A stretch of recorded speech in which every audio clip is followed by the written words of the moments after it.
members, the esteemed faculty members, and viewers to the 21st midterm virtual conference of this society.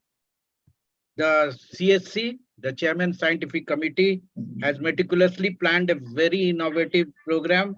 I'm sure it will be a fruitful learning experience.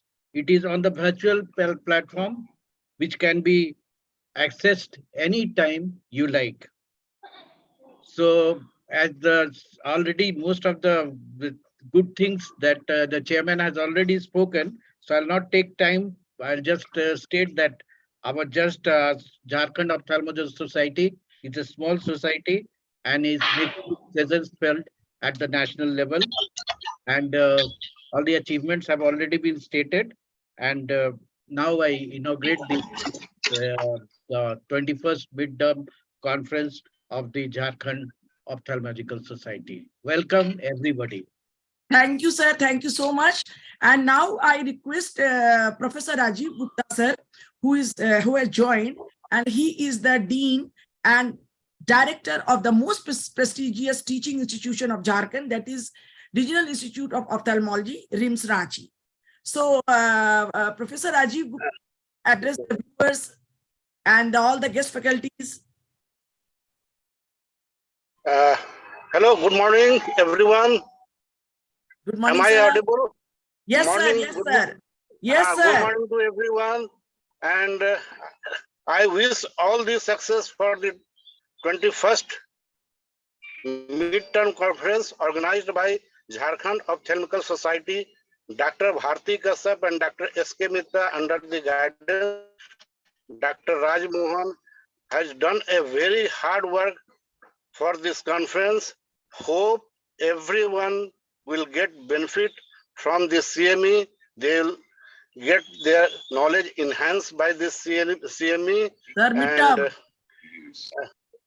and I wish all the success for this CME. Thank you. Thank you, Dr. Bharti, Dr. Raj Mohan, and Dr. S.K. Mitra, sir. Thank you. Thank you, sir. Thank you very much. Sir, the session 1 of this midterm conference is what next situation in cataract surgery. We have our session coordinators, Dr. Srini Ekdalon, Dr. Vibhuti Bhushan. The chairpersons for this session are Professor Rajiv Gupta, Professor Rajiv Kumar, Dr. Ratnesh, they are all present, Dr. Sunil Kumar, Dr. Abid Akhtar, they are all present. And I can't see Dr. Jahid Siddiqui and Dr. Bharat Singh and Vipul Kumar. Vipul Kumar is there. Vipul Kumar is there. Vipul Kumar is there. ma'am. Yes. Vipul Kumar is there. And okay, our chairpersons and session coordinators are all there. So now I request Dr. Vibhuti Bhushan to carry forward this session, and please invite Dr. Srini Ekdalon for the keynote address first and introduce him. Slide. Am I audible? Yes. Can you see the screen? No. Now, yes, we can see.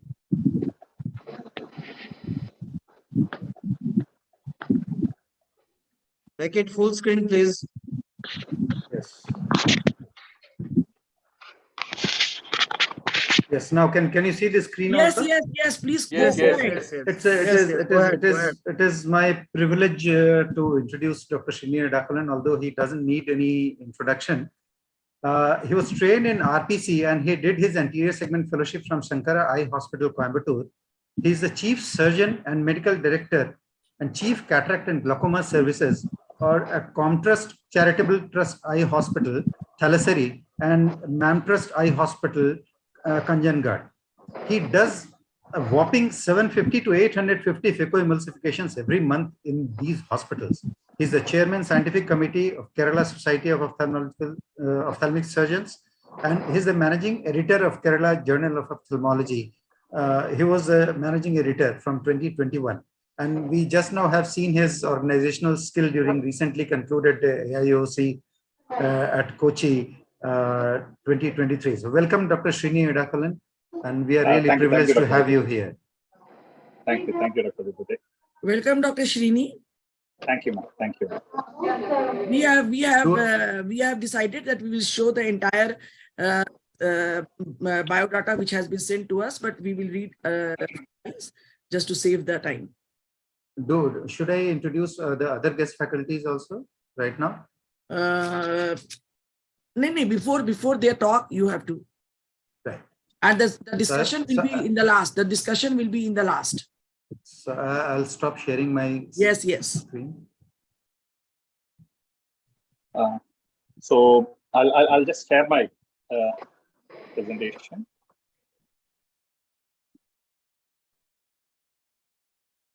Hope you can see my presentation. Yes. It's full screen, right? Okay. Thank you, Bharati Keshwat ma'am.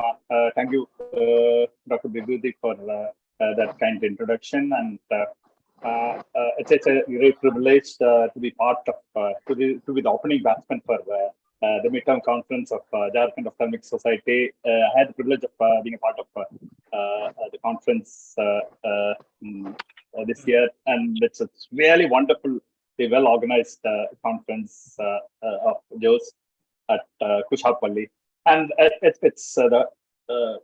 everything was good. The scientific content was good. The hospitality was great, and I'm the scientific committee chairman of Kerala Society of Ophthalmic Surgeons, and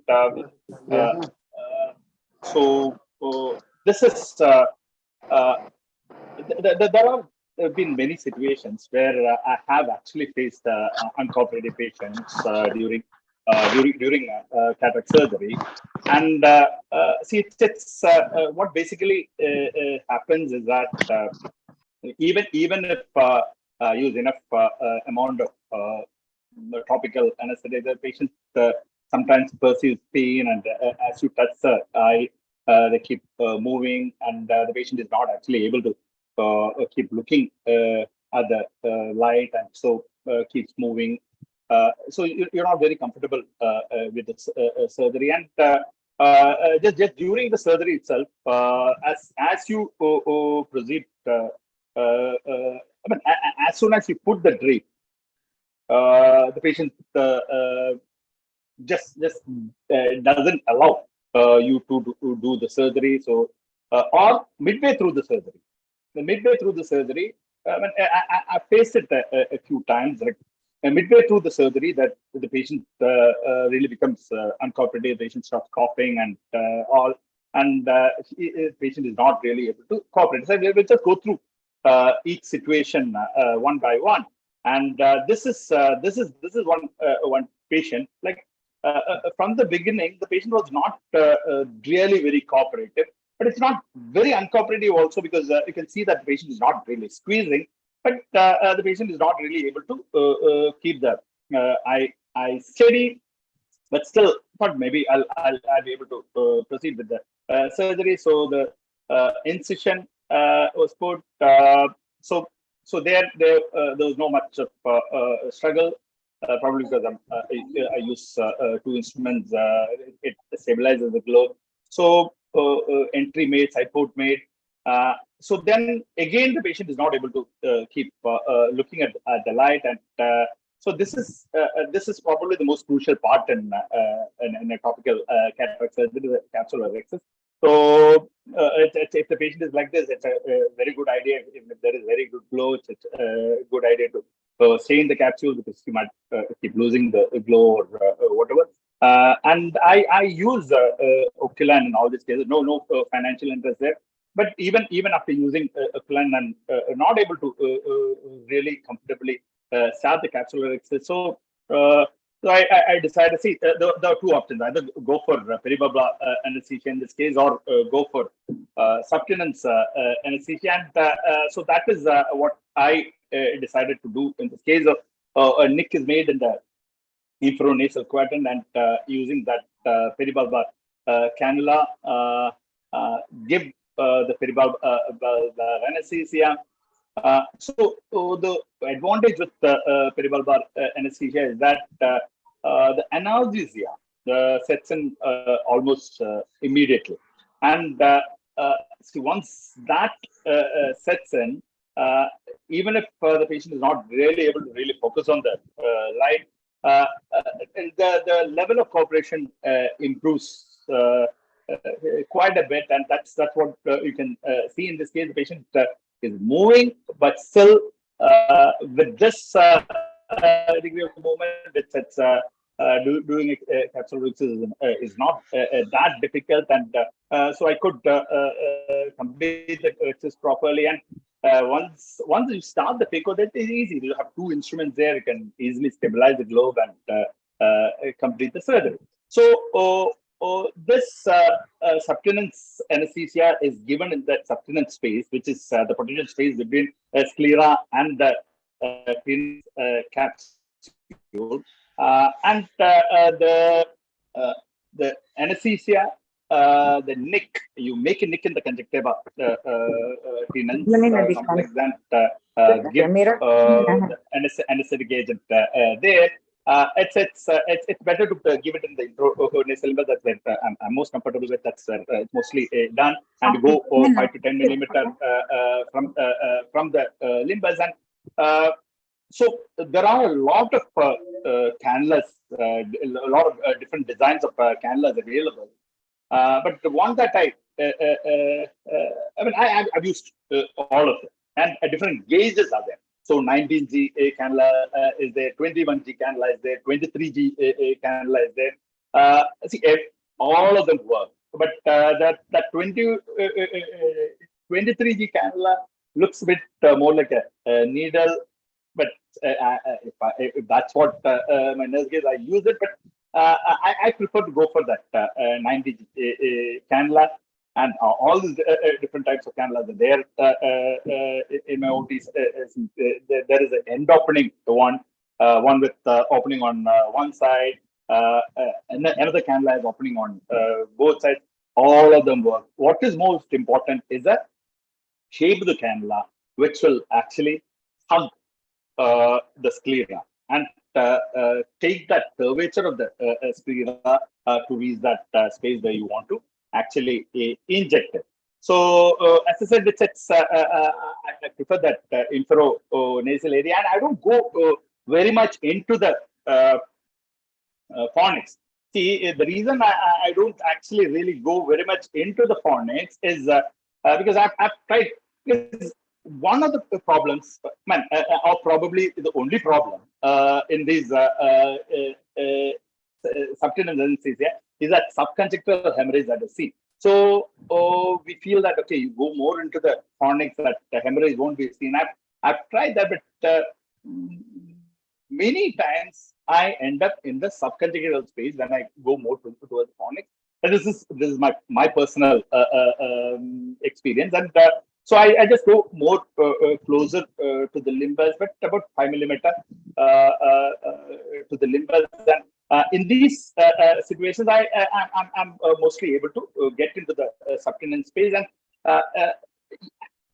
if you are in the subtenance space, the movement is very smooth, and you're able to hug the globe and go in and go to reach till the hub of it. But so the cannula tip actually crosses that equator, and you inject the anesthetic there. So even when you're injecting, if there is a block, you just draw it back and inject it. And if in the initial, after the initial nick, you find the resistance actually in the subconjunctival space, and you have to redo the nick and proceed with the anesthetic. And how much of anesthetic is used? I go for 2 ml only, because that gives me a good enough analgesia. And if you are actually really going in for you want a lot of echinacea, go for a 5 ml injection. And as I said, the only complication that you can have is the subconjunctival hemorrhage, which actually easily clears of most of the cases. You won't see it on the next day, but even if it is there on table itself, we can just say that there's little bit of bleeding, and we'll see for a few days, and the patient won't really complain. So it's better to have this little bit of redness there than have a stormy surgery. So this actually really helps. The other choice would have been to give a perivalvular anesthesia, which is much more of complication inducing than the subtenance anesthesia. So this claustrophobia is a situation where I just don't proceed with the surgery at all. See, you realize that the patient is claustrophobic, and even the patient realizes on table when you put the drape. As soon as you put the drape, they say, no, take off the drape, take off the drape, take off the drape. You hear that, just take off the drape. You don't, I don't actually, because I've burned my fingers at this 2-3 times. You don't actually keep counseling the patient. Okay, it takes only 4 minutes, 5 minutes. I'll finish it off in 5 minutes. You end up doing a 50-minute surgery after that, because you're going to land up in complications. I just take the patient, tell the nurses to take the patient into the preparation room. The anesthetist talks to them. Everything is explained. Most of the time, they would have never slept with the blanket on their face, so they've never realized. So even if the patient says, okay, I understand, I'll cooperate, I won't take that. I just postpone the patient and make them reflect on what happened, and let them come back. That time, I take the patient back to the theater, keep them in the preparation room, and do everything that is there. I plan to do in the OT, except for the surgery. Clean, drape, put the drape, and see if the patient can at least cooperate a little bit. If the patient can cooperate a little bit, then I would take up the patient for surgery, but the patient would be given an anesthetic preoperatively. So that is done, and a nurse will be always there, hand holding, so that actually reassures the patient. I keep talking to the patient in those cases, and see, obviously, the patient has some breathing difficulty. We actually tent up the drape, but here, you know that tenting doesn't really help, but that sort of release a little bit of a problem for the patient. And one thing that I use a transparent drape so that he can actually open the other eye and see also. So all this, but in any case, the patient will have a cannula there. Anesthetist will be ready with the sedative load. So that is how I proceed with the surgery. But if the patient actually on assessment in the preparation room, preoperatively, you realize that the patient can't cooperate at all, then I'll give the patient a choice of undergoing surgery under general anesthesia. And this again, I've faced 4-5 times, and so this the patient is absolutely okay, absolutely cooperating. But midway through the surgery, the patient starts moving. Initially, it's just turning the head here and there, but there is no issue. Like even if the patient is under blocker, so the patient is not able to keep the head steady and then starts coughing. See, you should suspect pulmonary edema in these cases. So just stop the surgery then and there. Even if it is just a IOL implantation that is remaining, even if you have, it is midway through the nucleotomy, just stop the surgery. Add other anesthetic auscultate. Mostly the Krebs will be there. Whatever anesthetic will take care, mostly Lasix and Colin or something will be given. And don't just pat the patient, send it to an emergency medicine people, let them manage. And even if it takes a week to manage, you somehow manage, even if it is a partially opened nucleus, it doesn't matter. You give steroids and maintain it, and take care of the patient once and only if the patient is comfortable systemically. So basically, these are the situations that I've faced where the patient has turned uncooperative, and these are the ways in which I've actually managed these cases. Very basic presentation, but thanks a lot for this opportunity, Dr. Badri, Jharkhand Ophthalmic Society. Thanks a lot. Thank you so much, and I really truly acknowledge you for helping me. in connecting all the speakers and from outside. So I will request, the talk was very good. I will request all the guest faculties and all the Jhos speakers to stick to the time, and the time is 6 minutes. And now we request the Dr. Vibhuti Bhushan, please introduce Dr. Madhu Uddaraju. The guest faculty talk is 8 minutes, the keynote address. Yes, can you see the Yes. slides? Yes. The keynote address is for 8 minutes. We will do some So now it's later my on. privilege to introduce Dr. Madhu Uddaraju. He is the chairman and managing director, Dr. Ramana Raju's Vision Tree, Vishakhapatnam. He is the chairman and scientific committee of Andhra Pradesh Ophthalmological Society. And he's the advisor and Indian partner of Harvard Global Alliance for Medical Innovation. So we welcome you, Dr. Madhu. Please go ahead with your keynote talk, sir. Thank you, sir. I'll start. Many cornea surgeons are waiting for your talk. Thank you. They have specially joined for this.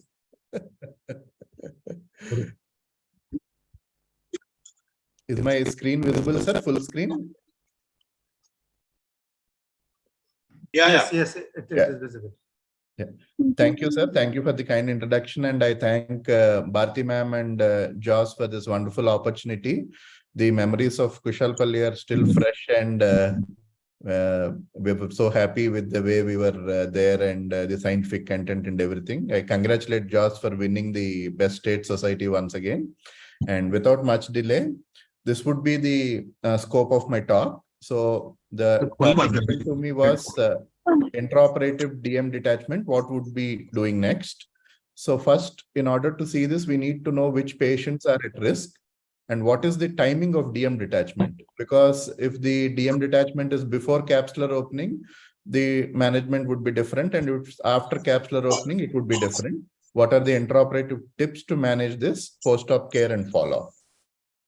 So if you see in our experience, though there is not much of literature available, patients with dense arcus, probably two factors. One is the visibility, or sometimes even the junctions at the limbus may be looser.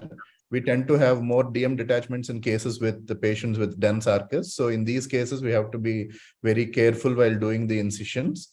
And Fuchs endothelial dystrophy is also known to have more DM detachments when compared to normal patients. Hyperopic patients, just because of the limited space you're operating in, also have a high risk of developing these detachments. And whenever you have an other eye with DM detachment perioperatively, you have to be very careful and note that down before the second eye surgery. So these are the 4 patients that could be at risk of developing a intraoperative DM detachment. So timing of detachment, as I've told you, it all depends upon the timing. So if the timing is before capsular opening, I usually don't continue with the surgery. I do a complete air fill, wait for at least 2 to 4 weeks for the DM to reattach, and then go ahead with the surgery after a month. But if it is after capsular opening, I usually don't take the risk of discontinuing the surgery, because we know that the nuclear is exposed and you can get this inflammatory response from these proteins that are there. So I usually modify my parameters, and I do some modifications that I'll tell in detail in the coming slides. So coming to the intraoperative modifications, especially when the DM detachment is found post-capsular opening, is first you have to identify the extent and location. If you are having an access to intraoperative OCT, that's nothing like it, but we know that it's quite expensive and not available in all the places. So a simple trick is to have a trypan blue and an external light sourcing, and have a high magnification in your microscope. And I usually reduce the brightness to 60 to 70% to have a better contrast. So once you stain this DM with trypan blue, it is easy for you to identify where it is, how the extent and location. So to reattach it, you can either use viscose or air. And if the DM detachment is quite big, it is advisable even to put an anchoring suture, because you don't want to have this DM flapping throughout your procedure. And the flow rate ideally should be below 30. The vacuum also should be below 300. And the phaco power is dependent on the grade of the cataract. So these are the things that you can modify when you are doing it. And also one important thing is try to avoid the area of DM detachment when you are maneuvering the phaco procedures. So I'll just show you a video where this was a case of abandoned cataract surgery because there was a complete DM detachment during an SICS and it was referred to us. Financial disclosures. A 63-year-old elderly lady was referred to us after small incision cataract surgery, was abandoned, suspecting a complete Descemet's membrane detachment while entering into the anterior chamber. Due to poor visibility, the patient was referred for a combined procedure of cataract extraction and IOL implantation along with endothelial keratoplasty. This is the clinical picture showing diffuse corneal edema with evident Descemet membrane detachment on anterior segment OCT, which looks pretty bad. The case was taken up for surgery and we tried identifying the Descemet membrane with trypan blue staining and eventually identified an area of focal loss of Descemet membrane. The anterior capsule was also torn in that particular area with some lens material spilling into the anterior chamber. Illumination from external light source was also used to aid in better visualization. We created a capsular opening from that area and managed to complete a capsular excess. The cataractus lens was soggy and was further dissected and delineated with controlled hydro procedures. Phacoemulsification was then performed specifically in the area of focal Descemet membrane loss using a combination of chip and flip with flip and chop technique with optimal parameters of 380 vacuum and 35% power using Venturi phaco machine. The procedure was supported with external illumination by scrub nurse whenever needed.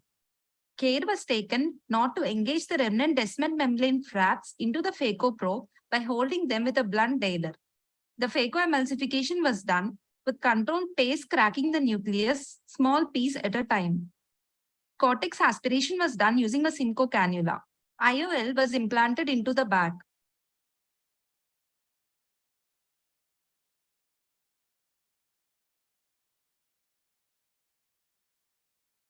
The Descemet membrane is visualized again with external illumination and with trypan blue staining. The Descemet membrane was then reattached using air and a few venting incisions to aid better tamponade.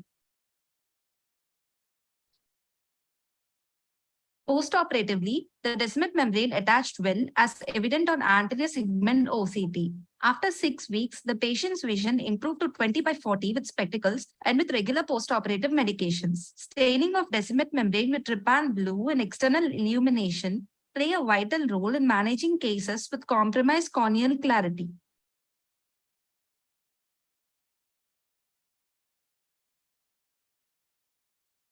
So I think that's the important thing that you need to know.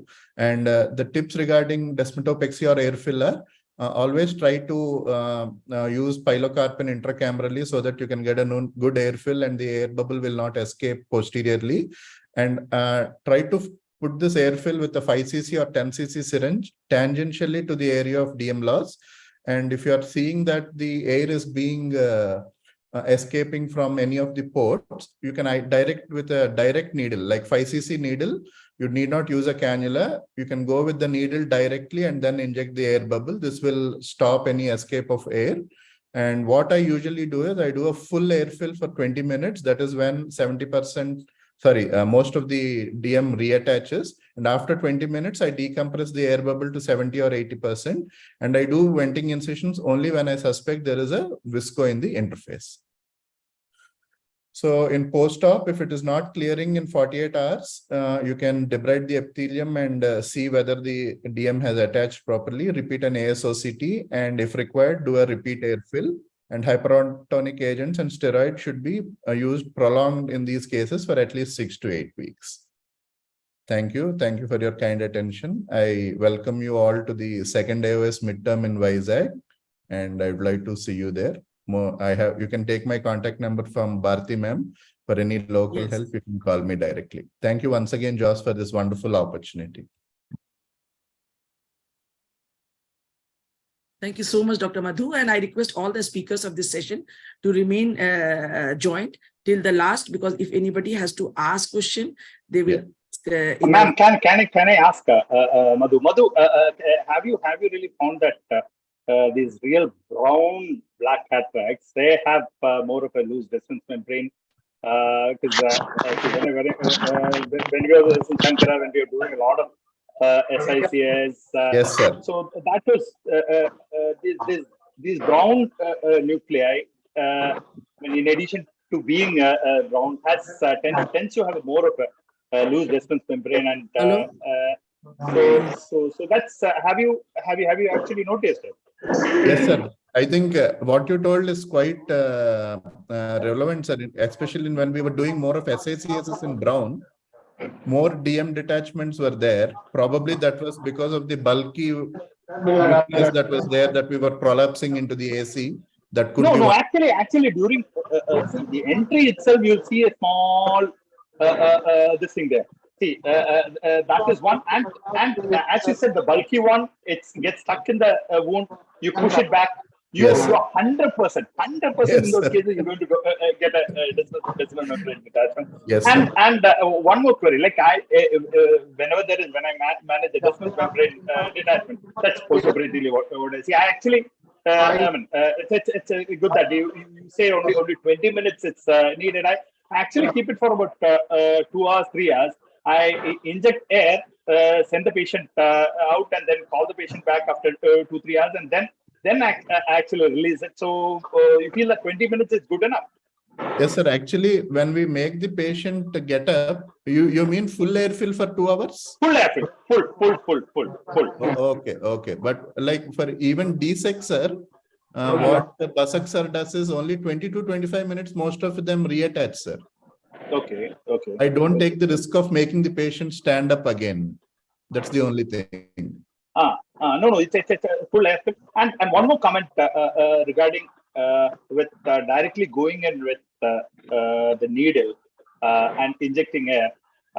So somehow I found that it's in my hands at least it works better with a cannula. Exactly. Because see, you have a distal membrane detachment, Closed globe. and you actually have to actually take out the aqueous. I mean, not the surgery that you showed us it. You just have a distal membrane detachment, and you want to inject air. See, the aqueous has to come out for you to have a full air fill. So using a 26G cannula or whatever, you are not able to achieve that. You enter, release it, and then inject air. So that was, I mean, it's just my personal experience that it because I'm not really found using that needle alone very comfortable. But I mean, it's the personal choice. But for me, an entry and injecting air works. Yes. Very valid, sir. Even for DSEC, sometimes when we don't get a full air fill, we don't use the side port. We go with the needle directly, and we have a more controlled air fill because it's more like a closed globe thing. You're not going through any of the entries. Okay, so should we proceed? Because we will have discussion. Nidhi, Dr. Nidhi, you have to ask the best student is here. So, Dr. Nidhi. Good morning, sir. Good morning. Sir, do you use gas directly instead of air in any case? I've had cases who have had a history of DM detachment in the other eye. And when we were operating the second eye, that time there was a total DM detachment. So in such cases, I feel that instead of using air, because we know how the morphology of the DM with the stroma is, so maybe direct gas fill can be done in such cases. Yes. Gas always has a better tamponade. As you told, in these cases, definitely we can use gas instead of air. So, and when you observe for maybe 48 hours, and if there is a redetachment, at that time, would you prefer to do an inferior PI and then go ahead with the gas fill so that it stays on for a longer time? Or in Yes. post-cataract cases, maybe we won't do a PI at the first one? Yeah. That's very relevant point. We can do a PI, and also if the DM tear is large, we also put an anchoring suture also if it is in the second time. Yes. Okay, so let's proceed to the next talk. So Dr. Nitin Dhira, he's the local Jhos speaker. Are you there? Dr. Nitin Dhira is an LVPI alumni, and he's a cataract and glaucoma surgeon, Eye Hospital, Jamshedpur. So over to Dr. Nitin Dhira. His talk is cataract surgery under topical anesthesia turns stormy, the same topic. So what he experienced.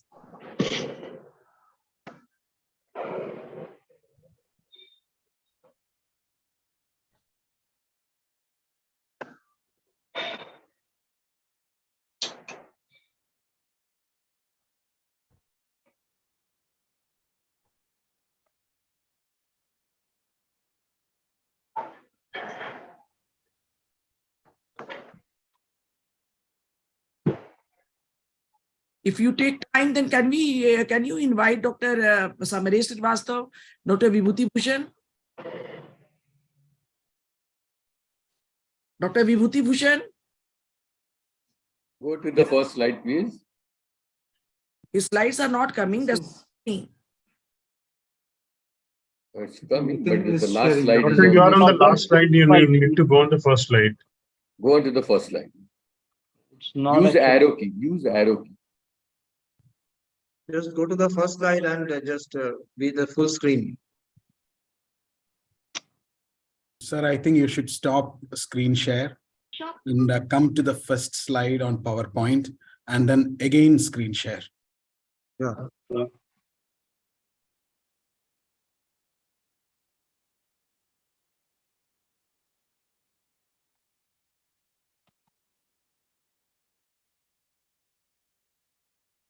Yeah. Is it okay now? Yeah, Yeah, much it's better. okay. Just make it full screen. Okay. Okay. So, good morning, all. I am Dr. Nitin Dhira, and I'll be presenting on cataract surgery under topical anesthesia, and it's turning stormy. So, this topic has already been discussed, but still, from my perspective, what I feel is, cataract surgery is turning stormy. Then most of the time, it is because of the intraoperative complication. You have started your surgery, and now in the midway, you are finding that complication is there. And based on your surgical skill, your resources, and the cooperation of patients, you try to solve that problem. So when you are working under topical anesthesia or surface anesthesia, what are the challenges that you can face? Is one is due to whatever reason the surgical time is prolonged and patient is becoming uncooperative.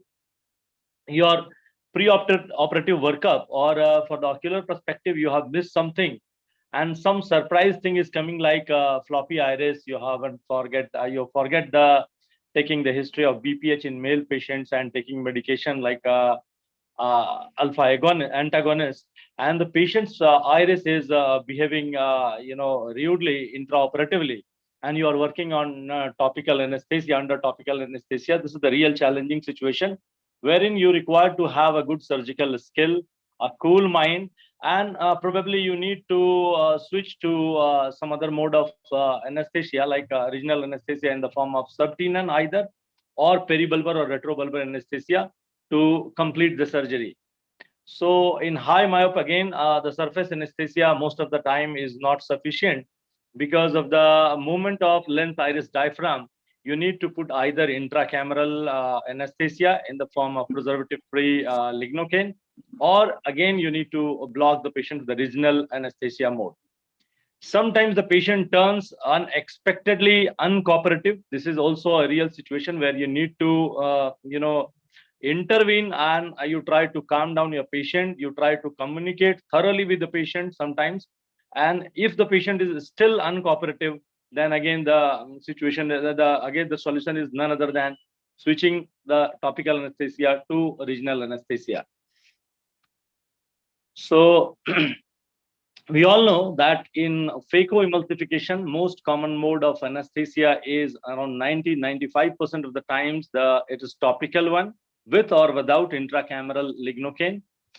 Then again, any time when you are finding the complicated surgery or some additional things are there, patient is uncooperative, very much elderly, and you are finding that your skill are not sufficient to manage that particular grade or the complication of cataract surgery, then it's better to give regional block than proving yourself that you can do surgical, topical anesthesia and landing up with the complication and getting an unsatisfied, unsuccessful surgery. So you need to weigh the risk and benefit anytime when you are performing the surgery. So this is the regional anesthesia, we all know, and the subtenon anesthesia is very well explained by Dr. Srini sir. It's a very good mode of anesthesia. The good point in subtenon is it does not have the complication, especially the serious complication like globe perforation and retinal hemorrhage, as much as which is there in retrobulbar and peribulbar anesthesia. So it's always the slide is the prevention is always better than cure. So we need to assess the patient carefully if we are planning for topical anesthesia. We need to impart our confidence in a way that patient is thoroughly convinced that you can do the surgery. You need to tell your patient that some amount of pain is possible, but not to that level that surgery cannot be done. Assess your eye to be operated thoroughly, that what is the condition of the eye, if the extreme hyperope, extreme myope, the challenging cases, the floppy iris. These are the cases based on your surgical competency. You should try to better block the eye than doing the topical. Last option is always give regional anesthesia. Goal is always the same, a happy post-op patient. Thank you.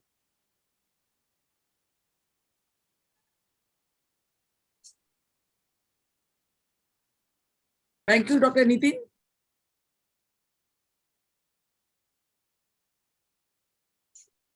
Hello. So nice presentation. So now Dr. Vibhuti Bhushan to introduce our another guest faculty, Dr. Samaresh Srivastava. Yes, the slide is Yeah. visible. Can you see my screen? Yes, yes, yes.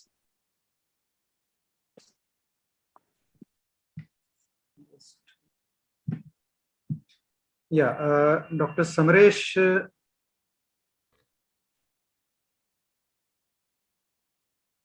after finishing his DMB from SN Chennai, Dr. Samaresh Srivastava did his FACO fellowship from Raghudeep Eye Hospital, Ahmedabad, and he has done his refractive fellowship from Narayan Netralaya, Bangalore. Presently, he is a consultant ophthalmologist at Raghudeep Eye Hospital, Jaipur and Ahmedabad, India. His special interest lies in the management of complicated cataracts and refractive surgery. He has a number of peer-reviewed publications. Thank you, Dr. Vibhuti. So welcome, Dr. Samaresh. Kindly go ahead with your presentation. Thank you, sir. Thank you, Bharti Madam, for inviting me for this talk. And it's indeed a pleasure to be a part of this conclave. I hope my slides are visible. Yes. All right. So I think this whole what next series is an extremely relevant topic because this is something that everybody faces. Nobody, no matter how good or how experienced a surgeon is, things can go wrong. Biometric surprise or post-operative refractive surprise is not uncommon. Despite the best of equipment, the best of lasers with swept source, OCT biometries, whatever you do, there can always be that unknown which can cause this problem. So it's very important for us that when it does happen, instead of showing panic with our body language or really getting worked up about it, to actually find out what is going on and to actually work up the patient to see where the problem lies. More often than not, in my clinic, I've realized that the problem is that I don't see certain problems in the patient's eye when I'm planning a surgery. Dry eye being the most important problem. So in many problems that the dry eye may cause, of the potential concerns of wound healing and all, the biggest concern is that it causes your biometry to become unreliable, particularly optical biometers and your K readings, because it's the first refracting surface of the eye. There are other problems that we know. Wounds won't heal. You may have a point of problem of infection, and the patients are generally unhappy with dry eyes. But like I said, just to show you the same patient, on the left side, you'll see the topography and the fact that you can't get a lot of data because the mires are breaking apart because my staff had instilled a parakin. Versus on the right side, where you see the entire topography is stabilized after 15-20 minutes of installation of a simple CMC based lubricating eye drop. And how does this translate? This is how it translates. So when they did the first sets of investigations, they came up with an IQ power of 21 diopters. And I would have gone ahead and done the surgery since it's a monofocal lens. But when I put a lubricant eye drop in the patient's eye, the biometry went from 21 to 20 diopters. So to understand, it's a 1 diopter of difference that happened just because of surface not being proper. And this is typically the case that would happen in biometric surprises and something that one should look on for. The second thing, this is not going to play, but in many cases, posterior polar cataract, and this was a posterior polar cataract, there's nothing much to show in a video, but when a cataract like that goes on well, one is really happy that the surgery got over. But this particular patient landed up with a 6 diopter of hyperopia. Why would that happen? It's not sulcus placement. It's not a lens that's dislocating. Why would a hyperopia happen? What went wrong? So we went back and looked into the patient's file and reviewed all records. And this is when we were doing immersion biometries for these patients, because sometimes the opticals will not go through a polar. We repeated biometry and we found out that the immersion biometry for this patient was done in a contact mode by the optometrist. Just a simple flaw that instead of putting immersion, you put contact, it created a 6 diopter of hyperopic surprise. So it's very important that if you're still doing immersion biometries, please don't change the mode or ask your staff to be extremely finicky about choosing the mode, because that can cause the problem like this. Now, the only solution in a case like this would be to exchange an IOL, and best not to wait for too long. But the fear that a posterior polar has a weak posterior capsule will play out again when you're going to explant this lens. So it's not going to be an easy solution to do. We had to do that for the patient, but it would not have been the best thing to do in this patient. But it happened. Another case where we implanted, for a classical toric patient who has a toric lens, we implanted a T5 in the bag for this myopic patient. Everything went well. The patient surgery was flawless. The next day, patient comes up at 2 weeks follow-up with a biometry, with a refraction, literally double of what the patient's refraction was. From -2.5 even to -4 with a toric lens in the eye. What could have gone wrong?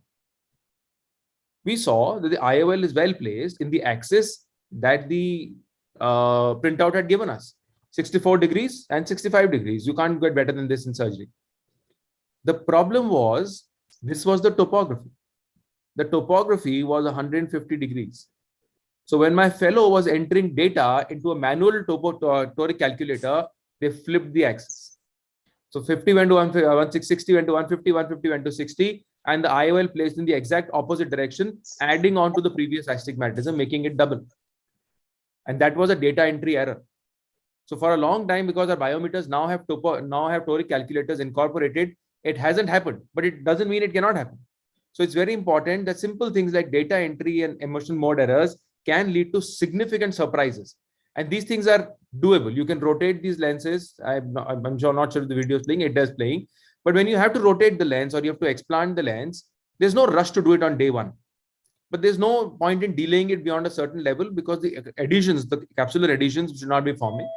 You can use dispersive viscoelastics, like you notice over here. We are using viscoat to cleave and then rotate the lens into place. The good thing about hydrophobic lenses is they can rotate. And you can use viscoelastics liberally to cause cleavage planes in these to be able to rotate the lenses better. And the outcomes are generally quite favorable. And post-rotation, this is what we wanted. We wanted no refractive surprise, and it did occur. The patient went back to its regular post-operative outcome that was expected. For many reasons of inaccuracy in biometry, data entry errors are the most common. So our marking errors are the most common. So it's very important to look out for these and make systems and processes to make sure these mistakes don't happen. Redialing can be done, like I said. But if you genuinely do have a residual error in the patient's eye, I would suggest you best wait and watch, because there is no point in being a little, bullish about it. And But Doctor, 1 minute left. Yes, absolutely. I'm at the last line. It's important to explain sometimes that despite the best of diagnostics and the best of equipment, sometimes you can land up with a surprise because we don't know a lot of factors, like where the lens will play out in the eye, where the lens will settle down. And in some lenses, sometimes the lens biometric power, refractive power, is not actually the power of the lens, particularly if it's a subsidized lens, because the stringent policies and protocols for checking the power of the lens are sometimes flawed. If it does occur, my primary solution would be, like I said, to wait and watch. The second choice for me would be to do a LASIK if it's a straightforward refractive correction, and putting the refraction makes the patient to 6/6. I would not shy away from doing a LASIK, but probably at a 3-month to 4-month gap minimum, so to let the incision stabilize and the patient get comfortable with the final refraction. Lens exchange, although very reserved, I would do, particularly if I have a dioptric surprise that's going on more than one. And I would liberally use dispersive viscoelastics and any sort of exchange scissors or forceps to be able to take out the lens by not damaging the cornea and making sure the posterior capsule is away. So not only do I inject viscoat anteriorly over the lens, I also inject viscoat behind the lens so as to push the posterior capsule away, because I don't want it coming towards me. And finally, there's a potential of doing a sulcoflex implantation. I have not done any, but I value the guidance and teaching of some of the stalwarts in ophthalmology, including Dr. Ramamurthy and Dr. Sri Ganesh, who have always guided me that if something like this does happen, sulcoflex may be a good solution for these patients. Thank you so much.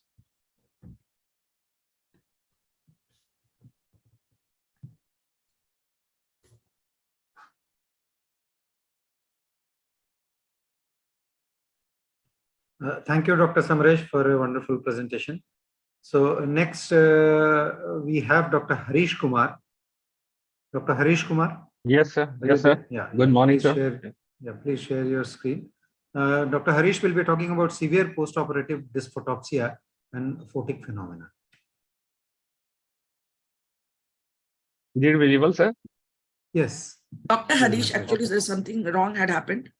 I could not unmute myself. Dr. Harish is a consultant in Central Hospital, BCCL, Dhanbad. And he's the young speaker from Jhos. So please start your talk. Thank you, ma'am. And good morning to all. My topic is severe post-operative dysphotopsia and photic phenomena. What next? Just imagine you have just performed successful, uncomplicated cataract surgery. Your patient has 6x vision and surgery looks good. You are ready to be congratulated. Instead, your patient say, I hate it. This unwanted image. The image make me crazy. You have to do something about this. Of course, you don't want to hear this. Dysphotopsia has become the #1 problem following uncomplicated, successful cataract surgery. And it does not go easily once a patient becomes focused on it. Unfortunately, many of these patients are incredibly unhappy. What is the nature of problem? Up to 66% of the patient may experience positive dysphotopsia immediately after surgery. Only 2.2% of cases have persistent symptoms up to a year post-operatively. Surgical intervention may be indicated in 0.07% of cases. The incidence of negative dysphotopsia is up to 26% of all patients. However, by 1 year post-operatively, the symptom usually persists in 0.13 to 3% of the patient. So what behind the current complaint? The first element is what the patient actually seeing. And the second element is how the patient react to symptom. The patient reaction can be the most significant factor in resolving or not resolving the problem. What the patient sees, patient says glare, light stick, starburst, light arc, ring, halos, flashes of light, arcs of shadow. In literature, terms such as photopsia, entoptic, and photic phenomena have been used to describe this image. Photic phenomena are PCIOL implantation was first reported by Arnold in 1994. In June 2000, Arnold coined the term dysphotopsia. Dysphotopsias are undesirable optic phenomena caused by external light source superimposing unwanted pattern over the two retinal images. Dysphotopsia are of two types, positive dysphotopsia and negative dysphotopsia. In positive dysphotopsia, glare, light stick, halos, and flashes of light are seen. In negative dysphotopsia, there is arc sap shadows. Understanding the problem. What is the problem? Positive dysphotopsia. Positive dysphotopsia after cataract surgery is described the patient as glare due to high refractive index and reflectance of the IOL, light streak and starburst due to backscatter from the IOL and microsecond exacerbated by higher refracting index of lens. Light arc seeing the edge of the IOL usually at night. Rings and halos more commonly seen with multifocal IOL, flashes of light, reflection of peripheral light rays of the edges of the IOL. The most commonly factor of occurrence of PD are IOL shape, SAR, edge design, refractive index, pupil size, and IOL size. Negative dysphotopsia or arc sharp shadow or line is usually located in temporal visual field similar to temporal scotoma. Patients most commonly experience this phenomena in photopic condition when the pupil is narrow. Holliday and Simpson characterized the risk factor for ND development into three groups: anatomic characteristic, pupil size, hyperopia, and angle kappa, and IOL properties, IOL surface stiffness, edge design, dioptric power, and refractive index. Surgical technique for cataract removal, optic haptic junction orientation, and position of nasal anterior capsule to the IOL surface. Dysphotopsia is multifocal and toric IOL. Multifocal IOL are associated with higher incidence of PD symptom compared to monofocal IOL. Pei et al. So that diffractive multifocal IOL are more commonly associated with glare phenomena compared to refractive. Higher number of diffractive ring may cause more intense symptoms. And after toric IOL implantation, 15 to 30% patients complain of moderate to severe PD symptom. What next after development of dysphotopsia symptom? Patient education, counseling, and reassurance are the first and most important. The patient should be advised to ignore the image as the symptom resolve spontaneously over a period of 1 to 2 months. The spontaneous ossification of the nasal capsule lead to spontaneous resolution of negative dysphotopsia. Capsular bag contraction can cause anterior axial movement of the IOL, reducing the axial space behind the iris. So patient assurance is the most important. And in positive dysphotopsia patient, pupillary constriction can be tried with pilocarpine or brimonidine, but it will not try on the negative dysphotopsia because it aggravates the problem. In negative dysphotopsia, pupillary dilatation can be tried. Thick frame spectacle can be helpful, especially in negative dysphotopsia, helping the brain to get ahead in the avoiding the shadow. Addressing other confounding issues is important, like refractive error, dry eye, etc. The eye should be evaluated to determine if there are any corneal abnormalities such as epithelial basement membrane disease or macrostriate due to previous LASIK. YAG capsulotomy of nasal anterior capsule can help resolve the symptom.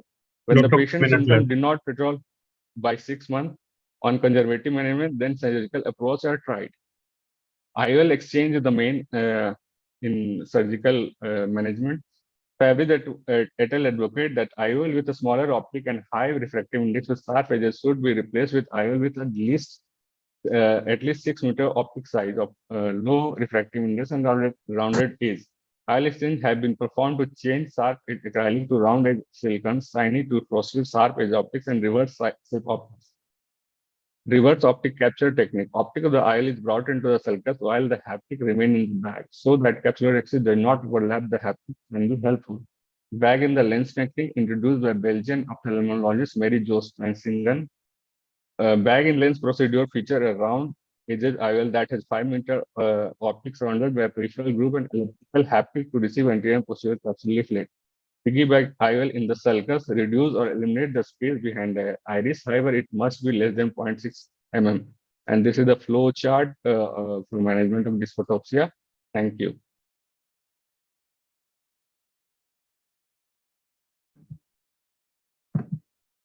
Thank you, sir. Sharing your slide. So now I request Dr. Vibhuti Bhushan to introduce our next speaker. He has two very important talks, Dr. Gopal Pillai. Dr. Vibhuti Bhushan, please introduce Gopal Pillai. He has two talks, extremely disturbing post-operative floaters and suboptimal visual recovery in a clean post-operative case. So over to Dr. Vibhuti Bhushan. Yeah, it's my privilege to introduce Dr. Gopal Pillai. He is the professor and head of the department, Amrita Institute of Medical Sciences. He has numerous publications and presentations at national and international level. He is a pioneer in the small gauge sutureless vitrectomy surgery in India. And he is the reviewer of the prestigious Ophthalmology, Journal of AAO, and Journal of Tropical Medicine. And recently we have seen his organizational skills, and he was the organizing secretary of the AIOC 2023 at Kochi. So welcome, Dr. Gopal Pillai, sir. Thank you very much for the kind opportunity. And I thank you for the kind words of introduction.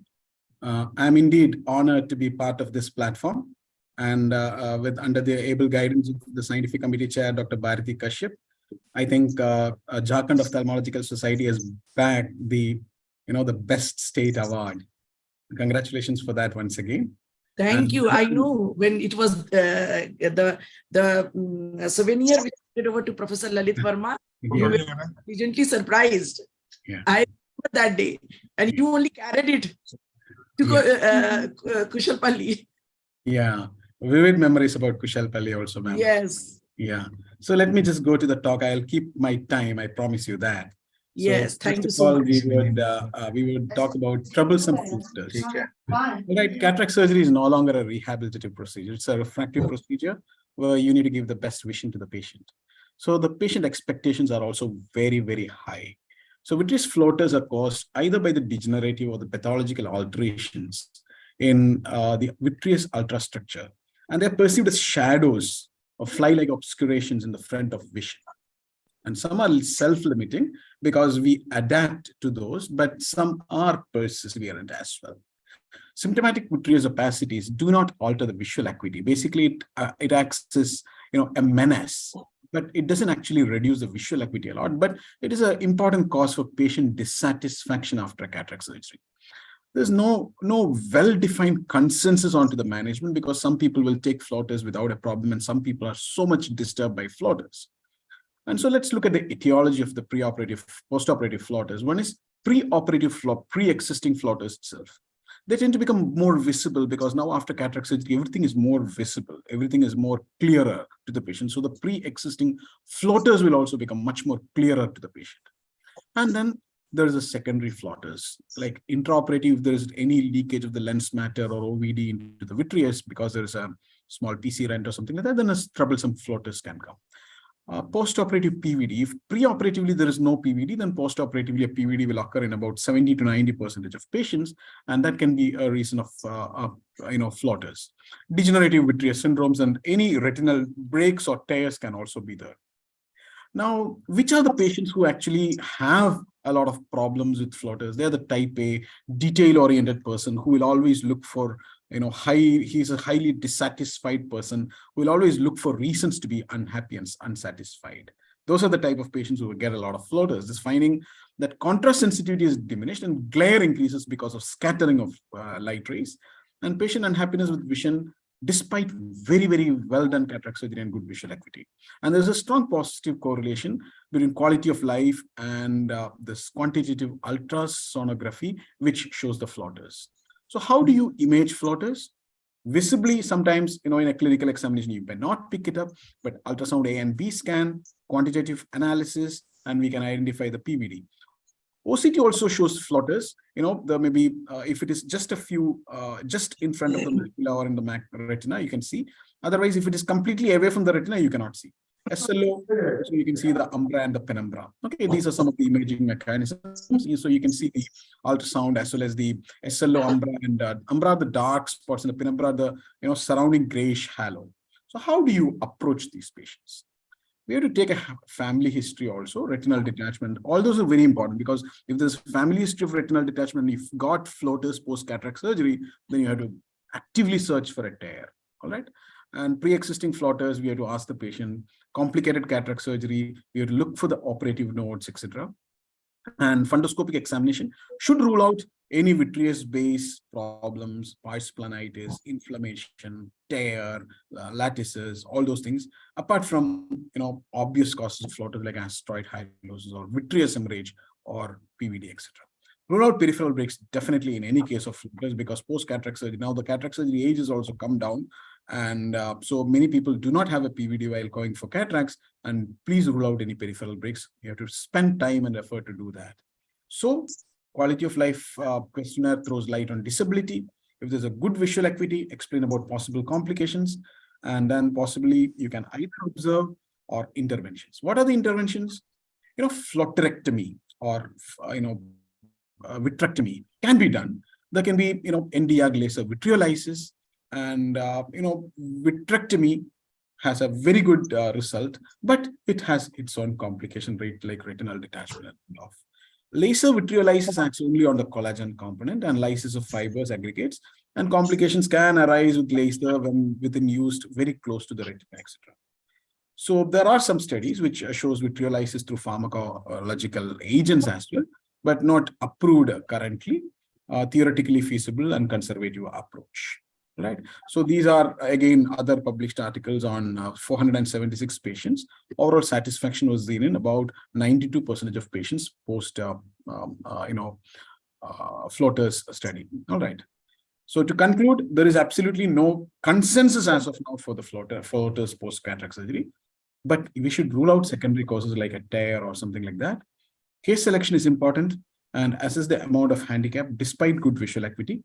Identify the well-suited cases for laser analysis, laser vitriolysis, and in select cases, it may do well with vitrectomy. Always consider the risk-benefit ratio. Thank you very much for your patient hearing. So should we go to the next talk and then combine both the... Yes, sir. Yeah. Please go ahead. Yes. Yeah, the next talk that I have is suboptimal visual recovery.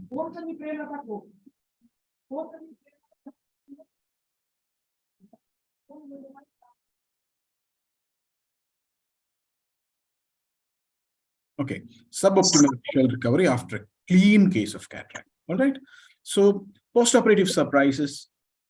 The objectives of the talk is, first of all, find out the reason, and we should know what can be done and how to counsel the patient, and yes, to document it. Now, etiologies can be divided into preoperative, intraoperative, and postoperative. Preoperative evaluation is that we should know if the cataract is actually commensurate with the vision loss. All right, that's a very, very important thing. If the cataract is not commensurate with the vision loss and you do a cataract surgery, finally your visual acuity won't be as much as it should be. Was it a mature white cataract with poor vision? If it is a mature cataract, we would not know what is the retinal pathology or optic nerve pathology within it. So we would not know what is the visual prognosis postoperatively. Was the pupillary reflex good? If it is good, more chances that there would be a good visual recovery. Is the retina and optic nerve normal? That is something which we need to evaluate. Are there any floaters which are troublesome? Just like I told in the previous talk, any preoperative history of stroke. Stroke is another condition where you can have disabling visual acuity problems even after a good cataract surgery. Preoperative pathologies like high astigmatism, glaucoma, floaters, macular and retinal pathologies, optic nerve pathologies, and actually CNS ischemia. All these are preoperative pathologies which can actually lead to surprises postoperatively. Intraoperatively, sometimes block perforations can occur, and we would not know about that till the surgery is over. And we may have a bleed or a retinal detachment or something like that, which can actually cause a problem. Wrong powered IOL decentration. So a little decentration can sometimes cause major problems. Intraoperative AIOing, because the pressurization of the anterior chamber is too much, and that may, in a labile optic disc, it can cause an AIOing. Intraoperative vascular block like a central retinal vein occlusion, intraoperative choroidal detachment or suprachoroidal hemorrhage, and vitreous hemorrhage because of some reason, or hyphema moving back or something like that. Postoperatively, postoperative choroidal detachment may occur in a wound leak, which can cause decrease of vision. Delayed suprachoroidal hemorrhage, which can occur if even after a clean case in an old patient. High IOP in a labile disc can actually cause decrease of vision. Some cases may go into malignant glaucoma. Early endophthalmitis. If it is a very late endophthalmitis, you will basically find out that it is there. But very early endophthalmitis, sometimes optic nerve and the vitreous haze itself may cause decrease of vision. Vascular block and AIO. These are the postoperative reasons. Sometimes you can have very delayed postoperative, decentered or dislocated IOLs and corneal decompensations, which is slowly coming up. Only corneal edema is coming. Little bit of corneal edema can cause that. Significant corneal edema, we can pick up mild PCO or PCO holds, PVD and floaters, vitreous hemorrhage, worsening of retinal conditions like DME, AMD, the cystoid macular edema, any new pathologies like ION or the optic nerve. So what can be done about the preoperative problems? Astigmatism, we should manage intraoperatively. Toric IOLs or corneal keratotomies or whatever. Glaucoma, we should know how much is the preoperative pathology and then decide on that. Floaters, we can always explain to the patient. Retinal pathologies, there are retinal pathologies in which we can have reversibility, like for example, a vitreous hemorrhage, but a major TRD or ischemia or a tear in the center or macular hole, all that can actually cause. Yeah. What can be done about intraoperative problems? If there's a block perforation, you need to wrong powered IOLs, we need to find out. Yeah, intraoperative AION, probably we cannot do much about it, but basically you should keep your pressures a little lower. That would also help for intraoperative vascular block and choroidal detachment and suprachoroidal hemorrhage. So postoperative problems, post-op choroidal detachment, you can give steroids and hike up the pressures. Delayed suprachoroidal hemorrhage, you can drain. High IOP, you can easily manage. Malignant glaucoma, atropine, YAG hyaloidectomy or vitrectomy. Early endophthalmitis, yes, injections. Vascular block, you can give intravitreal anti-VEGF injections. Like that, you can manage these postoperative problems quite a lot. Delayed also, decentered or dislocated IOLs, you can manage it by changing it. Corneal decompensation may require more penetrating keratoplasty. PCO can be easily managed. PVD and floaters, I had a talk just now. Vitreous hemorrhage is simply manageable. Diabetic macular edema and AMD worsening, yes, we have to give more intravitreal injections. Cystoid macular edema, a lot of them would respond to subtenon steroids or intravitreal steroids. So counseling is a very, very important thing. You should never miss a preoperative pathology. And intraoperative complications should be recorded and counseled and management taken. Postoperative pathologies we can always diagnose. Endophthalmitis is something which we should never miss. We should basically take it as, in high index of suspicion for any patient with a hypopyon. Just don't think that it is a reaction or TAS. And you need to break news slowly over a period of time, firm yet soft yet empathetic. And financial transactions also has to be there. Documentations, right? The legal system would require high documentations. Each patient is a and document the explanation to the patient and all possible management options to reverse the causes. Explain the prognosis to the patient. Thank you very much. That was really wonderful presentation, Dr. Gopal. Excellent presentation, sir. Thank you very much. Excellent. So, now we invite Dr. Archana Kumari. Dr. Archana Kumari is a young VR surgeon from Jharkhand, and the best part about her is she has a right balance of clinics and academics. So welcome, Dr. Archana. Her talk is intraoperative rock hard eye. She's a VR surgeon. Over to Dr. Archana. Please share your slide.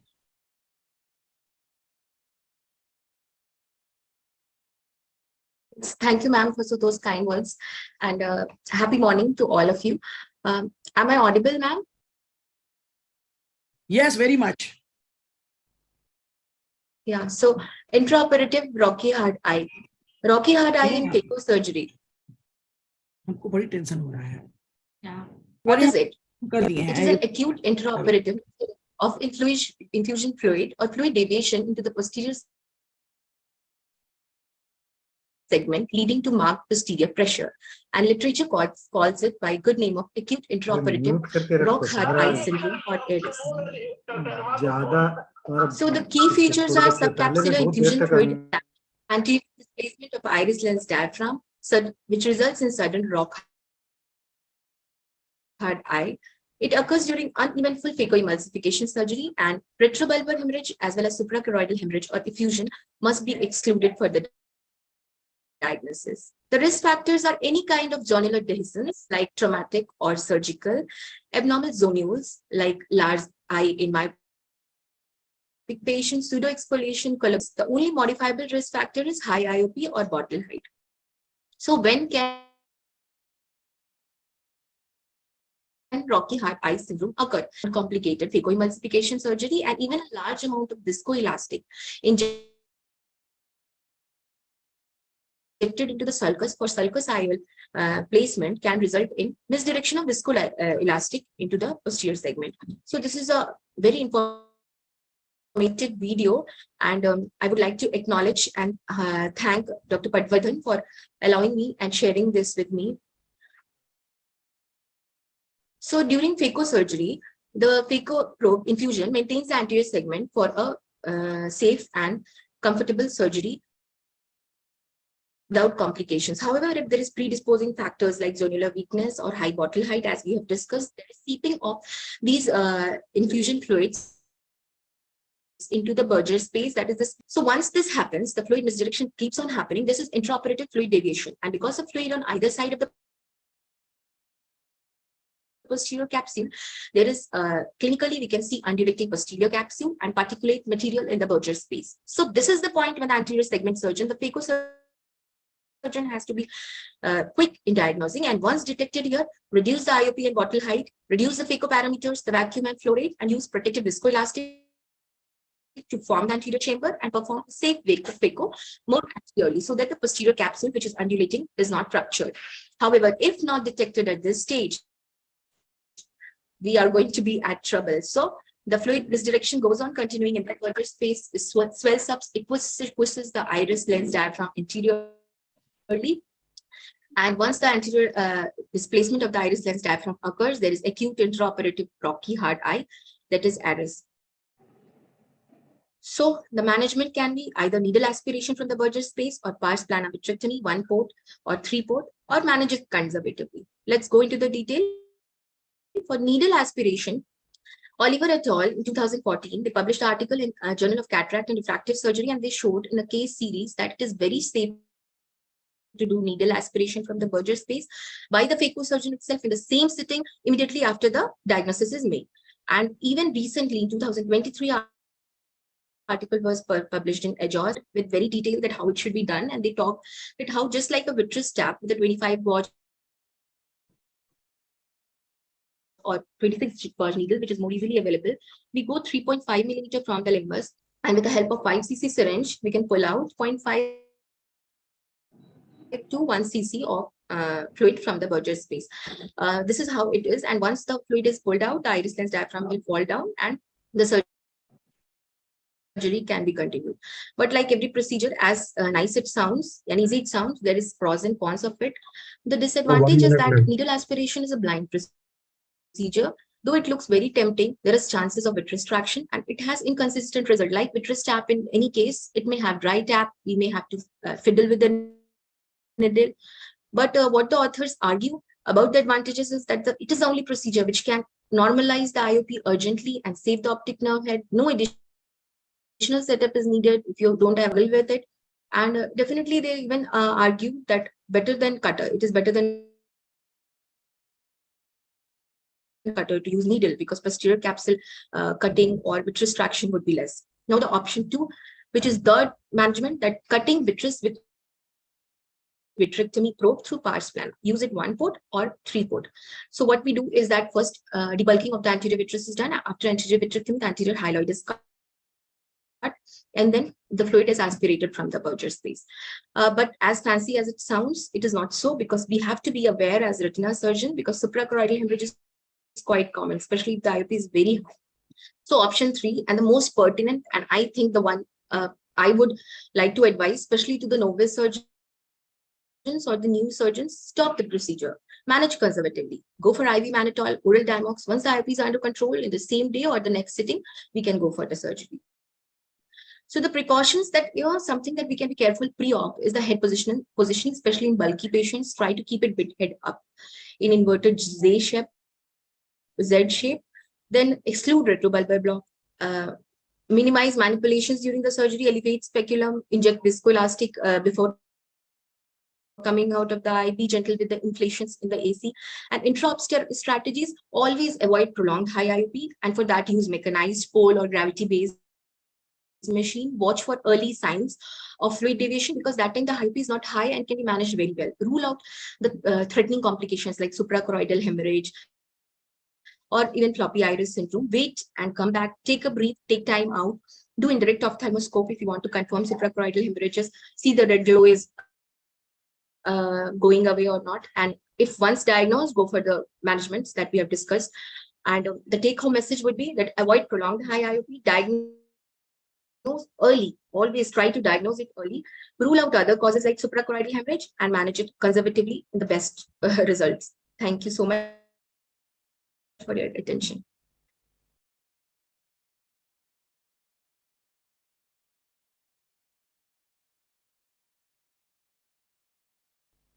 So, very nice talk, Dr. Archana. And thank you, ma'am. Dr. Pritish Pranoy. So, Dr. Pritish Pranoy is a very high volume cataract surgeon. He works in the government sector. So, over to Dr. Pritish Pranoy. Dr. Pritish Pranoy. Yes, ma'am. So, please share your slide. Good morning to everyone. Thank you, Bharti ma'am. I'll be talking on non-rotating nucleus. What next? I want to thank to my colleague Madhu Sekar, Chief Cataract IL Arvind, for sharing the videos which have been presented here. No financial interest. It's a routine complication faced nowadays by a surgeon doing phacoemulsification. Knowing this, we should know the common causes behind this. According to the situations, we should know to identify the cause and treat it satisfactorily. According to me, I have categorized into 4 types: inadequate hydrodissection, dense corticonuclear adhesions, jonular dialysis, and posterior capsular ramp. Need to differentiate between all the cause. The first two in which the patients with inadequate hydrodissection and dense corticonuclear adhesions, after hydrodissection, the nucleus does not rotate from the very beginning. But in case in jonular dialysis and having PCR, the nucleus rotates freely in the beginning, but once encounter resistance in nucleus rotation after the above mentioned complication. Based on the causes, there are different management for each of the above causes. For the first two causes like inadequate dissection and inadequate hydrodissection and dense corticonucleus, we need to repeat the hydrodissection from the very beginning, following the particular proper steps like wash out the viscoelastics. Always use blunt cannula of 27 to 30 gauge with the bevel facing upward, and try to take the cannula below the anterior the right up to the equator, lifting the LC, and pass the BSS slowly and follow the wave from one quadrant to another. Tap the nucleus. It helps to break the corticonuclear adhesions by passing the BSS to the nucleus on the capsule, and it also helps to burp out the extra BSS accumulated between the nucleus and the posterior capsule. Similarly, we need to do the hydrodissection all the quadrants. This is called multi-quadrant hydrodissections. It helps to break the dense corticonuclear adhesions. After that, we'll start again with the rotating of the nucleus and proceed further. In cases of zonular dialysis and in PCR, it's something different. First, we have to assess the weakness. The what cover the patients is, we need to see the any shallowing of SC or not. Is there any ecodenosis or adenosis? If you notice that, we'll proceed according to the management of zonular dialysis. First, we put viscoelastic in the AC in the bag, and the best way to put devices like capsular hooks to anchor the anterior lens, capsule to give support to the bag. Again, we place a CTR to stabilize the bag. After that, we lower down the bottle height and reduce the phaco parameter. We start with the chopping, either the direct chop or horizontal chop. The next step is very important: the cortical aspiration, which will be done tangentially rather than pulling it centripetally, damaging the zonular. In PCR, again, in PCR, first we fill the chamber with dispersive viscoelastic before coming out of the AC to maintain the AC and also plugging the PC head. After doing so, we'll magnify the view to the computer, to the microscope. And after doing so, we'll prolapse the nucleus out in the AC and emulsify the nucleus, taking the consideration the density of the nucleus. If it is soft or in grade 2, we can take it out, taking in consideration the dispersive and cover of the endothelium with the viscodispersive, preventing the endothelial loss. If the nucleus is very hard, we'll convert it straight into PCR, into SICS. Now, two cases. There is a case number 1. In which you see a dense nucleus. The nucleus there is a nucleus rotation at once. But after doing the phaco, starting with the phaco, the direct chop, we'll encounter there's a loss of rotation. It's a very dense nucleus. You can see in dense nucleus, there's always a donor weakness. You can also see this little piezo material in the pupillary margin. There's a difficulty in rotation in this case. What next we'll do, we'll take care of the capsular hook and hook the anterior lens capsule along with the iris. This will give a proper support to the bag.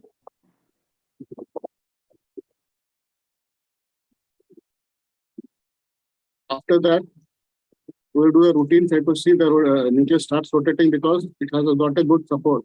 The bag is well supported by the capsular hooks. The rest of the procedure as such, it will break the nucleus, take out the nucleus and do the rest of the procedure. Next case, another patient with a undilated pupil, mild hydrodenosis since a mature cataract with undilated pupil. Here you can see there is a piezo material. We will dilate the pupil with a manual sphygmatometer taking help of the Kublenz hook. Yeah. Access has been done.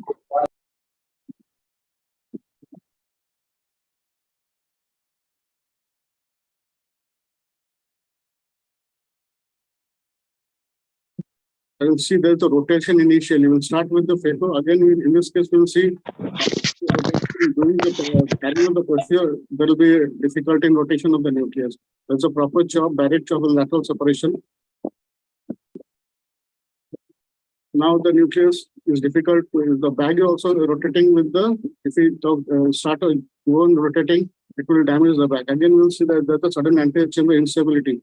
Both the signs show that there's a donor weakness. Again, we will go with the capsular segment, capsular hook, we will support it. In this case, since the vessel was more, we will inject a CTR with the help of the injector. This will give a proper support to the bag and the force will be distributed throughout the bag. Rest of the procedure is simple. We will do the phaco with direct chop. Doctor, 1 minute left. Yeah. See, it's a tangential removal of the cortex. Third case, it's a mature cataract, brown heart cataract. Start with a chopping. It will rotate initially, but again, you will see something going wrong. The rotation is good. Another part of the nucleus, semi-nucleus will start chop. It will separate with the lateral separation. For next, you'll hear it's become difficult to take out the nucleus. There's something wrong. If you think if the process is not going properly, there is something wrong. There's a poor rotation of the nucleus. The nucleus is taken out, and what we'll notice that there is a clear zone of PCR. You can see it's injecting the viscodispersive. You can see the PCR. If you go ahead, it will lead to a great disaster. It's better. It's a grade 5 cataract, more than 5. It needs to be taken out by SICL. The surgeon just convert this case into SICS. While doing so, we should always take care of the endothelium. We should properly cover the endothelium with viscodispersive. So the take-home message is always stop when you get something wrong when the process is not going properly. Stop for a second. Keep yourself calm. Listen down your adrenaline. Think about what to do next. Rethink your procedure, what you have in your mind.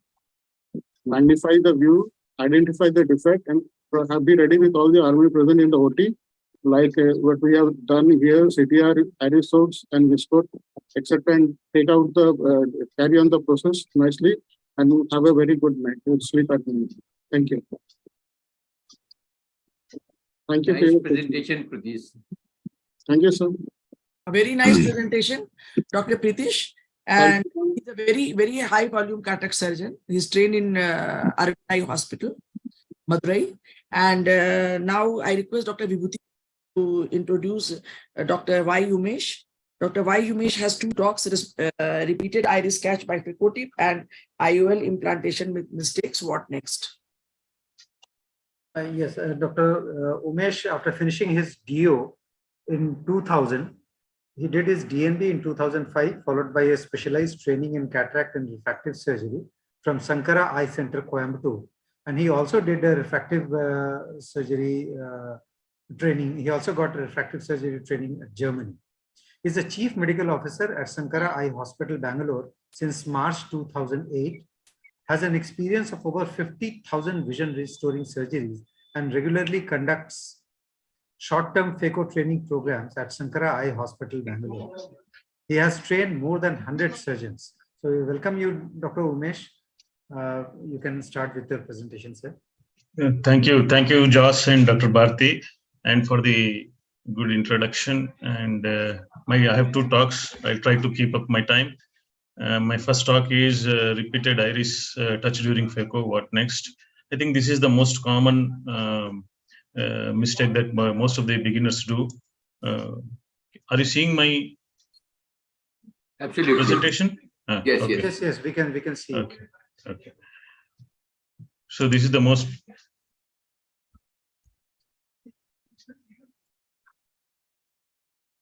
So that's the phaco touch that happens, iris touch that happens, and very common, especially beginners. And we see this very often. And what are the most common causes? The main cause is not respecting the central safe zone. I think this is one of the significant points that we always have to remember, not just for this, but any phaco surgery, any type, respecting the central safe zone is of utmost importance. The other causes obviously are small pupil, eye fish, high fluidics and dynamics. This is one thing that, especially when the transition surgeon from divide and conquer goes to a direct chop, there you usually encounters this problem, and of course search. And how do we reduce it? Obviously use reduced fluidics, respect the central safe zone, very important. The moment you are managing any small pupil, keep the central safe zone in mind. Essentially, central safe zone means doing all the apart from irrigation, aspiration, phaco, vacuum, whatever it is, has to be done in the central safe zone. And the other way is to keep the aspiration port away from the iris using second instruments. And finally, lastly, when you have no choice, you have to use the iris hook or iris ring. So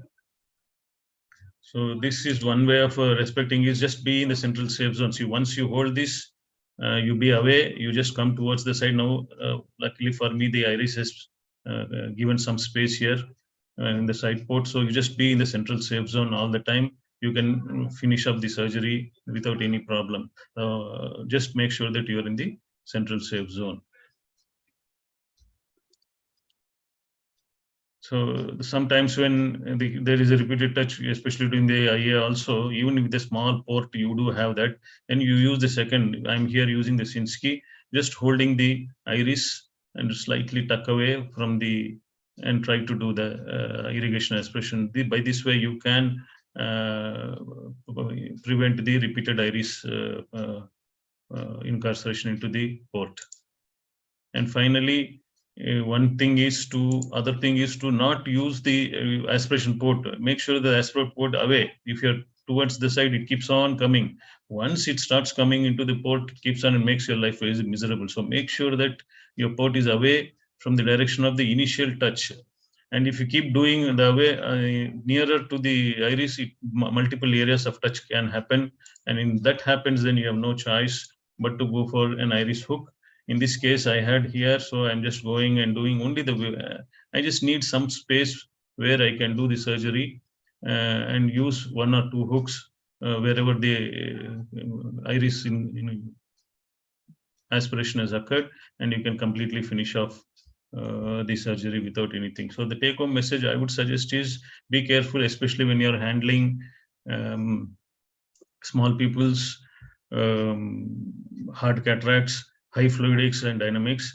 And in case you have, don't just remember the central safe zone and using the side port, and where necessary, put the port away, the aspiration port away from the site of aspiration. Shall I go ahead with the other topics, sir? Yes.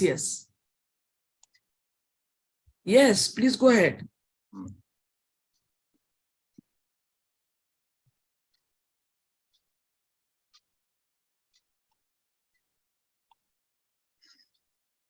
Yeah, my other topic is IOL implantation mishaps.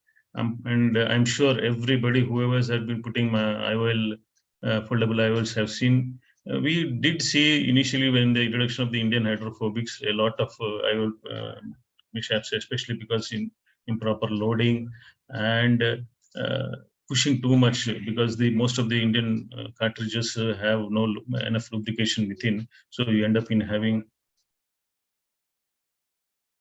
broken haptics. So in this case, this is not Indian. This is a Johnson & Johnson Technics lens. Sometimes we do have, you can see here that the haptic has broken once you put it into the bag. So probably that is mainly because of not loading properly, and the pressure is on the haptic optic junction where it has to be folded, not folded properly. So make sure that the folding is, loading is adequately good. Now, what happens if this happens? The other indications to remove the IOLs probably was spoken by our previous speakers, either high postoperative refractive error or extreme dysphotopsias, especially multifocals. I had done just one case for dysphotopsias and multifocals. And the available things are, you can do with small incisions only. One is the partial resection using hinge technique. This is most commonly used, or the full resection, transection. That is, you cut it into two pieces. There are many other techniques, but mostly we use the partial transection and the full transection. Most important is having micro instruments. These are very important. Many times in the initial part, when we had problems, we tried with our regular instrumentation.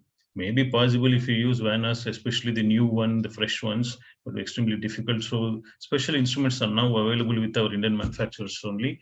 So you need to have these cutting micro scissors for cutting. They are especially made with the saw type cutting edges and the micro forceps. Mostly we can borrow it from the VR friends also. It's very important to have these micro forceps and micro cutting scissors, because you have to protect the endothelium and the PC, and that will be even more disastrous if you don't have. So this is very important. The teeth in the microscopes helps to hold the microscope rigidly, and if the IOL is held perfectly stably, cutting will be as easy. So that is one important tip that all of you must remember when you have to cut. So this is one case where I do a full transaction. So holding the scissors, hold scissors, and you just need to go full cut. Make sure that the opening is quite big enough for you to go. Once the cut is full, essentially the optic is around 6 millimeter size. It cut into half, it will be 3 millimeters. So slightly increase the incision size to 3 millimeters, and then easily that can be dragged out. So that is one simple method, that is full transaction technique. Sometimes if it is difficult, you can just make mild adjustments. Since it's foldable, it definitely comes out easily. The same thing, if you have to do a partial dissection, this is a hinge technique. This is important to understand, that you make the incision up to 3/4 and then just hold it and rotate it inside. You make the remaining uncut acts as a hinge, and you just have to rotate it and get it out. That is called the partial resection, transection, and hinge technique. So that also serves as a good methodology of removing the IOL. Very simple, one or twice if you do, most of you can get this, and becomes very easy. Only thing is, make sure that you protect the PC and also the endothelium by using a good viscose. In this case, we have made a partial transection. There is a small part that is available there. You just hold the optic edge and then rotate it, optic edge, get it out and rotate it slightly. The hinge acts as the remaining uncut port acts as a hinge, and then it can come out easily. This is the uncut portion.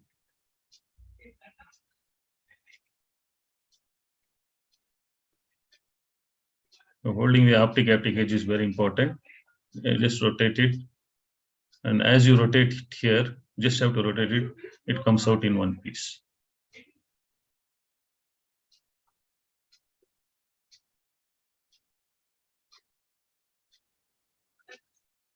Yeah, that's it. And for those of you who don't have the required instrumentation, our simple good old conversion into SACS works. This I did for an old case of high refractive surface -6 diopters, -6 diopters after 3 months, 4 months. Then we don't want to do because we don't know how the adhesions are.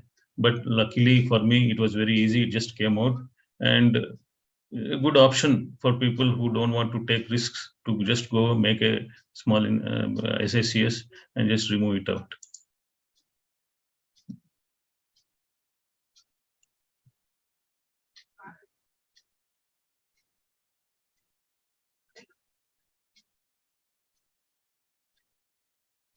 So once it's in the bag, when it comes out in the bag, it's just easy because you're just as you're putting through the SACS, it comes out. Several other techniques are there, essentially to remove through a 2.2, 2.4 millimeters. I have never used it, but it's there in the whole idea is if you cut into a small triangle and use the remaining as a hinge and remove, you can remove through a 2.2. That is what the studies shows, and many people have done that. It is very easy to even remove through a 2.2 to 2.4 millimeter incision. So the idea is the 6 millimeters optic, if cut like this, just a small bit is cut like, looks very simple, but while doing, we feel that the partial transaction or complete transaction is more easier than this. And diagrammatically, this looks very simple. So to conclude, many techniques are available that allow explantation through the small clear. The simple techniques and effective ones are the complete transaction or the partial transactions, and obviously results are very good. And thank you once again, Jhos and Dr. Bharti, for giving me this opportunity.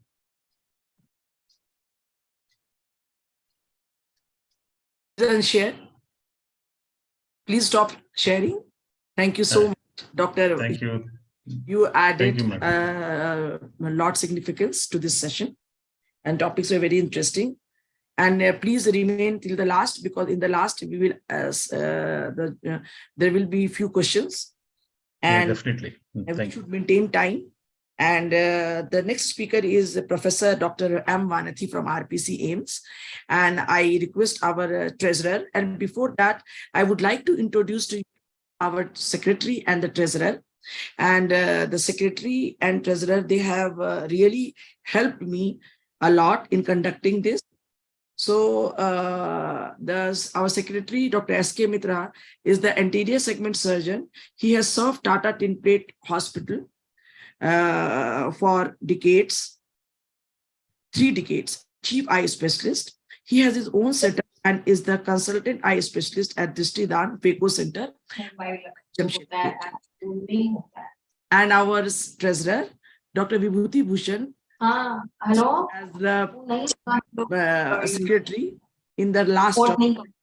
He is SN Sankar Netralaya alumni. He's a trained VR there, and he runs his own center, Vishnu Netralaya. And above all, he's my dearest classmate. So now over to Dr. Vibhuti Bhushan for the introduction. Professor M. Vanathi. Thank you, Dr. Bharti. Can you see the screen? Can you see my screen? Hello. Can you see my screen? Yes. Yeah. It's my honor and privilege to introduce Dr. M. Vanathi, who is the Professor of Ophthalmology, Cornea and Cataract and Refractive Services at the prestigious RP Center, AIIMS, New Delhi.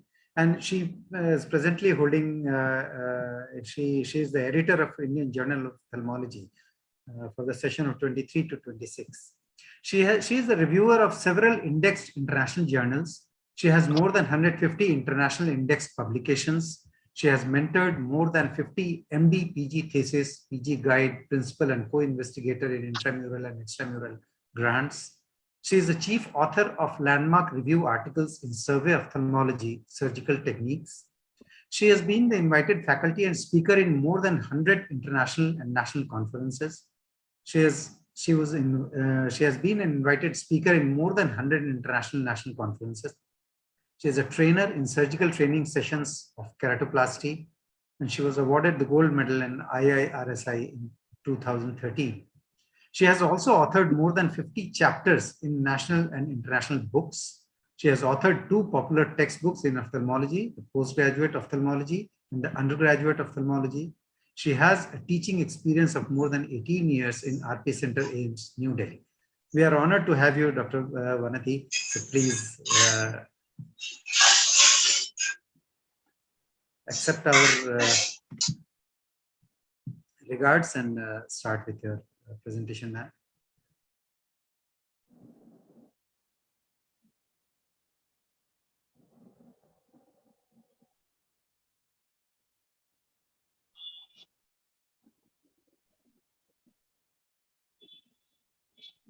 You are muted, ma'am. Thank you, Dr. Bibhuti. Am I audible now? Yes, yes, ma'am. I hope you can see my screen. Yes, ma'am. Yeah, okay. Thank you so much, Dr. Bibhuti and Dr. Bharti Kashyap and the entire executive of Jhos for having me for this wonderful session. I've been listening to all the talks since morning, and I think this is a very pertinent and a very useful session for all practitioners, especially as cataract is one occupies the major space in our practices here. So I'm going to take you through for the next 8 minutes on hazy postoperative corneas, what next. I think there are multiple reasons, but I'm going to stick on to Descemet's membrane concerns here, much of which has been discussed in the previous by Dr. Madhu itself. I think tasks will be covered by my Dr. Murli, who's coming in after me. So I'm going to cover certain pertinent aspects which will be important for people who are looking at managing Descemet's membrane detachments postoperatively.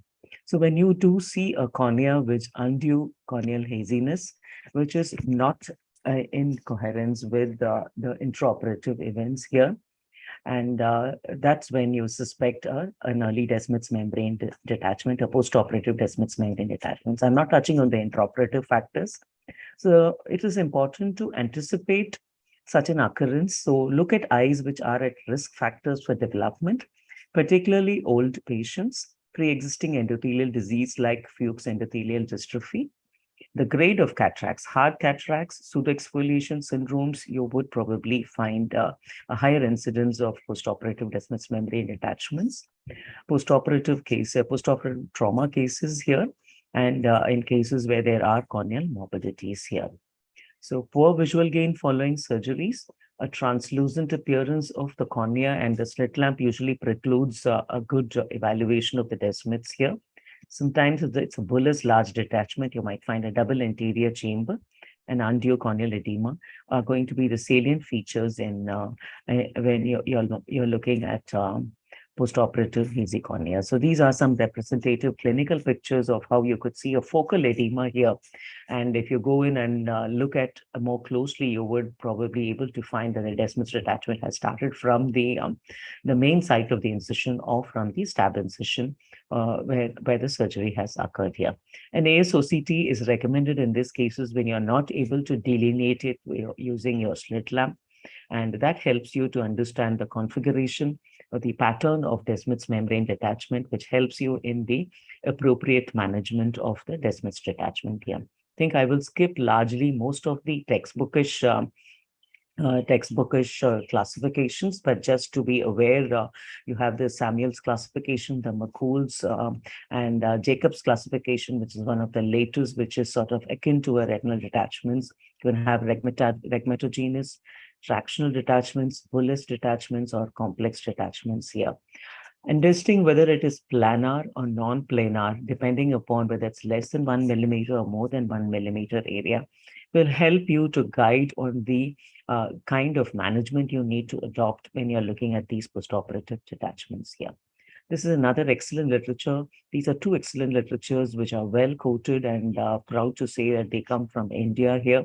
The anterior segment OCT management algorithm and the help algorithm, which talk to you in detail. For those interested, I would refer you to go back and read up them to enhance your knowledge on these here.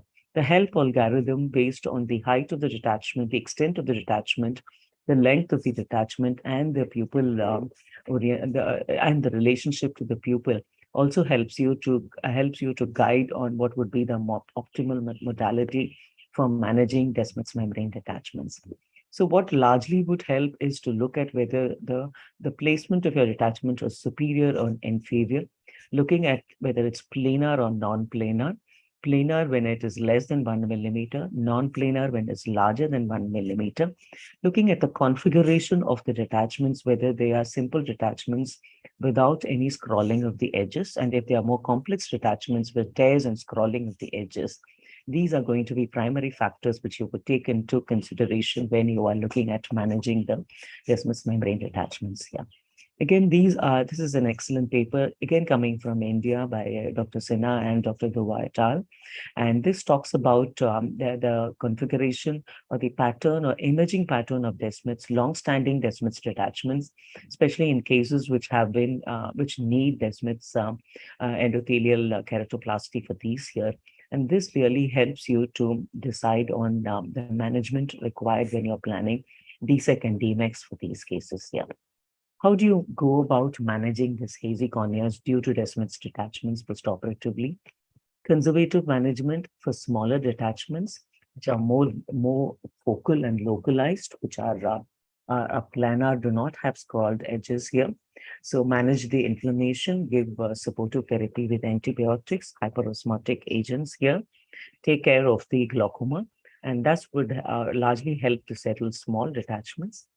But when there are larger detachments and when that's one-eyed patients, you want a rapid visual recovery here.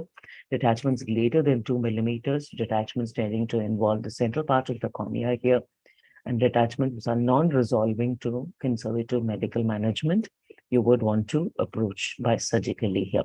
Surgical options, what do you have available with you? Simple air injection into the anterior chamber, that's pneumatic desmotomexy.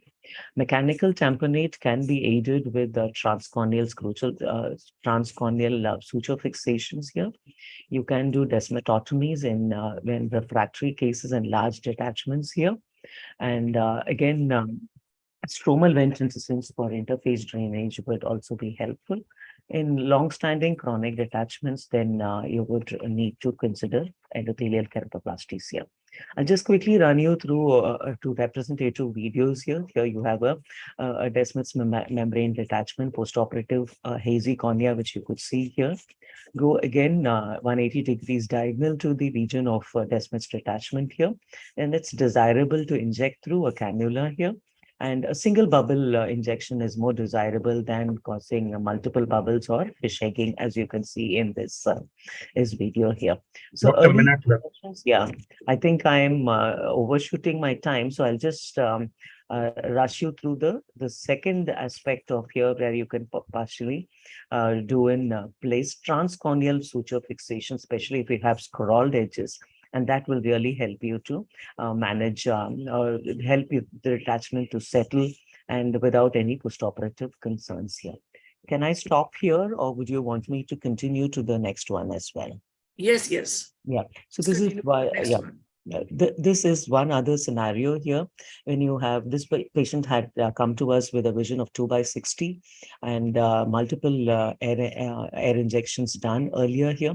So such refractory cases, and when you do find bullous detachments, that's when you would probably want to go in and use your stromal vent incisions for management of these cases. Here you see a large bullous detachment, limbus to limbus, and IOCT, if you do have it, really helps you to decide if you're going in the right plane here.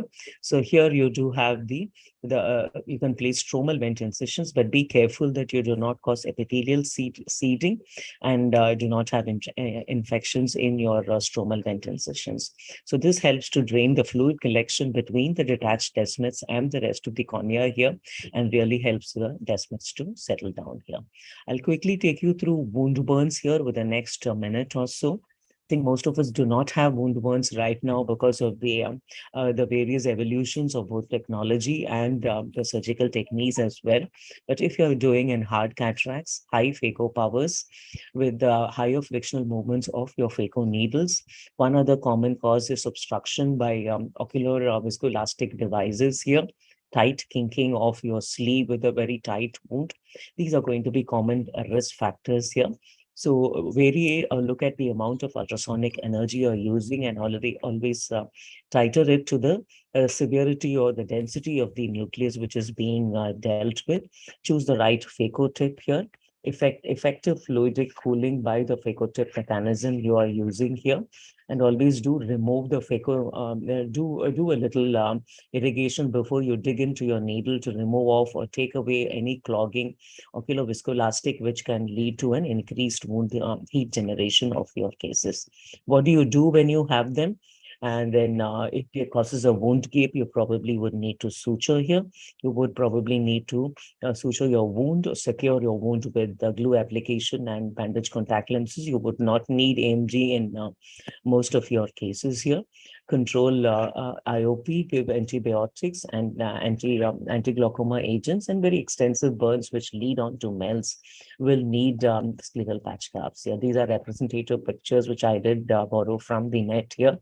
Delayed wound healing, fistula formations, iris prolapses, astigmatism when once healing occurs because of the scarring, wound infection are the complications which one need to look at. I think I would stop and not cover tasks which would be taken up by my next speaker. And I wish to thank the Jhos executive team and Dr. Bharati in particular for having me in this wonderful session. Thank you for your attention.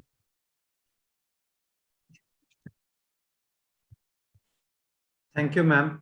Thank you, ma'am. So please remain because there is a discussion in the last, and the senior person, Dr. Kaushik Murli. So he will be talking on severe post-operative inflammation on first post-op day. And Dr. Vibhuti Bhushan, please introduce him.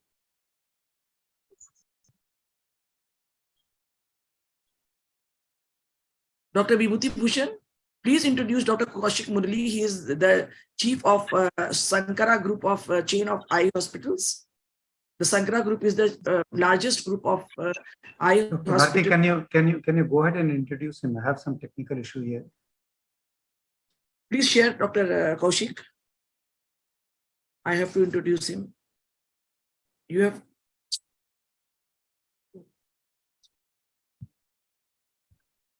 Okay.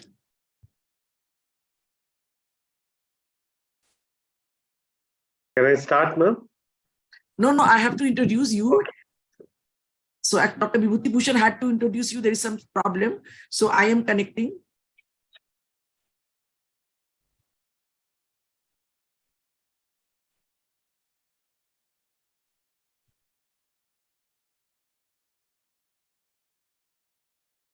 Dr. Kaushik Murli.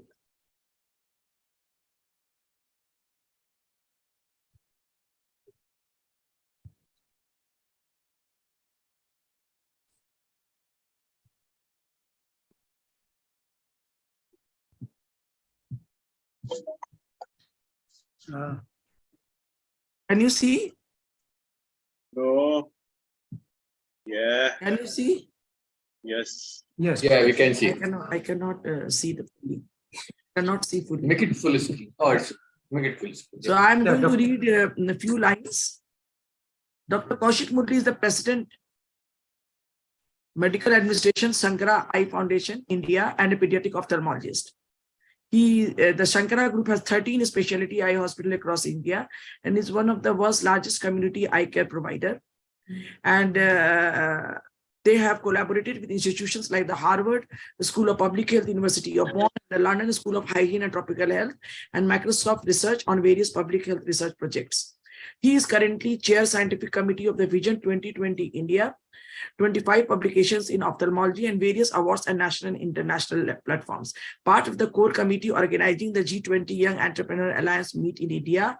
Wow. He was part of the Indian delegation at the G20 Young Entrepreneur Alliance in 2018 and lead the India delegation at the India-Israel Forum.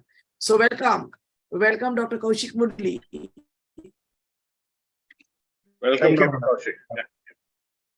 Could I? Yes, please share your screen, Dr. Kaushik. Yes, ma'am. Just give me a minute.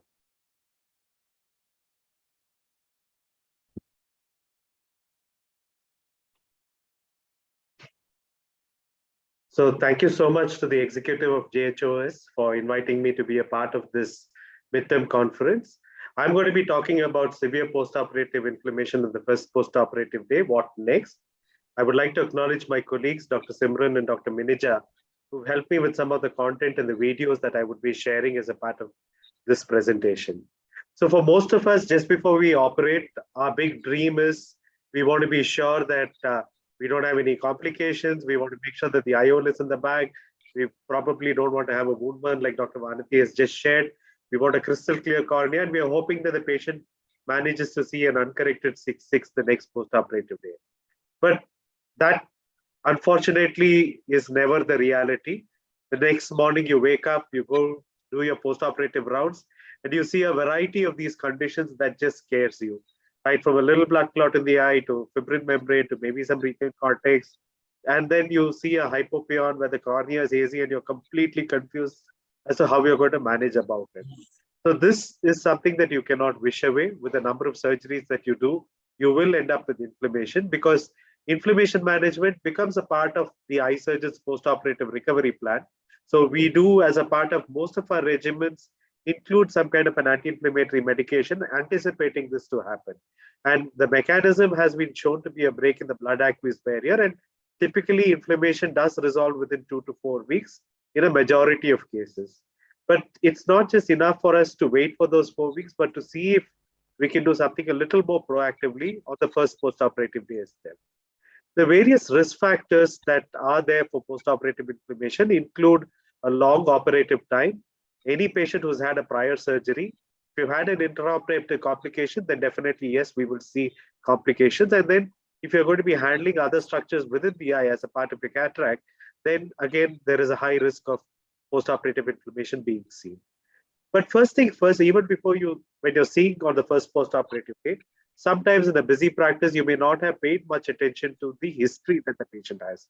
So here is one patient where we had seen that on history and even on the preoperative examination, it had recurrent attacks of uveitis, and he was shown to have been diagnosed with a complicated cataract with a peripheral anterior side decay.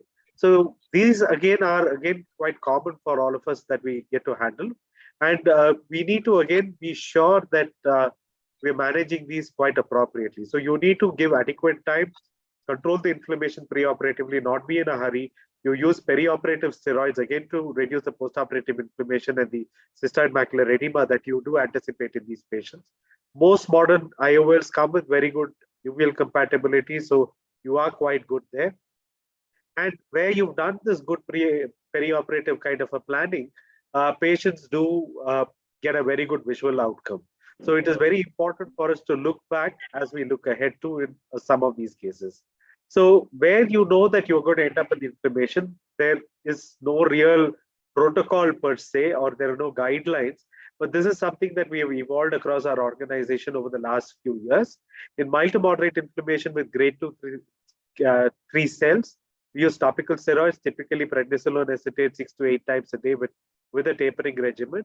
In severe inflammation with the fibrin membrane formation and hypopyon, sometimes a subconjunctival mitricane with dexamethasone could be given, along with maybe a loading of hourly topical steroids. Topical cycloplegics do relieve pain and reduce inflammation. Atropine eye drops, we limit it to very severe inflammation, because again, the photophobia lasts much longer than even after the inflammation has subsided. And wherever there is some persistence of this inflammation, oral steroids at a dose of 1 milligram per kg body weight could also be started. Now, when you talk of mitricane, this becomes an armament that we quite often use. So again, typically, for those of you listening in, this is a mix of lignocaine, atropine, and adrenaline. So this is then reconstituted. So you use typically a 1 ml insulin syringe, and then in case you're using decadron, again, you can add about 4 milligrams to it. And you could inject it either in the inferior fornicial area or even in the superior bulbar conjunctiva. Inferior fornice is just easier because you ask the patient to look up and you have adequate space. So for the beginners, it becomes much easier. You're not worried about perforating any blood vessel inadvertently. So from that standpoint, this becomes the first tool that anybody can use. We've looked at the preoperative history. We've looked at some inflammation. The next most common reason is something that's happened in the surgery. So again, this is another patient who had inflammation from the first 5 that I showed. but the OT note showed that this was a 4 millimeter pupil that was not dilating further. And then the surgeon had in very small handwriting written minimal residual cortex left, post-operative probably conservative management. So again, there are no rules in terms of when do you re-intervene and go in for an anterior chamber wash where you remove the cortex. But typically anything that is beyond about 3 clock hours, it would be prudent for you to do an AC wash. Although if it is in the inferior quadrant, it is likely that it will get resolved over time. But in the interim period, the patient could have an increased intraocular pressure and other problems. What is most scariest for us is a picture like this, TAS or the toxic anterior segment syndrome, which occurs when toxic substances enter the anterior chamber. Doctor, 1 minute left. This is a sterile, non-infectious postoperative inflammatory response, typically seen in 12 to 48 hours. You see decreased visual acuity, limbus to limbus edema, raised IOP, hypopyon, fibrin formation, irregular pupil, and there is mild pain and redness. 4 situations typically result in TAS: inadequate sterilization of instruments, enzymes and detergents that remain on these clean instruments, the endotoxins contamination that happens during this process, and some preservatives from products and medications that leak into the eye. So this is something that you need to be very aware about. First and foremost, do share it with your fellow colleagues. So if you're part of the JHOS, be sure to talk to other colleagues to find out whether any of them have been using it. If you're sharing operating facilities, again, you need to discuss with it. Look at any recent changes in the inventory. You may not be aware of it, but the stores or the inventory person may have changed one consumable because it was not available that day. Again, you need to be wary that you need to look for any regional outbreak if there is a larger cluster geographically or even within your institution. But it would be prudent if you have multiple cases to shut down your operating room, do some cultures, look at your cleaning protocol, recheck how your disposables are being used and ordered, and interview other surgical staff members to see whether any changes in the protocol have been done. You know, on the first post-operative day, if you see inflammation, it is honestly not very likely to be endophthalmitis. But however, as surgeons, it is prudent for us to assume it is an endoff unless it's proven otherwise. You could do an AC tap or a vitreous biopsy, and typically you would continue on systemic steroids and you would suspend further surgery until you're clear about where the etiology is. So you don't want a cluster looming around you. If you have multiple cases, whether it's the TAS or an endoff, the investigation remains pretty much the same. Look at patient common factors. You would want to look at any consumables that have been changed, whether they are outdated. You may want to even culture them to look for any contamination. You know that there is an interplay of patient factors, consumables, and the surgical environment. Be sure that your environment is okay. You may do cultures, look at your HEPA, look at your operation theater environment, and go ahead with it. As surgeons, yes, we think that we are very good, but we need to understand the outcomes are dependent not just on us to not have inflammation. We need good instruments, clean consumables, a good mentor and a trainer, somebody to hold us back so that every patient of ours can see that wonderful morning sunrise the next day post-surgery. So once again, thank you so much to the team at JHOS for inviting me to be a part of this talk. Great. करो यही हो जाता है हमेशा.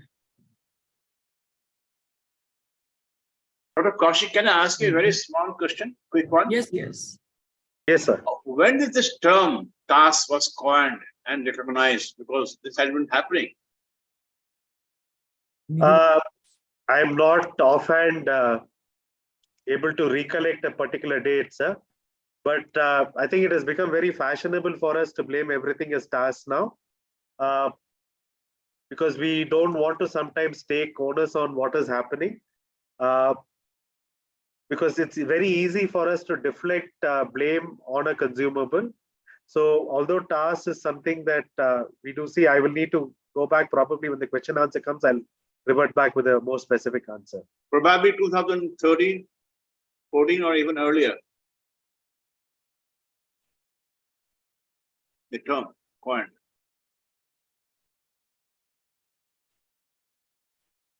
Okay, thank you. Please go ahead. Any question from Cornea people? Any question from anyone? Is it the question and answer session now? No. Actually, Dr. Deepak Lakra is our local Jhos speaker. So that's why I was just asking if anyone has to ask question because a lot of question answer has taken place after Madhu Raju's talk. So it has already been taken place. So, after one talk, again, I will invite people for discussion. So over to Dr. Deepak Lakda. He is the professor of ophthalmology in the largest medical college of Jharkhand, Regional Institute of Ophthalmology, RIMS Ranchi. And he's a cataract and glaucoma person. And recently he did a few keratoplasties also. So over to Dr. Deepak Lakda. Dr. Deepak, please share your screen. Dr. Deepak, unmute yourself and share your screen. Okay, sir. Yeah. It is visible? Yes. Visible, okay. Make it full screen. Okay, thanks, madam, for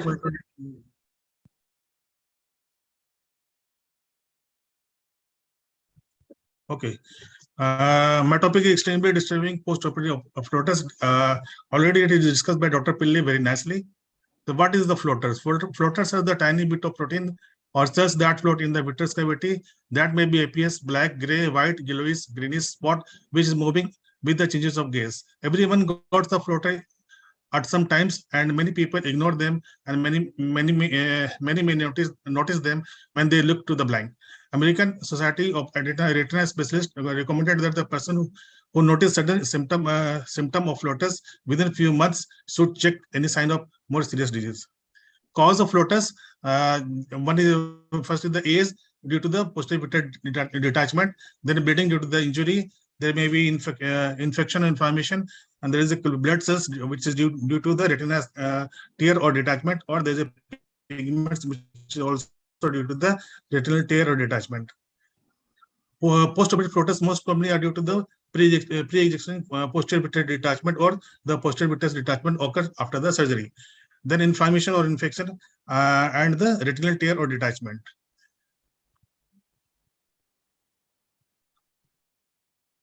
So the posterior vitreous detachment, it is the floaters appears as a large cowl or multiple string type, and sometimes associated with the flashes of light.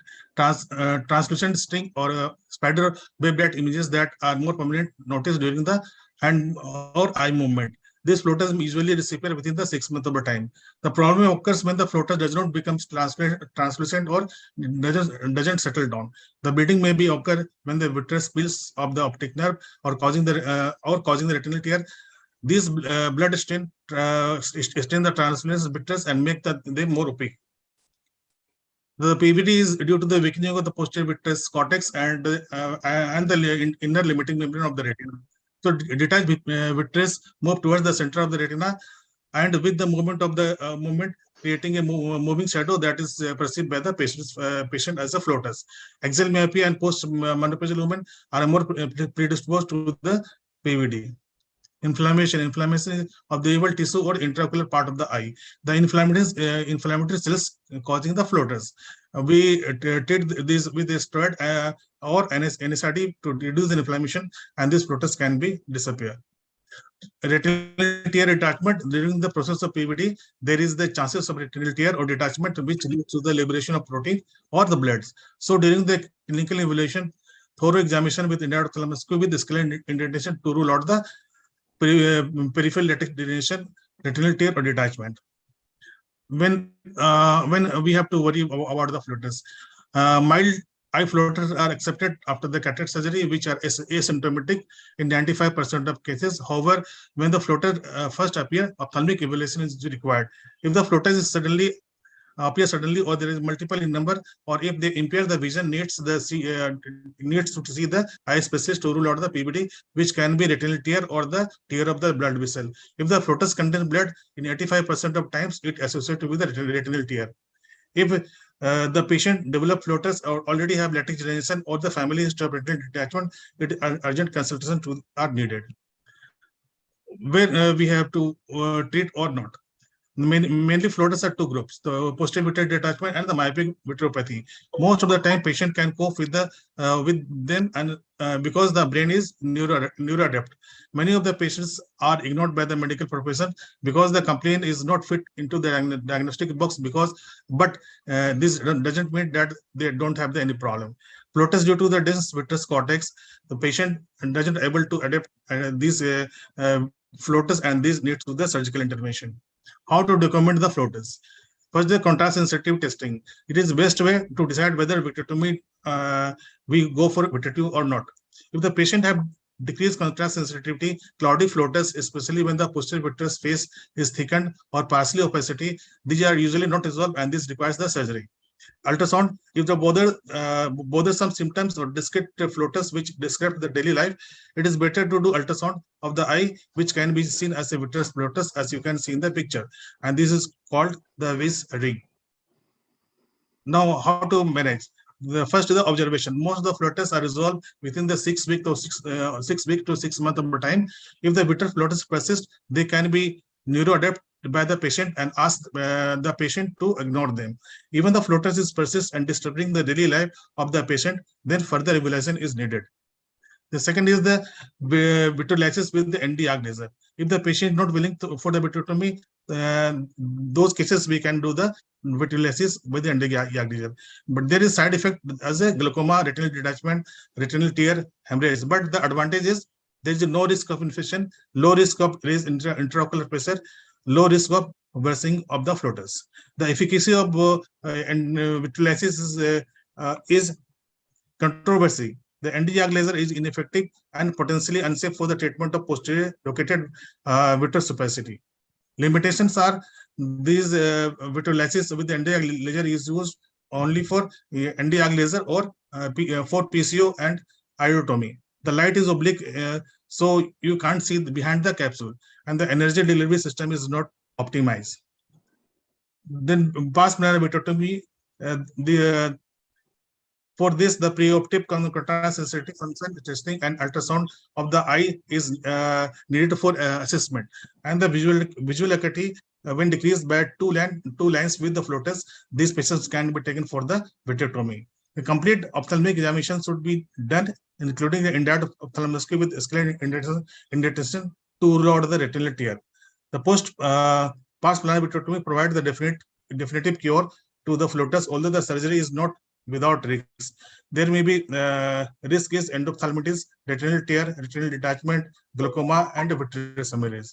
But the modern 25 gauge or 27 gauge vitrectomy and techniques helps in reducing the risk of the surgical complication. Pars plana vitrectomy can be both effective and safe management for the unresolving vitreous opacity. Number of study demonstrated that the successful pars plana vitrectomy improves the functional measure of the contrast sensitivity. Minimum invasive vitrectomy, that is core vitrectomy, in which the contrast sensitivity is normalized within the 1 week and it persists, remains stable for 3 to 9 months. So in summary, the impact of floaters on the patient after the post-operative period is affect the quality of life and the vision. So however, they can be sign of more visually threatening complications such as the retinal tear or detachment. So it is incumbent upon the ophthalmic surgeon to offer the safe and effective management of the condition, as either keep observation or do the ND-YAG laser vitrectomy, or lastly the pars plana vitrectomy. Thank you for listening. Sir, will you allow me 2 points to say? Yes. A word of caution is, number one, if the patient complains of floaters and if you examine the patient, okay, go ahead, do the endoscopy and thoroughly, and after doing indentation and all that. But if the patient is not satisfied and comes to you again, you should be examining again. You do the endoscopy again. This is very, very important. Point number one. Point number two, if the patient has floaters and if you examine and you found that they're horseshoe tear, right? So you seal the hole, you barrage the hole, and you're happy that you have saved the eye. But you must explain the patient that the floaters are going to remain. because the patient does not know what have you done, because the patient didn't develop detachment. So the patient had the same problem, and after you charged him and did the laser barraging, the patient has the floaters again. So you have to be very, very careful and explain the patient that the floaters are going to remain. There are 2 points I want to make. Thank you very much. Definitely, sir. Okay. Thank you, sir. Yes, very practical approach. So we have to explain the patients that many times it persists after the treatment. And any question to the cornea people? Dr. Pooja, Dr. Nidhi? Excuse me, ma'am, I'm having one question. Yes. With Dr. Vanati, ma'am. Yes. So what timeline for the decision of in DM detachment we should go for, or any other clinical sign pertaining to whether the DM detachment management can be done with the just air tamponade or endothelial keratoplasty is needed? I mean, is there any timeline or clinical guideline wherein we can decide that whether we should send directly the patient for endothelial keratoplasty, or we should try for the conservative management in the form of air tamponade? Yeah. Hi, Dr. Nitin, can you hear me? Yeah. Yes, I think these are the pertinent points and concerns when one is looking at a Descemet's membrane detachment here. Several times, I think in corneas at risk, you would be able to see that subtle detachments or descetotomies at the site of your side ports or your main incisions here. And if you find that these are unduly loose, then I do go ahead and put in a suture then and there itself sometimes, so that this does not worsen postoperatively, especially in high-risk cases.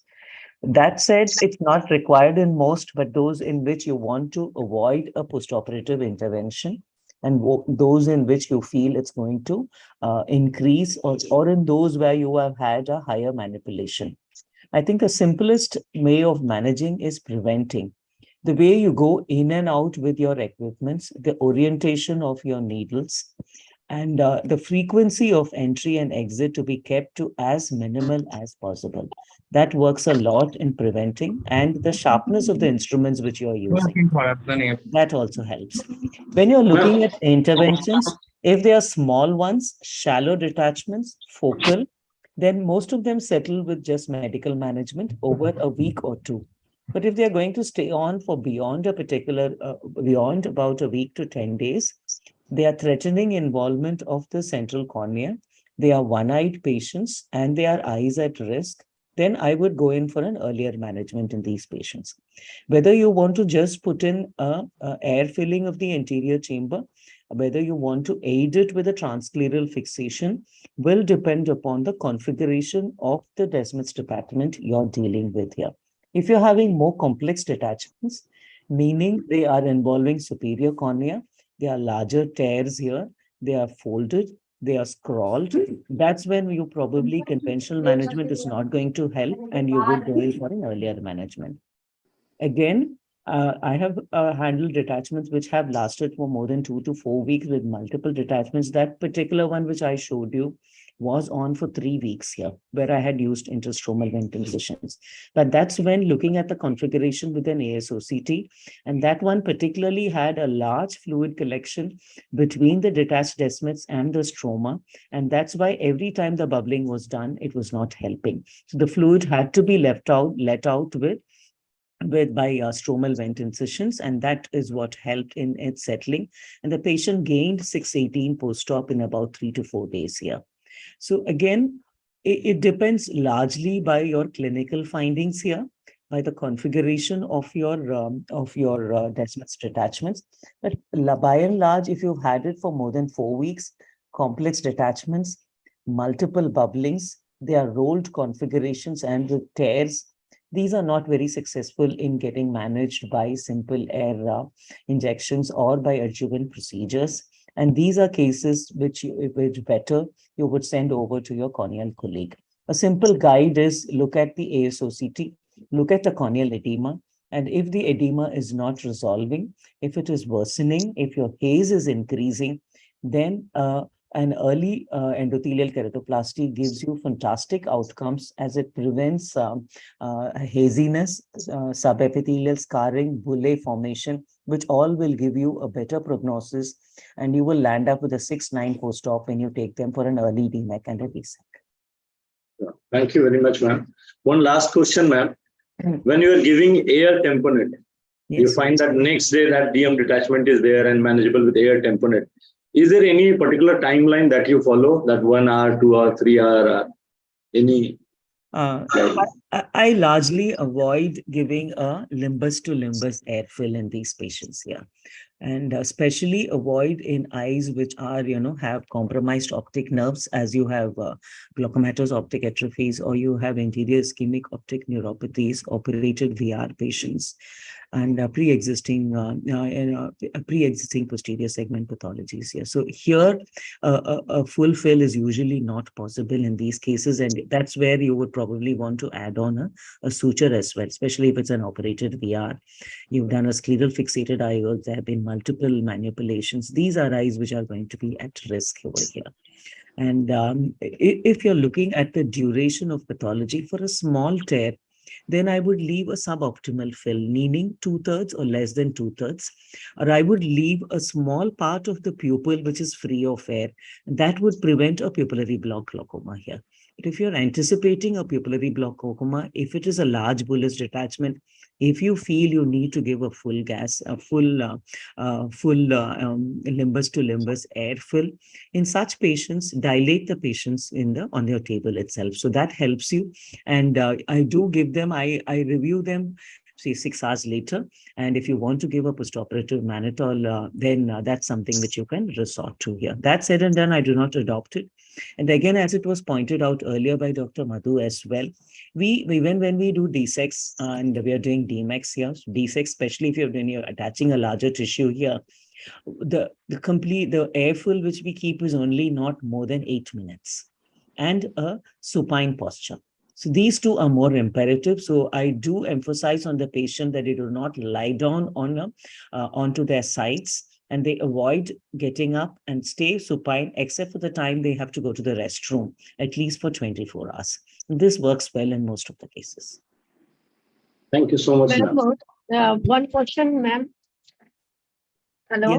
Yes, Dr. Pinky, I can hear you. Yeah, ma'am. Good morning, ma'am. Morning. One question from my part, ma'am. After the post of corneal edema, what is the dose of hypertonic solution and Dimox estazolamide? What is the duration? It is very beneficial for those patients.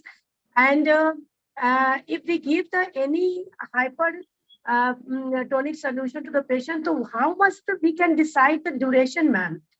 Because the patient is very much, we can judge that, we can move for the long time, the corneal edema is subsided or not, and we can throw out the medicine and all these things. But what is the guideline for the medical part, ma'am, please? I think you're trying to ask me how long a vial can be kept. Is that your question, or what is the duration of the medication? Ma'am, how much to be used? Okay. See, if you find the patient is reliable and the patient can tolerate drops, or it's not going to squeeze it out, Hyposol 5% eye drops. It's a very severe edemas. I add on Hyposol 6 eye ointments for these patients here. Okay. And again, I would titrate it to the severity or the ocular surface pathologies like pre-existing dry eyes, which they have here.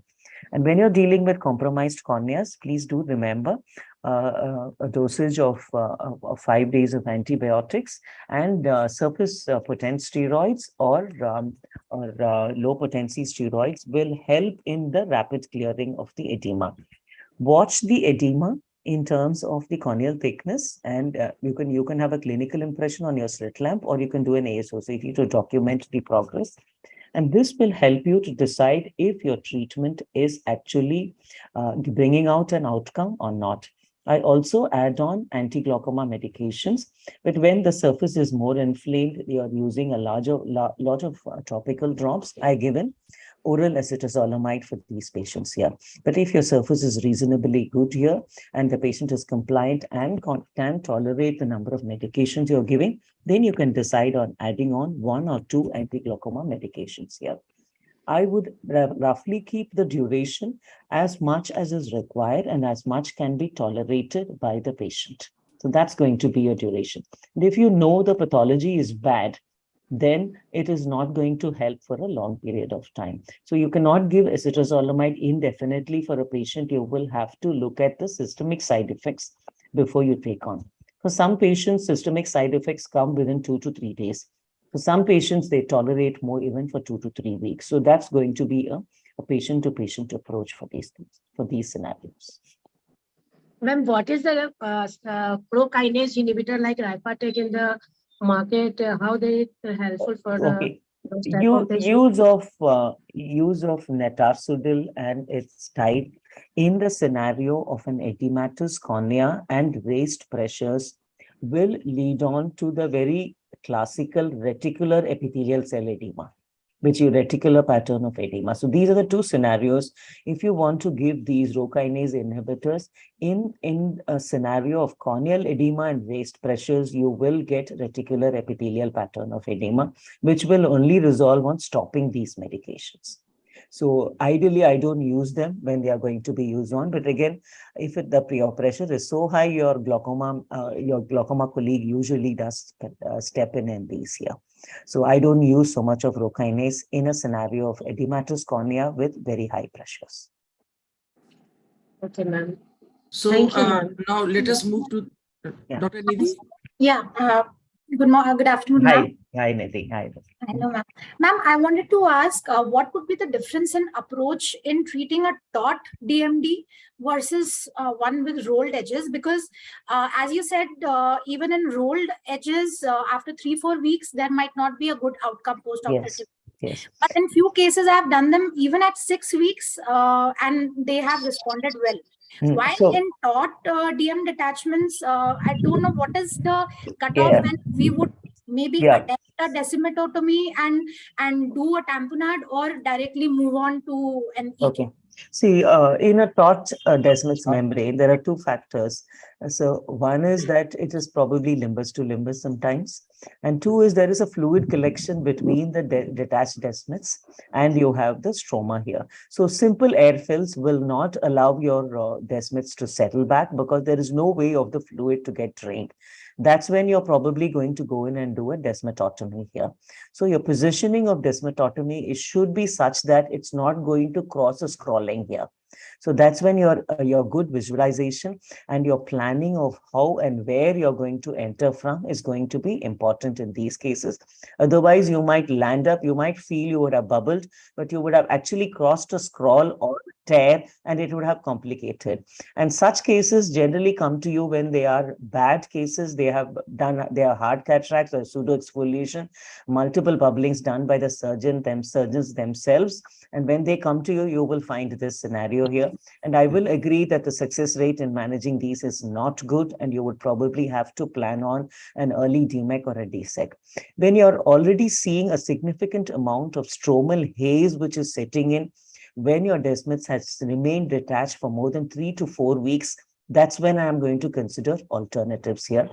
I don't prefer to do a descematotomy from inside. I would prefer stromal vent incisions. You can move them away from the paracentral cornea. But again, be careful if you have an IOCT guided or if you're able to assess on table and don't go too much and just nudge the corneal thickness and see and stop when the fluid flows out.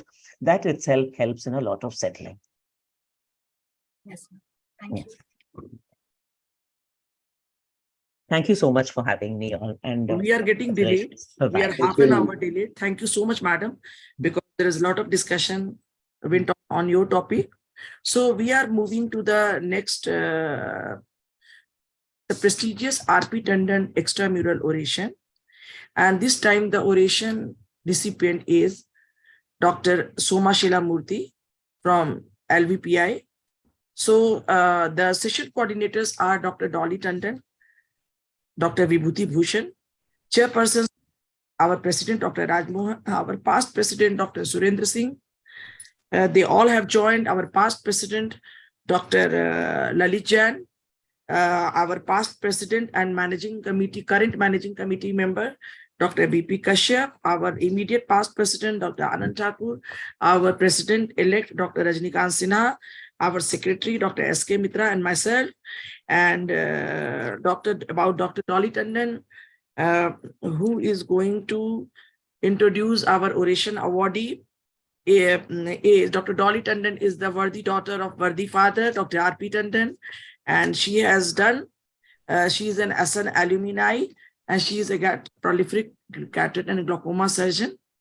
So over to Dr. Dolly Tandon for introduction of Dr. Somashila Murthy, our prestigious R.P. Tandon oration recipient. Dr. Dolly Tandon, madam, please unmute yourself and share this. Yes. Good afternoon, everyone. I'm happy to introduce Dr. Somashila Murthy for the Dr. R.P. Tandon Oration Award 2023. Dr. Somashila Murthy has an extensive experience in conducting clinical trials. Dr. Somashila Murthy is an alumna of PYL Nair Charitable Hospital in Mumbai and has done a specialization in ophthalmology at Lokmanya Tilak Municipal Medical College, Mumbai. She completed her clinical fellowship in cornea and anterior segment disease from LV Prasad Eye Institute and uveitis and ocular pathology from Doheny Eye Institute at the University of Southern California, Keck School of Medicine, Los Angeles. She then joined LVP Eye Institute as a faculty.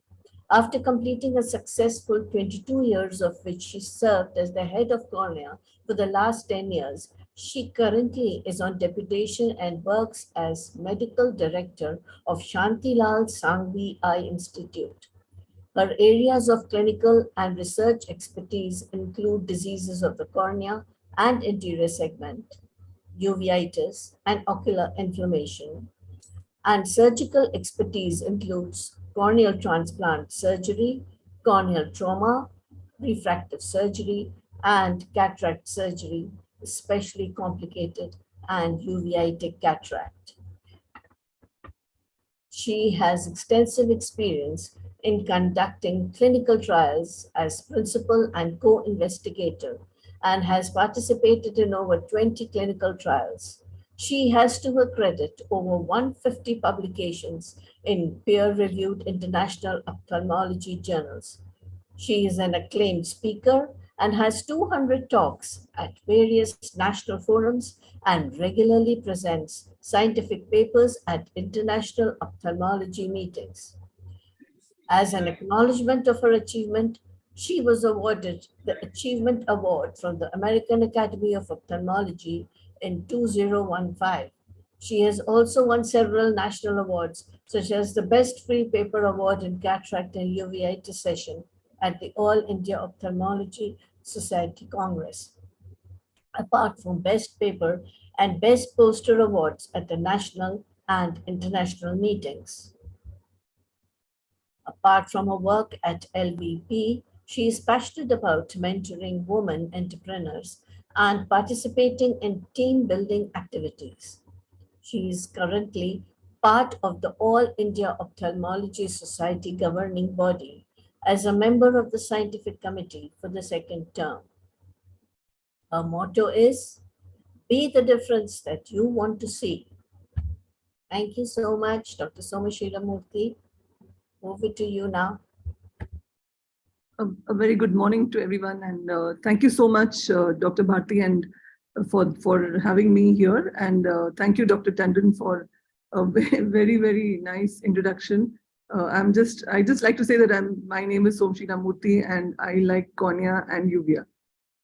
It is a great honor indeed to be bestowed the oration. And before I start my talk, I would like to introduce Professor, of course, at this forum, there is no need to introduce him. But honestly, I did not know much about Professor R.P. Tandon till I read about him and I'm so impressed and I'm so honored to be giving this oration. So he was one of the most prominent members of the fraternity, especially Jhos, and those who had the privilege of knowing him would fondly remember him as a distinguished ophthalmologist and a wonderful human being.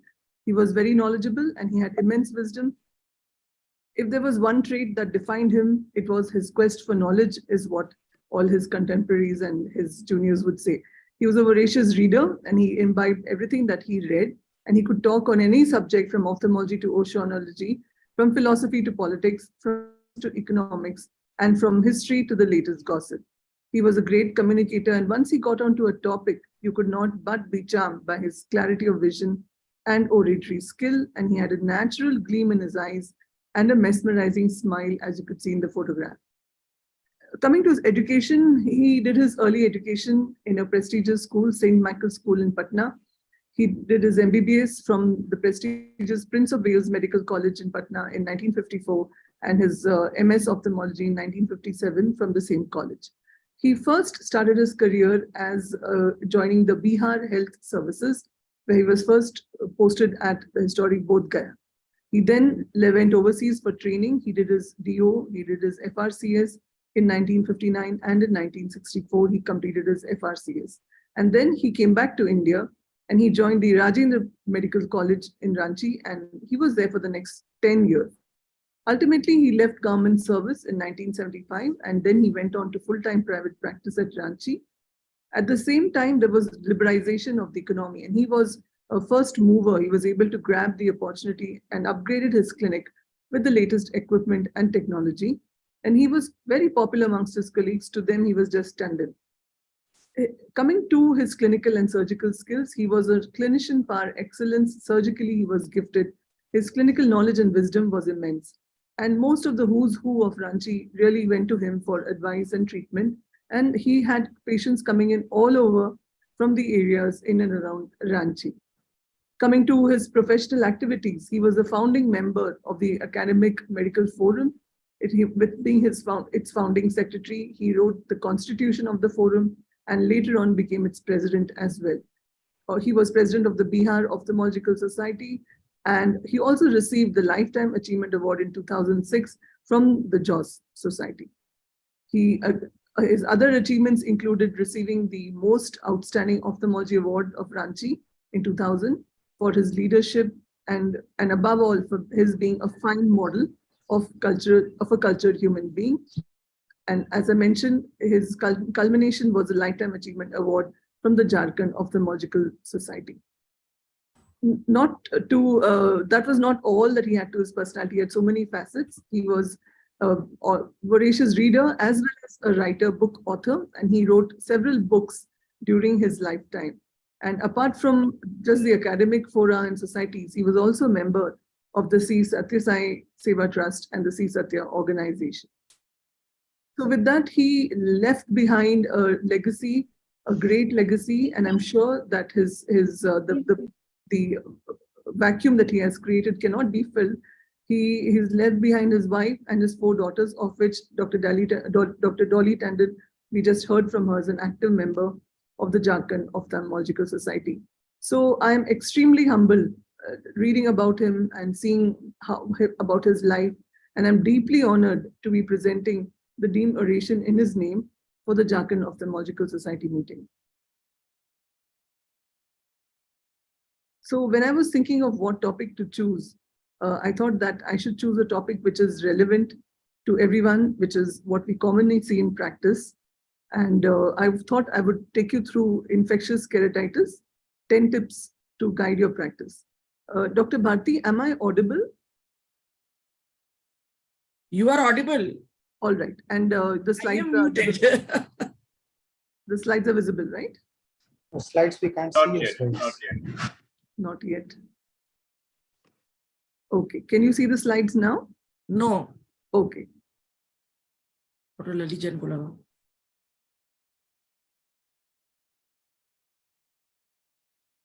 Now it's visible. Okay. So yeah. So now you can see that. Yes. All right. Is that yes or a no? Yes. Okay, great. So we all know that infectious keratitis is somewhat common problem that almost all of us, whether we are general ophthalmologists or cornea specialists, end up seeing at least, if not frequently, at least occasionally in our practice. Unfortunately, it is more common in developing countries because of the incidence of trauma and agricultural background. Overall, it accounts for a fairly large population of corneal blind in India. And amongst all the corneal blind, 50% of these are either due to childhood keratitis or adult keratitis. So therefore, if we have early treatment of microbial keratitis, obviously we can limit these numbers. So the etiology, if you read various studies, will show that most of the time it's bacteria that are frequently noted. Whereas when you look at the hospital-based, it's fungal and bacterial are almost equal. But when you talk about community-based, then bacterial is higher. So that was my first tip, in that the community-based practice, bacterial will be higher. The next thing I had is that the clinical evaluation. So not just the onset, progress, treatment, response, or history of trauma, but when you see the patient, for example, this picture here is of a patient with contact lens wear, and the patient comes with infection, but you really have to ask that, what the patient sometimes may not give the history. This is another patient who has a corneal transplant, and this infection is because there was a loose suture, which was noted even at the previous visit, but perhaps was overlooked to be removed. This is a patient who has a cataract surgical wound, and there were loose sutures in there. They were not removed after the cataract surgery, and look how the infection has advanced. Sometimes the patient doesn't come to us right away. So contact lens wear, past surgery, associated ocular disease, and sometimes even systemic illnesses like uncontrolled diabetes or certain other infections, say leprosy, with corneal anesthesia. So these are some of the conditions we should look for, and that is tip number 2. This is a patient with past RK in the past, and so these patients have deposits within the RK scars and are also prone to infection. So in addition to our history taking, we should check for corneal sensations. Sometimes neurotrophic corneas are more prone to infection. We should check for dry eye, check for the nasolacrimal duct if there's any obstruction, check if lids and lashes are malpositioned, or if the patient has a missed foreign body. So coming to what we must know. So we must, of course, know about the commonly encountered infections. It's good to know about the uncommonly encountered infections. And then it's also good to know about non-infectious keratitis, because sometimes they look like infection. So bacterial keratitis due to gram-positive cocci is one of the commonest. You can have a rounded infiltrate like this, not too severe infection, or you can have multiple such infections somewhere here, almost like a staphylococcal marginal keratitis, but this has ulceration and it also grew gram-positive cocci, and there's a main focus over here. And you can have suture-related, so loose suture for the patient with ECCE, you can have suture-related keratitis. Or sometimes you can have very severe looking, even these corneas will rapidly melt. So this was a patient who had a nasolacrimal duct obstruction and presented in this, it's quite rather late stage, because the patient was being treated as fungal keratitis based on the severity that the ophthalmologist must have noted. So bacterial keratitis, so in other words, can range from mild to very severe, as you're seeing here. On the other hand, you know that gram-negative bacilli is notorious for being very rapid to become severe. So here is a patient with gram-negative bacilli, not so severe looking, and this can be rapidly controlled. Here is another patient in the central lesion. Again, this turned out to be gram-negative bacilli. And then these patients are some people that you might unfortunately see who present to us with very extensive, almost near total corneal melt. Here there is corneal melt and pseudocornea formation going into anterior staphyloma. So these patients can have gram-negative bacilli such as Pseudomonas. Sometimes these drugs are these bacteria are multi-drug resistant, and that's why you can have these devastating infections. So even in bacterial infection, it can range from mild, or it can be devastating for what you see typically in Pseudomonas. So how should we treat these patients? There's always a sort of a debate. Should we use empirical therapy versus protocol-driven therapy? So we have commercially available 4th generation fluoroquinolones. So should we use them as monotherapy? Or is it better to use as fortified antibiotics, combine 2 therapies? So the tip 3 is that if you have a smaller, less severe infection, and it is not really in the center, maybe off center, and it looks typical like this, it appears clinically bacterial. So we can start the patient on every 1 hour intensive topical therapy of 4th generation fluoroquinolones, but don't wait beyond 24 to 48 hours. So if it is bacterial, you're on the right track. Most of the bacteria will respond, especially gram-positive cocci, should respond to this therapy. And in 24 to 48 hours, you'll start to see a dramatic response. So beyond 24, 48 hours, don't wait. If we have isolated it and if we have microbiology and this has shown to us that this is gram-positive cocci or you know that it is bacteria, or if the patient presents to us initially itself like this is very severe. So you have to do microbiological evaluation and you have to start fortified antibiotics. Don't treat this patient empirically because in the next 24, 48 hours, it will start melting very soon. So a good combination is fortified vancomycin eye drops. We used to use cefazolin fortified, but it's poorly available nowadays. And then we combine it either with tobramycin or ciprofloxacin eye drops because these are available. Initial therapy is every 1 hour, and then these are severe conditions, so use atropine eye drops and evaluate within 12, 24 hours, you should have improvement for these patients if you're on the right track. So which means, in other words, the management strategies can be divided for non-site threatening ulcers and for site threatening ulcers. For non-site threatening ulcers, you examine them, can start on broad spectrum, don't start on multiple drugs, only on antibiotics, don't start antifungals as well, only one course that you need to follow, re-evaluate, and if they are not doing well in some way, then go ahead for microbiological evaluation, and then change to fortified antibiotics. In the second strategy is if they're site threatening, straight away go do microbiology or refer to your cornea specialist, and then based on the smears, we can start the appropriate treatment for the patient and then change the treatment based on the response. And in case it is melting, it may need surgical intervention such as tissue adhesive or something like that. So that is what we learned about bacterial infection. Another commonly encountered infection is fungal keratitis. It also accounts for nearly 40 to 50% in hospital-based. They come with large ulcers, very bad, almost to the limbus. This is what we see in tertiary care. They're feathery edges with hyphae extension, can have satellite lesions like this, which is slightly connected to the main lesion. And they can have a very dry looking appearance like this particular patient. So the typically following injury, for example, this patient had injury with a leaf, and this is superficial anterior variant, but very severe. So this one, when we took smears, it showed septate hyaline fungal filaments like this. And also you can see very broad and thick hyaline fungal filaments for this patient. So we started, this is another patient who had, again, injury with cement fall and also has a dry elevated plaque-like lesion. So all of these are very typical for fungal keratitis.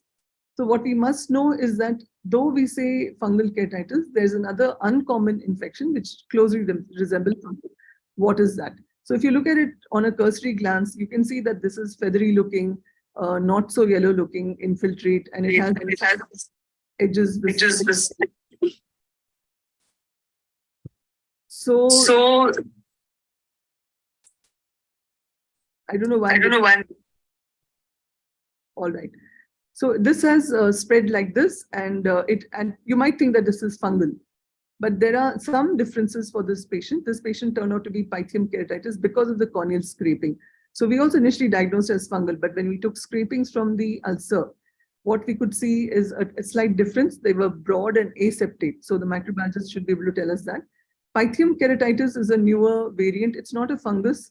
It responds to antibiotics, and it looks very similar to fungus, but it doesn't respond to antifungals. It goes on spreading if you're using only antifungals. So it has these typical tentacle-like spread, closely resembling fungal keratitis.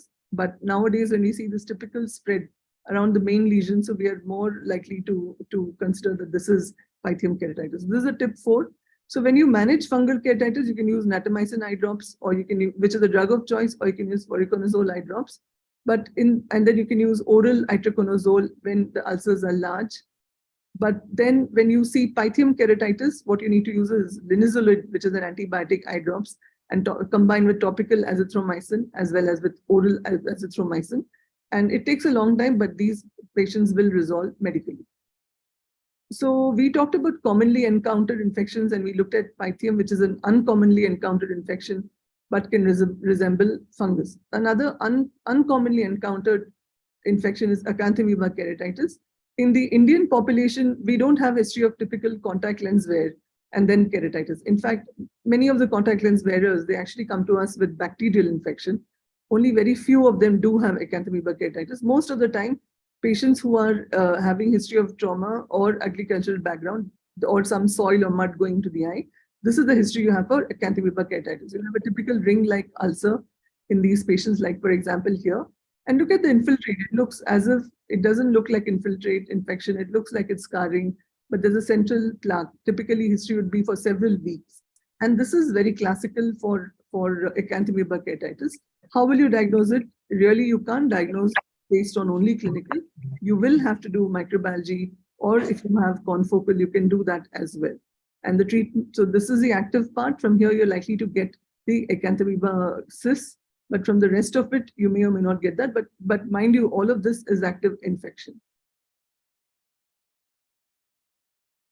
So these are what the cysts look like under the fluorescein microscope, the typical hexagonal. And these are what some of the cysts look like with the gram staining. So the treatment for acanthamoeba is to use chlorhexidine eye drops as well as PHMB eye drops. That is a definite treatment. And if you are not able to get that, you can procure it from various places. For example, from the LV Prasad centers or from Arvind and so on. And if you're actively seeing these infections in your area, then it is worthwhile to keep the medicines in your pharmacy and prepare them for patients when they come to you, because these are the only drugs to which the patient will respond. Coming to another uncommon organism, which is very interesting, is microsporidial keratoconjunctivitis. Typically, it occurs, it looks very similar to adenoviral, but the only difference is that you will see these multiple small pinpoint elevated lesions on the corneal surface, and either you have to suspect them or you can gently scrape them and send them for microbiology. That will show you the microsporidial cysts. The good news about this is that these cysts are sort of, this infection is not a very devastating infection. It'll resolve with or without treatment, and only it's because the patients are very symptomatic. So when they're symptomatic, what we tend to do is just take off all these lesions very carefully, even with a sort of a dry surgical sponge, and maybe put a BCL for a few days and just routine antibiotics and lubricants, and the condition will resolve. When you stain, you can see all these multiple staining spots, which are nothing but colonies of microsporidial spores. The same bug can also cause stromal keratitis. Now, that is when it becomes difficult. It becomes sight-threatening, and there is really no medical treatment. Although various medications have been tried, most of the time you don't have success. So when it becomes stromal microsporidiosis, again, this is a diagnosis that you have to make by exclusion. So you'll have a patient with very long history, even sometimes going into months or even years of recurrent infection like this. Most of the time it's missed or misdiagnosed as viral. And these patients can only resolve with a penetrating keratoplasty. Luckily, the results of penetrating keratoplasty are extremely good in these patients. Some more unusual organisms are nocardia keratitis, atypical mycobacteria, and don't forget HSV keratitis. This is a case of HSV stromal necrotizing keratitis coming in from the periphery. So you can call it a marginal keratitis. Viral is sort of a very, very common and frequently encountered entity. And when it's typical, when you have the epithelial form, the dendritic, it's very easy to make the diagnosis. But when you have, as I showed in the previous picture, when you have something like this picture, then it's very difficult to figure out what's happening here. Sometimes even the viral keratitis can have hypopyon. They can look like a bacterial or fungal infection. And to make it even more confusing is that you can have underlying viral infection and then the patient has a secondary infection. So viral can fool us into many kind of presentations. And only thing is that we'll come to know a little later that the patient is not responding to whatever therapy. Then we revise our diagnosis, think about viral and start the patient on antivirals. And that's how the patient will improve. So we learned about commonly encountered infections. I discussed many of the uncommon infections. Let us look a little bit about the non-infectious keratitis. So what is this? So this is a patient who had undergone a therapeutic keratoplasty a while ago and developed a central corneal lesion which looked like an infection. So the referring doctor started the patient on quite a few, 1, 2, 3, 4, 5, 6, 7, 8 medications. So antibiotics, antifungal, I guess, and then even lubricating eye drops and anti-glaucoma medications which are already going on. So with the result, what happened is that all this congestion persisted the central epithelial defect just never healed. So what is this? This is a case of drug toxicity or drug induced. So tip 9 or tip none. None is because there's no infection here. And this is because of all the multiple medications. What is the treatment? Stop everything except for the lubricant and wait for this condition to resolve. So that's what we did for this patient, and the epithelial defect beautifully resolved. But of course, the graft was already edematous and failing, and subsequently the patient needed visual rehabilitation for that. So even when we use antimicrobial therapy, I mentioned earlier, even the fortified medications can after a while start causing worsening, or you'll see that initially patient did well and now the epithelium is not healing and the patient still has a very congested eye. So the history to take is that, is there severe burning or stinging on putting the drop? And the patient invariably will say yes. So we have to sort of have a strong heart and stop all the antibiotics or antifungals, and we have to believe that this is now drug toxicity, and most of the time it is. So if the patient doesn't improve just by stopping the medications, then we have to do an amniotic membrane or a tarsography to facilitate the healing of the surface. So coming to the very last tip, which most of us may not make this confusion, but if you see these very rarely, sometimes we had this patient referred to us as an infection, in fact, as acanthamoeba. But the patient actually has an advanced Moran's ulcer. So when I tell you the diagnosis, you wonder, how could this be confused with acanthamoeba? But in a little earlier stages, it was. So sometimes you have this peripheral infiltration. So this is a patient with rheumatoid arthritis and having this peripheral non-infectious etiologies, inflammatory. And this is in a patch graft, whether the patient has, actually it was a severe rejection of the patch graft, but it was confused to be an infection. So this was assumed to be a perforated keratitis, but actually it was also another case of probably Moran's ulcer. So you can have PUK as well as you can also have certain other diseases which are not inflammatory, which are not infectious but inflammatory. For example, this patient I mentioned here, which will mimic infections. So that was the last tip for today. There are many other tips, but maybe for another day. Thank you very much, and I acknowledge all my colleagues whose contribution for this presentation. And I have so many mentors and role models who have helped me in all my years. And of course, my deep gratitude to Dr. Bharti Kashyap and the Jharkhand Ophthalmic Society for help, for inviting me and giving me this great honor. Thank you once again. Thank you, Dr. Somashila. And the topic you selected is of immense benefit to all of us, and especially to those who are doing solo practice. Thank you. Here, Dr. Jahid Siddiqui is here smiling. Please acknowledge him. Hi, Zahid. Thank you. Hi. Nice presentation. He very rarely makes his appearances. Very special person. I'm all here. Yeah, but then you are so much delightful to see, madam. So now all the madams are here. Kasturi madam is here. Tumhare sab favorite log hain. Anga Harur madam is here. So now I'll mute some myself. madam log hain. This is we have actually bound Dr. Somashila to, it is a must for her now to participate in our forthcoming annual conference, which will be March, because now she has to receive the plaque of appreciation of the of this oration. It will be my honor. And as annual conference dates are coinciding with our annual conference, so maybe it is we have our dates are declared in the month March, 15th of March, but I am hearing that the annual conference is also happening on the same date. If it is so, then our conference will be rescheduled from 15th March. So please block your date 15th March. If AIOS conference happens at that time, then our conference will be rescheduled to the last week of the March. So thank you, Dr. Somashila, once again. You are my all-time favorite, and my another two favorites are here. So now we are starting. We are starting the third session, Top Mistakes in Glaucoma Management. This is the very interesting and innovative session. And our session coordinator is Dr. Rashi Shyam and Dr. Tanisha. Rashi Shyam and Dr. Tanisha. Dr. Anga I have replaced because she has to join somewhere else. Our chairpersons are ex-past president, Dr. B.N. Gupta. Sir, are you here, Dr. B.N. Gupta, sir? Dr. Vinay Gupta, sir, is here. He's a glaucoma person, very senior person, practicing in Giridih. Dr. Lalit Jain, our ex-president, past president, he has also joined. Dr. Sujaya Samanta, our past secretary, very active, and the prolific cataract glaucoma surgeon from Hazaribagh. He has joined. Dr. Atma Prakash, the diamond from Dhanbad. He is the Dhanbad Ophthalmic Society. He has joined. Dr. S.P. Chakanwal, he is the boss. He is the chairperson of Jamshedpur Eye Hospital. Dr. Ajay Gupta, he's another prolific cataract surgeon from and glaucoma surgeon from Jamshedpur.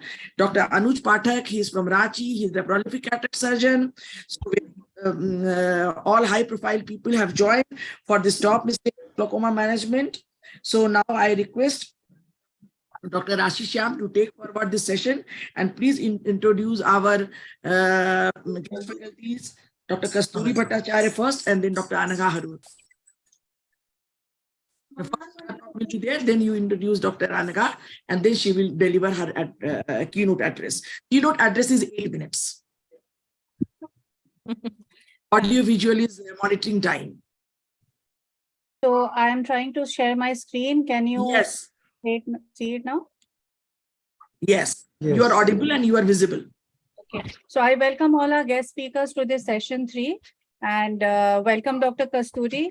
Dr. Kasturi is director of Sri Shankara Deva Netralaya Guwahati and chairman scientific committee of the Oculoplasty Association of India. She is also the president of APSOPRS.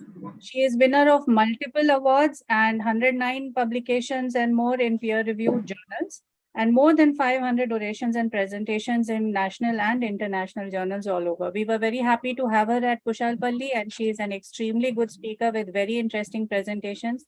So welcome, Dr. Kasturi, and over to you. Thank you very much. Can you hear me? Actually, I am in some different venue now. Am I audible? Yes. Okay. So I'll just put my video mode off because the network here is not good. But can you, I'll be sharing my screen. So at the outset, I would like to thank Dr. Bharti Kashyap, Dr. BP Kashyap, and all my friends here in Jharkhand. Like I feel that I'm back to my family. Thank you so much for having me here. And so I'll be speaking on 8 minutes about the aesthetic procedures which are being done in Indian scenario. And can you see my slides? Yes, we can see. Yeah, very much. And everybody is attentively listening you. Thank you so much. So don't worry. All the stalwarts of Jharkhand, Dr. Sujoy has joined, all the chairpersons, all the past presidents, they're here. I'm so honored, so honored. So I'll be speaking what are the common aesthetic procedures we in India do, being an oculofacial plastic surgeon. Why we do the aesthetic procedures? Because if you look to the AO book, you see it is very clearly written that we ophthalmologists should be dealing from the forehead to the cheek region. So it is very important. And if you look down, like first laser has been started by ophthalmologists and now being used by the dermatologists. The first prostaglandin, which is being used for glaucoma treatment, now it is used for eyelash extension. The first Botox was started by an ophthalmologist for squint correction, and now it has gone 101 indication. So we ophthalmologists, we are supposed to take whole of the face architecture. And that's why in all the textbooks, whether it's American Academy or Kansky, it is very well mentioned. You can see there are lots of chapters, even now for neck rejuvenation, face rejuvenation, and multiple rejuvenation. So I'll be speaking about the common procedures that we perform, that is the facial plastic surgeries, the injectables, and the thread. So one of the most common procedure that what we do is a blepharoplasty surgery, which is a very common surgery where variable amount of the muscle, fat, and skin are either being excised or it is being redraped and being sculpted. Today, you say internationally, it is one of the most common surgery and having both cosmetic and the functional indication. So this is a very simple surgery where you do first, the most important step, you have to mark the crease and you have to mention how, you have to mark how much amount of skin you need to excise. Depending upon the indication, whether it's an aesthetic indication or a functional indication, we depend how much we measure, we mark the amount of skin that needs to be excised. keeping a rule of 10. That means we need to keep 10 millimeter of skin from the eyelash to the lower incision and another 10 millimeter of the skin from the eyebrow to the upper incision. So you first remove the skin, then this is followed by removal of the orbicularis, only the preseptal orbicularis and not the pretarsal, and then you expose the orbital septum. Once you incise the orbital septum, you will see that the upper lid has got two fat pads. One is medial and one is central. So this central is yellow in color because by origin it is a mesenchymal structure developed from the mesoderm, and this medial is white in color because it has developed from the neuroectoderm. So they have both origin, and you should always remember that the medial fat keeps on growing as we age. This is because it is a stem cell. I had also done a stem cell research with this medial fat, and I found that it could be transdifferentiated into osteocyte, chondrocytes, and also neurogenic. And this is the first study internationally which got published in the Science Diary. So these are about the upper lid blepharoplasty. So once you excise, we form the lid crease formation, and this is formed by the closure of the skin. The end point of the surgery is slight eversion of the lash. Like you can see, this is the operator side and this is the unoperated side. The lashes are still straight, so you need to do a slight eversion of the lash, as you can see in this patient. So as I have already mentioned, the indication number one is aesthetic, where you need to crease, to form a crease. And the next is a functional, especially in situation like epiblepharon, dermatochalasis, lash ptosis, and hooding. So this is what you see many of the Asian eyelids, especially in Northeast India and also in the very northern part of India, they do not have the crease fold. So what we do a upper lid blepharoplasty and we make the crease. And this has become a very common requirement in my place and also in many other parts of Southeast Asia. The functional indication is basically epiblepharon and dermatochalasis. What happens because there is lash ptosis, it keeps on, touching the cornea. This releases the inflammatory mediators like MMP9, the interleukins. This causes the increased osmolarity. This will reduce the flow, and thus a vicious cycle will keep on continuing. And also there are reports where because of the lash ptosis, the contrast sensitivity is being decreased, the lateral field of view is being decreased, and the most important, the high order aberrations are being affected. So following a blepharoplasty, you can definitely bring a change in the very minute, factors which are responsible for a very good visual acuity. So when we talk about the lower lid blepharoplasty, it is basically used to manage this valley, which we call the teardrop, and the hills, that is the fat. So lower lid blepharoplasty or lower lid treatment is more of a cosmetic treatment because it occurs because the change of the positive vector that we have in the face into a negative vector. So a positive vector means this malar eminence should always lie in front of the corneal plane, and the negative vector is when this malar eminence goes much behind the corneal plane. So why do we have a change of this positive vector to a negative vector?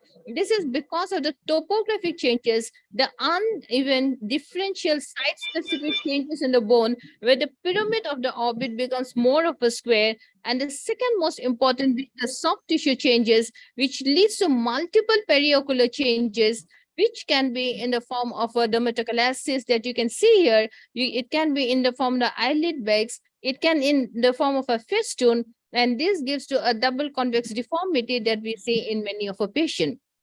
Along with this double convex deformity that we see in the upper lid, on the lower lid, we also see the laxity, the dermatochalasis, the teardrop, and the most important, the periocular rhytidosis. So how do we manage this? The rhytidosis is very easy to manage. We manage with injection botulinum toxin A. You should know a very good understanding of the anatomy. Every muscle has an antagonist group of muscle indicated for the crow's feet, the forehead lines. But when you inject for the forehead lines, do not cross the lateral limbus, because if you inject somewhere over here, there will be a chance of the brotosis. So this central zone is a very safe zone. You need to inject in the subcutaneous plane, and another indication is the glabellar line, especially for the procerus and the corrugator. But when we talk about the valleys and the fat in the lower lid, this is done by the dermal fillers. And this dermal filler can be injected by different ways, which can be in the form of the serial puncture. It can be in the form of the fanning, which we really use in a very high rate, or in the grid pattern. So why do we use this? This especially in case of a very prominent tear. Can you see this trough is so prominent? So you inject the dermal filler where you see the trough, the valley is being much less, the shadowing is decreased, so even the dark circles are much less. But more than that, what we use dermal filler when there is minimum fat herniation. So when you have the fat which is being herniated just in the medial and the central, much behind the plane of the anterior lacrimal crest, these are the situation where we go for the dermal filler. And how do we inject the dermal filler? This is basically done with a cannula where you mark this periocular region, you mark this depression, you mark the fat, and once you do that, you use a cannula, you push the cannula because of the blunt tip cannula, the chance of injuring the blood vessels are less. And these dermal fillers, a hyaluronic acid, gives a very good tissue penetration, tissue integration. And when you look to the result, these are the results. See, it has concealed the fat and also, managed to, treat the tear trough.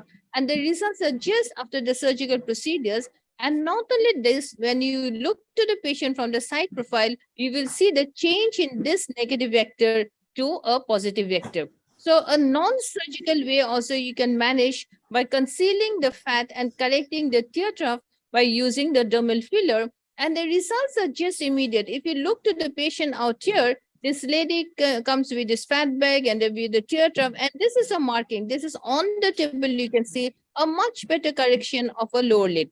And this is another lady with multiple procedures with a dermal filler injection that you can see here, where I have treated the trough. And when you look to her in the final result, she looks like a mother, daughter to her own self. This is how she comes to us, and this is how she looks done. And so these are some of the cases. But when you have a proper double convex deformity, when the fat is much anterior to the plane of the anterior lacrimal crest, these are the situation we have the lower lid blepharoplasty. So the lower lid, we usually have basically the three fat bed. And then what you do, you need to do a transconjunctival incision, expose the three fat bed, and don't cut the three fat bed. But you should always protect the inferior oblique muscle, which lies between the medial and the central fat bed. And then you fashion the three pedicles of the fat.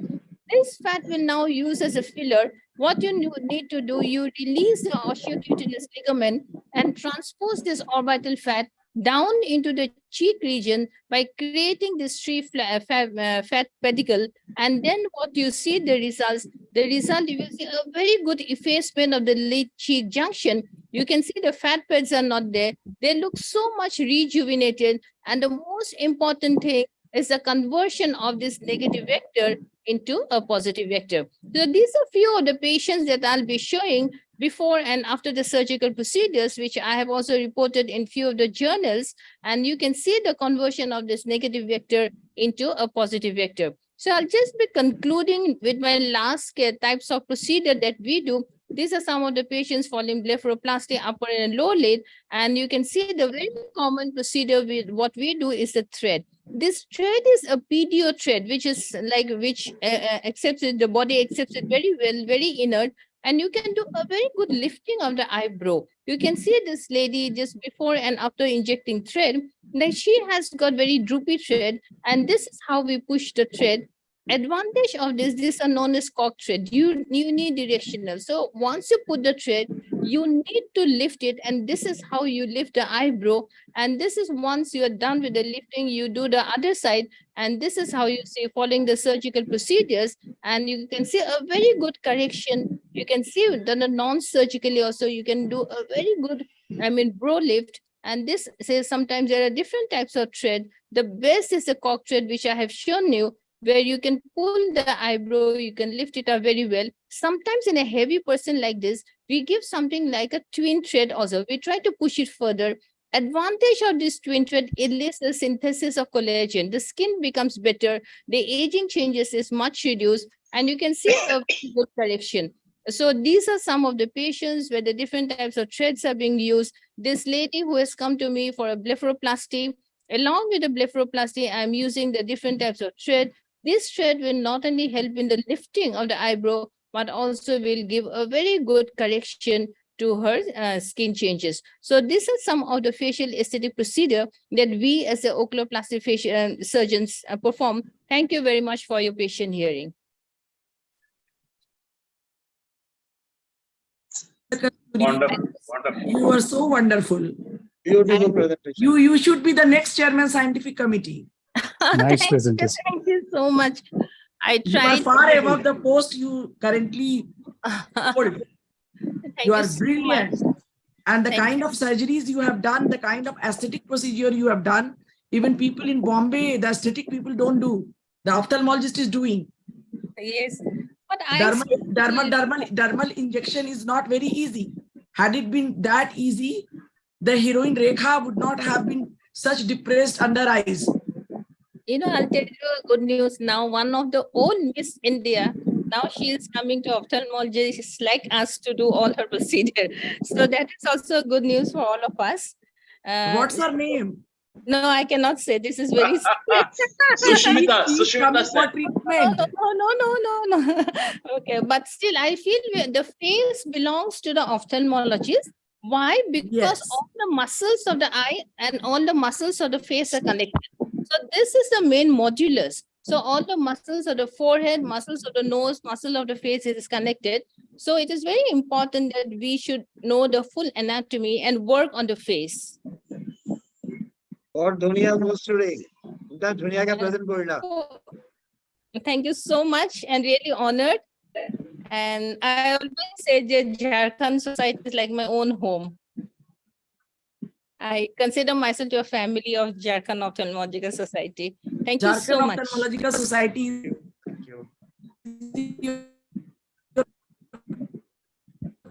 Family, and we have supported you wholehearted. You are so brilliant. Thank you so much. Now to the another brilliant. Okay, so I would like to welcome Dr. Another very hardworking lady.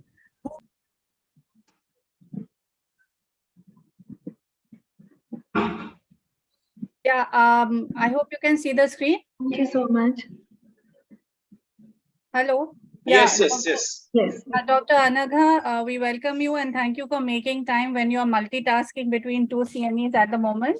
So, Dr. Anagha is Medical Director in Anil Eye Hospital, Mumbai. She is member ARC currently and Secretary Maharashtra Ophthalmic Society also. She has received many awards, Best Surgical Skill Awards at Women Ophthalmological Society in Hyderabad this time, and Gold Medal Award by the Vice President in 2018 in IIRSI. She is also adept at doing multiple live surgery demonstrations in international and national presentations. So we welcome you, ma'am, and please go ahead with your presentation. Thank you so much. Thank you. Start sharing now. Yes.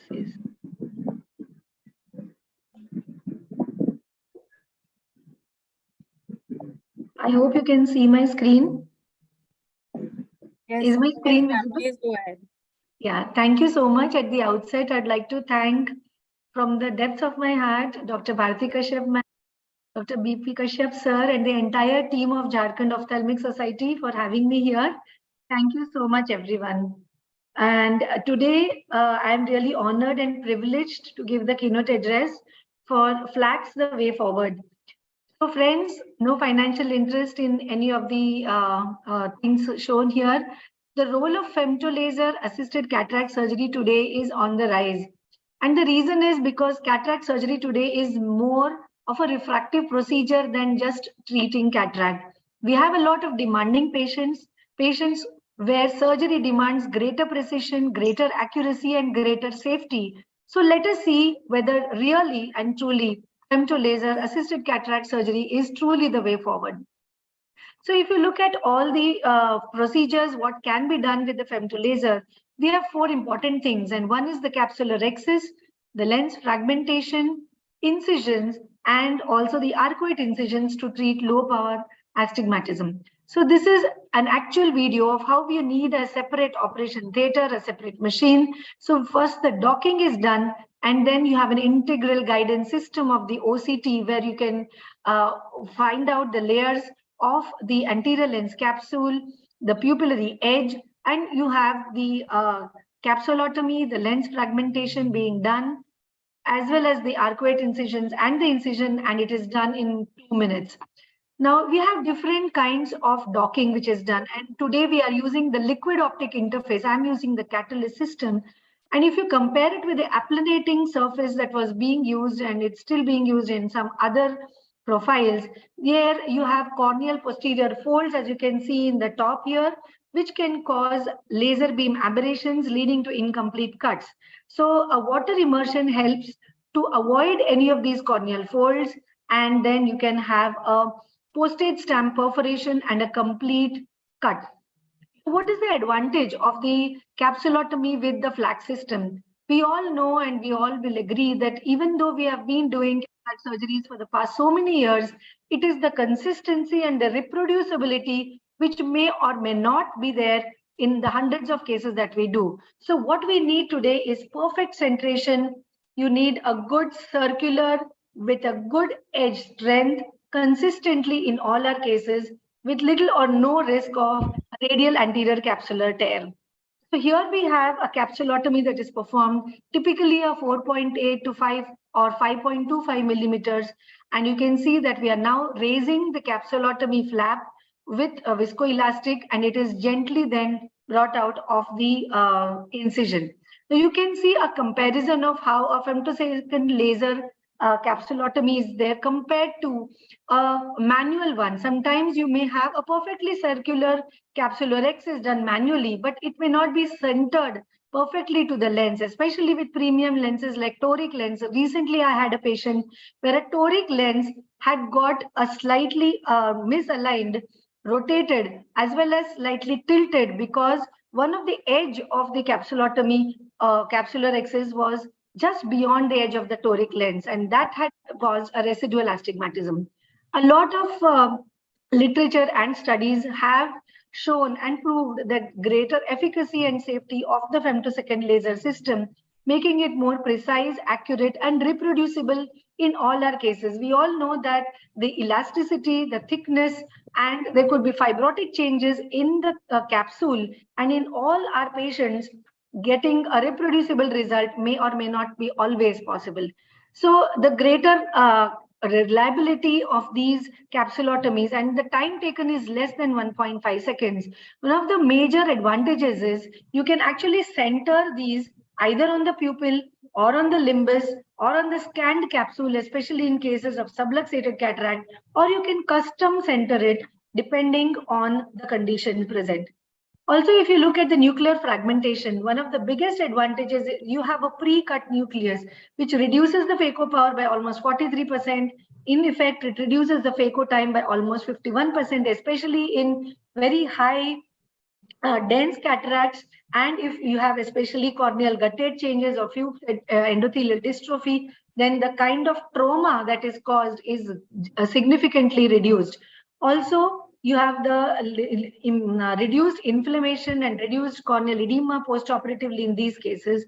You can also use segmentation like quadrants, sextants, and octants, and very dense and hard cataracts. You can also use softening techniques, which even changes and makes very small cubes, and that helps in reducing the phaco time. So these are certain studies that have showed that a lower EPT is there compared to a standard phacoemulsification procedure. Now, this is how the picture looks. So when you raise the capsulotomy flap, removing it from the main incision, you can see a yellowish glow, and that is because of the air bubbles that have been trapped behind the lens. So when you just tap them and do gentle minimal hydro, those air bubbles can be easily removed. And now we are going ahead. You can see there are these pre-cut nuclear fragments. So all you need to do is just separate them very, very gently. So the phaco time is reduced very significantly as you have these pre-cut nuclear fragments, and each of these fragments can be easily picked up and emulsified. You can see the capsulotomy already, which is so perfectly in the center and circular. And now once the phacoemulsification is complete, we go ahead with the irrigation aspiration. For beginners, irrigation aspiration could be a little difficult because remember the femtolaser cuts the cortical fibers vertically. So you need to just release it and loosen up the cortical fibers before they are removed. And for all our premium patients today, a lot of our patients who come to us demanding torics or multifocals and multifocal torics, you can see that in these cases, you have a perfect centration and you have the best visual outcomes with all these patients. So next is if all these different situations, now you have plaques where we have used it in white cataracts like this, there could be certain skip areas. So all you need to do is just ensure that the capsulotomy is complete, and then the rest of the procedure is the same. You can go ahead with the phacoemulsification. In white cataracts, the penetration for nuclear fragmentation is not as good, but definitely it reduces the risk of the Argentinian flag sign, which is one of the biggest risks in mature intumescent cataracts, where you can have a radial tear and it can lead to disastrous results. In case of subluxated cataracts, one of the major advantages is you have a capsulotomy in a closed chamber, especially when you need to put a CTR. You cannot afford to have an anterior capsular tear, and making a capsulorhexis in case of subluxated cataracts is so important, because if you don't have the perfect capsulotomy, it can cause a disaster and you may not be able to put in a CTR and preserve the capsular bag. This was a patient of trauma where we had done a femtosecond laser. As you can see, now we are lifting the capsulotomy flap. You can see that there is a subluxation of almost 2 to 3 clock hours. We have used capsular hooks to maintain the integrity of the capsular bag, and we are going ahead with the nuclear removal. Now, once the phaco is done, very gently, that reduces the risk and increases the stability. Now we are putting in the CTR from the side port, and that helps in now bringing in the zonular bag towards the sclera. And now go ahead with the irrigation aspiration. The capsular hooks can be now removed. We are putting in the intraocular lens, and this reduces the complication rate very, very significantly. So the centration of the intraocular lens also becomes much, much better. In posterior polar cataracts also, where there is a very high risk, in cases of these patients, we use flax very regularly. The advantages are you get a perfect rhexis. So just in case we have a rent, you have a very good capsulotomy in order to put in a 3-piece lens. You have a pre-cut nucleus. So in these cases, remember, we cannot do a rotation of the lens, we cannot do a hydrodissection. So you have a pneumo or a femto delineation already done. So in these cases, it becomes very, very easy. So as you can see here, we are not rotating the lens, but we are picking up each of these pre-cut nuclear fragments and removing them, so that now the risk is reduced significantly. So once this is done, the nuclear fragmentation, the phacoemulsification is being done. Each time you remove it, you remember that you should always push in viscoelastic. So the advantages are, even the OCT, you may do it pre-op, but even during the OCT, what you can see during the flax procedure, you can see that there could be a posterior capsular rent pre-existing, so you can be mentally prepared. And you have a good epinuclear cushion, which is customized, and that can help in giving a good cushion for preventing the PCR. Dr. Abhay Basavda sir has already described this femto delineation, where you have an extra enhanced cushioning to the posterior capsule and reduced risk of PCR. In case of hard brown cataracts, femto delineation helps in increasing the safety. The softening of the nucleus helps to tackle the harder grades. You have a perfect capsulotomy for sulcus implantation wherever required, and predictable refractive outcome. So this was in fact a police officer who had a very dense brown cataract, where we did this under topical anesthesia. You can see the capsulotomy flap has been removed, a very gentle hydro, where you have these air bubbles behind the lens which are trapped. Now that can be removed, and now we are going ahead with the phacoemulsification. So all you need to do is now chop and emulsify these pre-cut nuclear fragments, and you need to separate out these pre-cut nuclear fragments as we are doing here. And because of the pre-cut femtolaser quadrants and the softening that is done, This helps to reduce the phaco-emulsification time and also the phaco energy, so as to reduce the phaco power that is released to the corneal endothelium. Here we are using a visco with sodium hyaluronate and chondroitin sulfate to protect the corneal endothelium also. And each of these fragments can now be removed very, very easily compared to a routine phaco we would have done, or sometimes in these very hard brown cataracts, you might need to go ahead with doing SICS. So you can do whatever works best in your hands, but definitely flax has helped us to make all these surgeries very, very simple. So can glaucomatous patients withstand the femto procedure? Yes. With the liquid optic interface, there is a very modest IOP rise, no corneal fold, so there's no contraindication for these patients. There are these studies which have shown that cases of glaucoma are no longer contraindications. Yes, cost is a factor. So today, my indications for phaco is to reduce phaco time in brown cataracts, especially with corneal guttata, and in posterior polar cataracts, and better centration in multifocal IOLs, toric IOLs, and subluxated cataracts.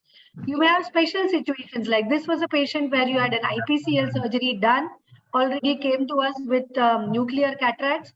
So we did a femto in these cases. Here, remember, even for the biometry, you can go with the optical biometry without any problem because these are optically clear media. But when you're doing a flax, remember, you might need to make certain changes in the energy settings. And remember, the OCT in the femto laser might consider the anterior, neck, but here you have to actually manually bring it to the anterior lens capsule. This was another patient, this is my last slide, where you have a 49-year-old patient who was one-eyed, 18 cut RK done as well as LASIK done, and the other eye was lost due to RD. So here again, we went ahead and you can see there are these lot of deposits in the flap area in the corneal stroma. We went ahead and did a flax in these procedures. You can see the OCT cornea, which is showing a lot of deposits here, but we had made certain changes during the settings. As you can see here, there's this extent and changes in the energy setting. The segmentation repetition was changed. The anterior pulse energy was changed. And you have the vertical spot spacing that was changed in these cases so as to get the best results. You can see the incision depth also was changed, where you are using the capsulotomy pulse energy was changed. And we went ahead with the surgery. So to conclude, flax today helps us to more precision, greater accuracy, greater safety, and giving us a perfect capsulotomy, also helping to reduce phaco energy and time. To give us better visual outcomes to all our patients. So if we fail to adapt, we fail to move forward.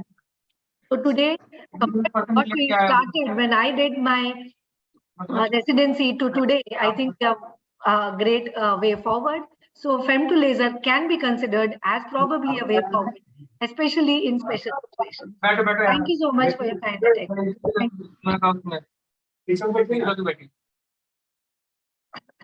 Very nice talk, Dr. Anga. Thank you so much, ma'am. Thank you. And I must say that you are one of the most hardworking person in the entire ophthalmic world. So you do so much, and you don't have the support of a same fraternity spouse. Still, you are working so much. You have centers, and you are in the political area also. Of course, I mean AIUS political area. So I really appreciate you. And we are moving forward. And first, we are taking Sahiba Caesar at airport. So I request Dr. Rashi Shyam to introduce Dr. Sahiba Sethi. So, Dr. Sethi, are you there? Dr. Yes, Sahiba. Yeah, thank you so much for making time. Dr. Sethi is currently at the airport on way to somewhere. So we have moved up her lecture. It was much down the list. So she is a consultant in Arunadaya Deseret Eye Hospital, Gurgaon, and she has done her glaucoma fellowship from Shankar Nethralaya. She's a gold medalist in MS Ophthalmology, and she is the winner of Best Paper at ARVO, Florida, 2014, APCRS, AIOS 2020, DOSCON 2020, APGS 2020. So very, very, very brilliant ophthalmologist of our generation, and she's also a pioneer in MIGS. So we welcome you, Dr. Sethi. Please go ahead with your talk. Thank you so much, ma'am.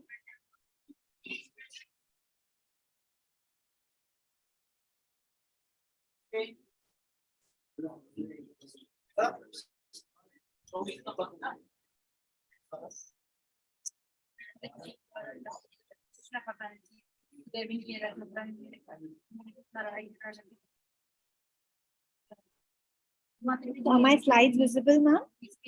Yeah.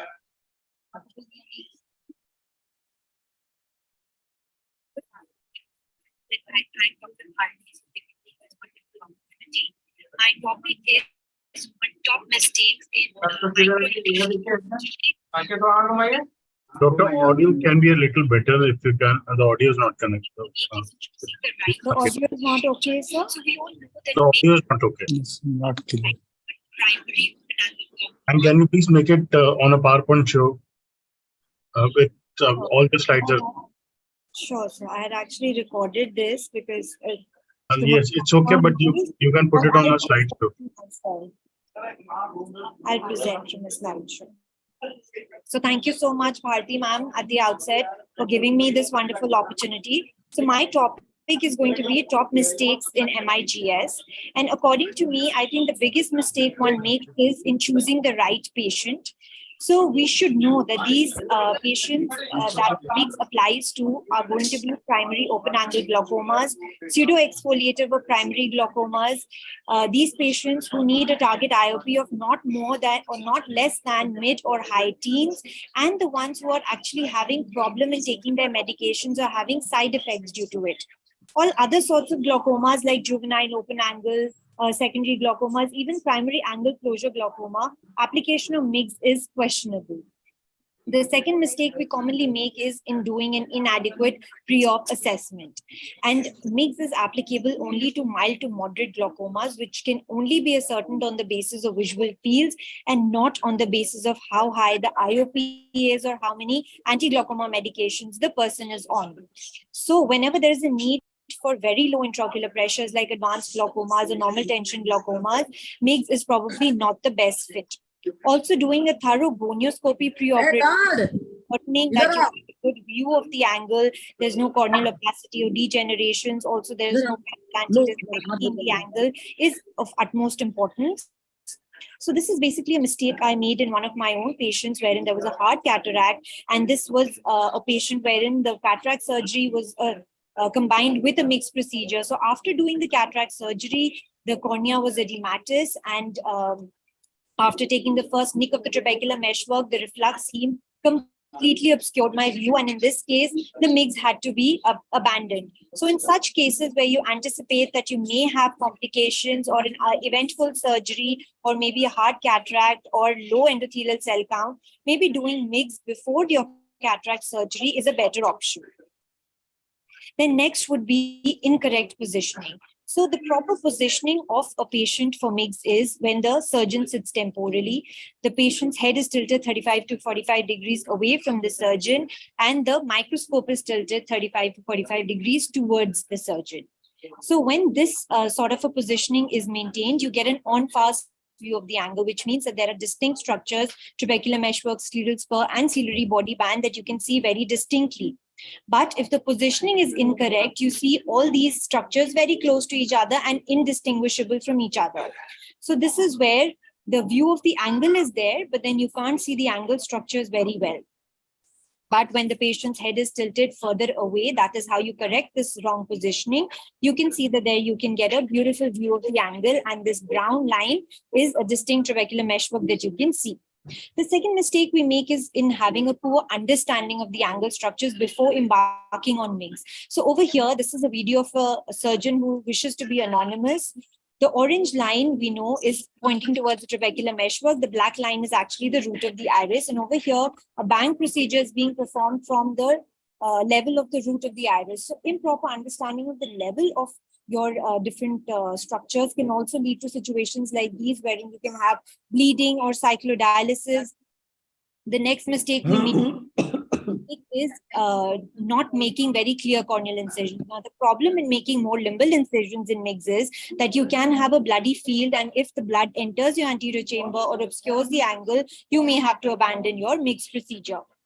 Also, using a very good cohesive viscoelastic is the backbone of a good MIGS surgery. I use a biohylar 1.4 with no financial interest over here because I feel this is a very good, Sorry to interrupt. Your slide is not moving. Sorry to interrupt. Oh. Now, sir? So is it moving now?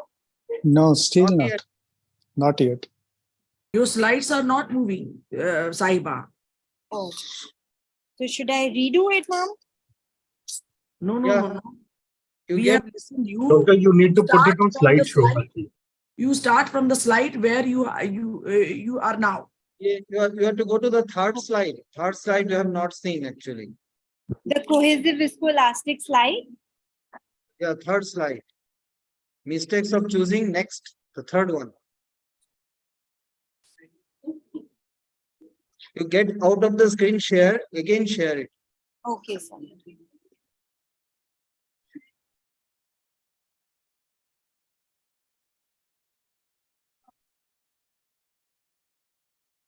So now is it visible? Yeah, just click on the share, just click on the slide share option on the bottom where you see, that's it. Right? Yes, just keep now the perfect. slide. Okay. So this is the side where I think I got cut off from, right? Okay, anyway.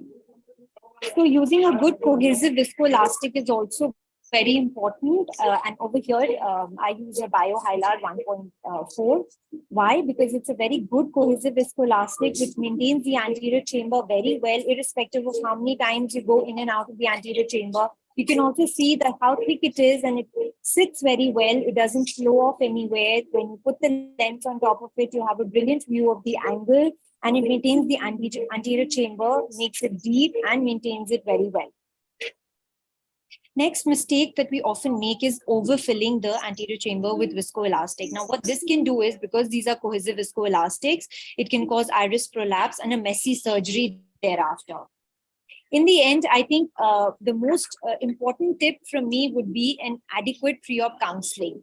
Now, the mistake we usually make is overpromise to the patient. So don't overpromise, always underpromise and overdeliver, because with MIGS, still we don't have a very good understanding of how much intraocular pressure drop we are going to achieve, how many anti-glaucoma medications we are going to be taking the patient off. So these are certain definite questions we can't really answer to the patient. So only choose very motivated patients who are anyway going to undergo cataract surgery and have glaucoma and are on anti-glaucoma medications, maybe 2 or 3. And you can just say that we are doing this. It will probably lengthen your surgical procedure by 10 to 15 minutes. And what we are attempting to do is lower your anti-glaucoma medications by 1 or 2. And if you're very lucky, probably off it. So always adequate pre-op counseling is extremely important. Thank you so much.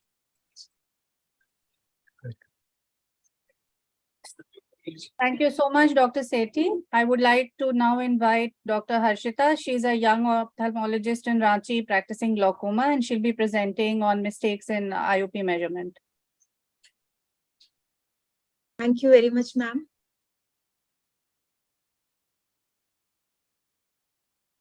Is my screen visible, ma'am?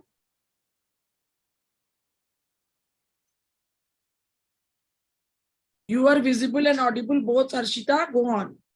Ma'am, screen is visible, right? Yes, yes. Everything. Okay. Thank you, ma'am. Thank you, ma'am. A very happy afternoon to all of you.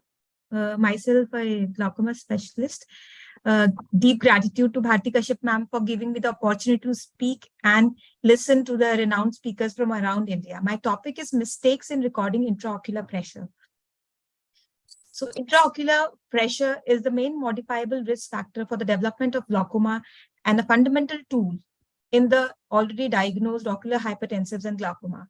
Even if IOP measurement in vivo has always is just an estimate of the true IOP, which is actually measured through invasive manometry, it has always been taken as a predictor of severity of glaucoma, progression, to check the progression of glaucoma, and also the efficacy of treatment. Hence, it is important that we should measure the IOP accurately and precisely in our clinical practice. So just to summarize, to avoid a wrong diagnosis, a wrong treatment, under treatment, over treatment, and definitely our trust in the patients. Goldman applanation tonometer has always been a gold standard for IOP measurement, but obtaining an accurate IOP reading can be challenging at times. This is the calibration rod, which is used for calibrating the Goldman applanation tonometer. It has 3 dial positions, 0, 2, and 6, corresponding to 0, 20, and 60 millimeters of mercury pressure. Just to go through a video, this video shows how calibration is done for a Goldman applanation tonometer. The calibration rod is fixed at 0 mm of mercury in the holder and tightened. It is attached to the applanation tonometer, and then the entire instrument is fixed with the help of a footplate to the slit lamp.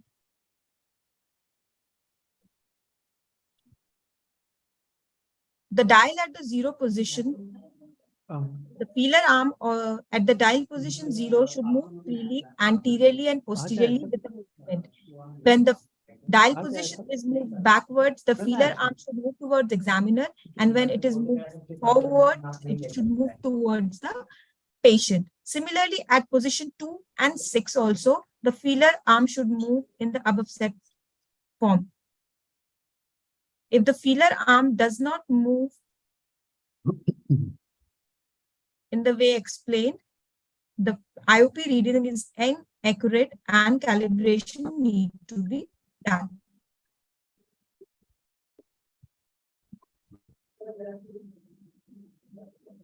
So what are the common positions of errors? Parallax error. If there is the incorrect positioning of the eyes of the patient, eyes are wandering, or the head of the patient is not properly placed, it will lead to an incorrect IOP measurement.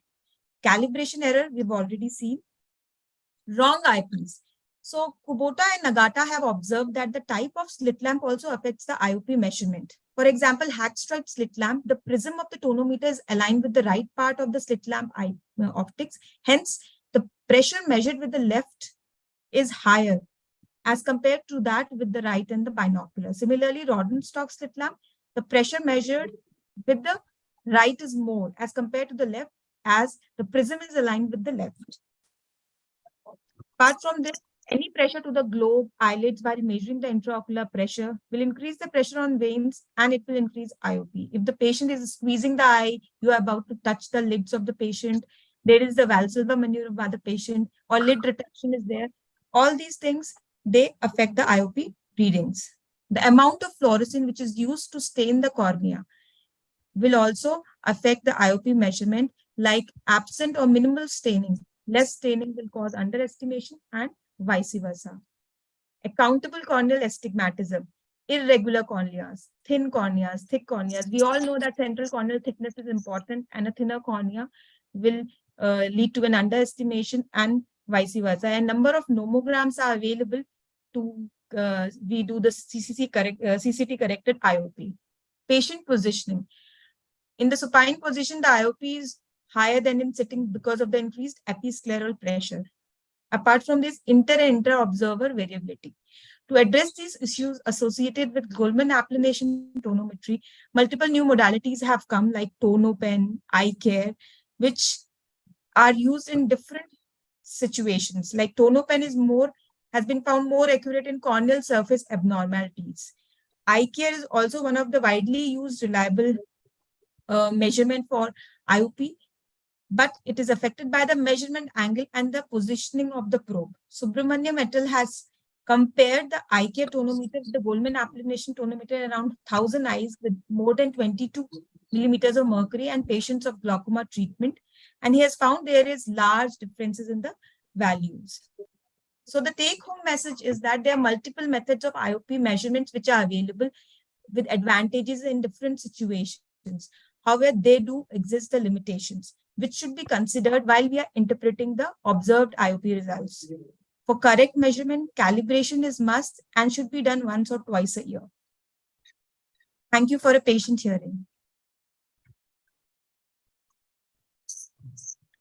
I hope I was able to make to the time. I think certain eye conditions like dry eye, they do affect the measurement because that makes the fluorescent film thinner than normal. Yes, sir.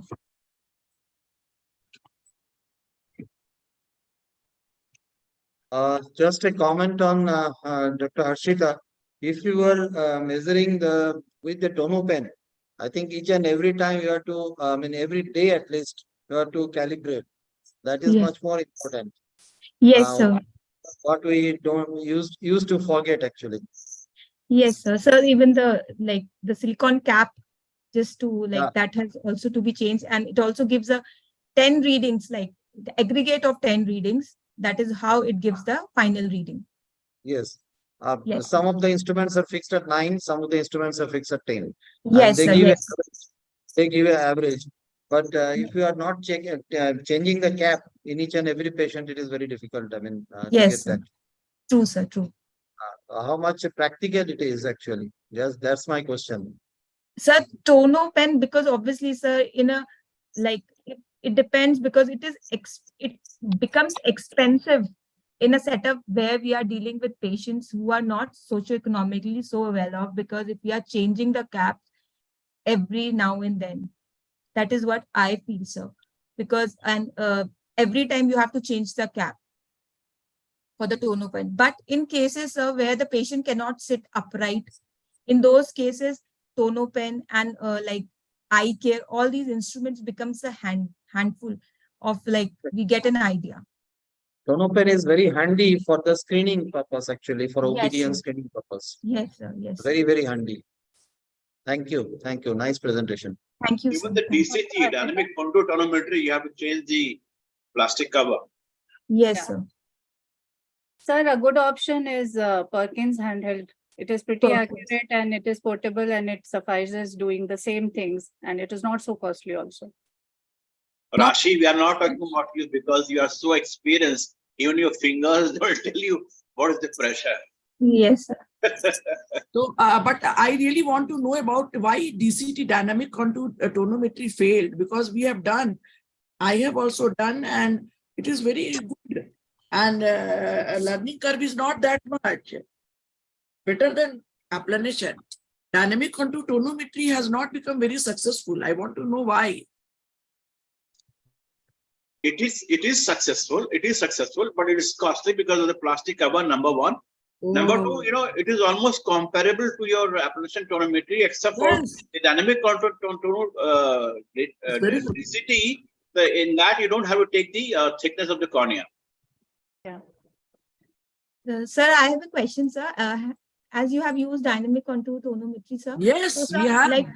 Yes, ma'am. So, sir, how can uncooperative patient be used? I have read, what I have read is it needs at least 8 to 10 seconds. The patient has to sit very firmly and should not move. So how no, if you can do Goldman applanation tonometry, you can do DCT. Yes. If you cannot do applanation tonometry, you cannot do DCT. And then I don't know, it is very difficult for me to make the patient sit down properly. I keep the eyes open. Akholo. I mean, it's such a tough job. And even whatever you do in a lot of conditions, you cannot do any of these tests like applanation tonometry or DCT. Ultimately, the digital tonometry you have to do, or probably the Jhos tonometry you have to do, because of if there is any corneal opacity, you cannot do it. Because there is any epithelial aberration, you cannot do. There are a lot of the condition in which which you cannot do all these. Right, sir. One thing that is commonly missed is that when we do an applanation, we forget to do a CCT correlation. So that IOP noted is just the IOP noted during that procedure, not the CCT corrected IOP. That can give a wrong estimation also. Yeah, very true. Rashi, I have a question for you. So do you do CCT in each and every case, number one? And number two, if you are not doing it, do you consider the CCT taken elsewhere to be okay, or you have to do your CCT yourself? What principle do you follow? Personally, for all my cases of glaucoma, I do a CCT. And I do a CCT because there is a difference between the optical method of measurement and the ultrasound probe. So ultrasound probe is technically more correct. So I don't know what CCT measurement tool has been used for anyone else who has done it previously. So that is one thing, but I never let my therapy be guided by it. Like corrected IOP is just a guide. It should never be the rule. That is the recommendation by Glaucoma Society also. So thicker corneas will have higher IOPs, but you cannot become complacent about it. Thinner corneas will have low IOPs. So you should always be on your watch, but you can never take it like a maths that if CCT is high and pressure is, you can never do it like that. It is just to tell you the risk factor that glaucoma is more associated with thinner cornea and less with thicker. And one more tip I wanted to know from you, Dr. Rashi. In cases of cataract, people say remove the cataract, the pressure will come down by itself to a normal limit. What is your policy? In angle closure patients or narrow angle patients, if there is a cataract and I have to decide between cataract and YAG, I usually do a iridectomy in the eye that has to wait. And I recommend to the patient that you should go ahead and get your cataract done, because that will make it easier for me to assess your disc. It will give you more reliable fields. After cataract, I can do it. And of course, the pressures will come down. So in those cases, I definitely like to do cataract first. But if there is no cataract, then I don't think there is any indication. I generally don't do cataract removal to control IOP in clear lens. Clear lens extraction, I'm not very comfortable with if I can do a PI. No, we are not talking about the clear lens extraction in cataract. Yeah. Thank you, Rashi. Thank you. So, so now we should move forward. Dr. Rashi, please take the stage. I hope everyone can see my screen. We have been doing very high-end topics, and now we are coming down to the basics, which will be more helpful for the students. But let me introduce you. Dr. Rashi Shyam is again one of the worthy daughters of worthy father. Her father, Dr. B.K. Verma, used to rule the private practice of Jharkhand, and she is a very prolific glaucoma person, and she looks after the Kamal Eye Center, which is founded by her daddy. And welcome, Rashi. Thank you, ma'am. Thank you for your kind words. So I'll make it as quick as possible because we have very esteemed guest speakers waiting, and there is a long. And I am not going to give 30 minutes break. People will take lunch one after the another when they are free. So there will be no break because we are 1 hour late. So my talk today is going to be upon common mistakes in gonioscopy, and we know that gonioscopy is a very, very important part of examination in all glaucoma patients. So there is a sequence where gonioscopy should be done. Since it is a contact procedure and it disturbs the ocular surface of the eye, so we should do the visual acuity, anterior segment exam, tonometry, slit lamp. If there is an OCT scan to be done in undilated pupil, suppose visual field has to be done, or keratometry, central corneal thickness measurement has to be done. All these should be done before we go ahead with the gonioscopy. And then if a fundus examination has to be done, then of course gonioscopy should be done before to assess whether it is safe to go ahead and dilate the patient. Now, there are certain contraindications to gonioscopy also. One is obviously if the patient has a red eye or infected condition of the ocular surface. If there is recent post-op period, like in very recent TRAB or cataract surgery, or if there is a risk of wound gape and corneal abrasions are there. Now, in cases of trauma where we have significant hyphema obscuring the anterior chamber, then there is no point in doing gonioscopy, nothing will be seen. In open globe injuries, of course, sometimes the pressure on the globe makes the injury worse, so it should never be done. And intraocular pressure, if it is very high, then again, significant corneal edema is there. So in that case, if it is there in one eye, we can do the other eye gonioscopy to make out what the anatomy of the involved eye is. And if there is a blebitis-like condition or a thin cystic bleb, it is not safe to do gonioscopy. It will make the bleb leak. Now, prerequisites, we all know anyone who is doing gonioscopy can go through this. And the only thing that I would like to say is use the right hand for the right eye and left for the left. And superior inferior angles you have to view in the gonio mirror. It is preferable to do all 4 quadrants. And once the gonio lens has been removed, please tell the patient that there will be a little persistence of blurring of vision for some time, because methyl cellulose gets stuck to the ocular surface and makes the patient uncomfortable. So how do we proceed? The first thing is air bubbles in the gonio mirror make it very irritating when you are doing gonioscopy. So one very easy way to avoid that is make the syringe inverted and keep it for some time. The air bubble goes up, and then when you take the methyl cellulose out onto the lens, it is without bubbles. Same you can do with the bottle if it is there in a 5 ml bottle. This is a short video to demonstrate gonioscopy being done in my chamber. So I'm a right-handed person, so I insert the lens with my right hand and then change my hands to stabilize the lens on the eye. And a parallelepiped light of the illumination is used, and it is a coaxial arrangement of the illumination and viewing arm. Now, since I use a 2-mirror gonio lens, I can see the gonio images in the superior and the inferior image at the same time, and then the nasal and temporal quadrant at the same time. And once I repeat the superior inferior viewing, then to remove the lens, a slight tap on the side of the eye is sufficient and the lens comes off. So what are the normal structures that can be seen? Usually for beginners, it is best to start from the root of the iris, and you see the little bit of the ciliary body band in an open angle glaucoma, open angle, and then you see a scleral spur. Then beyond that is the pigmented trabecular meshwork, then the non-pigmented trabecular meshwork, and then the Schwabe's line. So now I come to where mistakes in gonioscopy happen. One is when we see a shallow AC on slit lamp. Here we see the slit lamp on the iris, the beam on the iris and the beam on the cornea are absolutely touching each other. It is like a flat chamber. But when I do a gonioscopy and I do an indentation gonioscopy, I can see angle structures here. So first confusion happens in narrow angle glaucoma when we suspect it, and it is actually a plateau iris configuration versus angle closure. Here some structures will be seen. Here there are no structures that are visible. So this is angle closure. This is a plateau iris configuration. Now, the other thing is when we see iris processes and when are we seeing peripheral anterior synechia, there are some differences. Iris processes are very fine. They extend into the scleral spur. They follow the concavity of the angle, and you can see the angle structures beneath it. But when there is an anterior synechia, then you will see that there is a broad area of iris which is adherent to all the underlying structures, and it bridges the concavity of the recess and it resists the movement of the eye also. So in these cases, it can be occludable angle. From chronic uveitis, it can be post-surgery where these kind of peripheral anterior synechia are happening.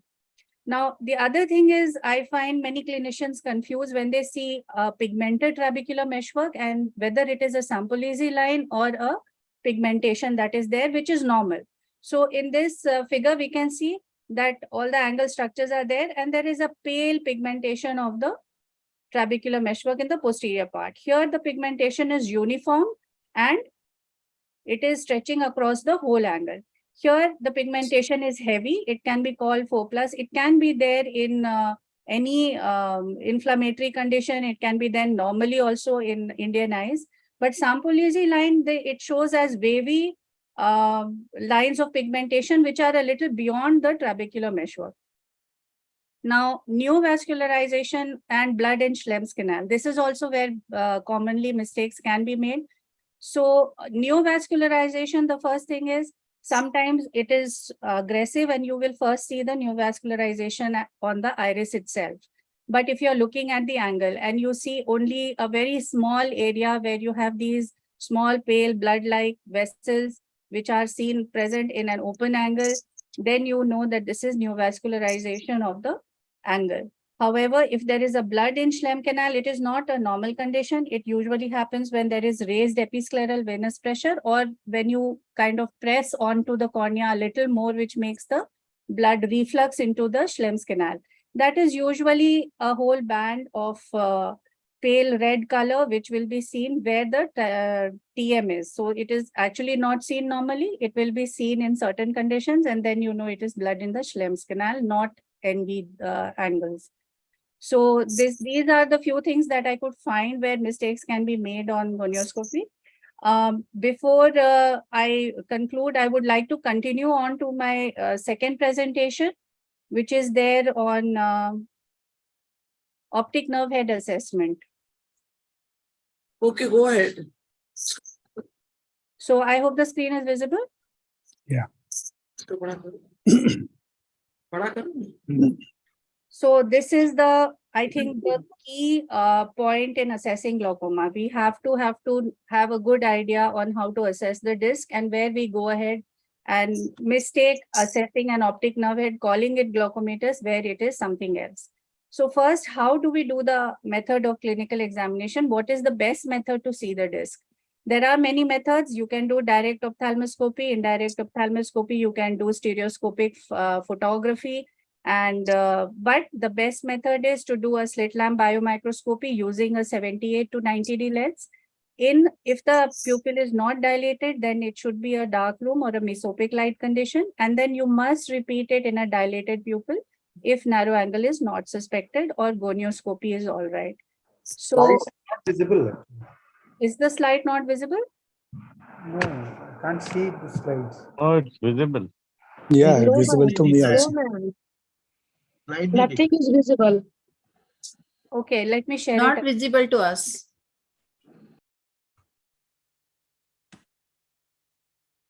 Let me share it again.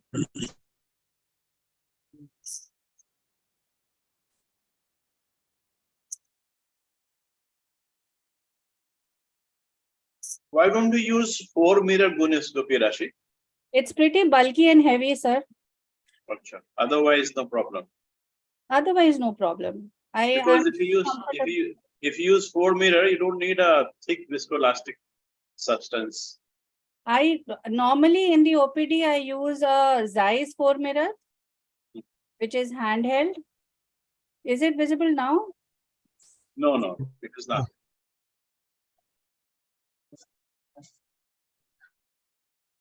I have been using Posner, and Posner 4-mirror is very light, very easy to use, and we don't need coupling, so it is very convenient for me. I've been using it regularly. That is what I do also. Most commonly I use 4-mirror, and suppose the patient is not very comfortable, then I use a. Yeah, we can see your slides. Yeah, Yes, visible. okay. So there are 5 hours which we have to stick to when we assess an angle. I know that with practice, I see most of the details in the disc, but I know that when I had started out as a PG, just the disc reflex was enough for me, and you used to feel very happy that I've seen the disc. But the 5 hours are, you have to look at the ring of the sclera to identify the limits of the optic disc, whether it is small, moderate, or large. This is very important. Then you have to look at the neuroretinal limb for its color, size, and the CD ratio. And retinal nerve fiber layers for any wedge defects. Then the region which is outside the disc for alpha beta zone and peripapillary atrophies. And finally for disc hemorrhages and pre-retinal hemorrhages. So there are certain things which are typical for a disc, but they may always not be normal. So what is typical? Disc is vertical in size and the cup is horizontally oval in size. That is the first thing. Then it follows the ISNT rule, which we all know. The inferior rim is the thickest and the temporal rim is the thinnest. The color of the rim should be about pinkish yellow, orange, and both discs are usually similar in size. If there is a 0.2 cup difference, then you should get alerted. And the central retinal vessels are slightly nasal to the center. Now, when we see the RNFL reflux, we must focus on the superior and inferior parts of the disc. So variation of a cup disc has a wide variation for normal in the population. It can be from no cup to a 0.9 cup, and both can be normal. So in this picture, we see a very large disc and it has an almost 0.75 to 0.8 cup, but this is a normal cup. It is not glaucomatous. So again, when we look at the 5 hours, we can see that ISNT is maintained. There is no focal notching anywhere. There is no RNFL loss. There is no disc hemorrhage, no nothing. The rim is also nice and orange. So this is a large physiological cup. However, when we look at this other picture, we can see that there is a small disc hemorrhage at 6 o'clock. The inferior rim is slightly thin over there. And we can also see that the rim color is different. When we compare the two discs, we can see that this is orange and that is pale. So the other disc, which is again a 0.8 cup, is a glaucomatous disc. Now, small discs usually have no cup or a very small cup. So if there is a slightly larger cup, maybe 0.4, 0.5 cup in a small disc, then you should always be a little hesitant in calling it normal. So vertically in this disc, we see that the cupping is vertically oval. Normally cups are horizontally oval. So that is the first red flag.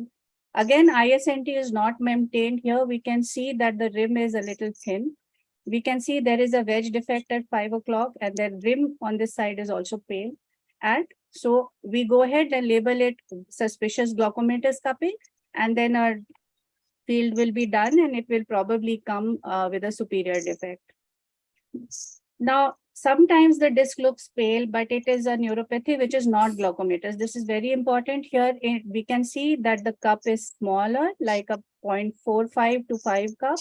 And in general, the disc is a bit pale. So here we know that some neurological problem can be there. And when we do a field, then we get a hemianopia bitemporal.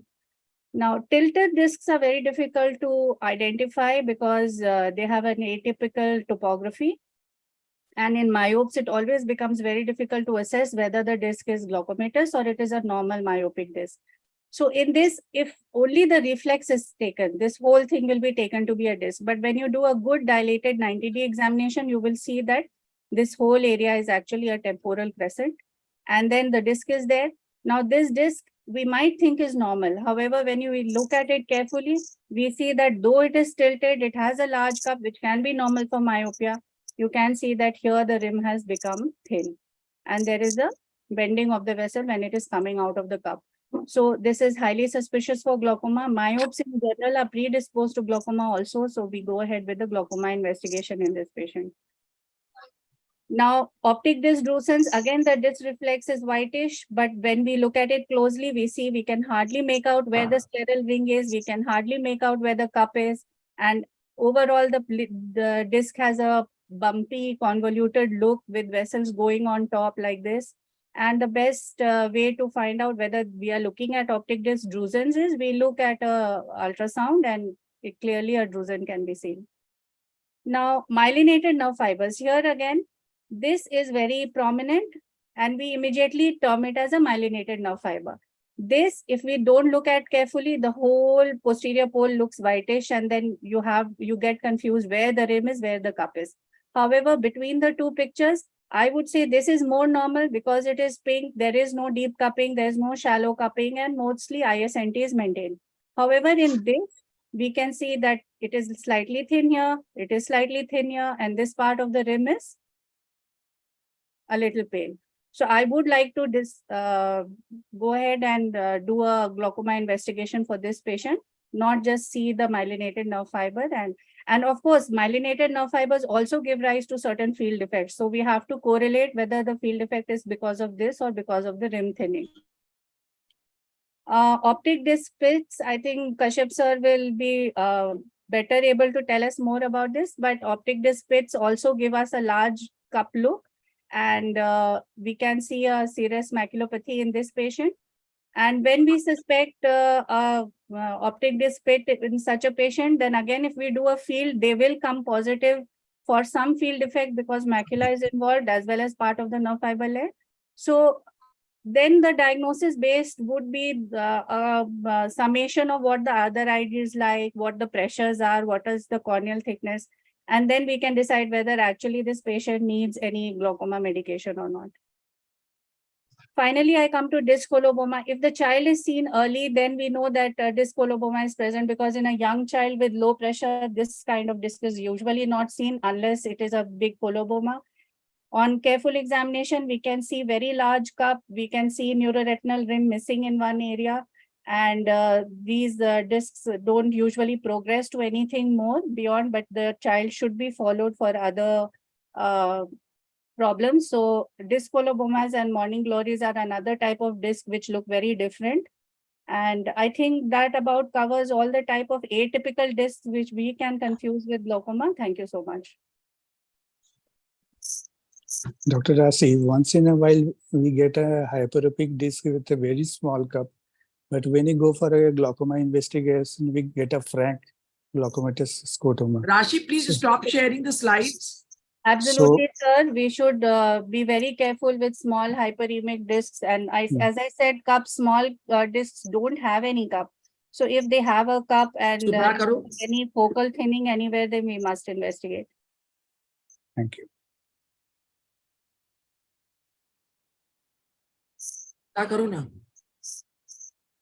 Rashi, please stop sharing the slides. Okay. So first, I request Dr. Rashi, who is the coordinating this session, to introduce Dr. Medha Prabhu Desai. She is a very senior glaucoma surgeon. Dr. Medha Prabhu Desai. She's from Pune. Am I right? Yes. Please introduce.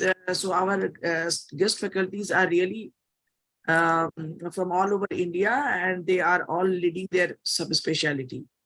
So ma'am, after you've done with your presentation, if we could put up the slide with your biodata on it, but I would like to introduce Dr. Medha as she's currently the director of Vision Foundation Pune, and she has been an honorary assistant professor in Bharati Vidyapeeth Medical College Pune also. She has more than 30 years experience as a glaucoma consultant in active practice, and she is a fellow of the Shankar Nethralaya Foundation, Chennai. Now, she has multiple papers and in peer-reviewed journals, as well as in national and international conferences. We heartily welcome you, ma'am. Thank you. Thank you for your kind introduction. And I would like to thank Dr. Bharati also for giving me this opportunity. I'll be talking basically on mistakes in ASOCT in glaucoma. And basically, they are angle evaluation. So assessment of iridocorneal angle can be done with the help of gonioscopy, which we have seen in detail. Next is UBM and next is OCT. So let me see how we can do what we can do with ASOCT. So assessment of A structures involved in the pathogenesis of glaucoma can be done very well with ASOCT. It provides us a definition of ocular tissues comparable to histology and can be performed by a technician and should be interpreted by the physician. It is definitely complementary to gonioscopy and not a replacement. That you have to understand very well.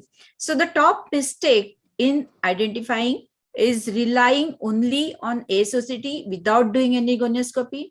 So because though this is an objective test, the interpretation can be subjective. So you cannot visualize the angle. It's not possible to see anomalies in the angle, which is pseudoexfoliation, peripheral anterior synecdoche, pigment, and neovascularization in the angle. Also, light conditions can affect the angle, which is not seen or sometimes not very appreciated on gonioscopy, and you cannot rely totally on automated algorithms of ASOCT. The next mistake is taking images from some other devices and comparing to your device, which is not possible because they are not comparable, because these machines differ in their OCT technology, modeling parameters, dewarping algorithms, and assumptions about the refractive indices of the patient. So other mistakes are poorly aligned scans, imaging artifacts, attenuation or shadowing because of the multiple opacities near the limbus, and inability to identify Schwalbe's line on or anterior iris surface. So these are the poorly aligned scans. You cannot make out where the iris is, where the angle is. You cannot really make out where the angle iris is inserted. So these scans should be totally discarded. The shadowing effect or rainfall effect, what we see is because of the opacities or the arcus near the limbus or any opacities in the perilimbal tissues, and it can be compromised, and you can actually highlight and see if they are really good or see. So here, though the angle appears open, you can see that there are the anterior synecdoches, the iris has been pulled up. So subjectively, you need interpretation, and you need a very good interpretation from this. The next is operator dependent mistakes. Operator has to be familiar with the purpose of the image and its proper acquisition protocols. So he also has to take into consideration the lighting conditions which affects the pupil, because the angle width can narrow or widen as the pupillary size changes.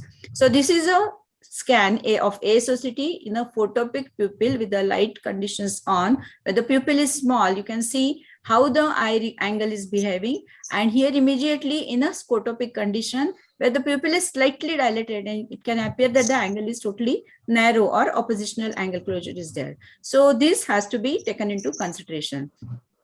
Position of the meridian of the ASOCT is also important, because as you can see, the same patient with different meridians, the angle can appear differently, iris can appear convex, and you have to take into consideration this also. Mistakes in the interpretation are because of the difficulty in identifying landmark structures, image distortion, examiner dependent factors, and errors due to auto segmentation of the algorithms. So let's see them one by one. So we know that this is a Descemet's membrane where it ends, and that is a Schwalbe's line, and this is a corneal wedge here. So this is a scleral spur. So you need to identify these structures, and then only you can define where the angle is and how the angle is. So this is angle here. So again, Schwalbe's line, then the trabecular meshwork. Here the dotted line is showing trabecular meshwork where the scleral spur ends. So next is mistakes due to subjective interpretation. So different examiners interpret the ASOCT angles differently. So they have different interpretation of the position of the landmarks. The level of agreement, various research studies have shown the level of agreement is moderate in grading ASOCT images, and this can cause a source of error when comparing images over multiple visits or among different practitioners.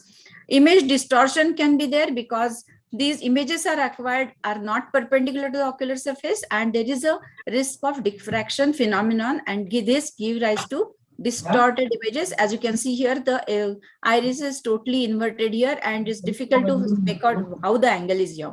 So the next is ciliary sulcus and posterior ciliary body cannot be imaged. This is because of the can you mute? Can you please mute? I can hear some voices.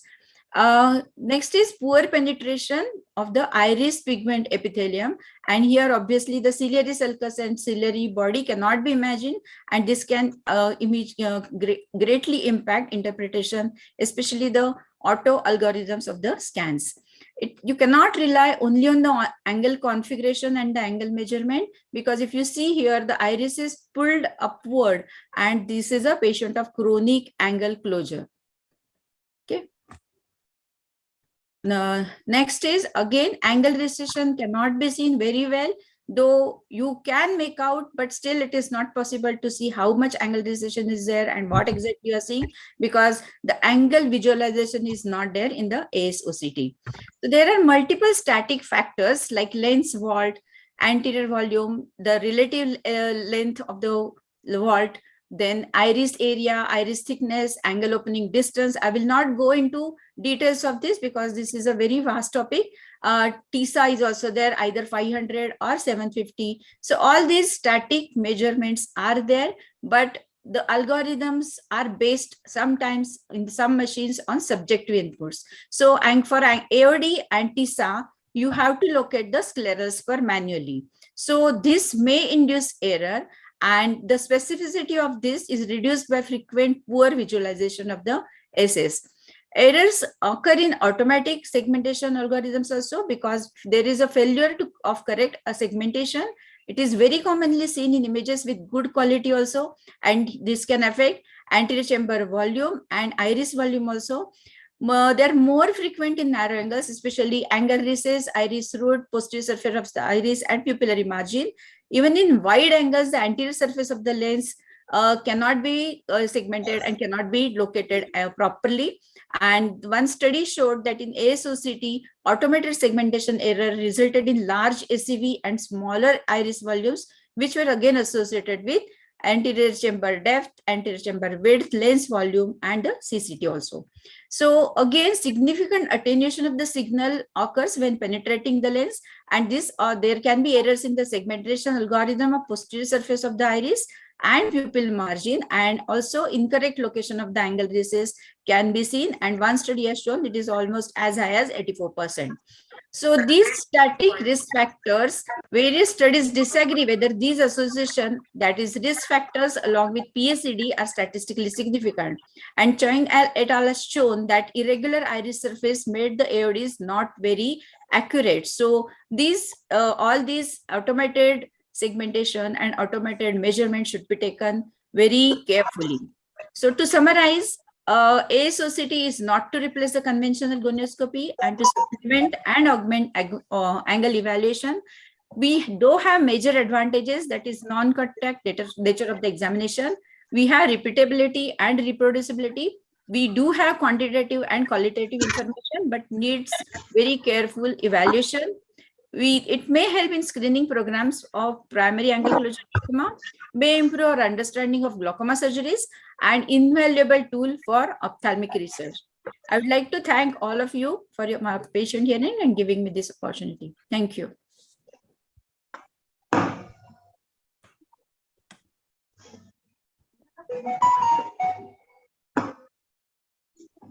Thank you so much, ma'am. Thank you.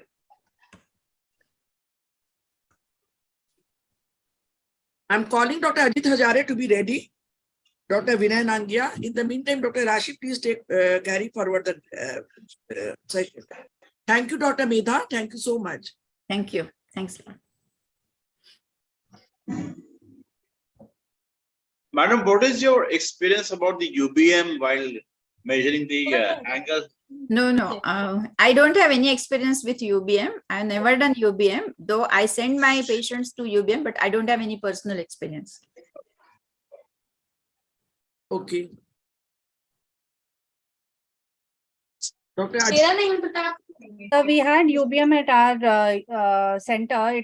I think it is only useful when actually you cannot visualize anything because of blood or dispersed hemorrhage in the anterior chamber, where you want to see the angle or you want to see whether iris is bulging or the lens is a little dislocated. Otherwise, if the cornea is clear and visibility is there, then If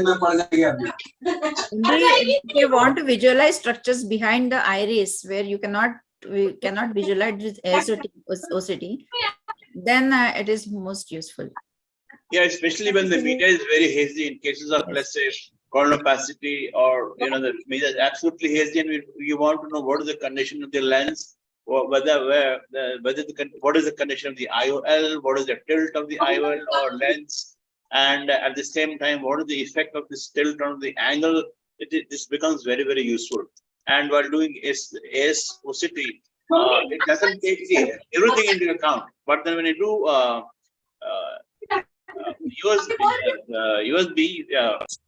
you see what is the tilt. You go to even the posterior part of the lens and you see what is the condition of the lens. It tells you what is the tilt. True, very true. You can even see Descemet's folds, envies, and even if you have a iridodialysis, PI, whether the PI is patent or not, all those things you can see very well with ASOCT. And with media opacities, small pupil and the thick iris, if you want to visualize anything behind, whether the haptic is touching the iris, why there is inflammation. And as you said, everything, Dr. Kashyap has said everything. So there UVM helps very well. And also, ma'am, for ciliary body structure. Yes. True. So I would like to now invite Dr. Tanisha. Please present. Hello, ma'am. I would like to introduce Dr. Tanisha. She's a young glaucoma surgeon. She has done her long-term glaucoma fellowship, and she's working in CC consultant. Ma'am, are my slides visible? Yes. Okay. Thank you, Dr. Sharma, for giving me this opportunity. I will present on perimetry, and my topic is basically related to recognizing and dealing with artifacts. First, make sure that we have chosen the correct strategy and the correct target size and the data entry is right. Also ensure the good, which is paramount to carry out the process. So, this is a classic example of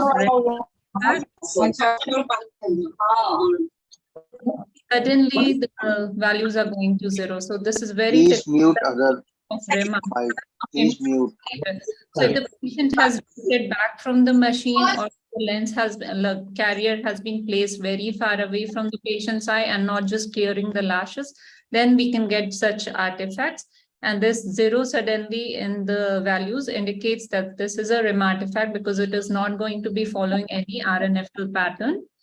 So this another interesting printout that I came through is the data entries about the right eye, but as soon as we see the blind spot, we know that the left eye is being tested. So we have to go back and get the test done again. I'll come back to the liquid trial lens. So in case we have a pseudophakic young there's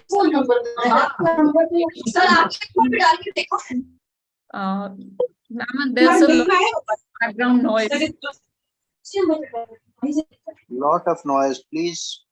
Yeah, there's a lot of background noise. So in a young Dr. Deepak, please take care. While talking to your wife, please switch it off. Please go on mute mode, sir. Dr. Deepak. बहुत मुश्किल हो रहा है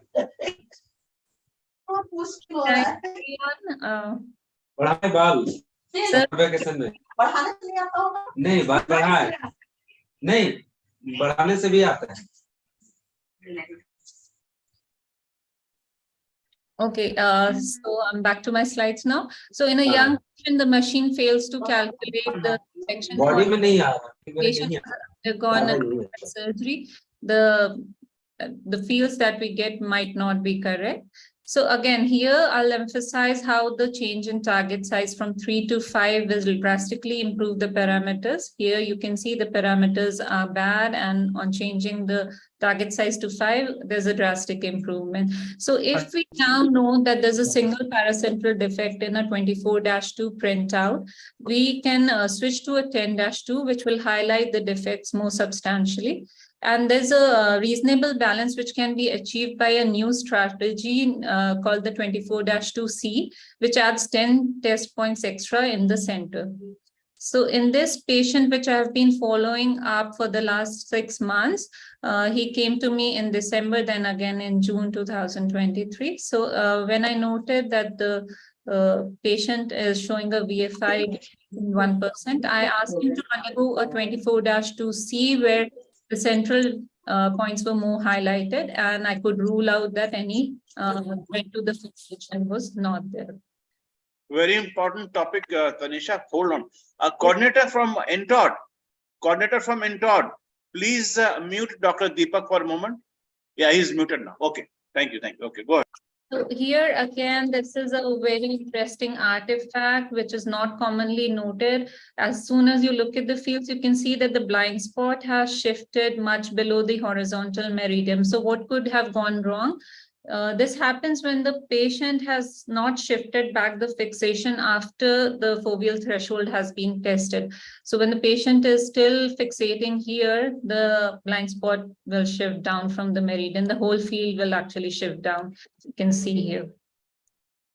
So the patient has to be clearly instructed to go back and look at the fixation. Now here in this case, this is the desk finding where inferotemporal rim thinning is noted, and a very well correlated finding on the field can be noted, a superonasal defect, but we see that the reading is a very high false negative. So I'll take it with a grain of salt and not discard this, although the 25% false negative comes out, but since it is correlating well, we should keep this field. And this again is a very classic, very exemplary cloverleaf pattern in a very high false negative. Now, as soon as we see this very dreaded white scotoma, we know that we have to discard this field and not interpret this. And this disconnect between pattern deviation and the total deviation plot, where the pattern deviation is much, much worse than the total deviation. We know that this is a high false positive. So we have to discard this white scotoma fields. And this again, although the readings, the parameters are well in place, but then when you see this defect where total deviation is normal and the pattern deviation is only showing this defect, we know that there are certain hidden false positive, and why this happens, I'll come to it later if time permits. Normally, this is what we get when we correct the total deviation to achieve the pattern deviation. So,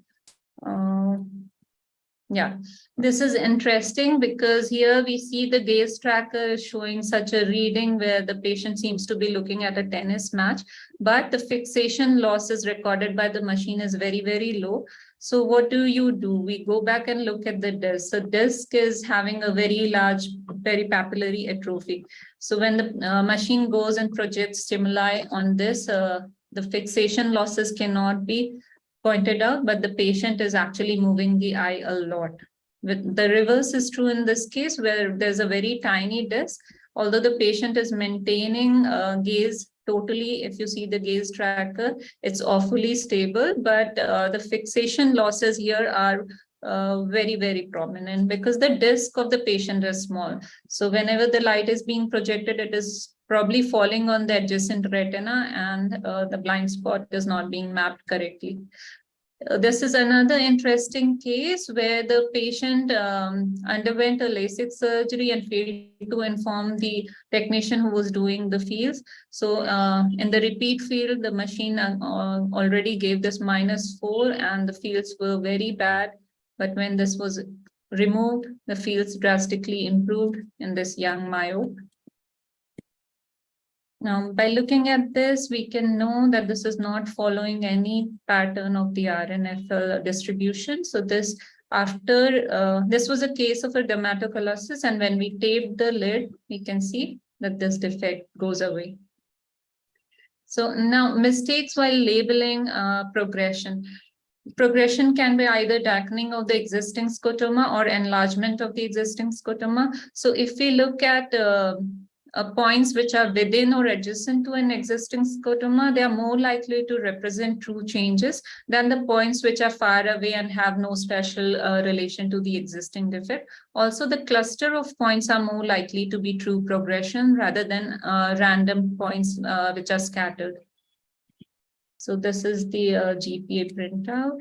And lastly, I would say that certain patients fail to do fields no matter how many times you try or what you explain. In such patients who have such bad parameters, you should switch to some other mode to follow the patient and give up eventually on fields, because this patient will consistently perform poorly on the fields. So the take home is, I would say it is prudent to treat the patients and not the fields, and the importance of correlating the visual field outputs carefully with the patient history and clinical examination. Thank you.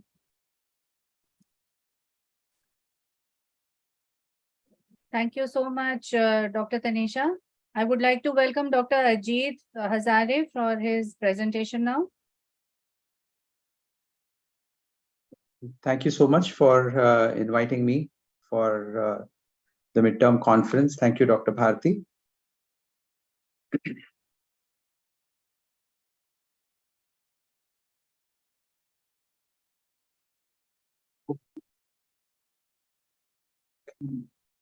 Is my slide visible and am I audible? Okay. Yes, very much. Thank you so much. So we'll be quickly going over the top mistakes which happen in OCT evaluation. And what we know is that the OCT machine has become so common and easily available to most of the practitioners available in almost every city. So the OCT data is a treasure house of information, and it is usually very, very simple to identify defects which happen in the OCT printout.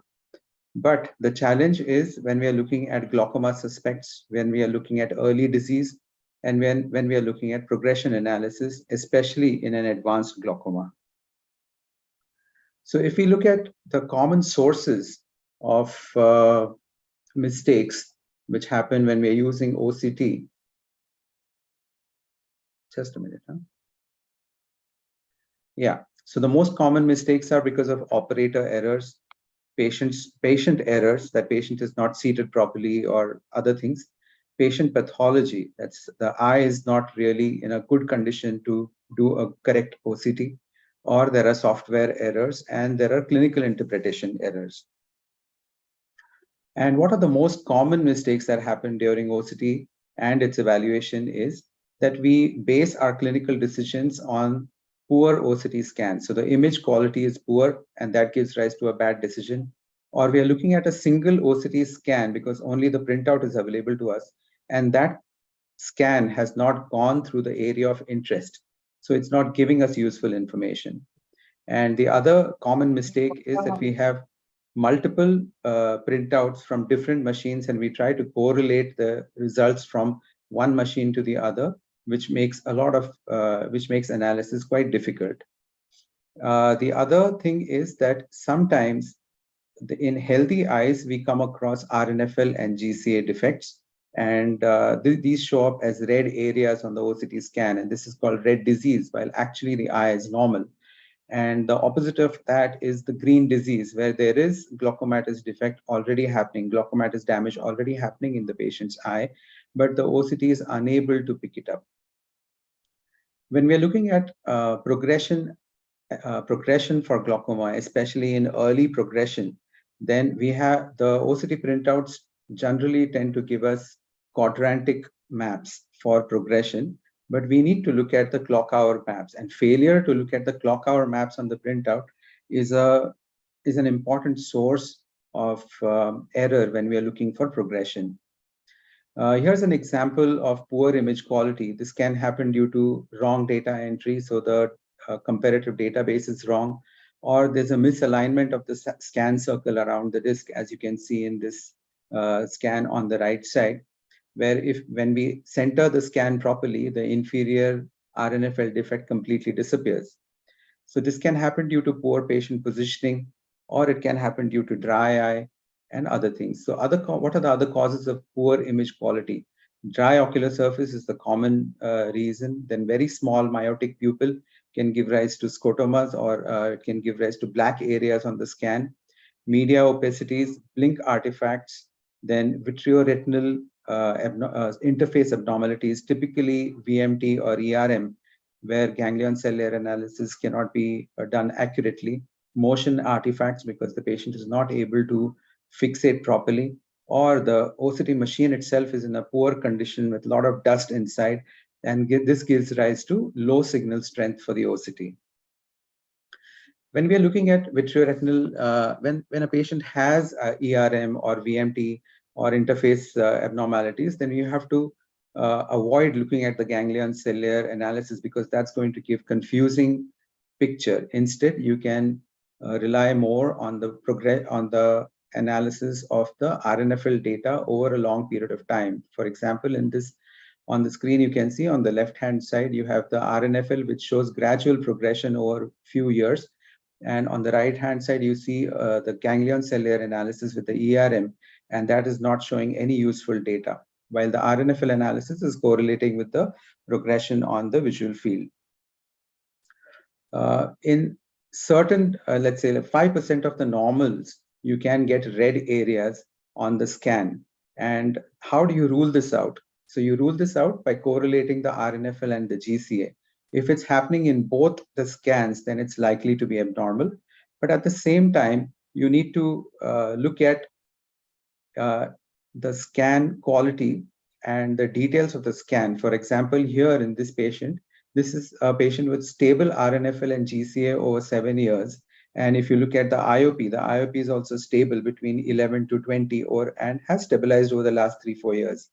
The right eye consistently has a superior RNFL defect, but if you look closely at the Tisnet map, you see that the superior RNFL bundle is more temporal than expected. So compared to the normative database, you will end up with a red defect on the scan report. So these are the things you need to look at, correlated clinically with the clinical picture, and then you come to a conclusion whether it is really abnormal or normal. The other challenge is that trying to assess whether the glaucoma is progressed, especially in advanced glaucomas, because there's a concept called floor effect, where if the RNFL thickness is less than 50 to 55 microns, then the machine is unable to pick up any further damage that may be happening. But the other part of the RNFL scan may still be having good data, so that can be compared over a long period of time. For example, in this example that you see on the screen, there's an inferior RNFL wedge defect, but the rest of the RNFL is still within the normal range. So the rest of the RNFL can be followed up over a long period of time to see if there is any progression that is happening. So in summary, we have to pay attention to the ocular surface, the patient position, and comfort, and media opacities like PSC cataract or corneal scars. There has to be always careful correlation between RNFL and the ganglion layer analysis. And if ONH angiography is available, that also gives us additional information. So if there is consistent defect seen across all the three, then the chances of our analysis are more likely to be accurate. Serial studies of the scans over a long period of time help us in picking up defects that are insignificant initially and may become significant over a period of time.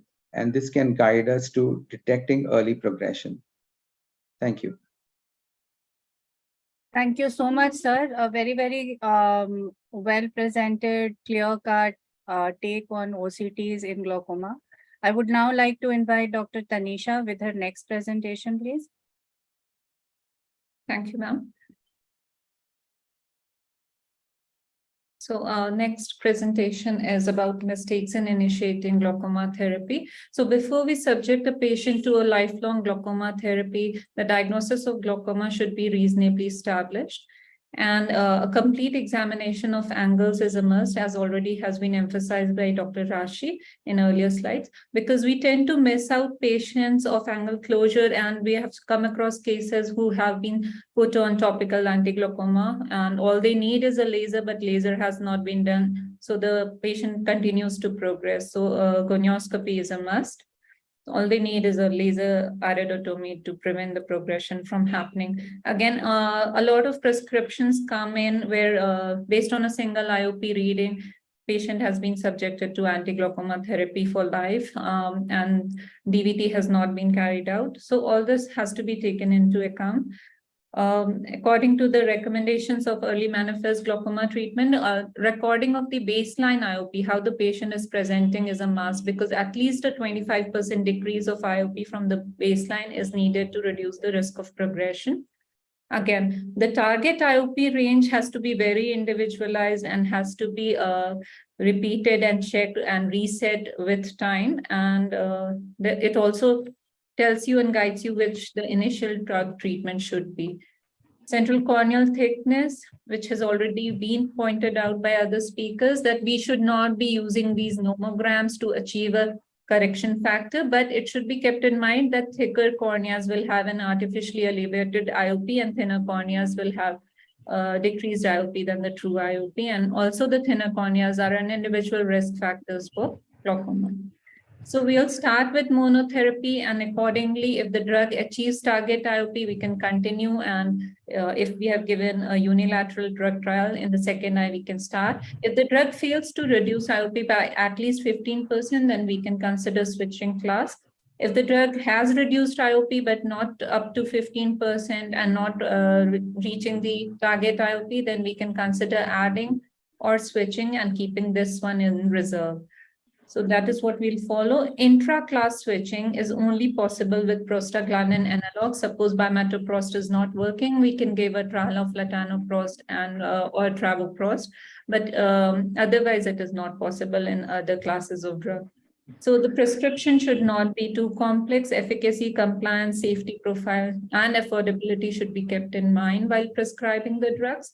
So if it is very prudent to remember that more than 2 pharmacological preparations with a maximum of 3 active molecules, more than that should not be prescribed, because it is not going to be additive or beneficial in any way, and it will not be very well tolerated. So maximum tolerated medical therapy should be kept in mind, and the drugs that we are prescribing should have synergistic effect and not the same mechanism of action.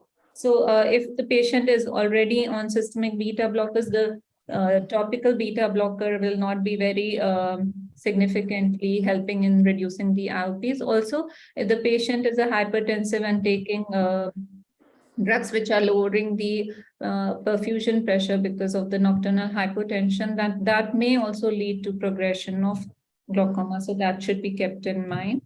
Proper clinical history should be taken. And systemic as well as the local side effect profile should always be kept in mind while making the choices. One thing I would like to emphasize is when prostaglandin analogs are not taken in night, they will not have the effect that we need to blunt the morning spike in IOP. So the 9 p.m. prescription is important and should be emphasized on. Again, in normal tension glaucoma, before labeling them as normal tension, although essentially they are treated in the same line as primary open angle, but before labeling them as normal tension, DVT should be carried out, CCT and gonioscopy to rule out primary angle closure is important because at times angle closure presents with normal IOP, but later it spikes during the day. So I would come down to these prescriptions where Combigan, which has brimonidine and timolol, has been prescribed with alphagan, which again is brimonidine, and this will not help the patient, would rather cause more side effects. Again, here dorzolamide has been prescribed with timolol, but the prescription is like 4 drops. Patient and the physician, I don't know how they'll make out how many times the drops are to be given. Here again, Sinbrinza, which is brimonidine brinzolamide, has been prescribed with brimonidine and timolol combination, which will not be very helpful to the patient and will increase the side effect. So all this should be taken into account. In ocular hypertensives, we should treat the patient if the IOP is consistently more than 28 to 30 millimeters of mercury. And in a young patient or a one-eyed patient, a patient who is going to be lost to follow-up, we should consider treating the ocular hypertensives, especially if the patient has suffered a vascular occlusion in the past. And while prescribing, medical jargon should be avoided and simple formulation should be given to the patient. Thank you. So customizing and individualizing is important. Thank you so much. Thank you so much, Dr. Tanisha. Thank you, ma'am. Can we have the next PPT, please, on screen? Vinay Nangia, sir, have you joined?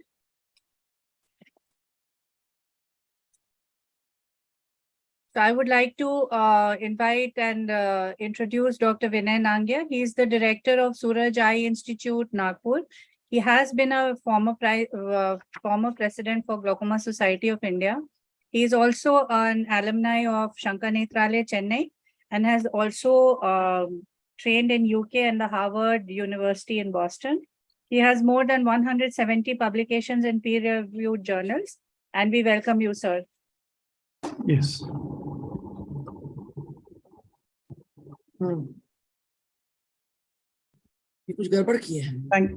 Can everyone hear me and see me? Yes, yes. Okay. Thank you. So audible.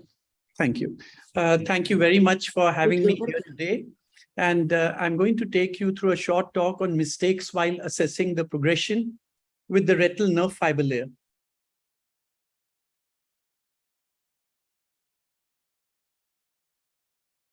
Oh, I don't know what's happening. Sorry, it's not moving actually. Can everyone hear me? Yeah, we are hearing. Yes, sir. For some reason, the slides are not moving. You can hear. Yes. Now it's moving. Yes, moving, doctor. So, so the average change that is acceptable for the average retinal nerve fiber layer thickness is about 4 to 5 microns for glaucoma progression over time. But because of the lower reproducibility of sectorial compared with average retinal nerve fiber layer thickness, a relatively more significant change would be needed in sectors for similar confidence of actual change. So that means you're looking at somewhat a larger change in the temporal, superior, and inferior quadrants. So the aging loss for average retinal nerve fiber layer is roughly about 0.52 microns per year. But for superior, it's expected to be about 1.35 microns, and for inferior also about 1.25 microns. This was over a period of 30 months, and therefore it can't be taken as the gospel truth, but it does give us an important guideline as to what we should consider when we're looking at progression of retinal nerve fiber layer. So one should treat with caution if there is statistically significant slope of less than 0.05, because about 25% of normal eyes may be shown to have this change. So you need the significance of the slope, but you also need to visualize how much retinal nerve fiber layer change has taken place, and that should ideally be much more than the normal loss that takes place over time. So I will take you through some examples, and this is a patient where the segmentation lines join up. So inferotemporally, where you see the blue arrow, the red and the blue line have joined up, and that is an error in segmentation because it never goes down to 0, because less than 50 is what is the flooring effect. So when it's 30, 40, 50, this kind of error is very important, and we should note this when we're looking at progression.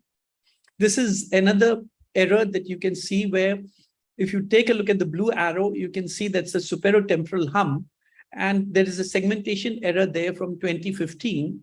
And when you go down to the one that was done in 23, you'll find the segmentation error is largely resolved. It's not perfect, but it's giving you an impression that there has been a significant loss of retinal nerve fiber layer over the last sort of 8 years. Now, this is important because the rest of the retinal nerve fiber layer is very significantly damaged, and this patient, whatever vision he has, may just be dependent on the hump of superotemporal retinal nerve fiber layer. So it's very important to check for the segmentation.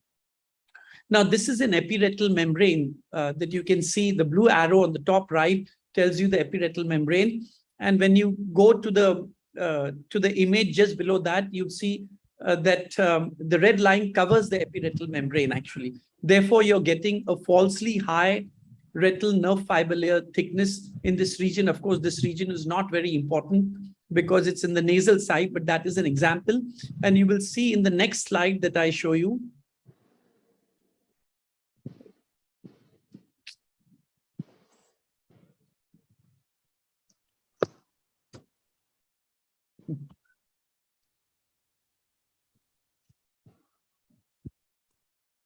Sorry, it's stuck actually.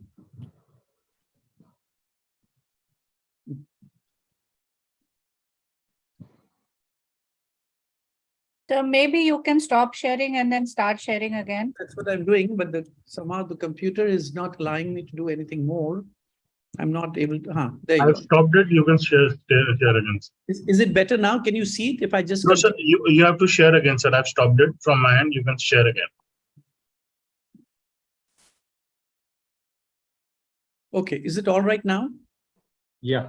Okay, so I won't make it into I won't go to the play screen. So you can see that this is the same slide that I showed you because of the epiretinal membrane.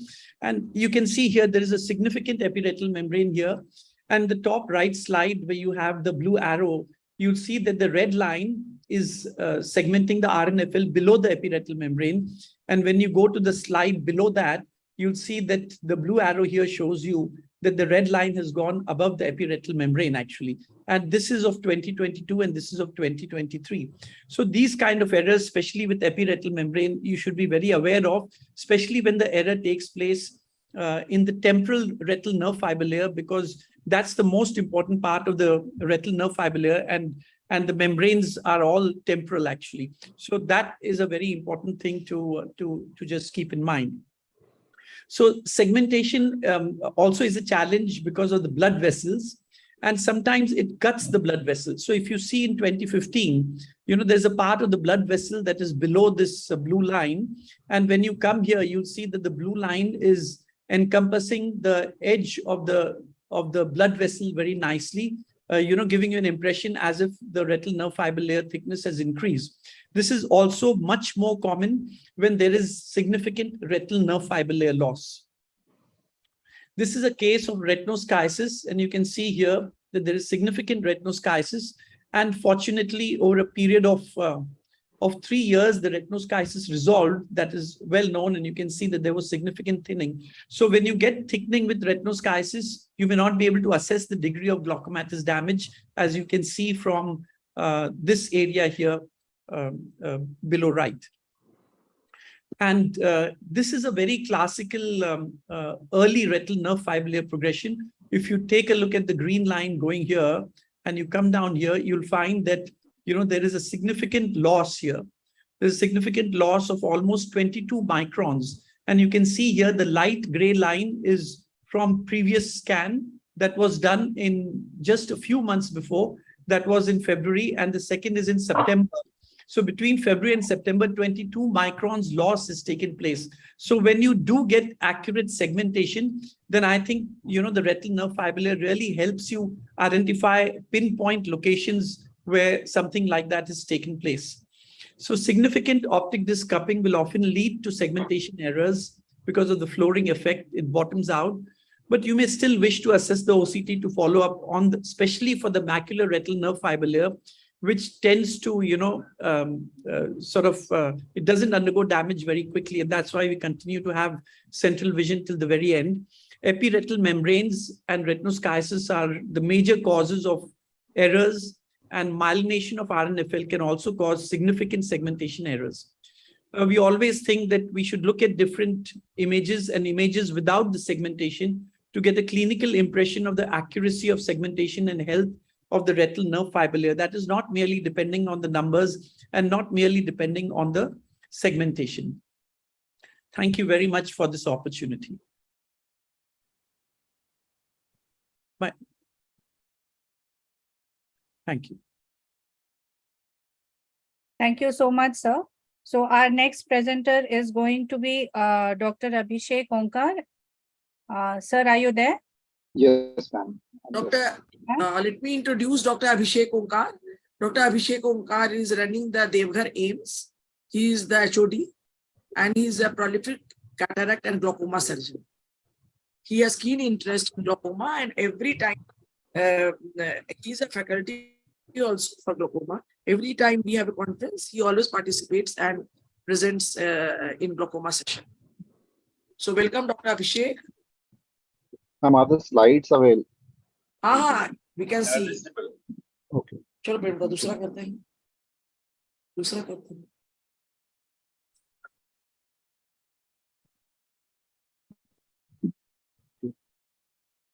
Respected chairpersons, seniors, and fraternity, good afternoon to you all.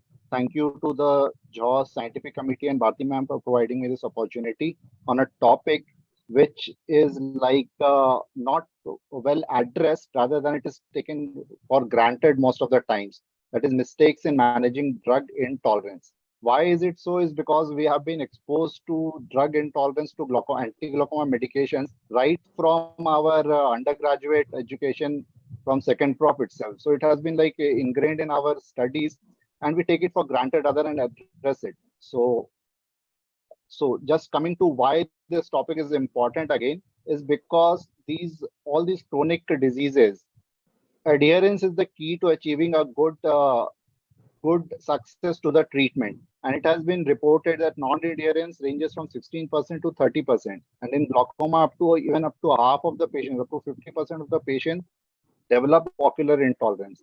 And among the 4 major causes that have been suggested for non-adherence, like forgetfulness, cost, and education level, tolerability is one of the major factors that influences how the patient is compliant to the medication. And the studies have suggested, as we can see, for the patients who were adherent, they even identified in 25% of the cases that medication side effects is a barrier, while patients who are non-adherent, it almost was double of that numbers. Now, so what this leads to is a catastrophic vicious cycle where drug intolerance leads to non-adherence and non-compliance, worsening of symptoms, and to counter that worsening of symptoms and progression, we go on to additive therapy, with again the escalation of therapy again paramounts to the drug intolerance and eventually leading to the failure of medical management. So just be highlighting some of the mistakes that we encounter and what we can do about it. So just a very common example where my take, that is the minor ocular intolerance where the patient started on prostaglandin analogs, complains of hyperemia. Now, what we tend to do is like alarm, because patient is already alarmed that he has been diagnosed with glaucoma, and with red eye, they have become all the more grieved. So what we tend to do is either add a lubricant which contains a preservative, which again doesn't help the cause, or we can change the medication or stop therapy. So these are the mistakes that we tend to do, while a simple thing like a patient education and counseling regarding these common adverse effects, which actually are not hampering their vision or any other ocular component. So that has to be counseled, and patient has to be taken into confidence regarding this, rather than resorting to more additive treatments and exposing them to more preservatives, which can be harmful. Another take is some symptoms which can be alarming for the patient, and which the patient presents, like again for prostaglandin allows hypertrichosis or iris discoloration. So that again, the patient would be like very much worried about the cosmesis factor regarding this, and we may be lured to change the treatment or stop the therapy. But again, building the trust and emphasizing, not only taking the patient into confidence, but also emphasizing the importance of these drugs as the first line treatment, and as just as a single drug, how they can be beneficial in countering their glaucoma IOPs. So that building trust is important, and that is where we fail to actually take the patient into confidence and change to some other therapies. The third is the alarming ocular intolerance cases, which is common to almost all the subgroups of anti-glaucoma medications, like dry eye and keratitis. And now that we tend to counter by changing the medication, stopping the therapy, or most commonly adding the lubricants or steroids. Now here comes the role for avoiding adding lubrications with preservatives. And actually, when we are first diagnosing the case, patient history and examination of pre-existing dry eyes could help. So rather, if the patient already has a history of dry eye, so overlooking the cost, actually, we can go for preservative drops, which can help the patient in the long run. And fixed drug combinations, that is subtractive therapy rather than additive therapy, would be more helpful in these cases. Now, systemic medications intolerance is one thing that we are very much worried about. Like, for example, if the patient complains of metallic taste with carbonic anhydrase inhibitors, now that is a minor systemic intolerance, and we do not need to change the treatment or stop the therapy. But again, it's the patient education regarding punctal occlusion, just a simple thing which we fail to address to the patient most of the times, and very commonly we definitely do not demonstrate how to do that. So that is something that we need to put into practice regarding the patient education fact. Now, this is the last thing that we should be talking about, that is the alarming systemic intolerance. Like again, this I had experience during my PG training when the combination of brinzolamide and brimonidine came. So we were very enthusiastic and we prescribed drugs, and it had excellent controls for the patient. But in a fortnight, we had 3 cases with elderly patients complaining of falls and dizziness. That is something you should be worried about, and not there. This is where we actually have to forego with persistence with the treatment if other things are not working, and actually we should be looking for changing the treatment rather than persisting with this treatment, because elderly patients leading to having dizziness, sustaining falls and fractures is something we do not want. So taking patient into confidence and letting them know about the adverse effects. Punctal occlusion to reduce the systemic side effect, that has been shown, like 60 to 65% of the systemic absorption can be avoided just by 3 minutes of punctal occlusion.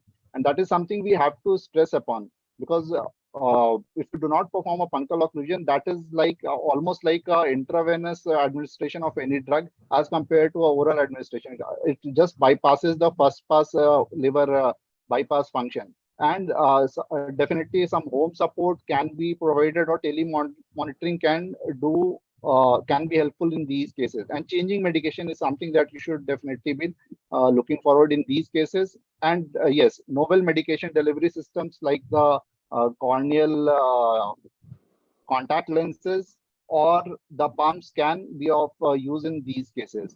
And lastly, but not the least, is something that we fail to document, is very common thing, which again, as I said, we have been taught for long and has been asked to us in the vivas from our undergraduate days is something about the patient's history, medicine history, and the drug history and patient's other history that are important. So like with timolol, it can be a breathlessness or COPD or asthma that can be there. So this is where we actually have missed the points. Though it sounds very naive, it happens. And that is something that we need to accept.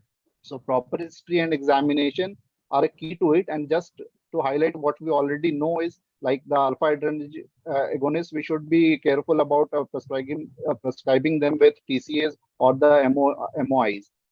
Similarly, with the other classes of drug, I won't go into the details of these things, which we already know, but yes, that has to be emphasized.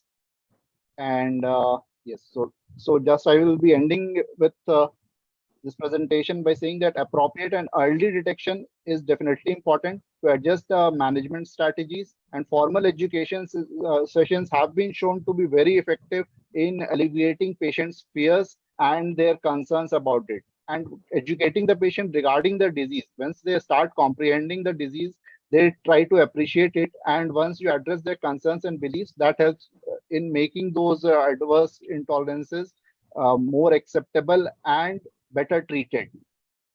And reduction of preservative subtractive therapy rather than additive therapy and use of fixed combinations and punctal occlusion go a long way in these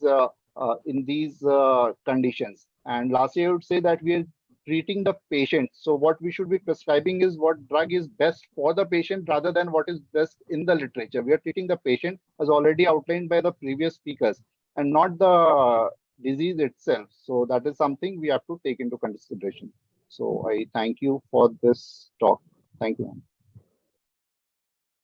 Thank you so much, sir. Now we have two guest speakers in line waiting for very long. So we will move on to the next talks. I invite Dr. Rahul Parikh, sir, to present. Okay. Can I share my screen? Yes. Sure. Dr. Parikh has... Dr. Parikh, please, we have to introduce you first. Okay, I'll stop. Sure. Yes, stop sharing. Okay. We have to first introduce you. Yeah, doctor. Chika is also here. Dr. Chika from RPC. Okay. Hello, ma'am. Hi. Hello, ma'am. Sorry, we were caught up in a conference. I'm Dr. Upsham here. I'm also back in line now.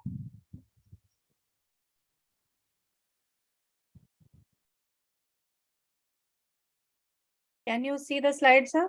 Yes. Okay. So, sir, sir is director of Shriji Eye Clinic and Palak Glaucoma Center, Mumbai right now. And he has been editor, International Glaucoma Review 2018. He has been chief editor, GSI Guideline. He has been the GSI treasurer from 2005 to 2006. He has been the joint organizing secretary of annual GSI conference from 2011 and senior editor of IGO from 2007 to 2013. So, sir, we are greatly honored to have you here today. And Bharti ma'am, please.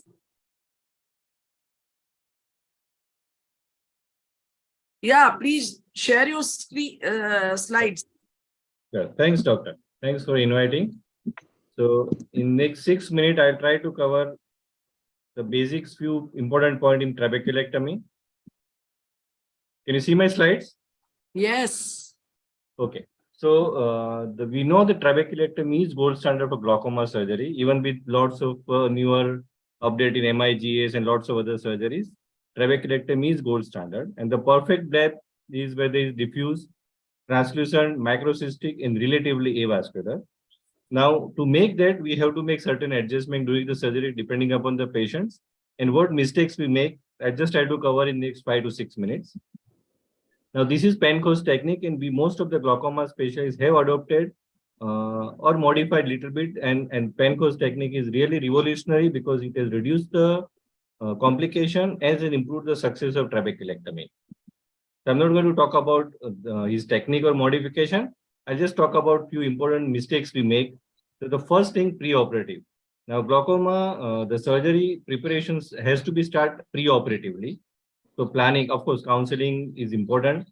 but we have to stop anticoagulant because it increases the risk of suprachoroidal hemorrhage.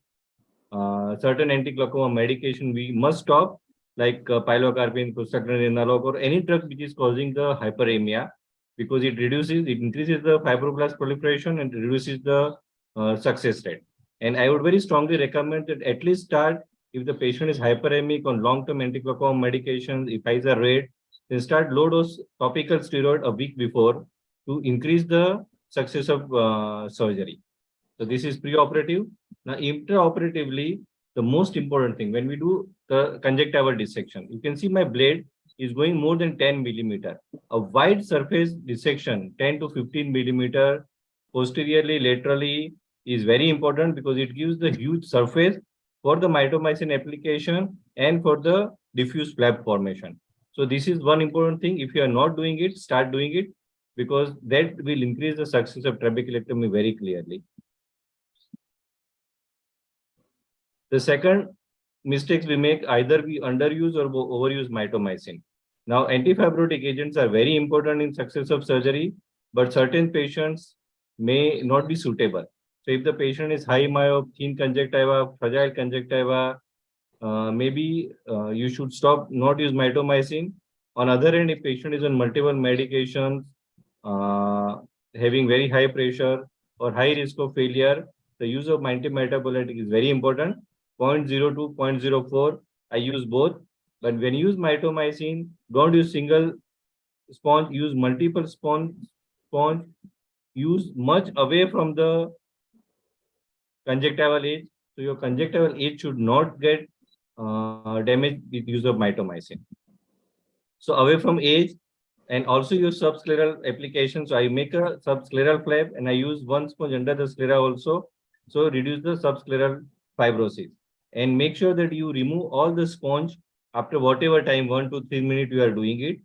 Count it and wash it thoroughly. I have seen scleral necrosis because of the not removed scleral sponge, the mitomycin sponge. So you have to be very careful when you use mitomycin, remove them all. Now the second is scleral flap. Now the scleral flap is very important. It's the first step in making the flap. At least half to 2/3 thickness. The base should be at least 4 millimeter. Of course, there are people who do a small mini trap. I'm not doing it, and I would not recommend unless you are doing a trap very routinely.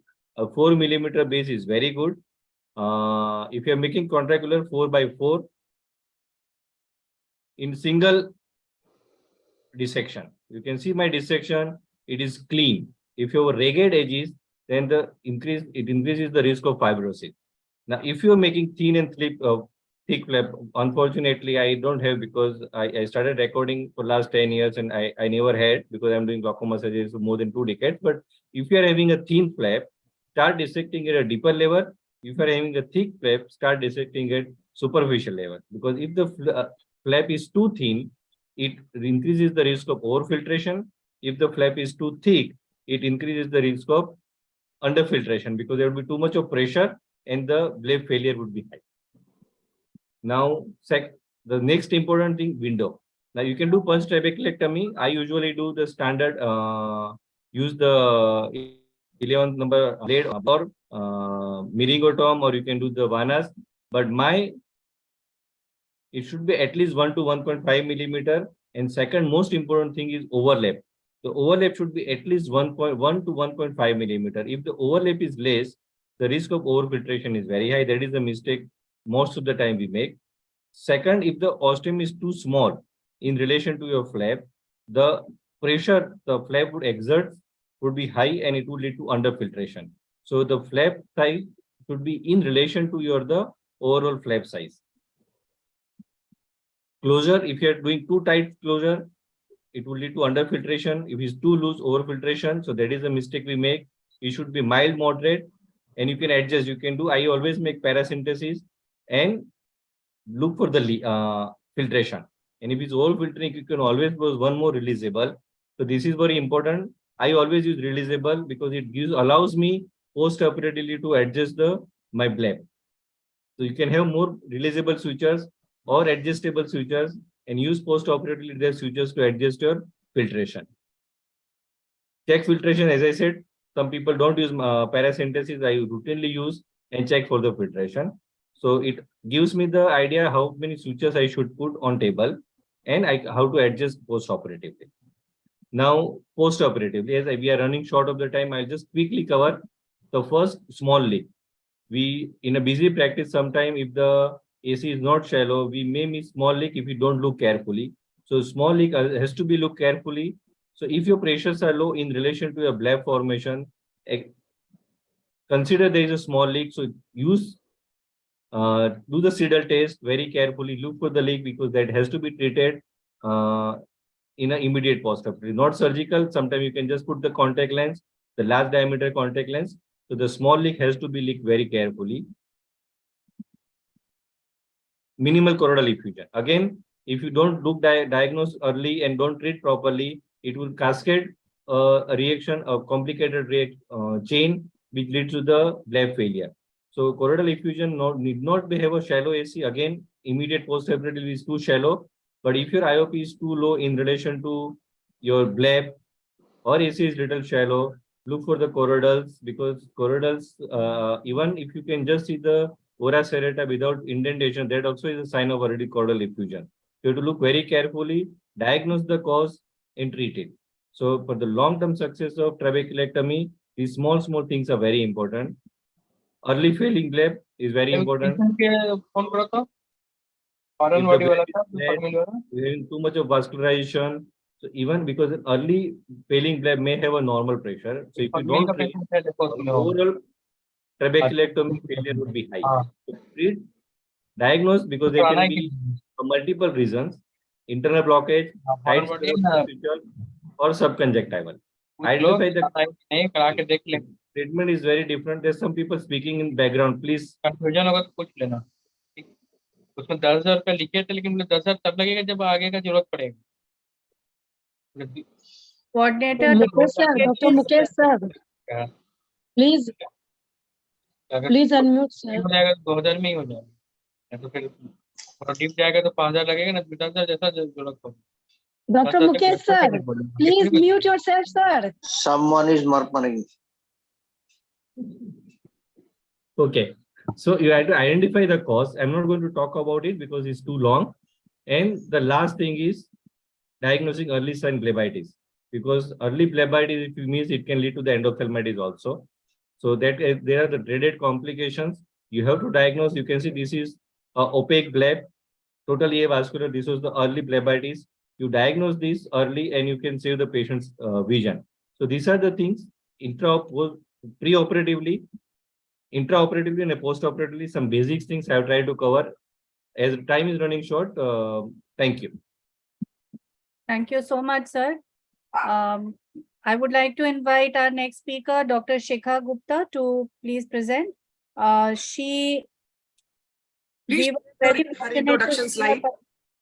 We were very fortunate to see her perform live on MIGS. She is a pioneer in that field, and currently she is in a professor in associate professor in RP Center AIMS, and right now she is doing a lot of work in MIGS with multiple national international awards, and she is a co-author in many publications also with more than 150 peer-reviewed research papers and multiple awards. So very dynamic glaucoma surgeon, Dr. Shikha, we welcome you to this midterm Jhos. Thank you, Dr. Rashi, and I also would like to thank Dr. Bharti for inviting me for this dynamic conference, and also Jharkhand Ophthalmic Society. So I'm sharing my screen now. I have a compilation of a video of the complications on AGV.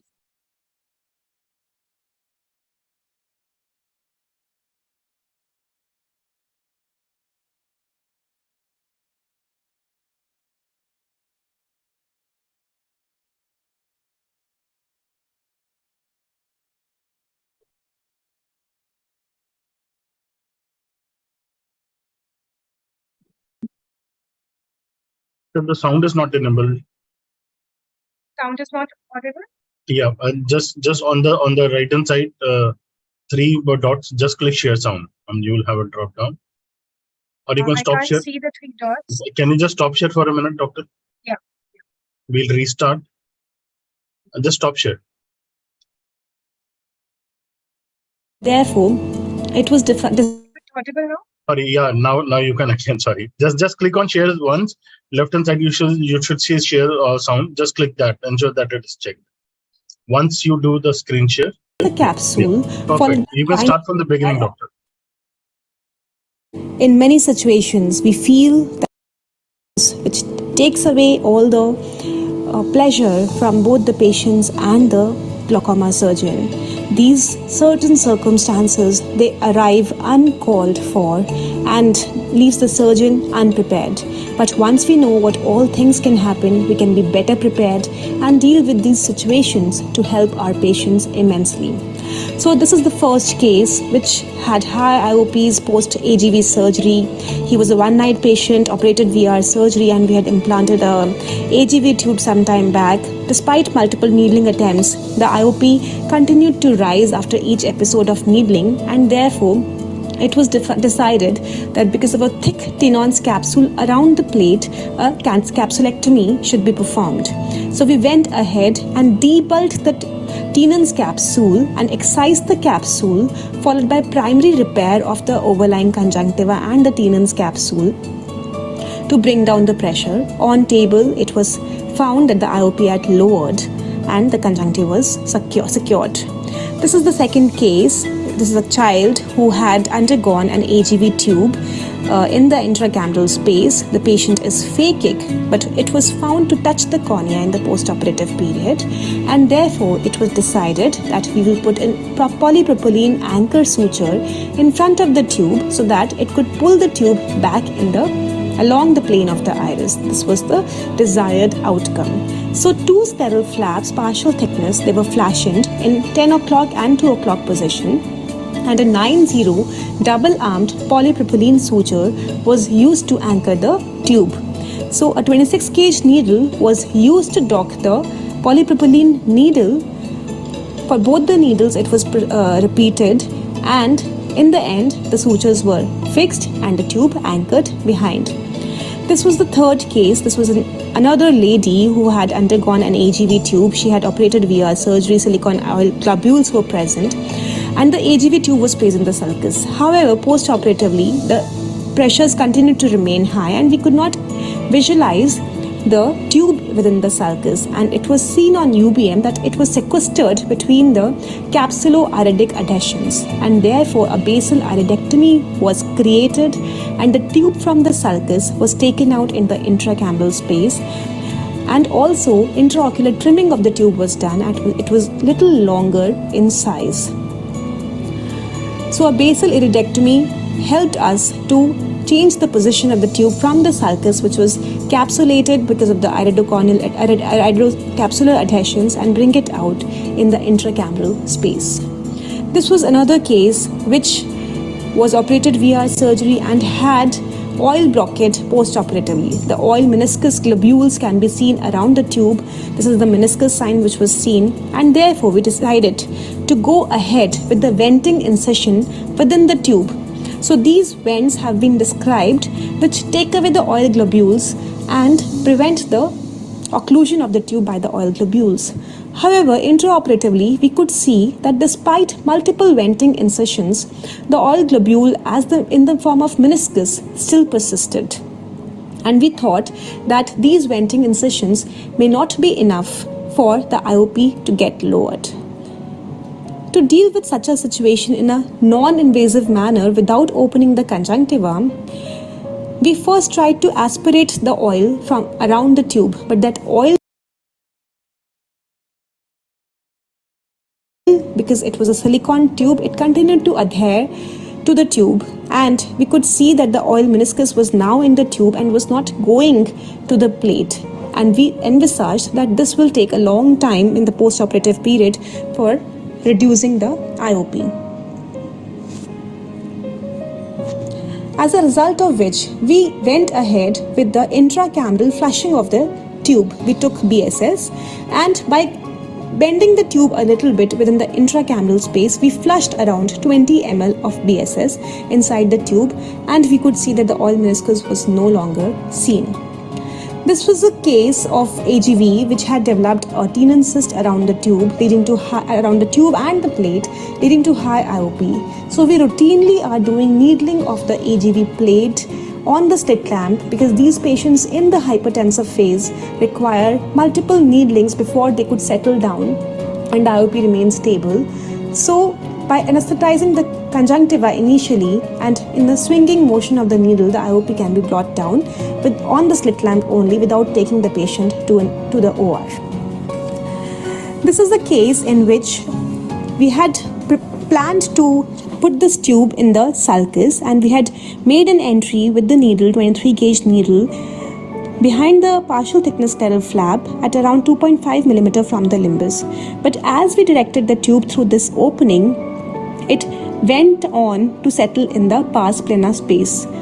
So this was a vitrectomized eye, and this could have been the case, but however, still due to the risk of vitreous, remaining vitreous, including the tube, we wanted it to settle in the sulcus. So we took the tube out again, and through the same incision, we directed it more horizontally along the plane of the iris rather than directing it in a posterior fashion. And through the same incision, it now came to be placed within the sulcus.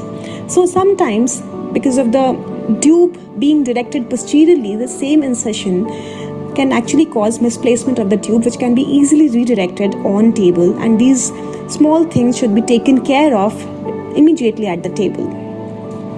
So this was a case where hardly a stump of the tube is visible. This is an operated VR surgery again, and pseudophakic eye. He had multiple episodes of high pressure post-operatively. So, but it was not, resolving with needling. So we saw that there was tube retraction due to fibrosis around the plate, leading to high pressure. So we decided to extend the tube. So this was an indigenous method. We took a cannula of the venflon, cut it from the plate, and used it as a perfect extender to the tube. We pulled the tube out intracamerally rather than that is described by opening the conjunctiva and taking out the tube and then extending the tube and repositioning it back in the intracameral space. We just pulled out the tube in the intracameral space through the limbus, put the tube extender, beveled it, cut it short, and then reposited it in the intracameral or the sulcus space, and this patient continues to have stable IOP post-operatively. The length of the tube can be titrated according to one's need, and since this was a case of tube retraction, we wanted the tube to be a little longer in length in case of future retraction, which actually is now much shorter than as depicted in the final post-operative photograph in this case. So to conclude, we can have various situations, and these can be dealt in a more non-invasive manner, in a better way, if we know that these.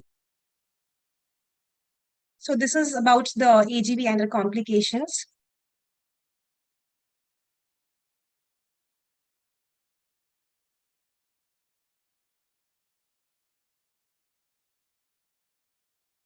Thank you. Any questions?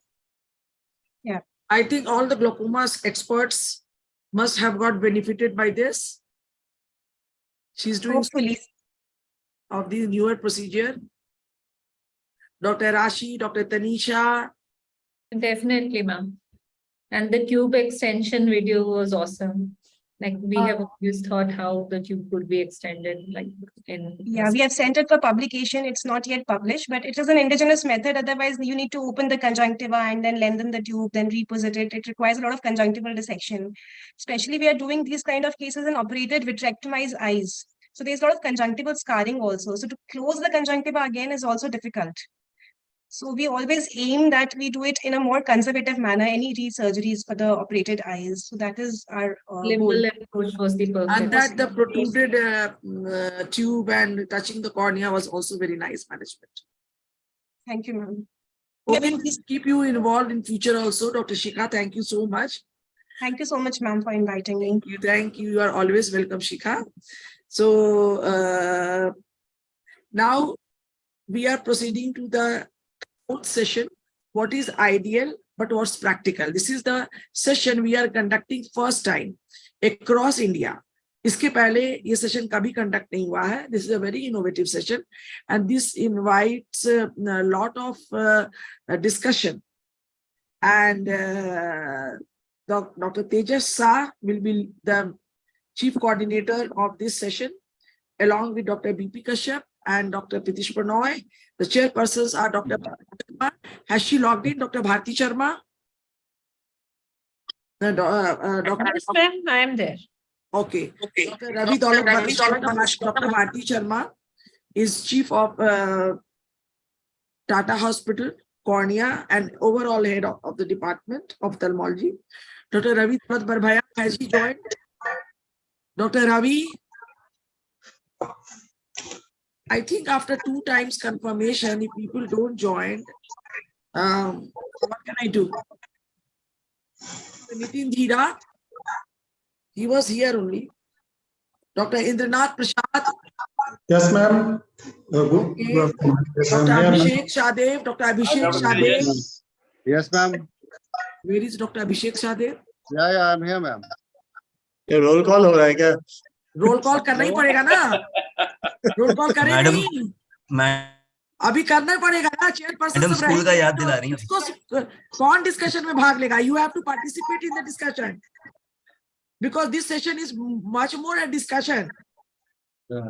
So the first, Dr. Pritish Pranoy, please carry forward the session.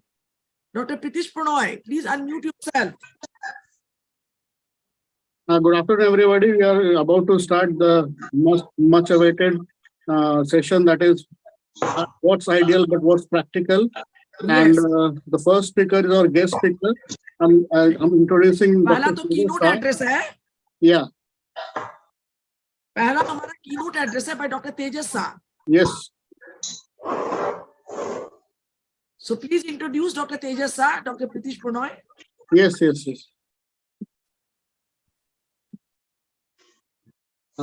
Is it visible? Yes. Yes. It's a privilege for me to introduce Dr. Tejas Shah, who is the founder of Ahmedabad Eye Laser Hospital Private Limited and Goodbye Glasses Laser Center. He was the ex-chairman Scientific Committee Gujarat Ophthalmological Society, Chief Organizing Secretary of 69th AIOC in Ahmedabad, was the member Scientific Committee and the contriver of SS Surgical Skill Training Course, and was also the honorary secretary of Ahmedabad Ophthalmological Society. We are greatly honored to welcome you, sir. Please proceed, sir. Thank you, Dr. Pranay. Thank you. Very warm afternoon. In Ahmedabad, it's quite hot. Can I share my screen, please?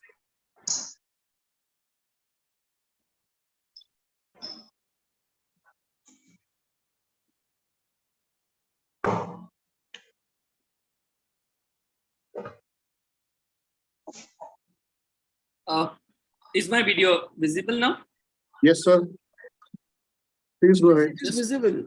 Now, yeah. Excellent. At the outset, let me thank all the Kashyaps et al. In the Jharkhand Society for any instructions for me? Nothing. Please carry forward. So, Go ahead. I'm going to talk to you about post-operative complications of phakic IOL, which means the complications which were not intraoperative. So this is a case where the toric IOL has actually rotated, the toric phakic IOL. And so this was after 4.5 years, close to 4.5 years. And so we decided not to exchange it, but give it a try of just rotating it.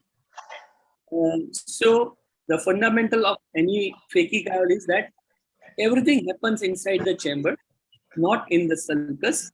So here we are trying to, I think this is a exchange of a phakic IOL, a toric phakic IOL, my bad, sorry for that. The next one is a rotation.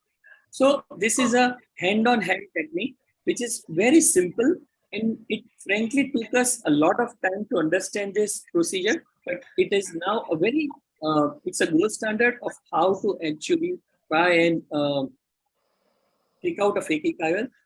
there are many ways you can do it. We were done with the help of a 50 power loading forceps, but then we found that the simple McPherson is a better option than that. And that was a very easy way of. So this is a patient where the phakic is going to be rotated. This patient had a very stable phakic for about 4.5 to 5 years. And so we thought, let's not exchange it. Let's try to understand why it moved. And so we wanted to actually rotate the phakic back to its original position, which is what we are trying to do.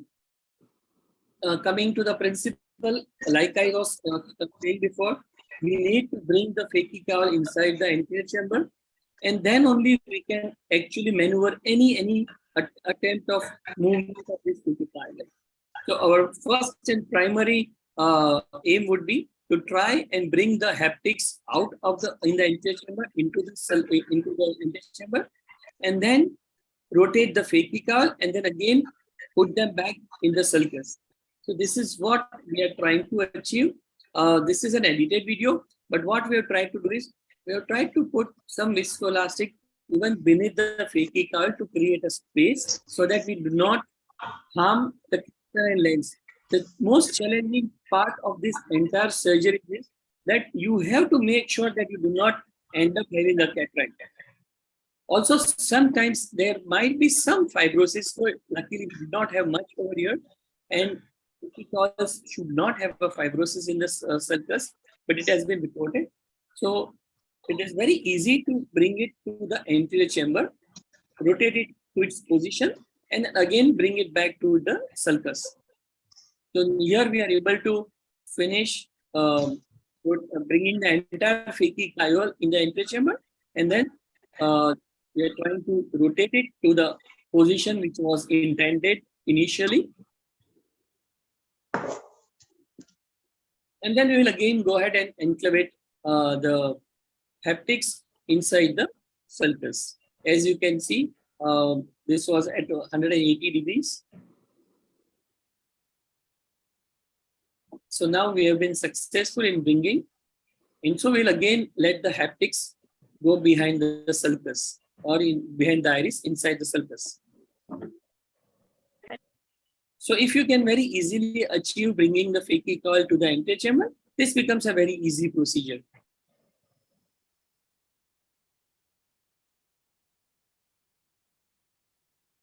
This procedure we did before some 2.5 years, and luckily this phakic has not rotated again. This was from the Star company. You can see that we try to maneuver everything from the side ports, because the side ports are the smaller ones, and they do not, and these are the ones which are used, and the chamber does not actually deflate. We do not want the chamber to deflate. And here you can see the viscoelastic is also coming out from the centraflow. Since there was no exchange, everything was done from the side ports. And we achieved a very reasonable. Okay, so the next one is an IPCL removal. In fact, this was my first ever case. This was done probably some 10-12 years back. If you notice, this particular patient has a dilated fixed pupil with a lot of pigments. And if you see, there was no centraflow. This patient this was the second eye of this patient. The first eye had gone very well. And the second eye, the patient had continuous vomiting and headache. And they did not report to us for 2 days, thinking that, okay, this is for something else. And unfortunately, the patient ended up like this. And this is one patient where we could do nothing. We just had to remove the phakic IOL and let the patient be just a plano, and ask him to wear a contact lens, because the other eye was already okay. Now here you will see, probably you will try to identify that there is a cataract behind this phakic IOL. So again, the standard procedure of bringing the phakic IOL inside the anterior chamber. The only comfortable position in this particular surgery is that we are going to remove the cataract, and so you can be a bit complacent even if you touch the entry capsule, you are not going to do much harm, because as such you're going to remove that.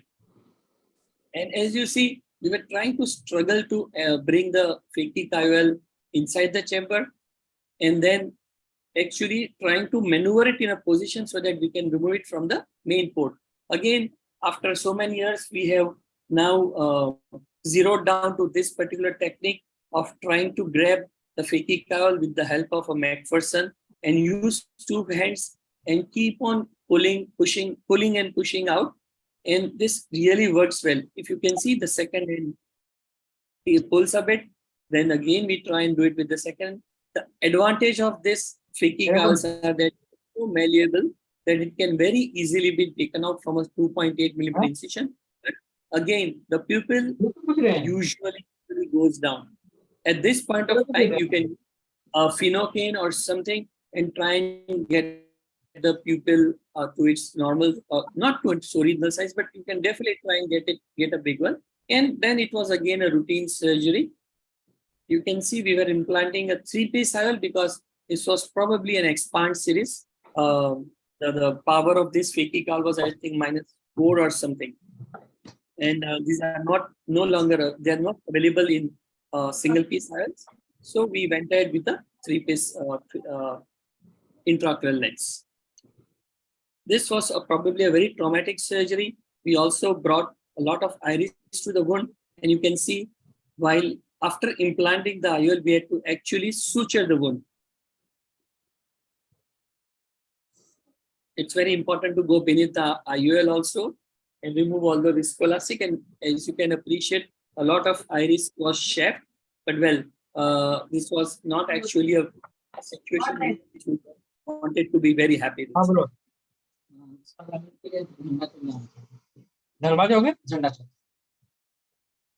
So these are the few surgeries which I would like to share with you.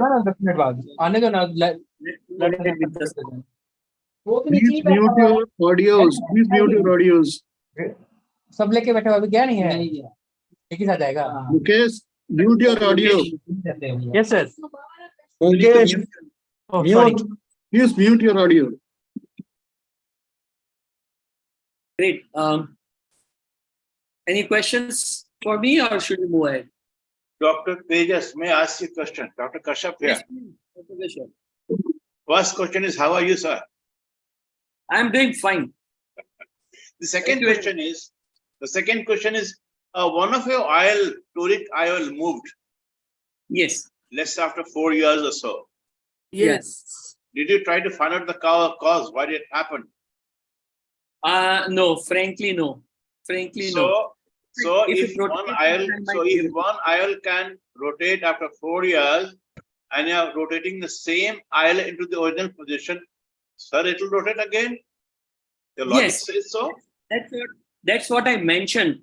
That we thought that since it was stable for about 4.5 years, let's give it a try, just rotate and pray to God. And if it doesn't rotate again, we'll not exchange it. But it has not yet rotated. This has been now more than 2 years follow, and it has not rotated.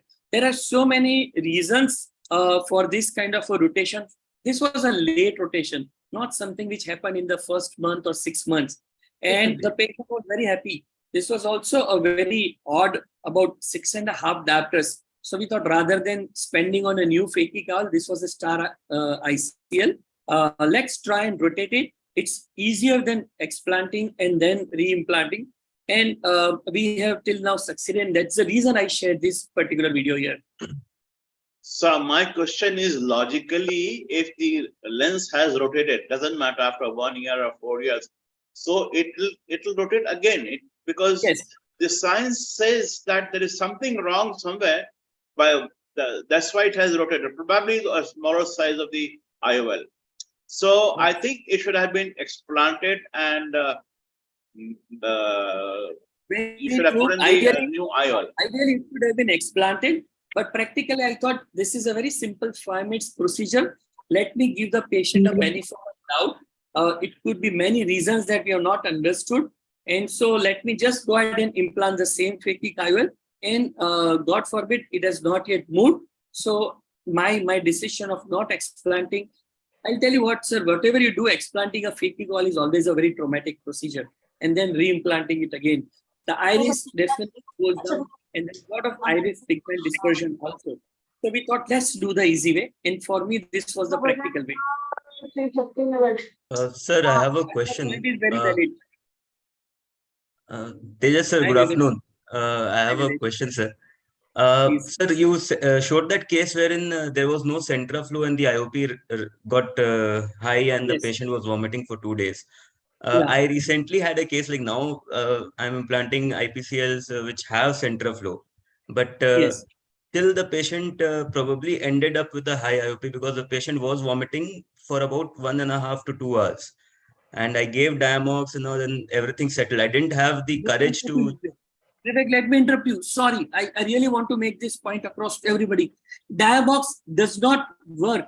It has to be a vitreous shrinking agent. You have to either use a mannitol or you have to use a glycerol. Diamox, rather, what happens is Diamox decreases the aqueous, but if there is a viscoelastic trap, by giving Diamox, you're decreasing the flow. So I was going to come to that. This patient was about 12 years. This was one of the very initial IPCLs. Sorry to interrupt your thought process, Vivek, but I really wanted to drive across this point. And so now onwards, we have stopped asking the patient to leave immediately. We see the patient 1 hour inside after the procedure. If we feel that there is no rise of pressure, we allow the patient to go and tell them that if you have the slightest pain, come back or go to a GP and get a mannitol. Or we have done it once or twice. We felt that we were not very happy with the viscoelastic removal. We went ahead and gave a mannitol. A mannitol shrinks and you will see the effect in 20 minutes. So please no Diamox in phakic IOLs. That was the message which I wanted to give you. Sorry, please go ahead. Very good Sir, message. Sir, do you use the Carpinol after implanting IPCLs at the end of the case? Sometimes no longer. I no longer use. Now we have experience of about 15 years. So Carpinol, we have done it. There are certain high myopes in whom you do not see any pupil. The iris is like from limbus to limbus. So in this kind of patients, we try to give Carpinol, but just try to, because we don't want to irritate the iris. We can definitely just touch the iris and it will constrict, and no longer use any cyclopentolate. If you use cyclopentolate, then the iris does not constrict. So with the propicacin plus, our iris is very easily slightly constrict the moment the phakic IOL haptic touches the iris. It's bound to touch the iris, correct? So we have stopped using Carpinol. Carpinol is contraindicated in high myopes. Dr. Kashyap will definitely validate that point. Sir. Vivek, I have a point here. If I suspect that even after all the taking measurement and all that, if the overall diameter of the lens is probably, if you have chosen more, like say white to white diameter, if you have not taken properly and it's little on the higher side, in that case you must, if there is any doubt, in that cases only I put a pilocarpine and see whether the pupil constricts or not. If the pupil constrict properly, it means that it is a good size. If the pupil does not constrict even after pilocarpine, take it from me that the IOL, the overall diameter is very high. It's big. Very, very practical point, Dr. Kashyap. Yes. Excellent. Thanks for bringing it out. That's so important. The moment the iris does not go over the vault of the phakic IOL, that means something is wrong. Absolutely. Excellent point. But what do we do at that point if we find that on the table? No, you're not going to do anything on the table because there are so many things which you have not understood. Previously, the phakic IOLs used to self-adjust in a day. At that time, they used to come in normal saline. Now they come in BSS. So they say that whatever you see on the table is going to be there on the next day.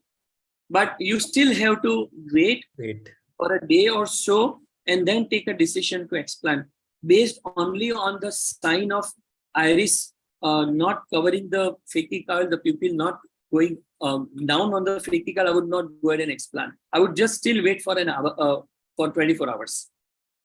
I'll beg to differ here in one sense that if the pupil is not constricting, I feel that the lens on the higher side and the patient is likely to develop glaucoma, I then and there do the peripheral buttonhole iridectomy.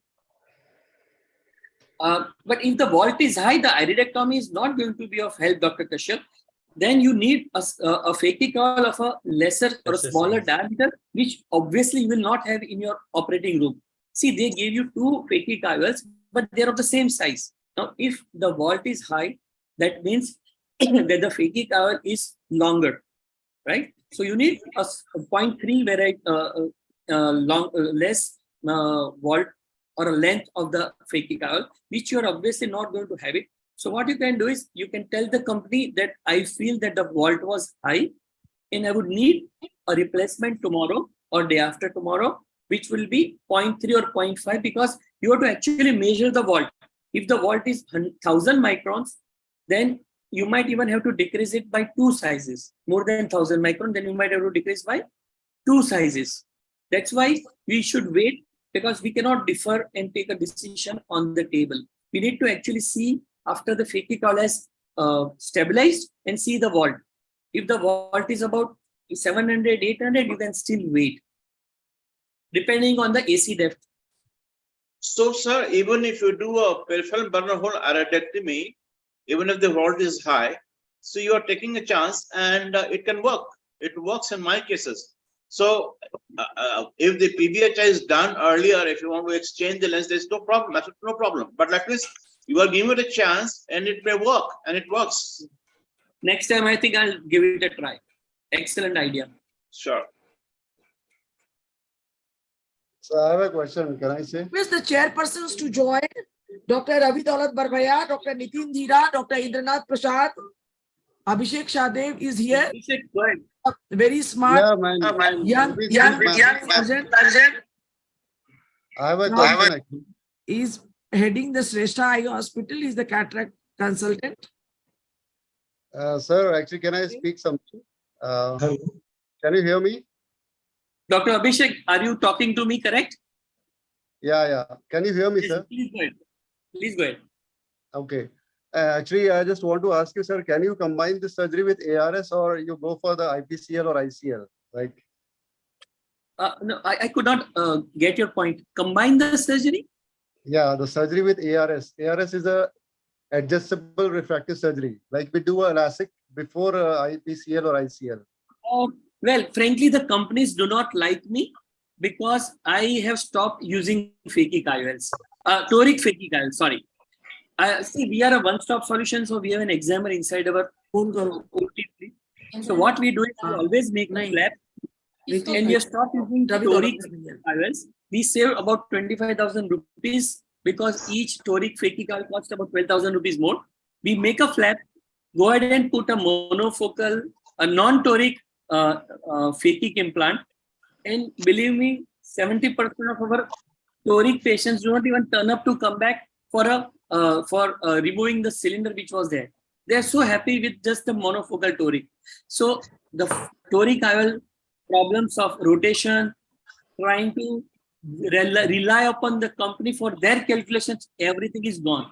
And what we do is we also aim for about minus 0.75, minus 1 lesser correction, so that it becomes very easy to go ahead and do the examiner ablation on the top of the cornea.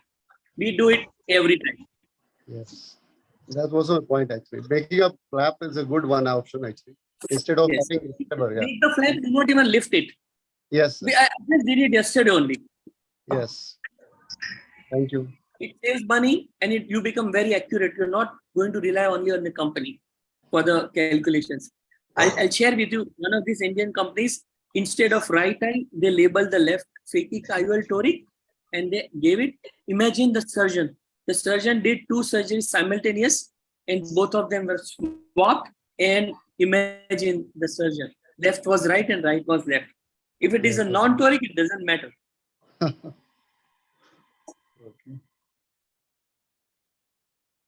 Excellent. Thank you for bringing that out. I don't want to speak because the companies do not like me. Dr. Pritish, Yeah. please take forward the session. Yeah, the next speaker is Dr. Upsam Goyal. Are you there, sir? Dr. Upsham Goel. Yeah, he's there. He's there. Dr. Upsham. Yes, ma'am. How are you? I am fine. So your topic is ideally a video consent has to be taken from a patient, preferably before the day of surgery. And is it practical? So before that, please introduce Dr. Upsham Goel. It's a privilege and honor to me to introduce Dr. Upsham Goel, who did his MS Ophthalmology from King Jhos Medical College, Lucknow in the year 1990, and his fellowship in the Medical Research Foundation, Chennai, 1992. Presently, he is practicing as PCI Center in Lucknow. He has immense work experience, personally performed over 30,000 anterior and posterior segment surgeries, among the pioneers of 27 gauge vitrectomy in India since 2013. He is the pioneer in the field of digital imaging also. First in India to introduce the high resolution digital 3D angiography, designed a high resolution flashlight like slit lamp photograph system for teleophthalmology, developed new visual acuity contrast sensitivity charts, and developed new air insufflator also.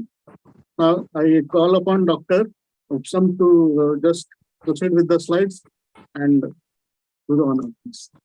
Thank you so much, sir. And thank you, Dr. Bharti. I think now my internet was very unstable. And it's very nice. Hi, Dr. Dolly, Dr. Medai also there, all from Shankar Netralaya. So it's nice So to you have a big gang of yeah, yes, so my slides are very limited. I just switch off my. I know it's a lot of discussion point.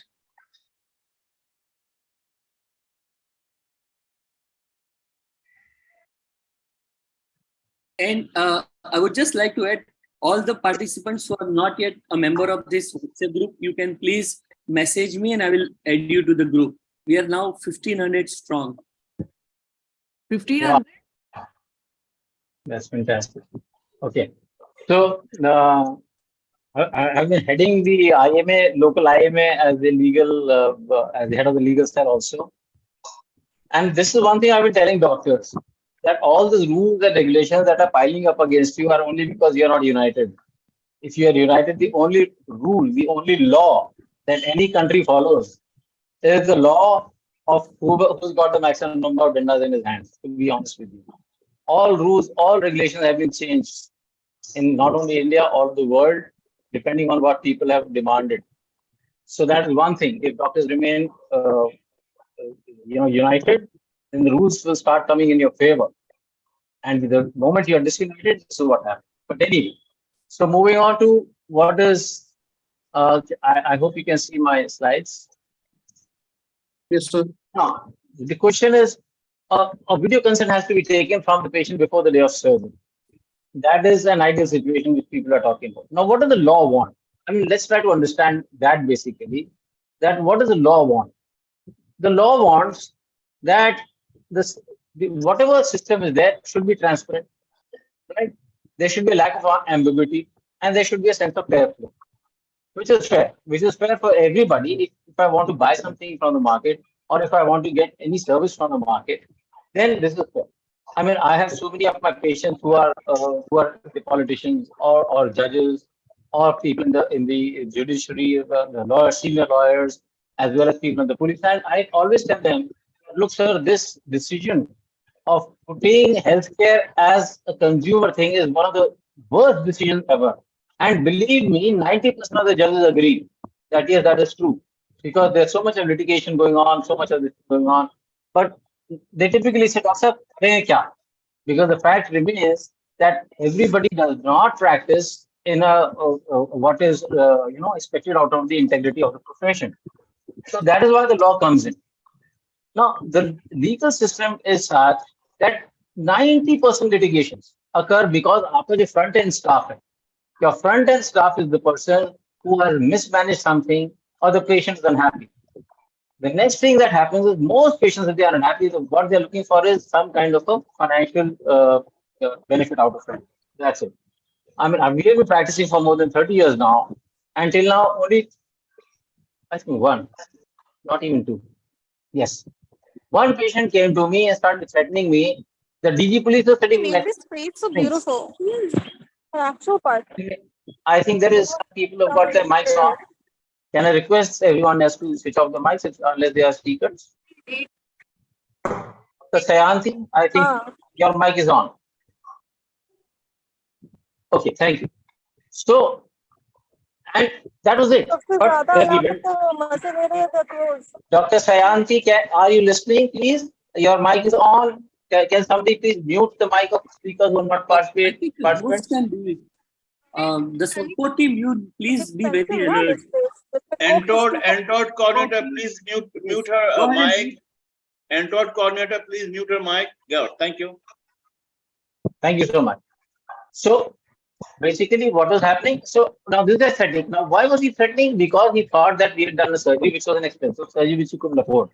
We went to the cops. We told them that this is the matter. They just gave him a call and said, look, you want something wrong, you go to the court. In 33 years of practice, there has been only single litigation, and that also on frivolous grounds. And the patient wanted to extract something out of us. We did not yield. We went to the court, and that matter is closed. Why? Because at the end of the day, if you are taking out time for the patient, I'm telling you, that time you save is much, much better.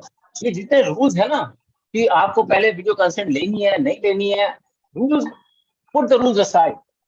Just put yourself in the shoe of the patient. I myself been to doctors. हाँ बस एक इंट्राविट्रल injection लगा देंगे तुम्हारी diabetic retinopathy के लिए. That is it. That is the end of the statement. But damn it, you have to tell the patient that he will require multiple injections. So that is how you do it. For example, in our own sheets, what you've done for diabetic retinopathy, for glaucoma, and now you're even for cataract is, there's a diabetic workup sheet. Uske niche do QR codes hai. Now there are two lectures. One is one lecture which I've recorded and put on YouTube, and another is a discussion between, जैसे हम लोग का discussion हो रहा है, there's a discussion between 5 of us. Ajay Rao is there, Dr. Dinesh Talwar is there, Dr. Lalit is there, I'm there, and we put it on YouTube. And I tell the patient कि आप please इस link को, इस video को देख लो, समझ लो. After that, if you have more questions, please come back to us. And if you tell me you have not seen the video, I'm not going to start treating you. You know, one patient came to, I don't have time to see these videos. I said, then sorry, I don't have time to treat you. Go to somebody else. That is it. If the patient has a clear, transparent idea of what is happening to him, it is good. And आप लोग जितने experienced doctors हो, you can all make out that yes, this patient is somebody who has not understood your instructions. Abhi, there's one patient, I told him, you got a macular scar, sir, you will not improve by cataract surgery. So he says, finally came to me, Doctor Sahab, इस बार surgery कर ही दो. I said, okay. But then I made him write on the form that I have been told very clearly that my vision may not improve after surgery. So next day, his son comes along. He Doctor Sahab, ये क्या लिखा है? I said, this is what I want to tell you. Third day, the patient himself came along. Again, he said, Doctor Sahab, in that case, let me not get operated, just not. I said, yes, that's what I'm trying to tell you. So that is what I'm trying to say. So, अगर आप video लो, या written consent low, whatever you do, as long as it is clear and transparent what you're trying to get to the patient, I'm telling you, be your patient's friend. Forget about I was running 3 groups of Harris Doctors United and I'm telling you, we are getting frustrated with our own patients, despite the fact that our patients are being nice to us. Of course, it happens, especially जो critical, जो heart के patients हैं, जो critical care में होते हैं. It is true that these patients can create ruckus, especially if the patient dies or something. I'm operating another patient on Monday, high risk critical case, so diabetic, hypertensive, cardiac events. So I told the doctor, I said, look, these are the risk factors. And if you want, I will also call the anesthetist. And I told her, I said, it cost me $5,000 to get the anesthetist, but I'm going to pay for him from my pocket because it doesn't matter to me. I want the safety of the patient. So that is the kind of a thing. If you are there, so if there is a transfer, now, if the matter goes to the court of law ये पूछता है कि transparency थी कि नहीं? Were you transparent enough in your dealings or not? Now, one of the judges of the Consumer Protection Forum of the entire state is a good friend of mine now. He told me, Doctor Saab, आपके paper पे आप ये लिख दो, advice second expert opinion. And the moment I said that, then Justice Roy, another sitting judge of the Lucknow High Court, I operated on his father. And when for some reason I wrote that, he said, Doctor Saab, this what you have written is a wonderful thing.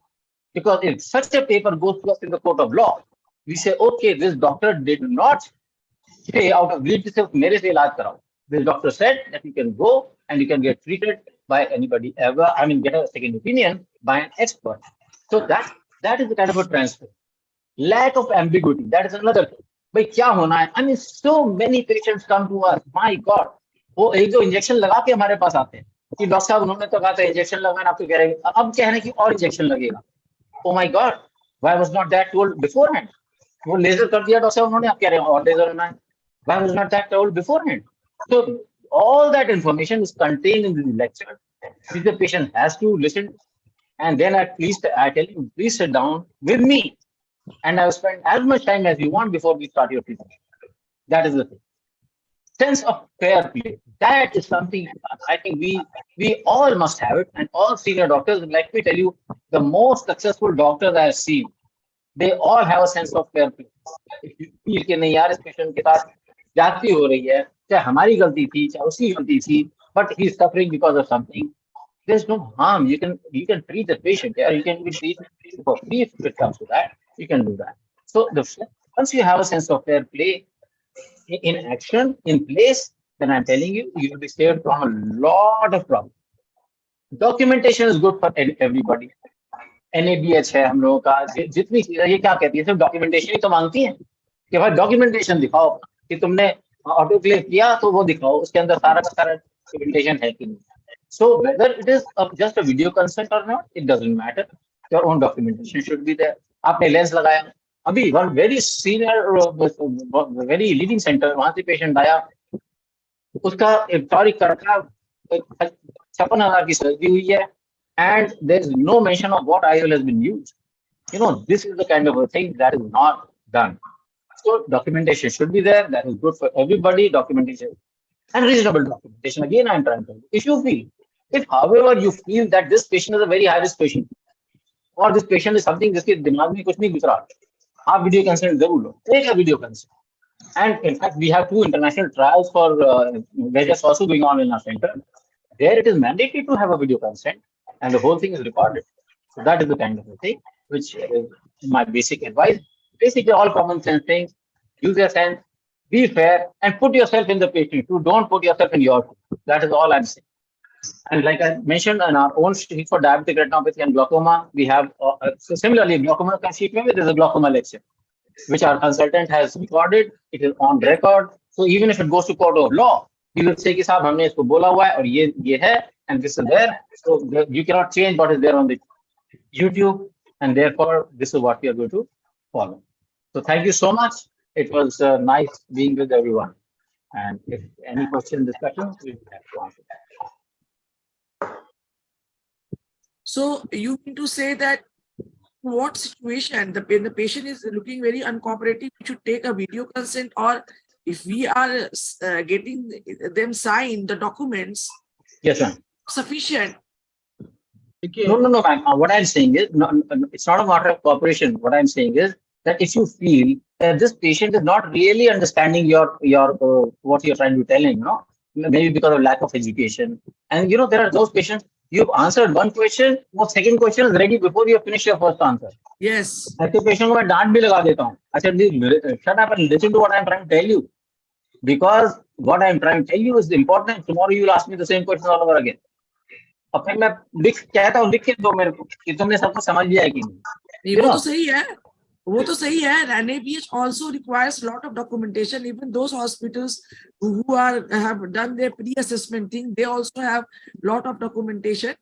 So yes, ma'am. Video consent thing is a new thing to us. Video consent can be taken for high-risk patients where there is either a high risk to the eye or to the life. Definitely, I think we can do that. So you show the patients your counseling videos. Yes, ma'am. So there are we have got recorded videos on YouTube. One is my own lecture for 7 minutes on diabetic retinopathy. The other is this 5 people interactive thing, which is about a 30-minute lecture. Then Dr. Alna has got her own one, which is on glaucoma. And similarly, now Dr. Shabir will be preparing her own talk on surgical glaucoma. I also do the same thing, but then many in our same fraternity, even in my hospital, they criticize this. The counseling video should not be shown like this. I have this habit too of showing counseling videos, my own video. No, ma'am. These videos which I'm talking about are not counseling videos. They are videos about the facts of the. Yes, yeah, Okay, that's what I'm I'll saying give you a about the very interesting facts. example, ma'am. Now, you know, a lot of these patients, post-surgery patients, they come with floaters. Most common complaint, and they will eat your head about it. So what we did was, हमने अपने consent form, I mean the free of instruction form है, उसी में लिखा दिया कि कई मरीजों को ऑपरेशन से पहले और ऑपरेशन के बाद मकड़े और जाले से देखता प्रतीत हो रहा है, ये सामान्य लक्षण है जिसके लिए अनावश्यक परेशान ना हो. Now imagine that is there on my pre-op, that is there on my post-op. So the moment the patient says, I pull out, I said, देखो ये लिखा है ना, and मेरा काउंसलर भी पहले से point out कर देता है. I have been able to save the skin of not only myself, but on several of my colleagues also. जिनके यहाँ से पेशेंट्स came back साहब बड़े फ्लोटर है, पहले नहीं बताया, मैंने कहा जी सामान्य लक्षण है, and it is so common कि हमने इसको छपवा कर दिया इसके ऊपर. You know, that is the thing. Again, documentation, transparency. Yes, to me also it sounds good if the facts you are explaining, and if one patient starts taking 15 minutes, 30 minutes extra, yes, ma'am. You are yes, saving time. Yes, exactly. Excuse me. Dr. Kashyap, just one more thing, and another thing, in your cataracting, you should always mention कि मोतियाबिंद के operation के बाद भी चश्मे की आवश्यकता पड़ती है. Even if it's a goddamn EDOF lens, it doesn't matter if it's a trifocal, that focal lens, I don't care. Yes, even if it is that EDOF, shouldn't be there. Let's concentrate on video consent only right now. I believe, because otherwise this will go on till evening. Yeah. So at the end of some 2 or 3 days of deliberation, the group not actually confronted, but they decided that the court does not want a video consent. They want a physical document. So that was one inference we had after 2 or 3 days of deliberation between 1,000 members. The second was that yes, you can take a video consent, but then nobody is sure how long and how many terabytes you would actually require to store, and that also can get corrupted. But the best way of doing it is a physical signed document. And we also were funnily, jokingly talking that just keep a video camera and point towards the video camera, and even if you do not record it, the patient feels very, very comfortable. Okay, something has been done, and they don't go ahead and do much about it. But ideally, it's a lot of responsibility to keep that video consent. And so it was decided that at this moment of time, we do not require a video consent. It is a luxury if you can afford, and if you want to do it, because everything before surgery is counseling, everything after surgery is negligence. Whatever happens, that's what.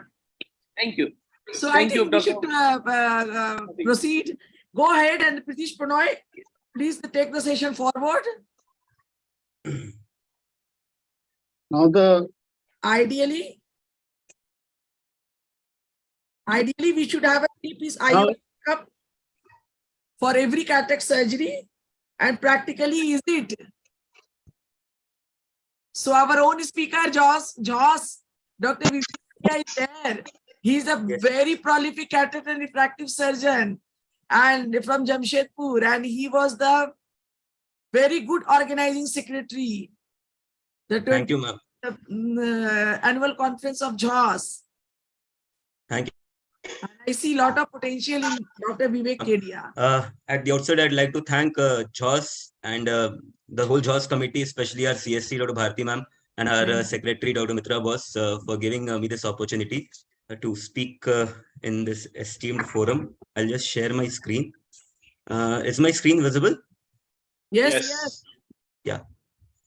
Just a sec. So I'll be speaking on multi-piece IOLs. Ideally, it should be there for every cataract surgery. We all should have that as a backup. But is it actually practical to have that? So I have no financial interest in any of the products. We all have been using PCIOLs for cataract surgery. We know there are single-piece PCIOLs made of acrylic, or multi-piece PCIOLs with acrylic optic and PMMA haptics. The single piece is semi-rigid, has semi-rigid acrylic haptic, and it can be easily implanted through a small 2.2 or 2.4 mm incision. and there the haptics are bendable. But since these haptics are thick, they are not recommended to be put in the sulcus. But there can be certain conditions wherein you are stuck during the surgery, like if you have a runoff of the capsular excess, then you have to convert to a can opener, or say you have an Argentinian flag sign in a white hypermature cataract, or if it's a huge brown cataract and you have to make a rhexis which is much bigger than the optic size, or in the worst case scenario, in cases of PCR.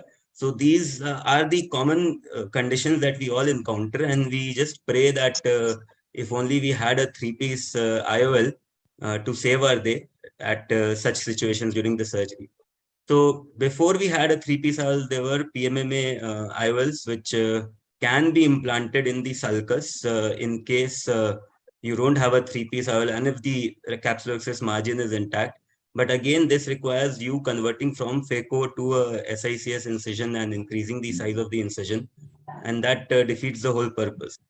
And other than that, if say that the whole bag is lost, or there is not adequate zonular support to put an IOL in the sulcus, we had the options of putting AC IOL or iris claw lenses in the anterior chamber. Then came PMMA scleral fixation IOLs that again can be implanted in the sulcus. But then the three-piece IOLs were actually a savior.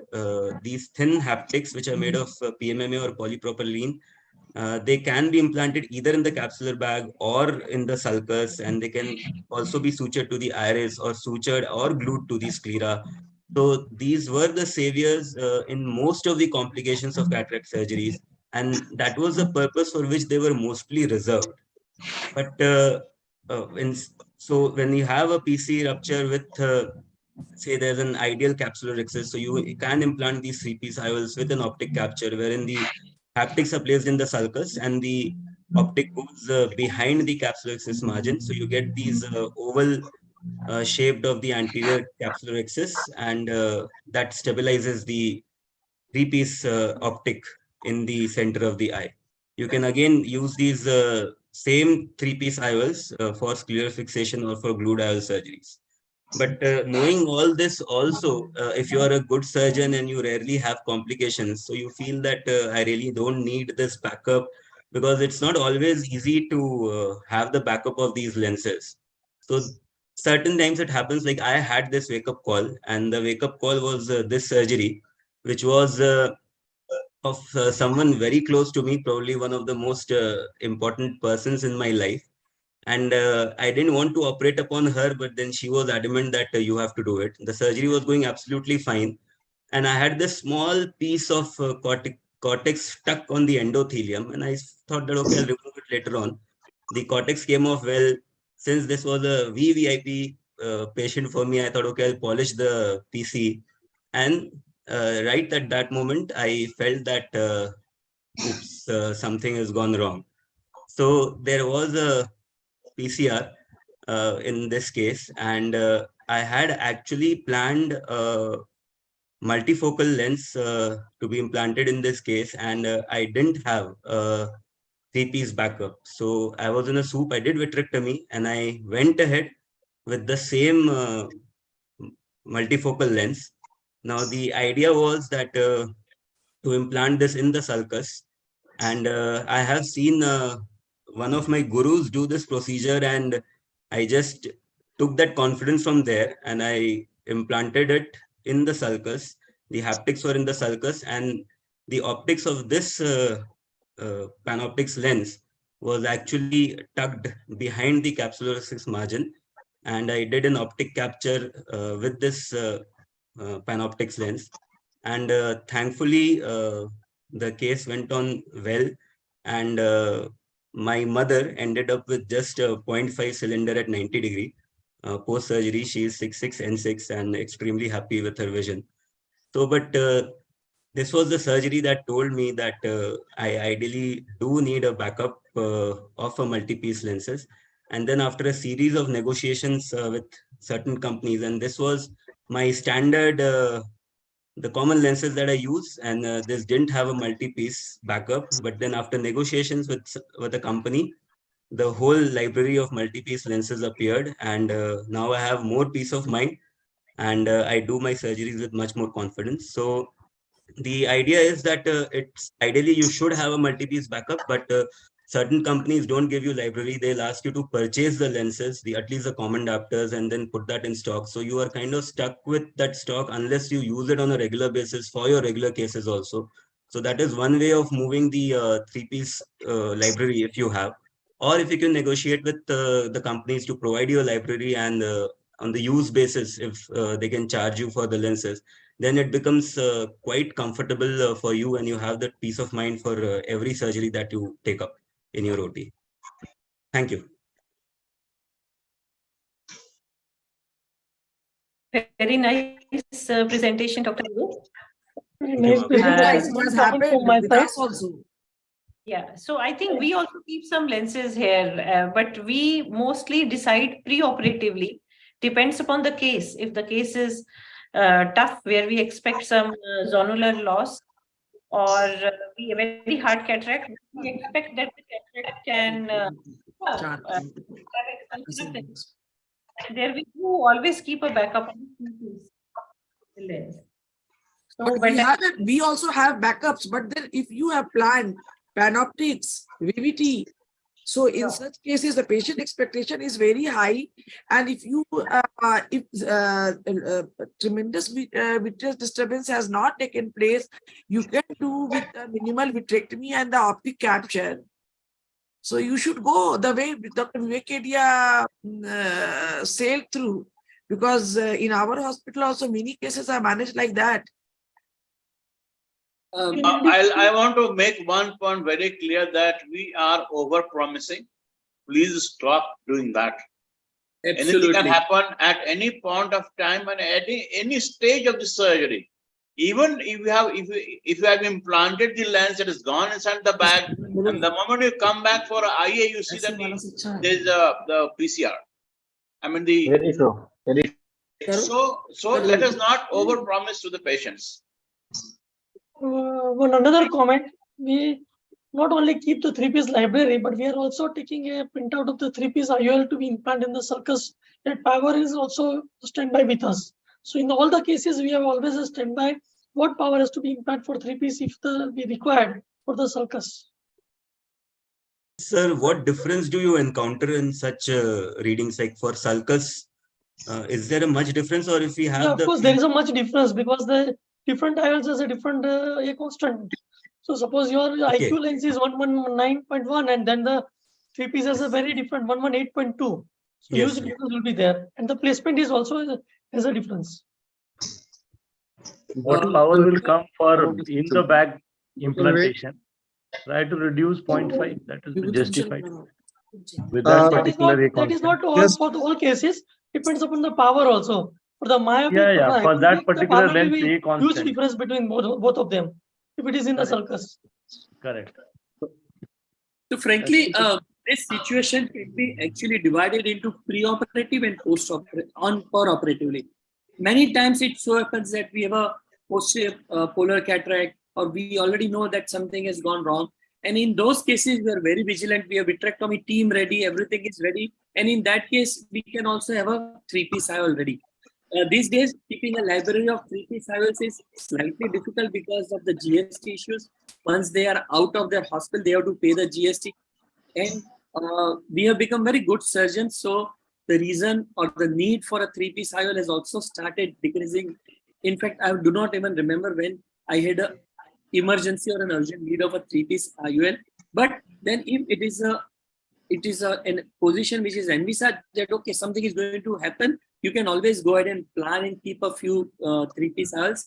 But then there is also one school of thought that if the situation has gone wrong and it has gone very badly wrong, and if you're not very confident, it is very, very, very important that if a person has been all the life implanting a single-piece IOL, which goes through a shooter, whenever you try to implant a three-piece IOL, it goes through a screwing kind of a injector, and they are not always very, very controllable. You can always sit back, close the wound, go ahead and try to implant the IOL in the very next sitting, There are people who also believe to do like this also. Just my few thoughts which I shared.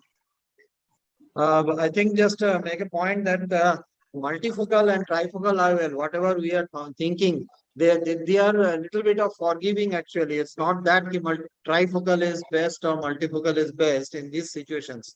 And we have to discard that. But I think that the trifocal IOL can be implanted in a little bit of compromised capsular position also.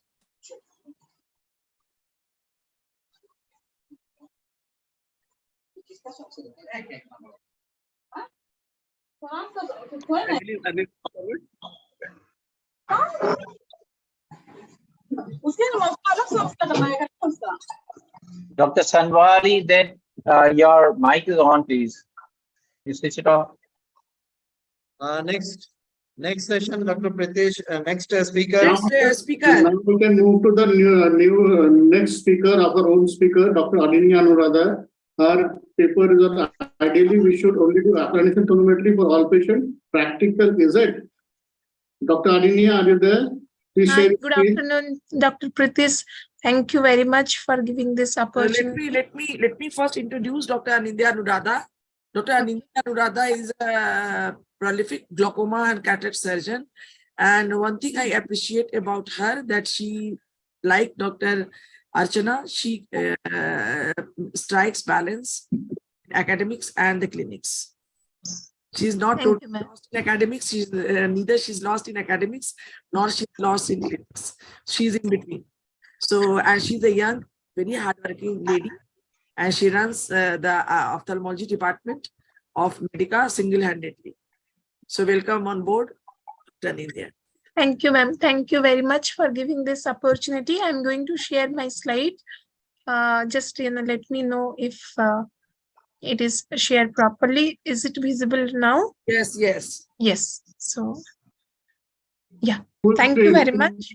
Okay, so already, ma'am, thank you for giving this such a humble introduction. So today I'm going to present on ideally we should only do applanation tonometry for all patients and how practical it is. So I don't have to prove like, applanation tonometer is the gold standard. It is already, in the literature that we don't have to debate about. And let me clarify that I'm not going to talk about applanation tonometer when it is contraindicated, like it is a contact procedure, so it cannot be done in an infective case, or if the eyeball is ruptured or there is an open globe injury, and so also if the cornea is already scarred where it is going to give a false reading. So in that case also we are not going to discuss as that part. So now my discussion is going to be restricted only where applanation can work, it has the possibility to work. Okay, so why should, and if even if it is gold standard, then why should we want to avoid something gold standard? Sometimes we say patient cannot sit or not cooperative. However, for that thing, we have Perkins applanation tonometer. The method, the theory behind Perkins is also applanation. So it actually does not give anything different. So it is again a applanation tonometer. We should not consider it is something different. So whenever patient is not cooperative, we can go for G. If the examination is done under GA, our Perkins should be ready. And if we are not planning for GA, mild sedation we can also use for Perkins applanation tonometer. So now comes to, there are some cases, it's not about sitting position. It is not, that cooperative when we cannot change. Actually, patient can be motivated with proper counseling also. However, we again think about it is going to be time consuming. So there is the point, it comes to delegation. So what is delegation?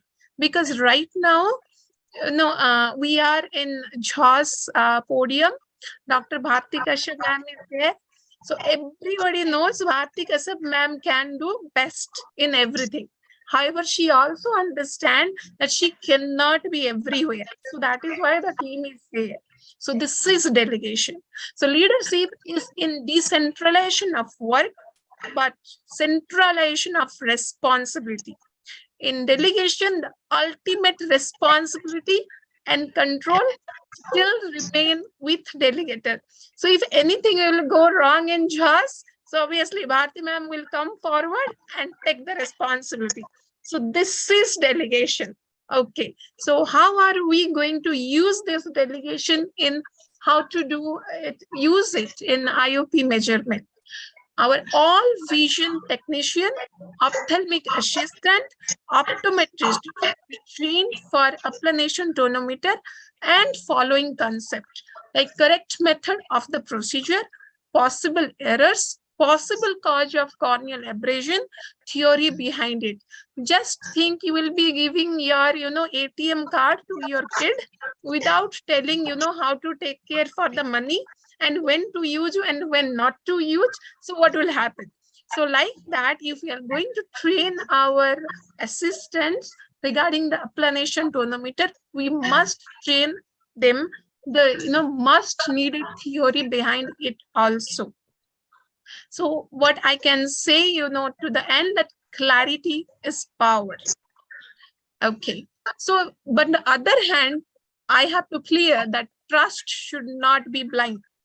So random repeat check is a better choice, and it should be and the people can have some other instruments with them, like that can be combined with applanation tonometer, like applanation with non-contact, applanation with rebound, applanation with tonopen. If suppose they will find there is a variation, they can definitely go for repeat check. They can ask you for recheck. So this repeat check, see, most of the time, if the assistant is good enough in checking with applanation tonometer, you most of the time see the patient dilated. Even if the patient is dilated, you are rechecking the pressure. The pressure difference should not be more than 5. 1-2 difference is okay. After dilatation, it will definitely happen. But if it is going to 5, then either you are doing it wrong, or your assistant is doing it wrong, or your instrument itself is not calibrated, or the assistant instrument is not calibrated, or you have missed in gonioscopy that the patient needed PI and you missed it, or the PI is already patent. After that, the IOP is, if it is rising, it can be a plateau iris syndrome that you have missed. So, with the rechecking habit, you not only confirm your ability of your assistant, you also differentiate between your diagnosis and between your equipment calibration status. So next comes the question, is an expert's hand, NCT or other tonometer recording system is more faster or cost effective than applanation tonometer? No, not at all. So why should we, settle down something, low standard? So when we can achieve the, best, and we should, break our comfort zone, go ahead, that we should teach each and every assistant of us for doing a very good applanation tonometer in the patients. So come just to summarize, clarify the concept of your assistant regarding applanation tonometer completely, then ask them to do practical on their own colleagues and see that how they are doing. When you are satisfied, ask them to apply on the patient. However, you go ahead for an evaluation, and if any problem identified, then again clarify the concept. Thank you very much. Obviously, it will take a time, but it is definitely going to repay you. Thank you very much. Very nice.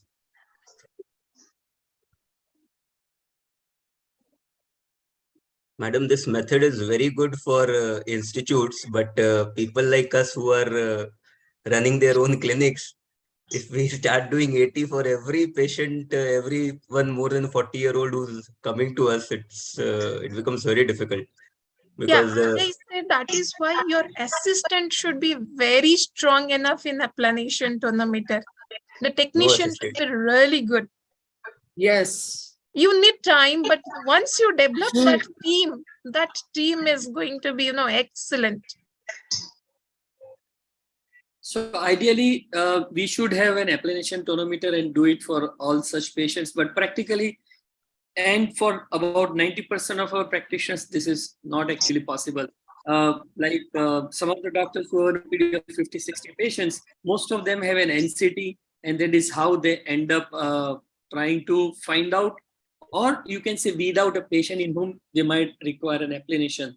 In fact, my question is, we used to try to debate, should we use a fluorescein dye before applanation, or we can also do without applanation? Dr. Anindya, if you can talk about that. Because So fluorescein is must for all glaucoma patients, but yes, as you said, because of the time restrictions, if we are going for a applanation for all the normal patients without fluorescein, that will, preserve your time. So if, something abnormal eye pressure you found out, then you want to fix, because without using fluorescein, hardly there will be a difference of 2 or 4. That makes a difference for the glaucoma patient, but for a normal patient, having a healthy optic nerve, if the 16 instead of you noted it down as 14, it really does not matter. How much difference would an NCT versus a properly done applanation have? No, NCT, in applanation cannot be, just changed by NCT. It's something, not comparable at all. And as you said, 50, 60, I have trained all my optometrist assistant, including the students, who just come for a few months also. The applanation tonometry, this is must and must. They do on themselves first, at least for 1 month they have to do it on themselves. Then we check that yes, and they are doing it without corneal abrasion. When they have to do on themselves, they are very careful, so they don't want their colleague to do corneal abrasion and get a slap. So that is how they get trained very nicely. Dr. Anindya, if I can just add a word here, we are using both applications. Every chamber has got an 80, but we are also using a rebound tonometer, the one which comes from Finland. And we found that in some patients, the readings are almost identical. Yes. Yes. And then some patient almost identical. Yes. Not also in most patients, and they remain identical throughout. And in some patients, there's a huge difference. I mean, a rebound may be giving 40 and 80 may be giving 24. And again, in these patients, this difference remains all the time. That's the very interesting thing we noted. It does not change. So therefore, if for normal screening, let's say we are doing just a glaucoma follow-up, we see what is the difference. If the patient has got a minimal difference, then we just keep telling them, go for an RT, and you can go back very quickly, So it's very easy. It's non-traumatic. It does not require anesthetizing the cornea. So there's no corneal dryness and there's no corneal, consequences of any drying of the cornea. You don't have to put anything on the eye. So it's a barely a 5-second procedure. And then we tell all patients. Yes, sir. If it is, combined with applanation, how you said it really, it gives immediate feedback that your applanation reading is going right. Because applanation is a subjective procedure. Any expert can do it's wrong. So, it should be a habit to do it twice, touch it, come back and again do it. That is how, we are being taught from our glaucoma fellowship days to do that. And, in Toronto, that is my fellowship is from Toronto, and that is where I saw, all the technicians are very well versed with applanation, and that is how, it reduces the difficulty of the doctor. So that is why I really think, let's empower our team. And because of this, what we are able to do is we are able to screen everybody, even the attendants we screen free of cost, We say, now get your pressure tested, Yeah, it's very nice thought, sir. I believe let's move forward because there are a lot of entire team for this applanation tonometry. It's not easy job. Ma'am, once done, your life is so easy. Yes, that's true. That's true. Maybe we have not done once we started doing teaching. It will be easier. because Ma'am, we have actually, taught what we do, OCT. we teach to 2-3 people, then ask them to teach, then we recheck. So, they are also enthusiastic. Oh, we taught 2-3 new students. So, by teaching them, they learn even much better. Okay. So that's why, our job is reduced. So we have taught them OCT and all the diagnostic procedure.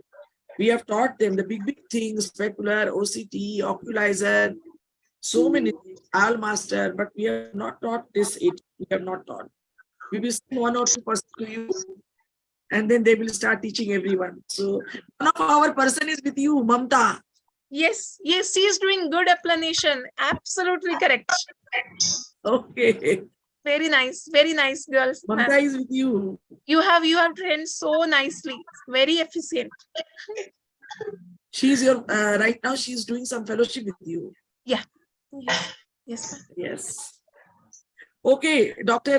Pritish, please take forward the section. Now the next speaker is Dr. Deepika. Her presentation is ideally fundus pictures should be taken from the childhood and stored. Practical, is it? Dr. Deepika, please. Madam, kindly. So before that, I should introduce Dr. Deepika. Dr. Deepika is a pediatric ophthalmologist. She is very young, looking very beautiful girl, but she is very smart. She is a SN alumni, and she does medical retina also. She is practicing in Bokaro. So she will be talking about fundus picture should be taken from childhood and stored. Practically, is it possible? Ideally, it should be. Deepika का चेहरा क्यों नजर नहीं आ रहा है? Deepika,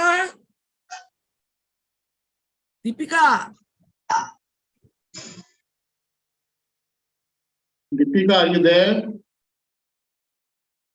I'm calling her. So if she's not here, please carry. I think, ma'am, just check. Maybe you have to unmute her. Yeah, I'm sharing my slides, ma'am. The camera is off, but her voice is visible. Yeah, we can see your slides. Yeah, my voice is audible, sir. Yeah, but it's not clear. Hello, now is it clear, sir? You have to speak loudly. Yeah, Okay, or the mic closer. Yeah. Is my slides visible, sir? Yes. Yeah. Thank you so much, ma'am, for the kind introduction and also for giving me an opportunity. अरे जोर से बोलो.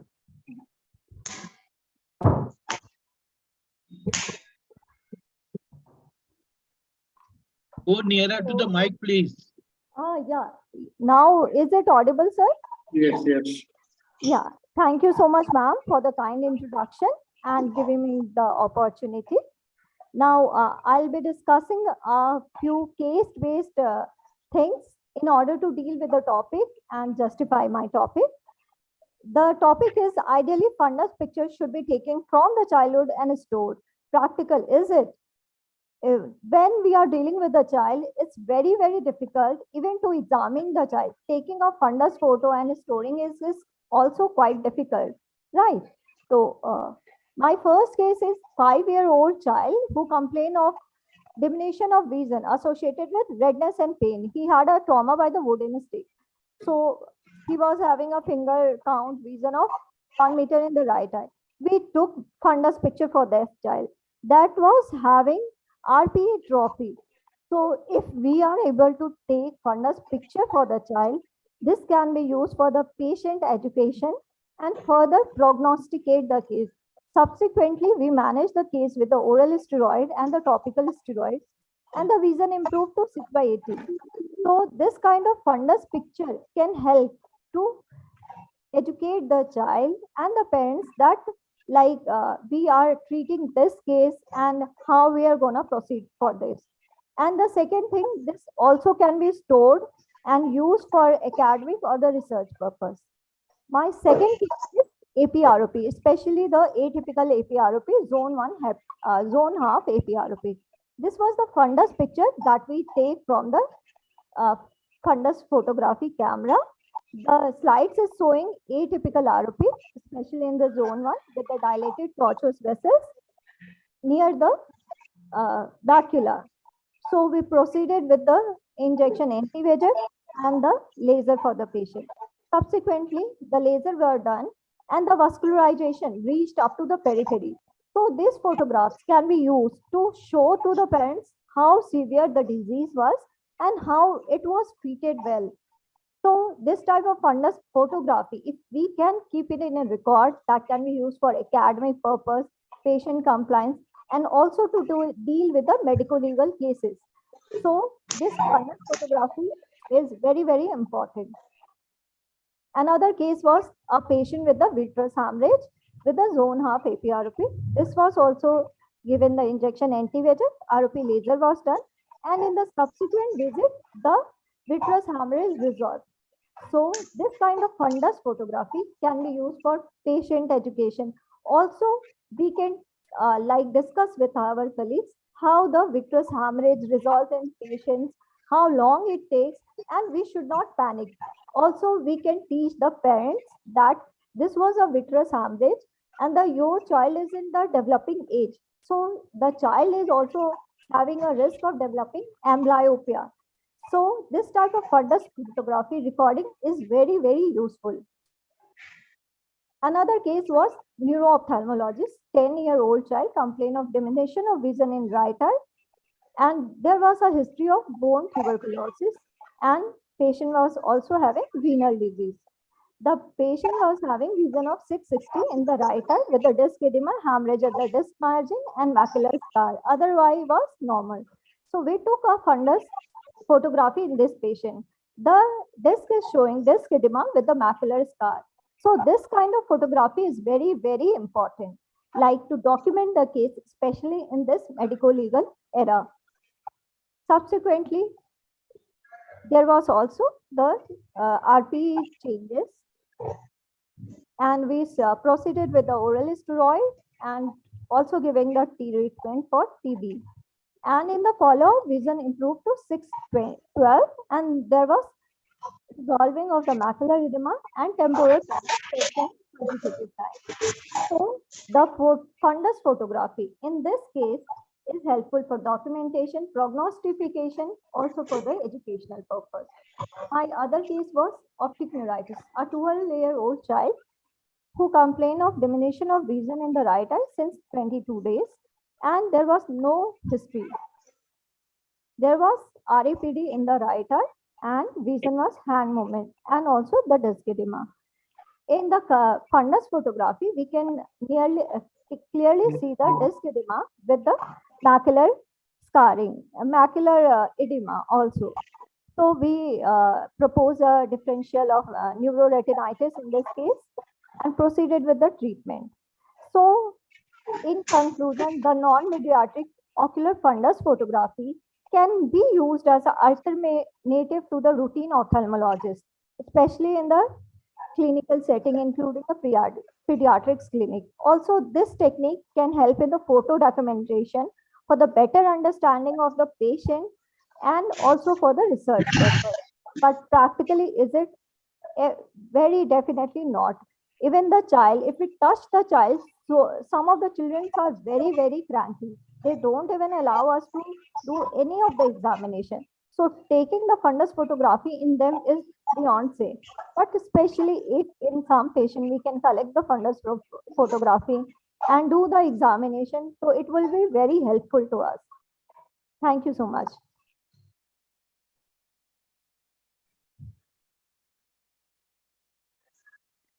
So, madam, your recommendation is to take photograph of all the patients of suspected future problems or the present problem to be compared with the future resolution of the problem. Is it necessary? No, sir, it's definitely not necessary. But if we can document the things, then it would be better for the patient, doctor, and for the academics also. My recommendation is not there, but especially if we can like do for a couple of patients, then it would be very helpful. Yeah, because the problem is the doctors are tying their hands themselves by saying that this should be done, that should be done. Because nowadays, if your prescription does not have a complaint and a vision and intraocular pressure, your prescription is not complete and you are bound to be, penalized by the court. So if we discuss these things that everybody should be taken photographs, so the court is going to ask you, did you take the photograph? If not, why not? So there's a negligence. Yes, sir, you have tell the right point. Yeah, but then you have a very nice idea. I would like to interrupt the thought process here. The whole idea was a bit different. Is it necessary that once the child can be actually put on a fundus photograph, should we take a fundus photograph and store it with us for a future reference? In fact, these have now become very rife in certain Western countries where anybody who visits an optometrist, even an optometrist has a OCT and a fundus camera, and they start taking the fundus pictures and doing the OCTs because they get a copay. A copay is about over and above the insurance money that they get, and so there the whole idea was that if we go ahead and take these pictures and store, we can definitely come to sometimes in the future might be able to find out some disease, or we might be able to find out some data which might be helpful for research. So how practical it is, that is what has to be discussed in our Indian scenario.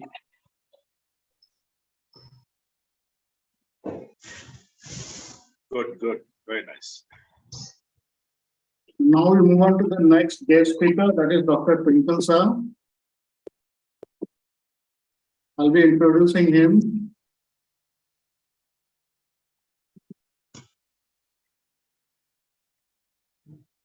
Dr. Twinkle sir, it's a great privilege to give you an introduction. Dr. Twinkle sir is the director of Manish Eye Institute, Ahmedabad, was the ex-scientific committee members in Gujarat State since 2007 to 2010.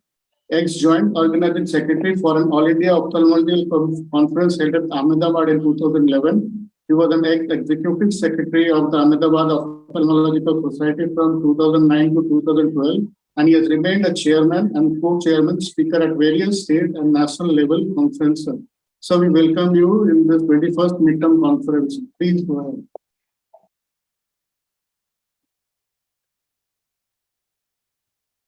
Thank you, Prithvish, for a very nice introduction. Thank you, Dr. Jhos, Dr. Bharti, and Dr. Tejas to inviting me. A very good concept which is going across the nation by Dr. Tejas, what is ideal and what is practical. And I thanks to giving me this opportunity. Now, what is an ideal? That whether to change everything in between the cataract surgery cases? Yes, it is ideal. Everything has to be changed in cataract surgery. That is an ideal thing. But it is not practical in certain scenarios, particularly when the very busy practitioners or like a moderate practice like me, where we have at least 8 to 10 cases per day. It may not be possible to change everything in between the cataract cases. So, which are the things to consider when we are considering about the what has to be changed in between two cataract cases? We go one by one, like type of anesthesia, whether it is a topical or a local or a general anesthesia. Preparation of part of OT environment, aseptic precautions on the part of surgeons and assistants, and on the part of equipments and instruments. Let's go each and everything individually. Like type of anesthesia, we go for the local anesthesia. Local anesthesia, there is containing of injection xylocaine, injection sensor cane, injection relays. They are available in the multi-dose vial bulbs. So what we are doing at our setup is we are never utilizing the same bulb for the next session. We mix the xylocaine either in the sensor cane or the xylocaine, and we utilize in all the cases if we are going for the local anesthesia. For anesthetics, we have a separate drum for the anesthetics. Every time we are using this separate gloves, cotton balls, spread and artery forceps, which are kept in the that particular drum, and that similar drum for the all cases in the session. For topical use, nowadays the sunbase jelly is not available, so we are using the xylocaine jelly, which is 30 ml available jelly, and that we are using for the 3 cases for 1 jelly, and we are discarding. As far as OT environment is concerned and aseptic precautions are concerned, keep ventilation equipment on and OT door closed in between the cases. We prepare the first disinfecting solutions according to the manufacturer's instructions. We usually using the BDA 125 as a disinfectant solution. So use a cloth dampen in the disinfecting solution and use the disinfect surfaces that have come in contact with the patient, OT table, cuff of monitor, and 3 feet around the OT table with the sequence following like a top to bottom down or the inside the out. So practically we are cleaning after 3 cases. We are not cleaning after every cases because it is a very time consuming. So we are practically doing after 3 cases. The surgeons and assistants, ideally every surgery surgeon has to be scrub, assistant has to be scrub, and we have to all they have to change the cap and mask and scrub. But practically at our setup, the surgeon scrub after 3 cases. Same when new assistant comes on the 3rd cases, we changes the gloves in between the cases, but we are not scrubbing on every cases up to 3 cases. But these 3 cases, this scrub time, the cleaning procedure has been done by the OT ground staff. As far as equipment and instrument is concerned, trolleys, after every 3 cases, we make a new trolley. Instruments, we have 15 cataract sets, which is including the IA cannula. So every surgery, new set has been used. So we are not using the same instruments for the next case. Consumables, we use all the needles, syringes, disposable cannulas. So it's all new for the new every cases. Viscoelastic HPMC 2cc prefill syringe we are using. So every case we are using the new 2cc prefill syringes.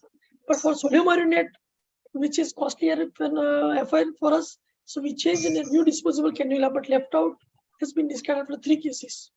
Saline is concerned, I am a centurion user, so I use till the last drop. So as many cases possible with the same saline solution, I'm using it. And equipment point of view and instruments point of view, phaco tubing and cassette. For the same session, the same tubing and cassette has been used because I am a centurion user. Phaco sleeve, we are changing on every cases, we are changing the phaco sleeve and phaco tip. I have kept the 4 phaco tip. So every 3rd cases, we are changing the phaco tip. So now all to the audience. Now can go further discussions regarding each and everything. Thanks for your attention.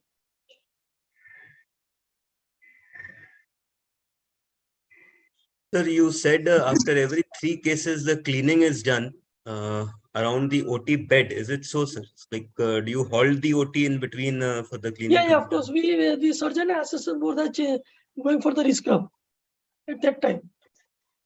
Okay. So after every 3 cases, even the scrub is done again. Yes, scrubbing is again after 3 cases. So we are keeping 2 scrub assistants. So the second scrub assistant will start trolley making on another table. And the table which has been utilized has been cleaned up. I think that was a very candid way of putting your own practice, Dr. Twinkle. And I believe a lot of us also go ahead and do that because it is practically impossible to change everything for somebody who's doing more than 2 surgeries. You know, even keeping 4 phaco handpieces is a lot of money. And also taking care of all the 4 of them is also a lot of money. If you have a warranty of say 1 year for a phaco handpiece and if you have 4 handpieces, it does not translate into 4 years. All the 4 of them are covered at the same time. So this was just a small example. But what we can do is we can actually try and optimize our own situation. Whatever you described is a very, very practical way of doing it. And I can also vouch for what Dr. Twinkle practices, that the endophthalmitis rate is not at all concerned with whether we changed everything or not. It has absolutely different root cause.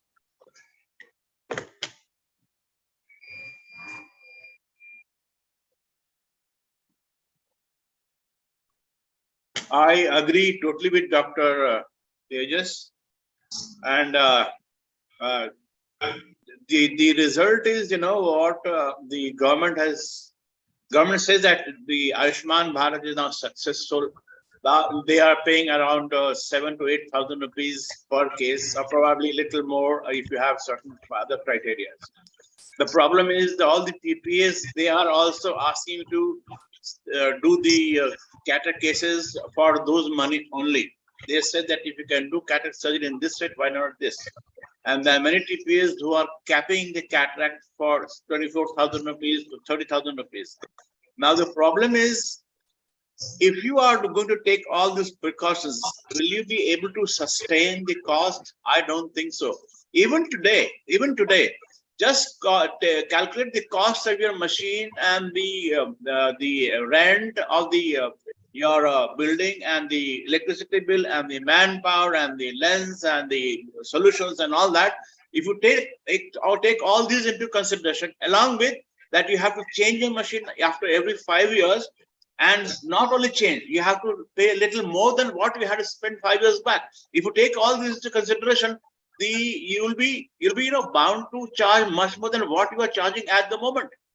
So with this cost being set up by the government is just not possible.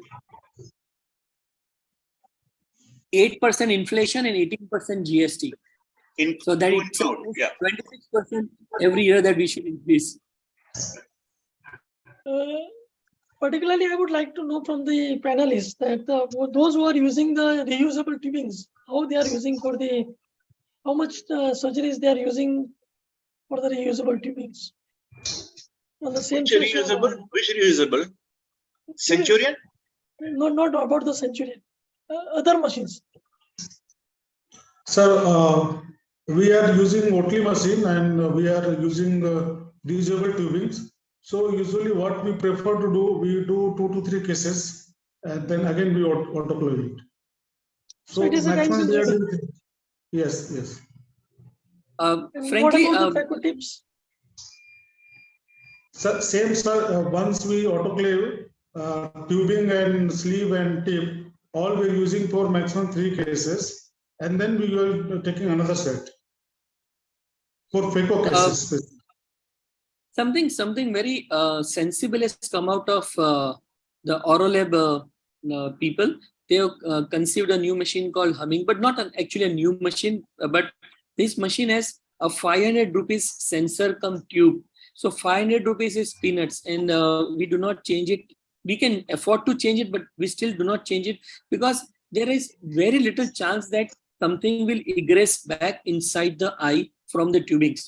So tubings, autoclaving the tubings is a bit difficult, but just changing it every day is going to be so easy. This is only 500 rupees. It is a sensor and a tube. You put it on the machine and throw it. And they give you one sensor free with some premium IOL also. So we have started actually encompassing this practice into our surgeries. A sensor which is disposable, and you do not have to autoclave it again, because autoclaving a phaco hair tube is a bit difficult. So that is our idea, practical way of doing it right now. Sir, I have a question. In most of the centers in our scenario, they are doing lots of cases, like 15, 20 cases in a day. So what is your recommendation for that? Like how the thing should be changed for volume cases? You know what we follow is we have got a movable OT table or OT bed. So the moment one surgery is done, that OT bed is taken out of the operation theater, and the other OT bed, which is just next to the first OT bed in the operation theater, that comes to my operating under the microscope. And the one which goes out of the operation theater, it is totally clean, everything is changed, and then that they are brought in with the patient with the injection or whatever it is. So it keeps on going out and coming in, and every time it is clean. But for the tubing, it remains there. Instruments, yes, all the instruments are changed for all the cases. So my question is for the DBCS or the LPCB cases, which are free cases, which we have to do in the hospitals in the government sector or in the trust hospital. What is the recommendation for this? It's very difficult to have to change every instrument of every cases. What you are saying, sir? You are absolutely correct. The day was not very far. I, in 1996, operated 400 cases in one day. I had a team of 7 doctors, and then somewhere there was endophthalmitis, happened, and then the government restricted now that one surgeon cannot operate more than 25 cases. So these things keep on happening. And the epidemic of for the endophthalmitis, it is not very common. It happened once. And then the government changed all the rules. Something goes on, something goes wrong. Again, the government will change all the rules, and then you'll be restricted to probably 15 cases, then 10 cases, then 5 cases. It's going to happen. Then all the suggestions given by you people, I mean, it is good that the tubing has to be changed in each case and all that, and you have to give the proof of everything. So it's being difficult. And now the trust people, the charitable hospital people, they cannot afford this. You are absolutely correct. It's very difficult. Absolutely, we talk about the flash autoclave. We need to autoclave in the flash autoclave. It's very tough. If you go to the steam inhalation, it's very difficult. We cannot change in every cases. We cannot use the same instruments. We can tubings and everything is okay, but we cannot change the instrument. We cannot use the instruments. Instrument has to be re-sterilized before the other case. If any problem is happening, then government also will not excuse you. So even though you are working in a government setup, the government will not excuse you for that. So you have to take care of that part. Instrument cannot be reused for the next case.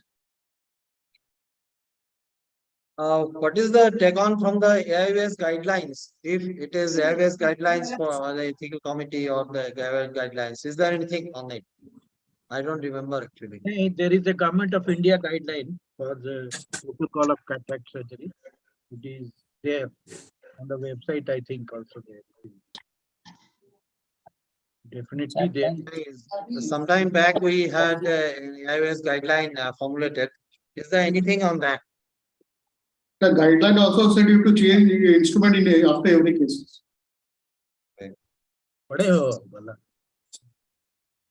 Guideline. So I think we can move on to the next session. No. To the panel, all the panelists, I want to ask you one question. What is the cutoff point of blood sugar in cases of diabetic? I'm not talking about the HbA1c. I'm talking about the blood sugar level at which you will not operate. Sir, any operate till 200. Dr. Harpan's law operates. AIOS guidelines said it is 200. It's not. It should be less than 200. It should be less than 200. And HbA1c should be less than 7. The 200 is random or fasting or PP? Fasting में कर देते हैं Harpan's law. Not even understood what level are we talking. We had a discussion for 3 full days on this, and nobody knew what they're talking about. In fact, the diabetologists say that postprandial is of no use now. Most is the fasting, because a postprandial is actually influenced by what you had. If you had mangoes an hour, your postprandial shoots up. But your fasting is even more important, because there the hepatic glucose mechanism also comes into play, and the fasting does not change overnight. Fasting takes 2-3 days. But then again, all this is bullshit. Whether we should operate at 201 or not operate at 201, there is no scientific evidence. At 210 blood sugar level, you will have more endophthalmitis or more inflammation. Nothing of that sort has been done. So it is still a gray area. Sir, but legally it has to be kept in mind, sir. I mean, even I have operated a phacomorphic case at 270 sugar because it needed the surgery urgently. I cannot wait for the sugar to come down. But then when we look at the legal aspect, then what should we do for such cases? That is 270. Yeah. The UK standard is 270. Dr. Vivek, I think you are there on the group, right? Yeah. Yeah, so you might have been going through those 200 messages in a day. 270 is just a data. Commonly, we don't do surgery on that level. Just a data. 270, you do it, that's all right. But normally, we should not do at that level. My cutoff point is 170, 160, 170. I don't do anything above that. Which has come up. Sir, why? Why don't you do it? Because how big incision do you give, and what do you expect to go inside? I said 270 is not a cutoff line. It is far above that. So we have to. No, suppose there is a patient whose blood sugar is 350, 370, and is not coming down by all means, and the patient has got, let's say, phacomorphic glaucoma or the imminent faculty glaucoma. In that case, you have to do surgery. It's a kind of urgency. If somebody meets an accident and he is a diabetic of 400, will he not treat the wound? What I say, you have to be precise about that. What is the condition? What are the requirements? If you say that it is emergency, forget about the blood sugar level. Yes. But in normal Dr. condition, you Kashyap, have to. Dr. Kashyap, I like to say that we are performing about 25 to 30, 35 Hi, Dr. cases Jakhanwal. also. Nice seeing you. Tell me. Yeah. So we usually follow, you must have seen IIUS has in the endophthalmitis, they have made one booklet. They have circulated a booklet. So a lot of things are over there. And what about the sugar is telling? So we can control the sugar by, we have the anesthesis. So we give insulin injection immediately and we wait for that. And we control in the, and we do it. Because in the general surgery also people do with, when you go to the surgery, they convert to the insulin and all the surgeries are done because the sugar is not a contraindication. Only thing you have to control.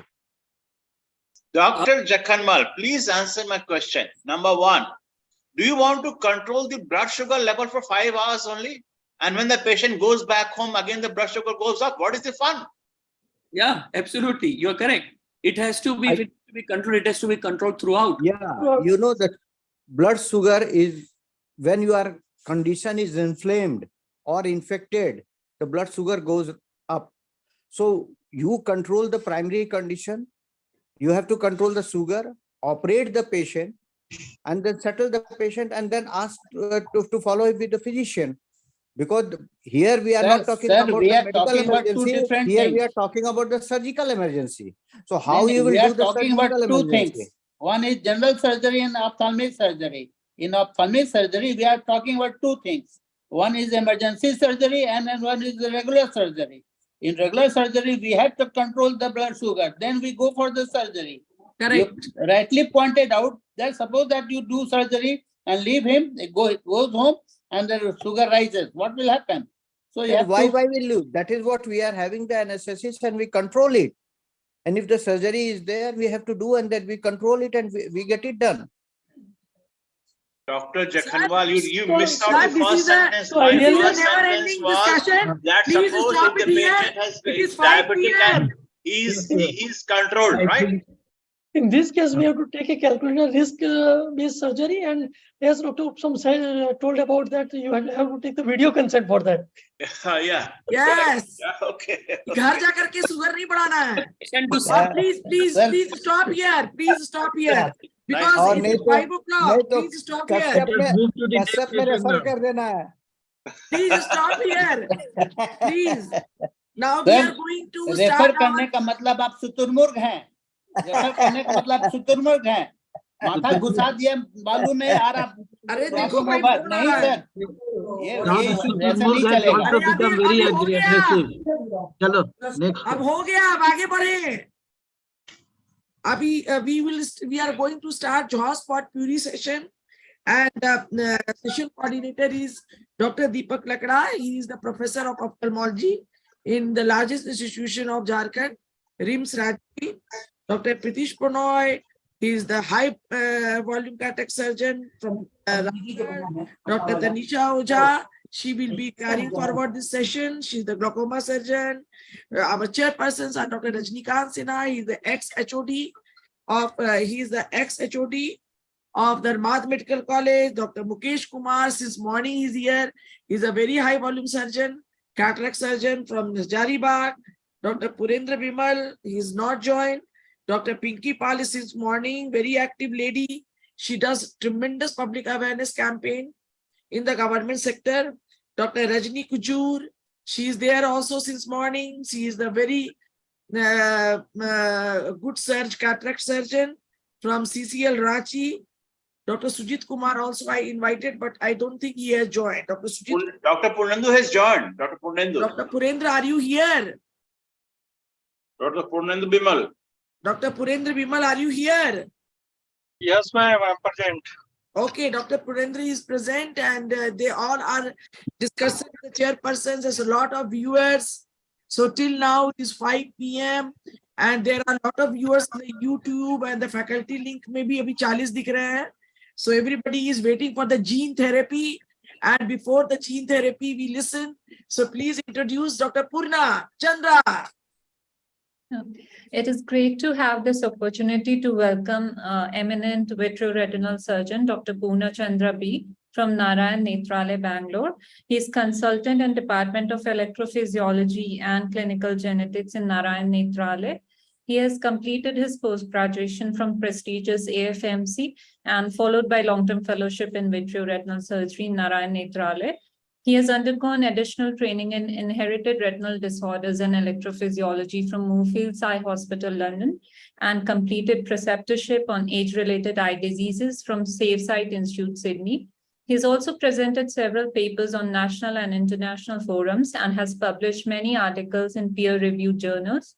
He has won several awards, including the Rema Mohan Award for Best Paper Retina at AIOS and Best of IGO Award. And his special areas of interest are in inherited retinal diseases, electrophysiology, retinal vascular diseases, and gene therapy. So we welcome you, Dr. Purna Chandra B, sir, for your keynote address. Thank you, Dr. Tanisha, for the kind introduction. Hope I'm audible. I'll start sharing my screen. Yes, yes. Yeah.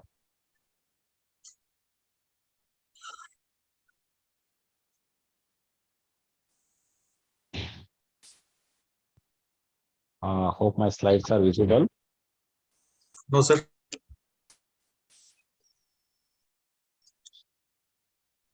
Yes, it is visible.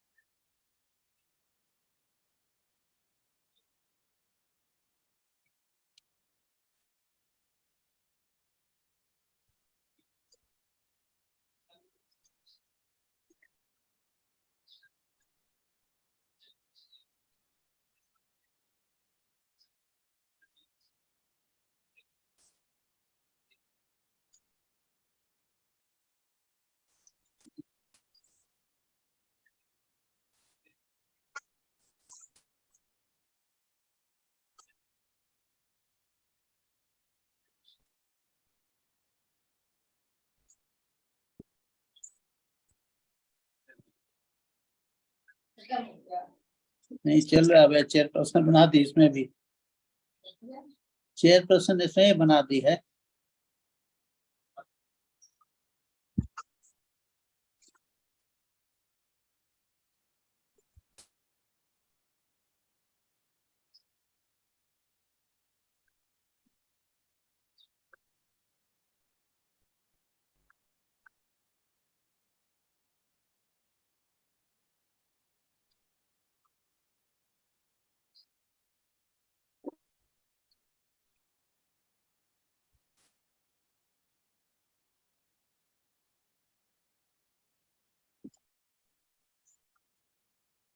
Hello.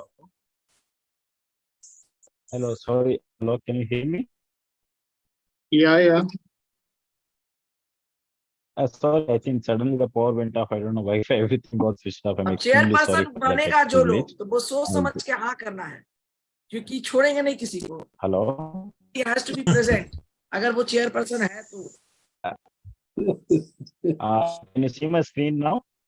No. Sir. Please share a screen, Dr. Purna Chandra. It's shared, sir. It's already shared. Rajesh, how are you feeling? कैसे हो Rajesh? Yeah, I'm having fever and bad throat. He's having fever. He's not well. Still, he has joined. अभी क्या होगा? Take ginger tea. Yeah. Ginger tea ले लो. I just ginger tea से क्या होगा? जो लेना वो लेगा कि जिंजर टी से? क्या रजनीकांत जी, ठीक है कि नहीं? To the point. उसको फीवर है।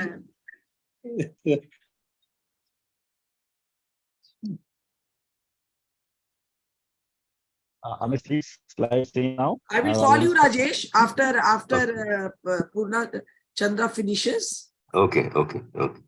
मैं तुम्हें कॉल करूंगी तुरंत। Okay.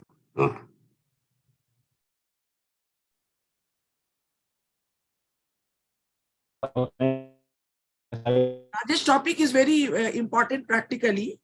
It is the latest updates on collagen cross-linking. Hello. अरे सब सो गया क्या?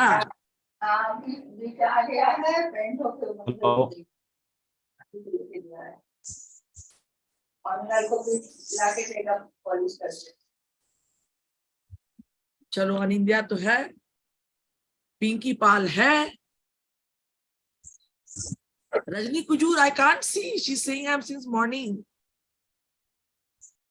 Rajni Kujur? Yes, ma'am, I'm here. अरे तुम्हारा अच्छा. Now I can see you, Rajni. Dr. Mukesh since morning. I really appreciate Dr. Mukesh from Azadibad. सुबह से सुना है पूरा.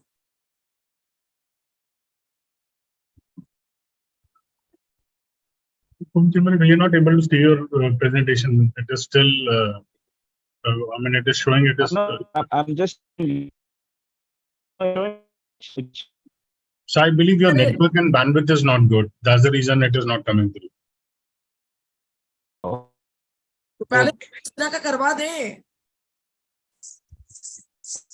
Should we switch to Dr. Rajesh? Yes. I think it's better, doctor. No, sir, ma'am. I think we should. Okay.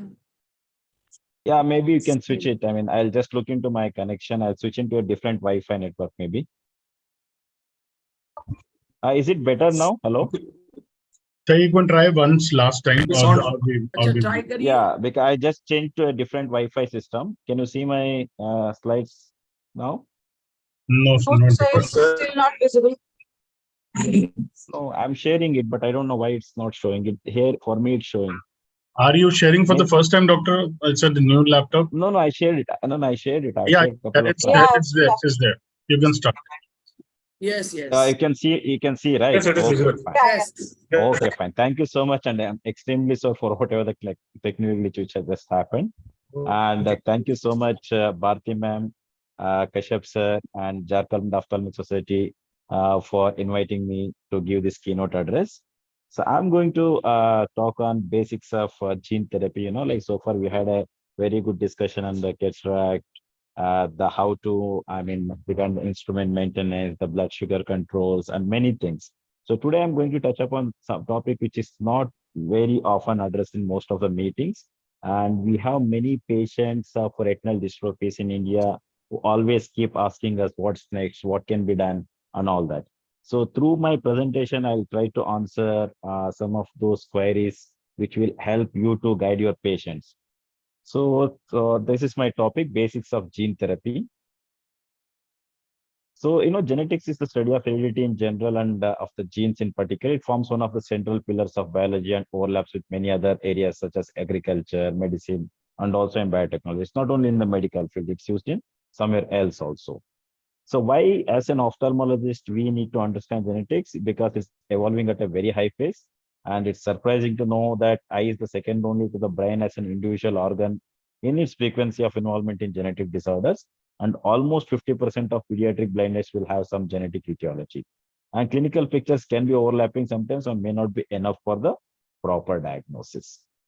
So let me begin with a case example. So this was a patient of a very early Stargardt. This is how she presented in 2017. She had a 6/9 vision with a very minimal changes of the fovea. You can just call early RP changes. So in 2019, the foveal atrophy became even prominent. By 2021, the fovea is completely atrophied. So these are our corresponding OCT image. You can see that 2017 OCT, there is a foveal thinning with outer retinal loss. By 2021, that's in 4 years, outer retina and even the RP and the superficial choriocapillaries are also atrophied. So this is happening because of a mutation in a gene called ABCA4. If you want to prevent this progression, what we need to do, we need to correct the causative factor, that is mutation in ABCA4. So how do we correct that? This is by gene therapy. So basically, gene therapy is a technique of correcting effects of a defective genes that are responsible for the disease development. It can be done in 5 different approaches, where a normal gene is inserted into the cell to compensate for a non-functional gene, or an abnormal gene is traded for a normal gene by recombination technology, or an abnormal gene is repaired through something called selective reverse mutation or gene editing. Sometimes we can also introduce partially correct copy of the gene, which is also called an exon skipping. And in one more way of correcting the gene is the change the regulatory genes. There are some genes which are adjacent to the main gene, which affects the function of the main gene. So which are called regulatory genes. Sometimes there could be defects in the regulatory genes which can cause diseases. So how do we do gene therapy? We use something called AAV vectors, that is adeno-associated vectors. These adeno-associated vectors are nothing but the viral vectors. We use adenoviral vectors because they have a very efficient delivery system and very high level of gene expression and absence of viral genes. Because we know, like, if we treat some gene therapy with some viruses, it should not cause some other infection and lead to some other complication. So it's better we should get rid of the viral genes and it should carry only the correct copy of the gene which we intend to inject. And also it has shown that there is no toxicity or excessive immune reaction when injecting the host. And when we prepare the products, it's very important that these products stay stable so that it can be transported from the site of manufacture to the site where we give treatment, that is site of injection. So in that aspect also, adeno-associated vectors have excellent stability. So these are the current gene therapy trials, these are all human trials, what I am going to tell. So there are many trials which are already underway, like extinct retinoschisis, even macular degeneration, retinitis pigmentosa, choroideremia, RP65, and many like that. So our area of focus in Narayan Netral, we are focusing on developing gene therapy for the following diseases, that is retinitis pigmentosa, some of the corneal abnormalities, Leber's congenital amaurosis, and also a Stargardt's disease. There are several factors we ophthalmologists, we can be proud because eye is an ideal organ for gene replacement therapy. Why? Because possibility of using contralateral control, we can give gene therapy in one eye and we can use the other eye as the control. And there's, like eye is immunologically privileged because of the blood retinal barrier and small size. So that the amount which needs to be injected is small and it's easily accessible. We can use non-invasive way like OCTs, fluorescence, angiography, and autofluorescence, other things to monitor it. And ease of monitoring by using all these techniques and compartmentalization. So once we inject any viral vectors, either intravitreally or suprachoroidal or subretinal space, it gets compartmentalized to just that section. It doesn't get, like easily get absorbed to systemic circulation. So where it can cause some untoward side effect, that probability is less. I can't tell there is no chance, but compared to any other organ like kidney or liver, in eye, it's the systemic toxicity is often less. So I'll just play a small video to show how exactly is the gene therapy done. So basically, it's done for a genetic disorders with single genes, where we use a vector called virus. This virus is mixed with the normal cells, which carries the correct copy of genes. The mixture is then injected back to the patient for the treatment. I'll just mute the thing. So remove the viral genes and give them the new instruction and inject them into the retina. Into the retina means the most preferred route is subretinal. So this is the routinely we do a vitrectomy before we do a gene therapy. This is not my video. This is from the Oxford University. After doing a vitrectomy, we select a particular site and we inject these genes in subretinally. So once we inject these vectors subretinally, so the virus will travel and it will start reaching its intended spot. It will get attached to the cytoplasm membrane, get internalized into the cell, and it will uncoat itself, and it will travel all the way up to the nucleus of the cell. Once it reaches the nucleus, it will pierce the nuclear membrane, and it will reach the host genetic material, that is the DNA, where it gets integrated and it is expected to function normally as it is shown in the graphics. This is the simple graphical representation of how gene therapy is being done. It's not that simple. So this was the Moorfields team and the Oxford team with whom I attended my initial few gene therapy surgical OTs. So, but there are some challenges when it comes to gene therapy because the cargo capacity of AAV vectors is very small. It's only 5 kb. Because of which some of the large genes, especially like ABCA4, which is the commonest cause for Stargardt disease, and USH2A gene, which is the cause for Usher syndrome, these genes cannot be loaded into these vectors. For which we have come up with a novel technology of dual vector strategy, where we split the gene into 2 parts. These are infected into the separate variants, and when they are co-infected into the host cell, once they reach the target cell, they'll join back together and where they start producing the intended protein. So these are our chief scientists. This is a patented technology for our Grow Lab. And Professor Arka Subhaghosh and Professor Somi Bhattacharya are the key scientists involved in developing this dual vector strategy. So why these clinical trials are needed in India? We know that there are a lot of trials which are going on in the West. India, we need to start our own trial. That is because there is an unmet need for the patients currently in India. Some diseases occur early in childhood, which is devastating not only for the affected member, but also for the families. And in addition, some of us know that the cost of the recently approved gene therapy product, that is Luxturna, it will cost around 6.5 crores per vial, which literally none of the Indian patients can afford. So to bring down these factors that limit the cost, what we need to do is we should start producing our own vectors in India itself. That will bring down the cost. So these are our initial trial where I tried injecting these viral vectors in the mouse, subretinal injection. So this is the mouse retina. This is the site of injection. We use fluorescent particle staining to trace the vectors we've injected subretinally. So, and this is how we have a dedicated gene therapy production platform with an expanded team of scientists. And I'm also happy to inform that we have built first in class 100 clean room facility. So basically this facility is we have built to produce the vector. So class 100 clean room facility basically means the sterility of this environment is 10 times more sterile than the normal OT what we use for cataract surgery. So this is the first in India.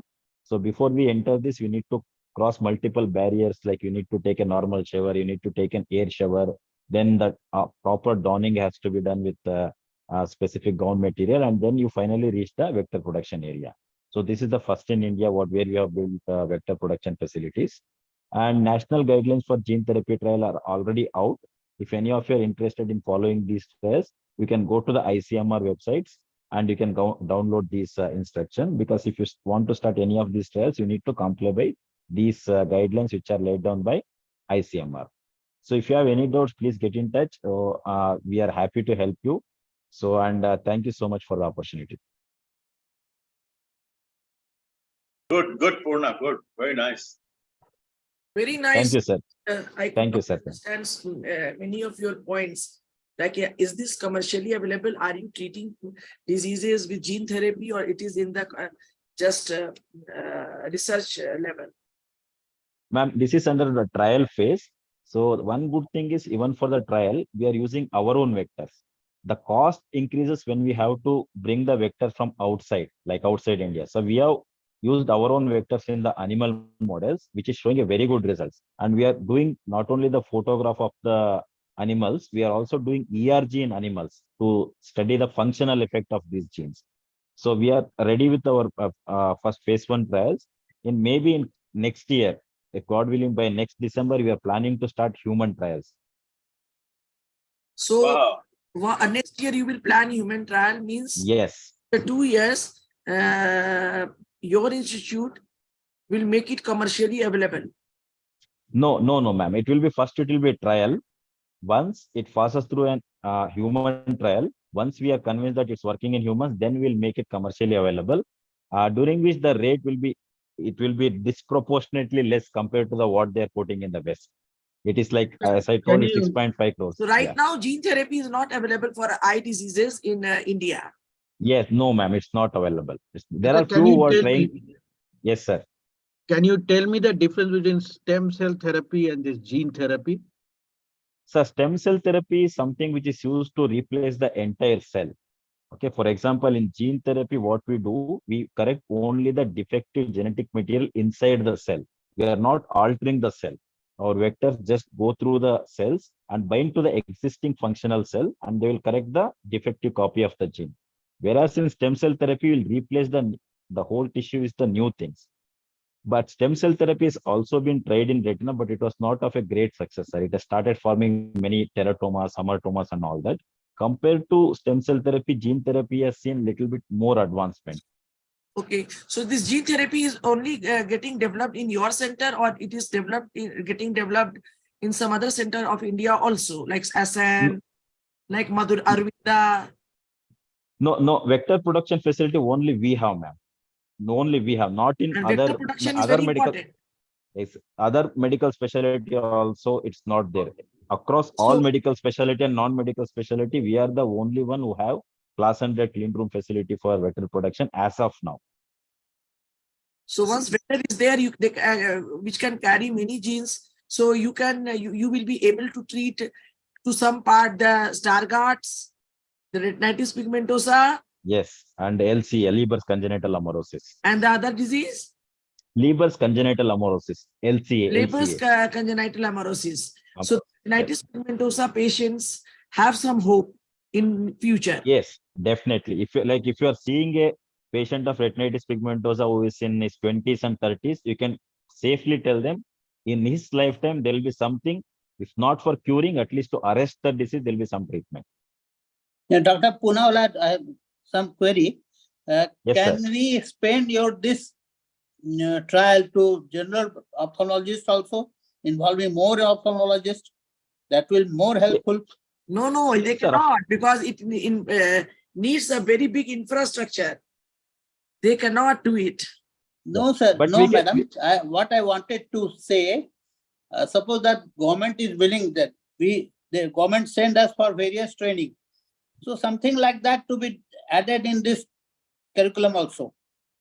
Definitely, sir. I understood your question. Like once we reach the human trial, once it's commercially available, I do understand. First of all, sir, forget about general ophthalmology. Even among retina specialists also, the awareness about dystrophy is very less in Very India less. because there is no money in this, no, sir, because there is no treatment and all. There are very few are interested in speaking to retinal dystrophy patients and all that. Government should start funding and Yes, sir. provide the facility that you are developing. Okay. So do Yes, you sir. get government grants? Yes, sir. Yes, I am the first person in India to get a gene therapy grant from ICMR. I have not put it in the CV because I am going to get it next year. The ICMR has also given the grant. There are many other Western universities. They have also given us funds. From India, we have got the ICMR. This is So the they first gene therapy must be grant in giving India. you in crores, because it is a very costly project. Yeah, I'm not sure about the exact amount, but the amount what NN has invested, it's 90%, 10% we are getting from the government. Oh. Because the amount involved is huge because to build the vector production and all that. But this So is we very are, heartening to know this. It is very hard. yes. So we have invited your head, Dr. Rohit Shetty, this time Yes, sir. Yes, ma'am. in the annual conference, and he has agreed also. And it's because of his wish and his future thinking, all these things are possible because it's a Always. very pros research. Yes, ma'am. And it is very heartening to know that only one center is into that, and you are near achieving the target. So these are retinitis pigmentosa people. They are very common in practice, and they have some hope in near future. Yes, ma'am. Definitely. Once we do it, hope other institute also get inspired and they also start maybe. At least RP Center aims can start it. Thank you, Yes, Dr. ma'am. Your talks are always very lively. Even in our electrophysiology course in AIOS, which we conducted, your talk was so nice, and everybody appreciated your talk because you gave a lot of practical example. Thank you so much. Thank you so much. Carry forward the session, Dr. Tanisha Oja. So I'm calling Dr. Dr. Rajesh Sinha. Yeah, I'm here. I'm here. Okay, he's there.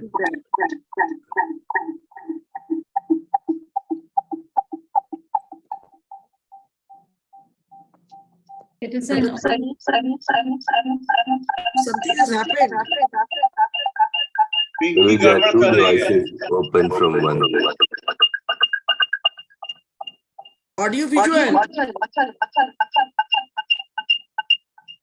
Pinky probably will have to close one device. That'd be good.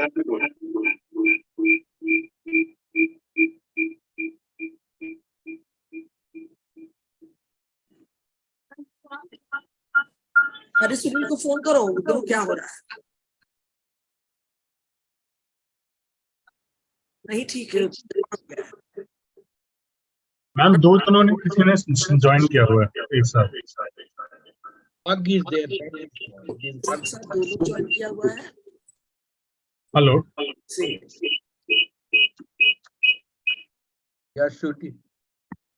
अभी check करिएगा ma'am.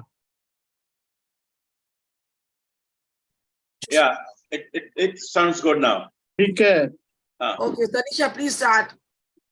Okay, it is an honor to welcome renowned Professor Dr. Rajesh Sinha, Professor of Ophthalmology in Cornea, Lens and Refractive Surgery Services at prestigious AP Center, AIMS, New Delhi. He has done his MD in Ophthalmology from AIMS and then went on to pursue DNB, FIA, CLE and FRCS, followed by a fellowship at University of Washington.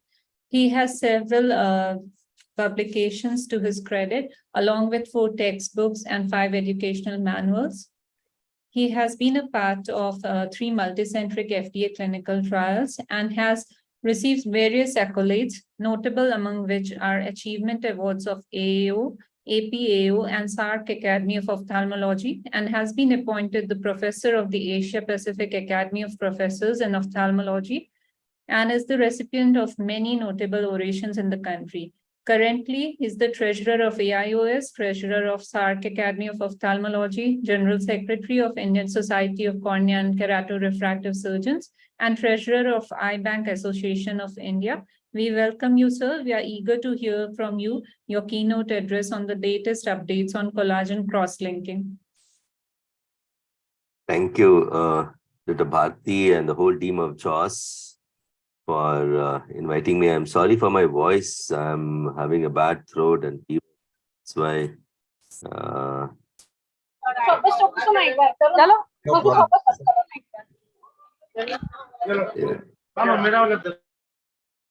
Okay. So I'll be talking about updates on corneal cross-linking. Corneal cross-linking is something which is an established modality these days for halting the progression of keratoconus. And what it does, it uses UV rays with riboflavin to do cross-linking of the collagen fibrils of the cornea.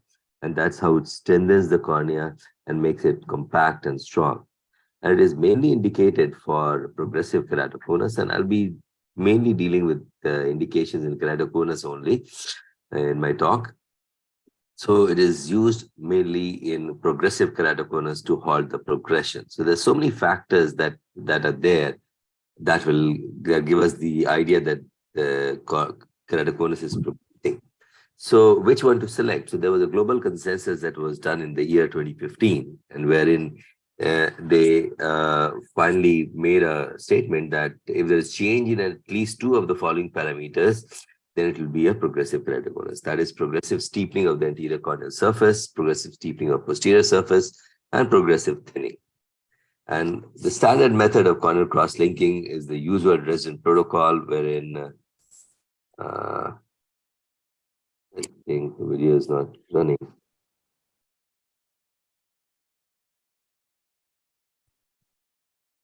The standard protocol is that you debride the epithelium, central epithelium, and then use riboflavin every 2 minutes onto the cornea, and then focus UV rays. And all these is done first 30 minutes stage of putting the riboflavin, and then minutes phase of putting the UV rays along with riboflavin every 2 minutes.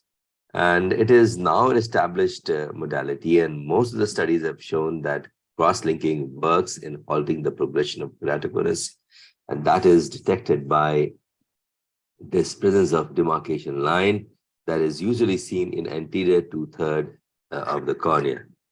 And that is why it is assumed that cross-linking works in anterior two-thirds of cornea. And that is why in post-LASIK ectasia, it is not as effective as in primary keratoconus, because in post-LASIK ectasia, flap forms a reasonable thickness, say something around 120, 130 microns. And flap, we all know that it does not contribute to the strength of the cornea. And if you do cross-linking, that will not have that much effect as in a primary keratoconus.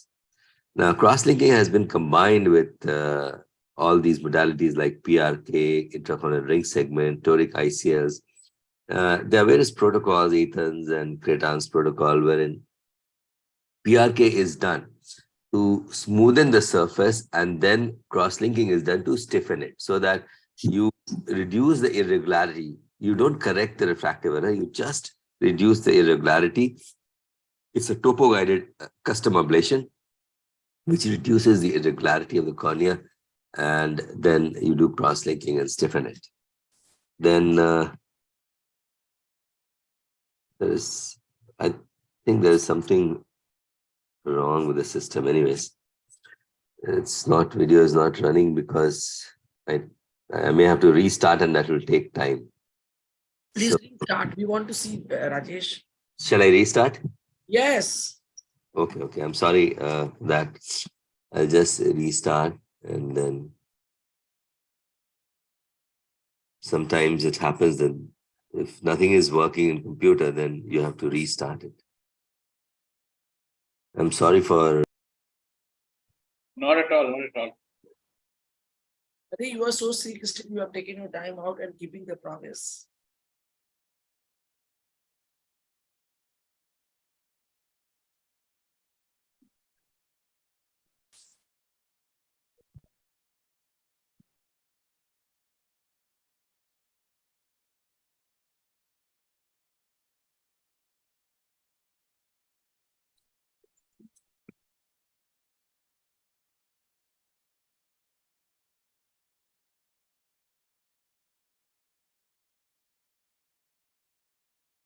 I think Rajesh sir has logged out. He's rejoining.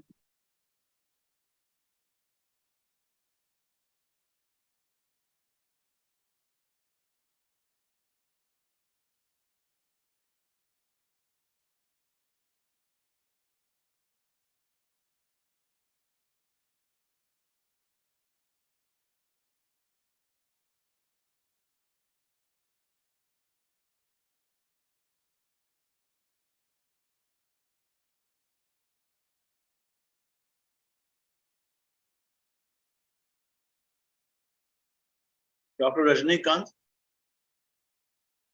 can you see my picture, Dr. Rajnikant? Yeah, I'm seeing you. Yeah, but I cannot see my picture. Why? I cannot see my picture. अच्छा है, इसमें कोई बुराई नहीं है. Check कीजिए, अपने expert को बोलिए चेक करेगा.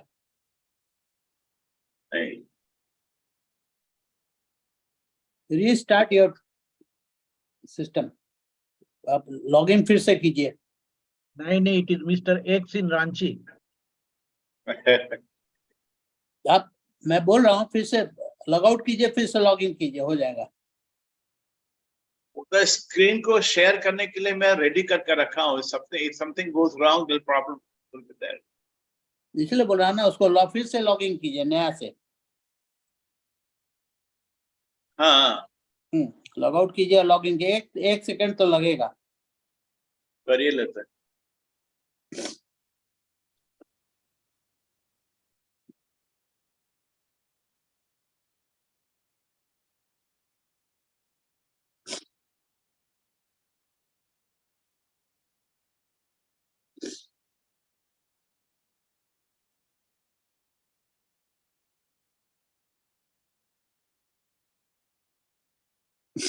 Ram sir is yet to join, I believe.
I'm really sorry for the technology glitches, and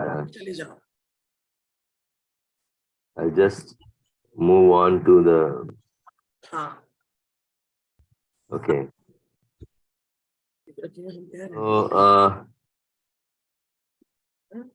I'm sorry, there's something or the other is happening.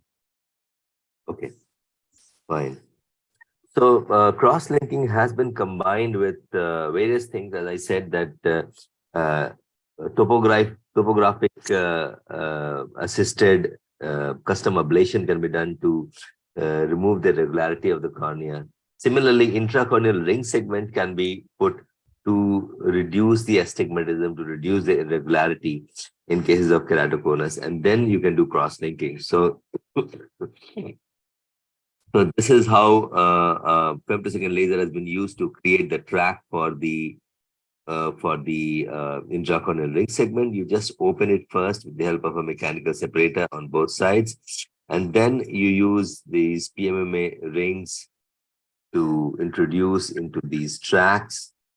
And you can put 2 rings or you can put 1 ring. In case of keratoconus, most of the time, if you require 2 rings, then you will require asymmetric rings, that is asymmetric thickness rings, because keratoconus is a disease of irregularity, is a disease of astigmatism.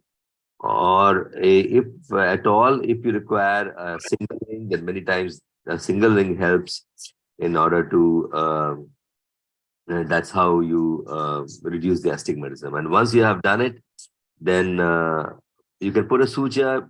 These days I've stopped putting the suture. And then you debride the epithelium in the center and then put riboflavin and then cross-link the cornea. I'm sorry. Then, as I said, CXL has been used with good effect in cases of post-classic ectasia along with intacts. So CXL now is an established modality. There's no doubt about it, and it is now a known thing about it that it is an established modality. However, there are certain issues because when you debride the epithelium, the patient does have pain. It's a long duration procedure. It's a 1-hour procedure.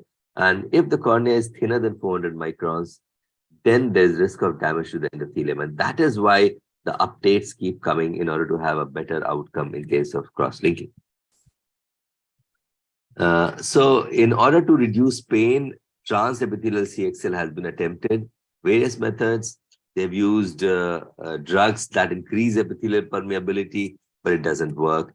Then people have done partial removal of epithelium. That has also not worked. They have done crisscrossing, as you can see here in this case, crisscrossing of epithelium debridement so that part of area is debrided and part is not. It has been noted that the area where you have not debrided the the demarcation line has not been formed. And that is why today the punchline is that in order to get efficacy, we need to have epithelium debridement. The second issue is it's a long procedure. It's a 1-hour procedure. So people thought that if we increase the power, like normally what we use is 3 milliwatt per centimeter square for 30 minutes. So if we just reverse it, 30 milliwatt per centimeter square, you will require just 3 minutes. And that is what people started doing initial accelerated cross-linking. Because it was based on the Bunsen-Roscoe law of reciprocity, because you just multiply and see to it that you have to deliver this much of energy that is there, 5.4 joule per centimeter square. However, there are multiple studies that have compared all these protocols, 3 milliwatt per centimeter square, 9 milliwatt per centimeter square for 10 minutes, 18, 30, 45. And they found out that 9 milliwatt per centimeter square for 10 minutes is somewhat close to the conventional method. And it can be used as a replacement for the conventional protocol. Then the third issue was if the cornea has become very thin, as we see in keratoconus, then what to do? So initially for HARD-FAZ group, they started using hyposmolar riboflavin, which is still being used. So 0.1% riboflavin and 0.9% saline instead of dextran was used to swell the cornea. And then they found out that the endothelium is protected. However, the idea of doing cross-linking is not just to protect endothelium, but to cause strengthening of the cornea, cross-linking of the cornea. And when you swell the cornea by putting hyposmolar fluid so that the collagen lamellae, they separate, and then you want to cross-link. So these are paradoxical. So the effect is not as good as conventional cross-linking, because in conventional cross-linking, you want compactness. And here it is not the same. So that's why the result is not as good as the conventional cross-linking. Then people thought that we can do a conventional cross-linking. Let's separate the endothelium from a contact lens. Put a contact lens over the cornea so that the gap increases and the endothelium is protected.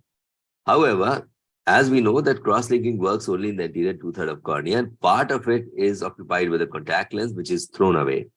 Second part is the pre-lens, post-lens tear film. There is tear film between the contact lens and the cornea.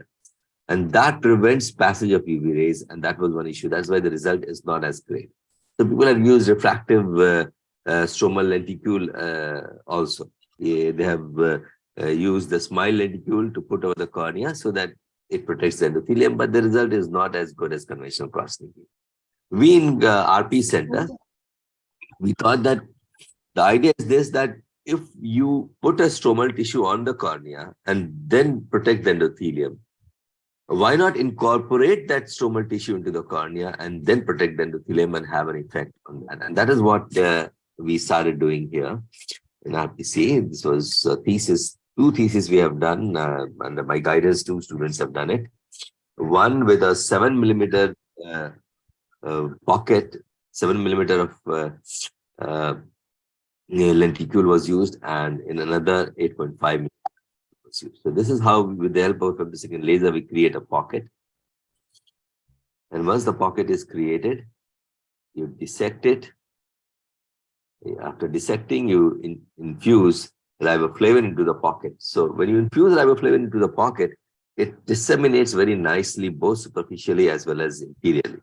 So in 2 minutes time, the whole of stroma gets the riboflavin infused. And then this is a donor lenticule, this is a 7 millimeter lenticule that has been created from donor tissue. And then it is introduced into the corneal stroma. So the idea is to increase the thickness of the cornea by introducing additive keratoplasty. This is a sort of an additive keratoplasty. You can just add some stromal tissue into the corneal stroma, and now you can do, this is a 7 millimeter donor lenticule. So you do riboflavin, use UV rays up to 7 millimeters. And that is how the idea is to increase the thickness of the cornea and stiffen it by use of corneal cross-linking. So this is on day one, the stromal lenticule is quite thick, but at 6 months' time, you can see the thickness reduces. And particularly in these cases, what I did was I ablated the central 4 millimeter of the cornea with excimer laser. So it became a negative meniscus lenticule, so that it can have some biological intact-like effect, peripheral thick and center thin, so that it supports. And I took 200 micron thickness of a cornea, which at 6 months' time, after ablation of 70 microns, it was 125 on day one. And then at 6 months' time, it reduced down to 98. This is the average thickness. So somebody who is having a 340, 350 microns cornea, if you add almost 100 microns, so it would be 440, 450, and you have stiffened it with corneal cross-linking, then it is a very useful tool to provide good visual rehabilitation. The patient can be rehabilitated with a mini-scale contact lens and may not require keratoplasty at all. The only issue is that you are putting a lenticule, so there can be two interfaces. And so you require long-term topical steroid so that the interface is not hazy and it is clear. So you can see here, these are some of the cases post-op of intrastromal lenticule with cross-linking. And initially we started with 7 millimeter microns, 7 millimeter lenticule. Now we have increased to 8.5 because the 7 millimeter lenticule does not give appropriate results. The 8.5 is giving good results, and you can see here nice bow tie pattern in a post-op case of keratoconus. Another thing that started coming up was customized cross-linking. The idea was to put more power of UV rays in the area which is thin and less in the peripheral part, which is not as thin. However, it is still under trial and not has not been so much in practice. Another update that has come up is use of oxygen, because it has been seen that when you do cross-linking, when you expose the cornea with UV rays, what happens is the oxygen saturation reduces down to 0 in a minute. So people thought that if we supplement oxygen from outside, that may help. And there are animal studies which showed good results. And they started doing human studies as well. And this is the oxygen mask that has been used. We created our own indigenous mask. This is a PPE kit, goggle of PPE kit, wherein created a hole over the top.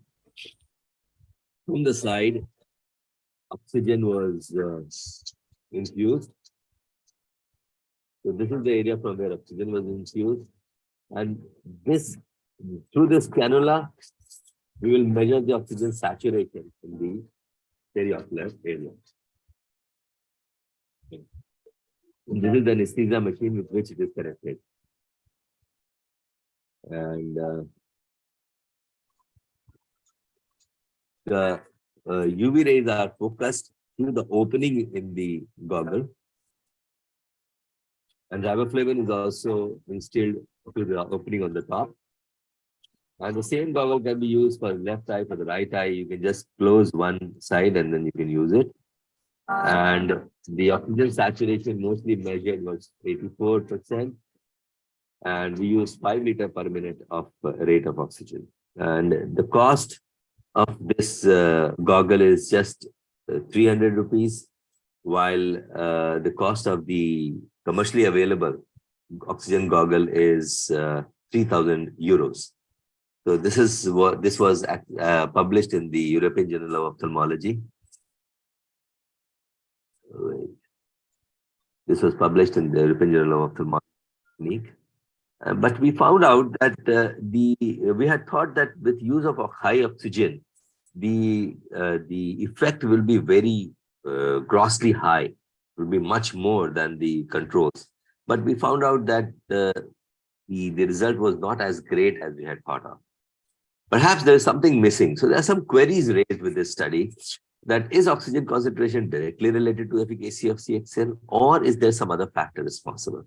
I guess there are some other factors also responsible, and that is what we have to keep working on, and we are working on to look for the factors as well. Another issue that has come up is the use of adaptive fluents, that you use if it's a very thin cornea, use UV rays for a very short period. And people, it has again come from Farhad Hafezi group, and they have done it. This is sub 400 protocol, and they have done it in corneas as thin as 214 microns. So I don't know, and they have not evaluated the endothelial loss. They have just told that there was no endothelial decompensation, but in a young patient, large amount of endothelial loss will also not cause decompensation. So I feel that this study has raised further more queries, because sub 400 protocol flouts the concept of risk of endothelial damage in thin corneas, because earlier we used to feel that we should have 400 microns of cornea.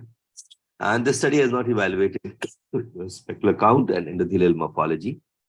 And if for 240 micron thick cornea, only 2 minutes with standard flux of 3 milliwatt per centimeter square is adequate, then how 30 milliwatt per centimeter square for 3 minutes was not as effective as conventional? So there's so many queries that have been raised by this study, and I guess this study needs a lot of further modifications, and we cannot rely on that. So in conclusion, corneal cross-linking, yes, is an established modality to arrest progression in keratoconus. And there are some issues, there are some queries that have been resolved, but there are some queries that are unresolved.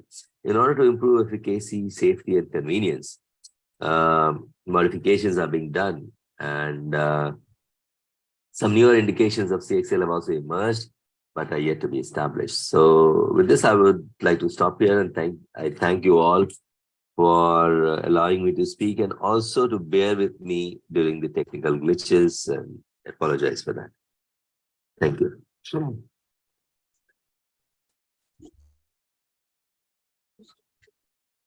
Thank you, Professor Rajesh. Wonderful. Thank you so much. So it has benefited so many of us who are doing collagen cross-linking.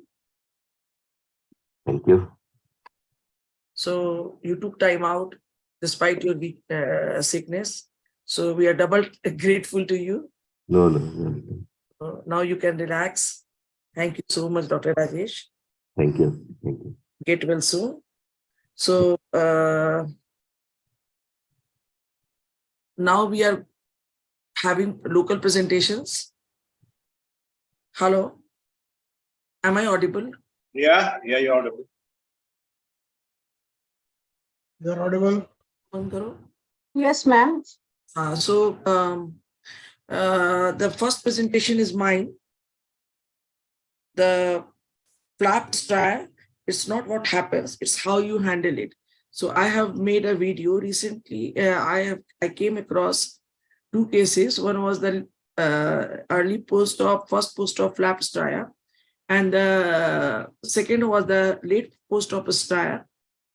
And one post-op striae was associated with loose epithelium.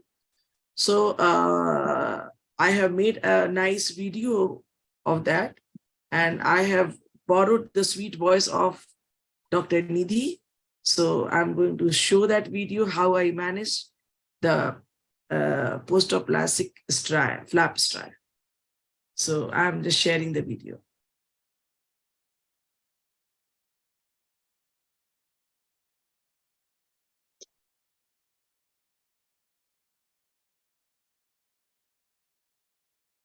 It's not what happens, it's how you handle it. Let's talk about flap striae. Flap striae are defined as wrinkles or folds in the cornea as a result of LASIK surgery. The most common classification of flap striae is based on the location, severity, and thickness. These have a variety of appearance and thus are classified morphologically as microstriae or macrostriae, and they can be located peripherally or in the visual axis. Microstriae are microscopic superficial wrinkles. They are asymptomatic and can be detected in the microscopic examination only. Macrostriae are larger full thickness folds and they cause noticeable visual impairment. The incidence of clinically significant striae requiring treatment is between 0.2 to 1.5%. The common causes of striae are a thinner flap or higher ablation depth, misalignment of flap after replacement, flap contraction and desiccation during ablation, flap wrinkling during stretching, movement of the flap on first post-op day, tenting of corneal flap over ablated stromal bed, nasal versus the superior hinge, and excessive manipulation during surgery. The visual symptoms linked to flap striae includes irregular astigmatism, optical abrasion, monoocular diplopia, degraded, uncorrected, and best corrected visual acuity. Now, microstriae can be treated with a bandage contact lens, punctal plugs, and preservative-free artificial tears. If persistent beyond 2 weeks, they can be treated as macrostriae. In macrostriae, even if the visual acuity is not much affected, it is better to intervene as epithelial ingrowth in the grooves happens very quickly. There are many treatment options available in the literature depending on the type of severity and time of detection of the striae and the choice of surgery. These methods include deepithelization with flap hydration, slit lamp stretching technique, flap suturing, hyperthermic flap treatment, or transepithelial phototherapeutic keratectomy. Deepithelization with flap hydration and flap stretching is the most common method for flattening the striae.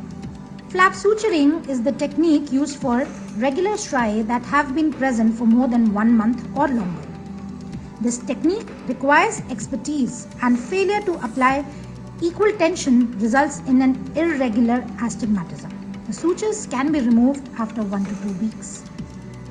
Hyperthermic treatment of the flap is done for striae more than 1 month duration and when the conventional options are ineffective.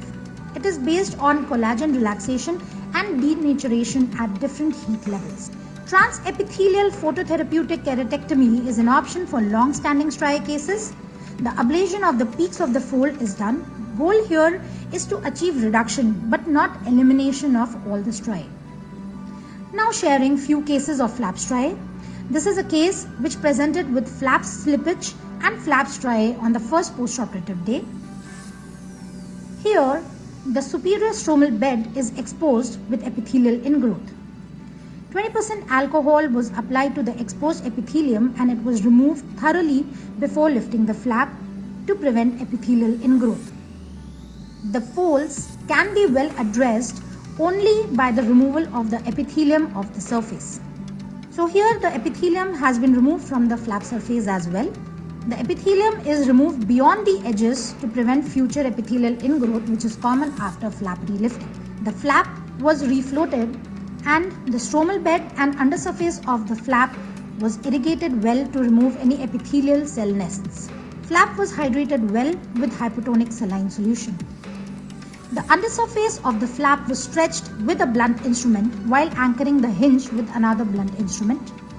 Flap was repositioned. We kept hydrating the flap and we noticed that most of the striae vanished by epithelial debridement and hydration itself.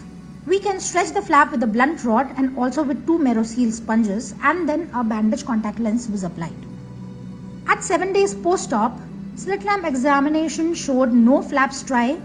This can be seen beautifully on vitro illumination. Uncorrected vision was 6/6 and the post-op 7-day aberrometer and oculizer reports were within normal limits. This is another case of a late post-op striae. The patient came back on the 7th post-op day with diminution of vision in the right eye.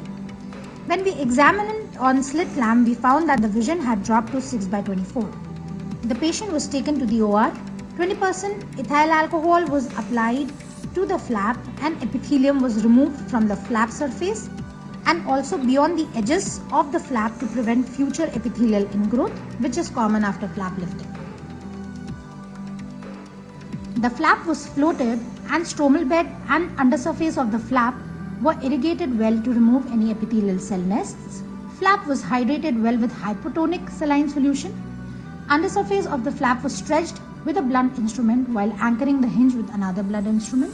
Flap was repositioned and hydrated very well. And because of the flap hydration itself, most of the flap striae got flattened.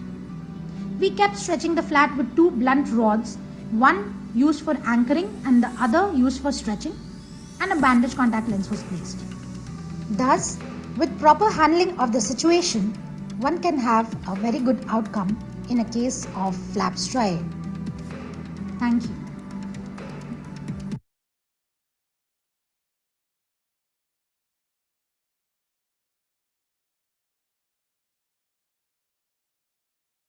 So I showed you a case of. You showed it, but we are going to review it. Excellent presentation. Thank you very much. It is something very excellent presentation you have given, and we have gained new insight in it. Thank you very much. Actually, sometimes the patient squeezes the eye and they are not agree. They don't agree. They say, I have not done anything. But the next post-op day, we see the striae. Sometimes the patient goes home and then comes back with less vision and we found a striae. Sometimes I have a case in which the patient had undetected dystrophy, and it was a subtle Bowman's membrane dystrophy, and it got remained undetected. We did LASIK and we found post-op first day a subepithelial plaque, and we were very confused whether it is a subepithelial plaque or it is something at the interface. When we did OCT, we found that it was nothing to do with the interface, it was subepithelial. Then we diagnosed it at a loose epithelium and we took the patient to the OT, removed all the epithelium. And most of the time, this flap striae are cured by de-epithelialization, epithelial debridement, hydration, and stretching. Most of the striae goes by hydration only, and hardly we need any suturing unless and until flap is amputated. And PTK is needed. I have not done any PTK, but just by flap epithelial debridement, hydration and suturing, it's okay. So thank you. if there is no central striae, it is not affecting the vision. Should we still go and correct it?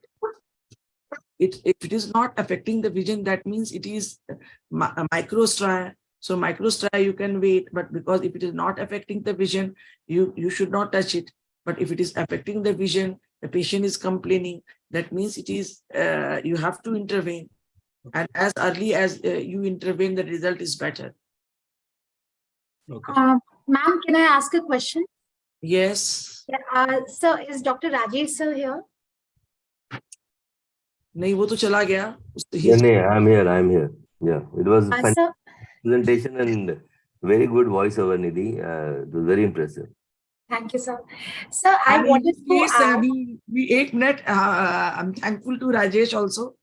So I have made one more video of the post-op loose epithelium and flap striae. I have not shown that video here. So I have taken help of the consultancy from Rajesh. All advice. We always learn from each other. And we managed. The patient is 6x6, Rajesh, both the patients. Yeah, that's fantastic. So the other patient video, in which we had loose epithelium, we have kept that patient. Yeah. That is reserved for some other meeting. Yes, scarce. So I And wanted to boss is ask. very good. Many a times when we are removing the epithelium, the flap is not that stable. So even in this video, when we were trying to debride the epithelium, the flap was moving too. So sometimes we do use the J stick, how we use it for debridement in PRK or maybe in C3R as well. So what is the best way to remove the epithelium? Is there any other instrument that you would prefer after using the alcohol to debride the epithelium in such cases? Because the flap was getting lifted when we were trying to scrape off the Actually, we were supporting it through that blunt rod, because the flap was the Vikas flap was very thin. And both the flaps after debridement became very thin. And even when we were debriding, it was very fragile. So I was supporting it with the blunt. So otherwise the epithelial debridement, most of the people do by J stick. Yeah, that is also one thing. The other thing Yes. is used alcohol for sufficient time, the epithelium becomes very loose. वो जा नहीं रहा था actually. Can use a simple dried Maricel sponge also, and that will just remove the epithelium completely. Actually, epithelium, the loose epithelium case, even without alcohol, it was coming out, peeling out like a sheet. But the Dalgovin case, the other case, that case also we discussed with you. In that case, some of the epithelium was not coming even after applying alcohol twice. And the Vikas case. Sometimes the concentration of alcohol or other things. So, kitna alcohol? 30%, 20%, kitna 60%? No, normally we should use 20% for 25 seconds. Kabhi नहीं हो रहा था second case. Then maybe you can use it for longer period, like for 30-35. And ये blunt rod से support देना पड़ रहा था because flap बहुत fragile था. हाँ नहीं, अगर वो चला आता हाथ में, hinge से चला आता. In vast majority, you can do with simple Maricel sponge itself if you have used alcohol. But अगर नहीं निकल रहा है, तो you can support, as you said, you can support the hinge with one instrument and then use the J stick so that you can debride the epithelium. I very nicely pointed out one thing, that we should always debride the epithelium outside the edge of the flap, so that by the time that part starts healing up, the edge apposition is quite good, so that you don't have an epithelial ingrowth. And I have one more question. Highlighted in this video. Yeah, I have one more question. Like, there are 5 methods, but usually flap debridement, epithelial debridement, hydration, and stretching is sufficient in at least in our cases. I have one question. Like, in one of our cases, you also know that Vishal Raj, the flap was amputated. So the flap was amputated and it was so thin and fragile and flap striae that when we did suturing, we could not bury the suture. So has it happened with you any time that the flap is so thin and fragile that you are unable to bury it? Actually, touch wood, this thing has not happened, but it can happen with anyone. But this thing has not happened with me. Sometimes what happens that if you have a double kind of, if you have an intact, all 360-degree intact flap, then you just reposition it. And if you have marked it properly, then you can align the flap properly along the mark, and then dry it for a prolonged period and put a bandage contact. उसको alignment we did with the shape, and there was very small epithelial defect, very small. Could recognize that this is the epithelial side, this is the stromal side. Otherwise, the other method is just by fluorescent staining. Yeah. The fluorescent staining, the epithelial side does not take a stain, and the stromal side takes some diffuse staining. Am I right? तो वो उस समय में उसका epithelial defect छोटा सा था तो पता चल गया, लेकिन समटाइम्स व्हेन द एक बार मेरे साथ हुआ, बट वो Vishal Raja case, but the epithelium was so thin that sorry, the flap was so thin that the suturing was very difficult. See, in a very thin flap, suturing will be difficult because and वो बरी तो नहीं हो रहा है, बरी होने से वो चीज वायरिंग होता, that is cheese wire. Yeah. किया था, उसके ऊपर कॉन्टैक्ट लेंस लगा दिया था. The best thing is कि उसको आप align करके, instead of putting a suture, you just for a prolonged period and put fibrin glue at the edge. अच्छा. So that will be more useful. अच्छा. Glue लगा करके नेक्स्ट टाइम गॉड फॉरबिड कभी नहीं हो, बस ग्लू कॉन्टैक्ट लेंस लगा देना है. So glue is better than this. At least it will prevent the complication of cheese wiring. ठीक है. So अब तो सारे के सारे लॉगिन करके चले गए, तो डॉक्टर कश्यप का वीडियो हम ही लोग देख लेते हैं. डॉक्टर कश्यप, मैं डॉक्टर कश्यप का वीडियो देखने के लिए बैठा हुआ हूँ. हाँ, गुड. डॉक्टर कश्यप का डेली कुछ ना कुछ अच्छा. Hi, good evening, friends. हम लोग भी हैं. Sleeping friends. अच्छा. After lunch friends, coming back from the tea. I'm going to talk about a case of injury. In injury, what my policy is, keep all the armamentum ready because you may have to tackle anything. So this is one such case of perforating injury. You can see the iris prolapse, the evil tissue prolapse, the sclerocoil perforation, traumatic cataract. And now start the video. So first of all, I had to correct the evil tissue prolapse by properly doing the peritomy.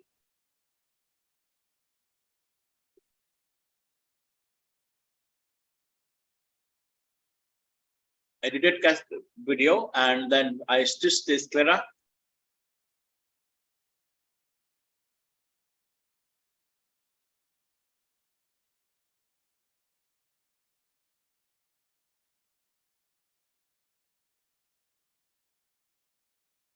The moment I saw that the eye is tight, then I put a lifeline. You can see the irrigation line there. It is very, very helpful. You never know what time you have to increase the intraocular pressure or have to do a little bit of vitrectomy.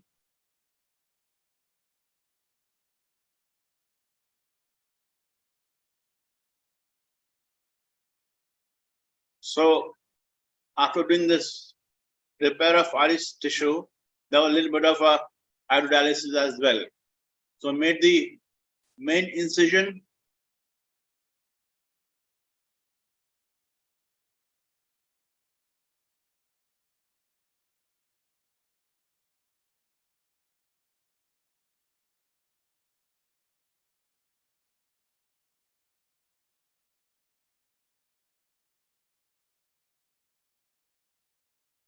Side port, taking care that I do not injure the lens. And after injecting the air with the help of trypan blue, I put an iris hook there because the people who was coming into the field. With the help of the trypan blue, I completed the rhexis.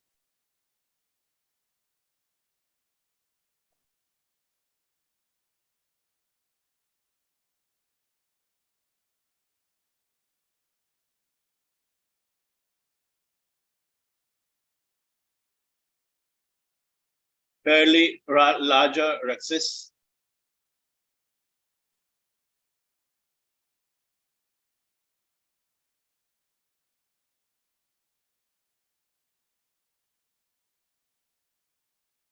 And then I proceeded for lens management.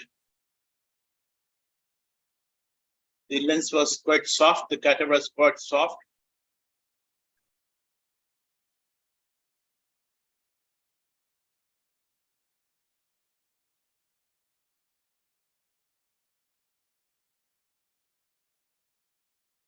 During this phacoemulsification, I had a little doubt with that there is some amount of subluxation and dehiscence of the capsule. So I put a capsular hook.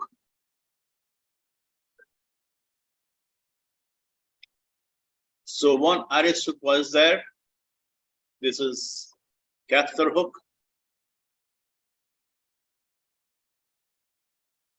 One more capsular hook to stabilize the capsule properly.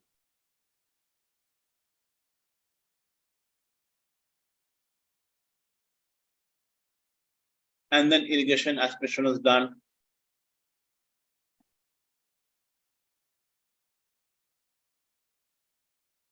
There was a little bit of iris prolapse through the main incision. That didn't matter much.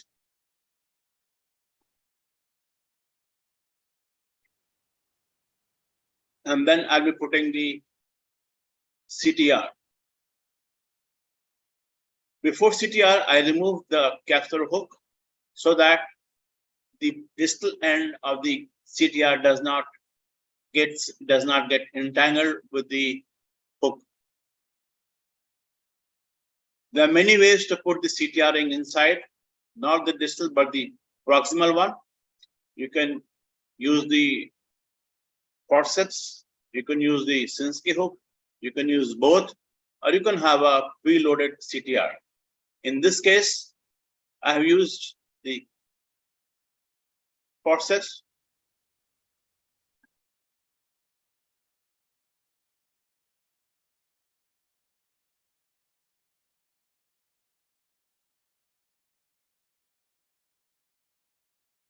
To put the CTR ring in the bag.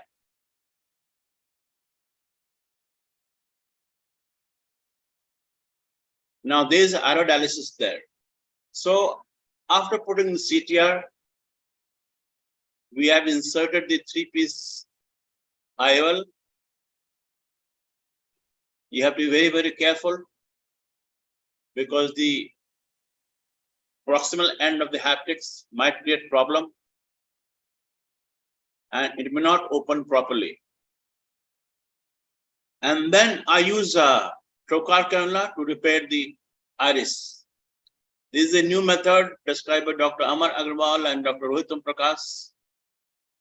So this cannula is used to insert the needle and hook the iris and go up to the sclera.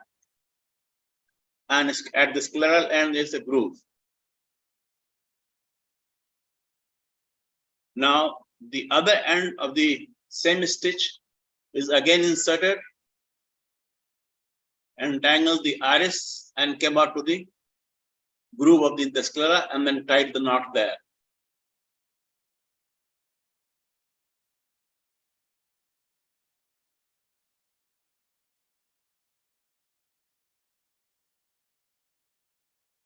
Now, final irrigation aspiration is done.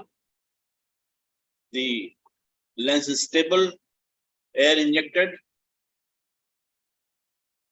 and the conjunctiva peritomy is stitched.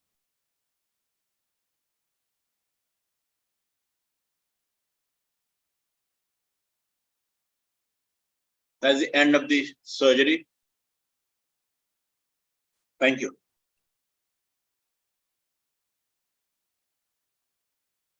Nice, beautiful presentation.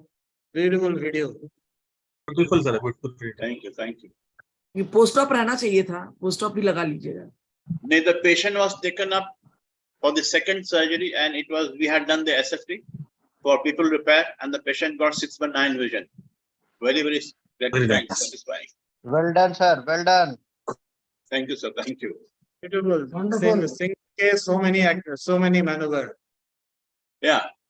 You have to put the CTR, you have to put the caster hook, you have to put the iris hook, you have to repair you have to put the lifeline, that is irrigation aspiration trocar cannula, and normal cataract surgery. Yes. तो फिर उसके later on the patient went for second surgery, SF-IOL?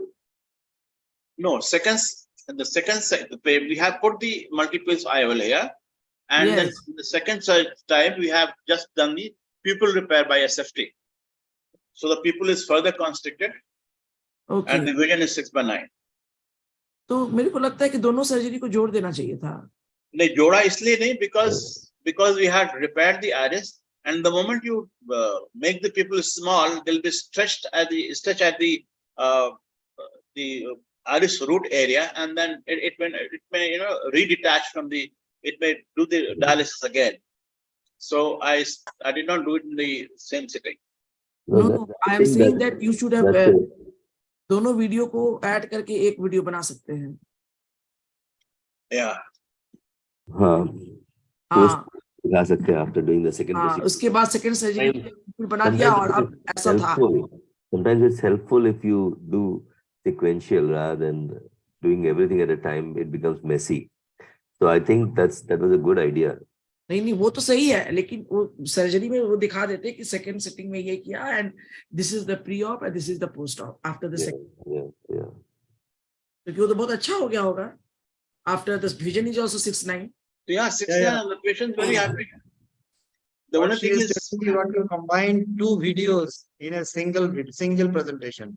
But he can show just 20 seconds and 20 seconds, and then pre-operative the patient slit lamp photo, and then the final post-op after that second sitting. So it will make a very good impact. Yeah, you are correct. Yeah. Anyway, beautiful presentation. ये video बहुत अच्छा है. It's very nice video. So the main idea was to show you the new technique of trocar cannula, which is recently introduced by Dr. Amar Agrawal and Dr. Rohitam Prakash. So I thought to show it to you. इसमें double-sided needle है. Yeah, it has got two needles. So one needle is passed initially, and then this other end was passed.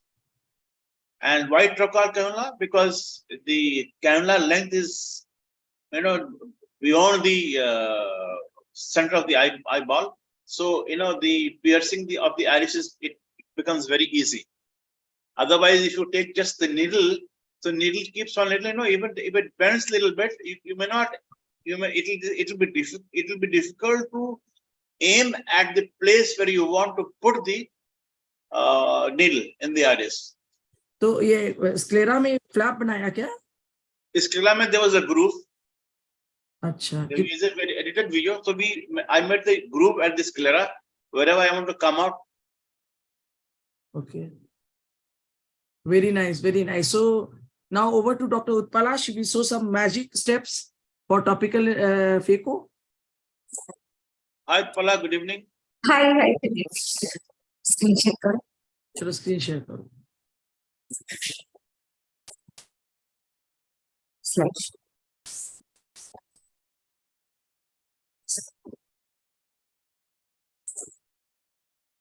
Okay, I'm good. Can you hear? Yes.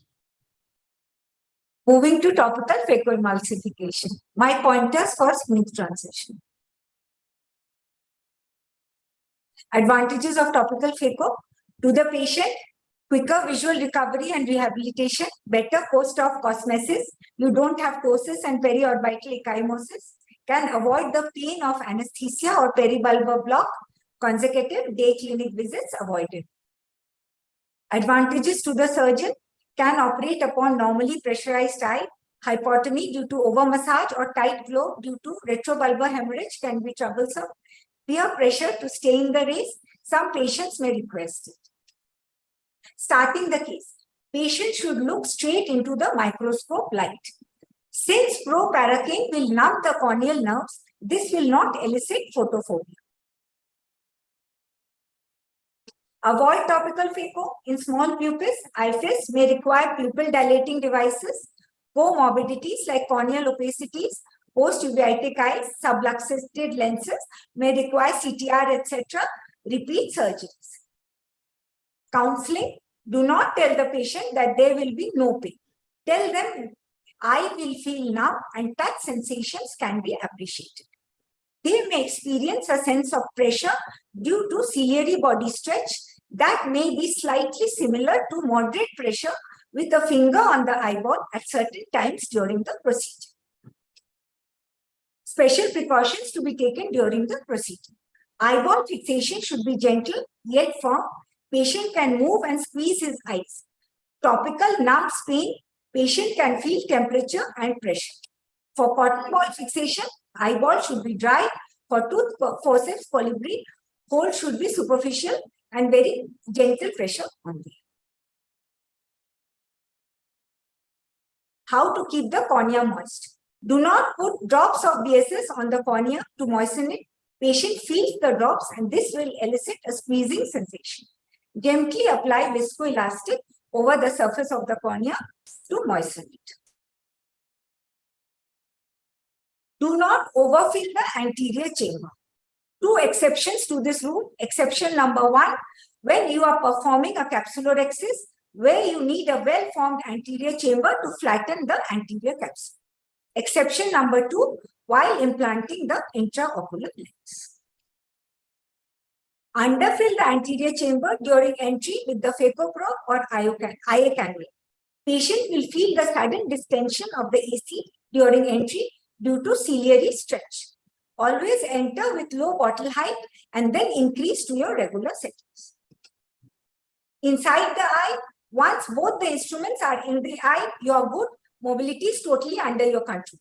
It is only during the initial stages of creating the incision, capsulorhexis, and hydrodissection that eyeball fixation is very important. Hydrodissection. This is crucial. Hydrodissection should be complete. Trying to rotate the nucleus with improper hydro will induce pain due to zonular tug on the ciliary body. Always ensure the nucleus rotates well before embarking on topical phagoemulsification. Nucleus disassembly. Techniques of nucleus disassembly is totally up to you. You can do stop and chop, direct chop. It does not actually matter. Supportive anesthesia. Intracameral lidocaine is optional. Proparacaine will pass transcorneally and transclerally to anesthetize the iris.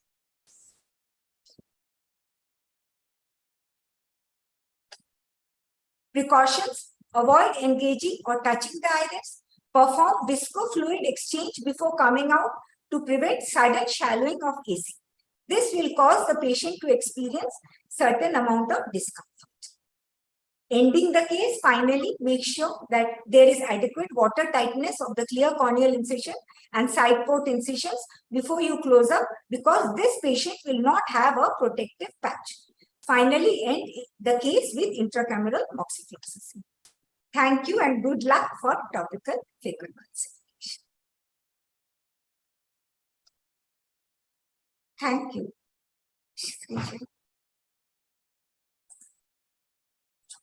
Very nicely illustrated, Dr. Utpala. Thank you. She does also. There are two things. There are two things. Number one, that you are doing topical.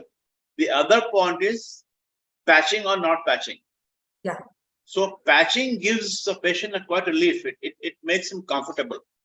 So you may patch it for an hour or 2 hours or so, but patching is better. Okay. Because the patient's eye anesthetized, and if you do not do the patching, take my words, the patient will have a dry eye after some time. For 5-6 hours, it will be a dry eye, and that is dangerous. So it is good to do the patching for some time.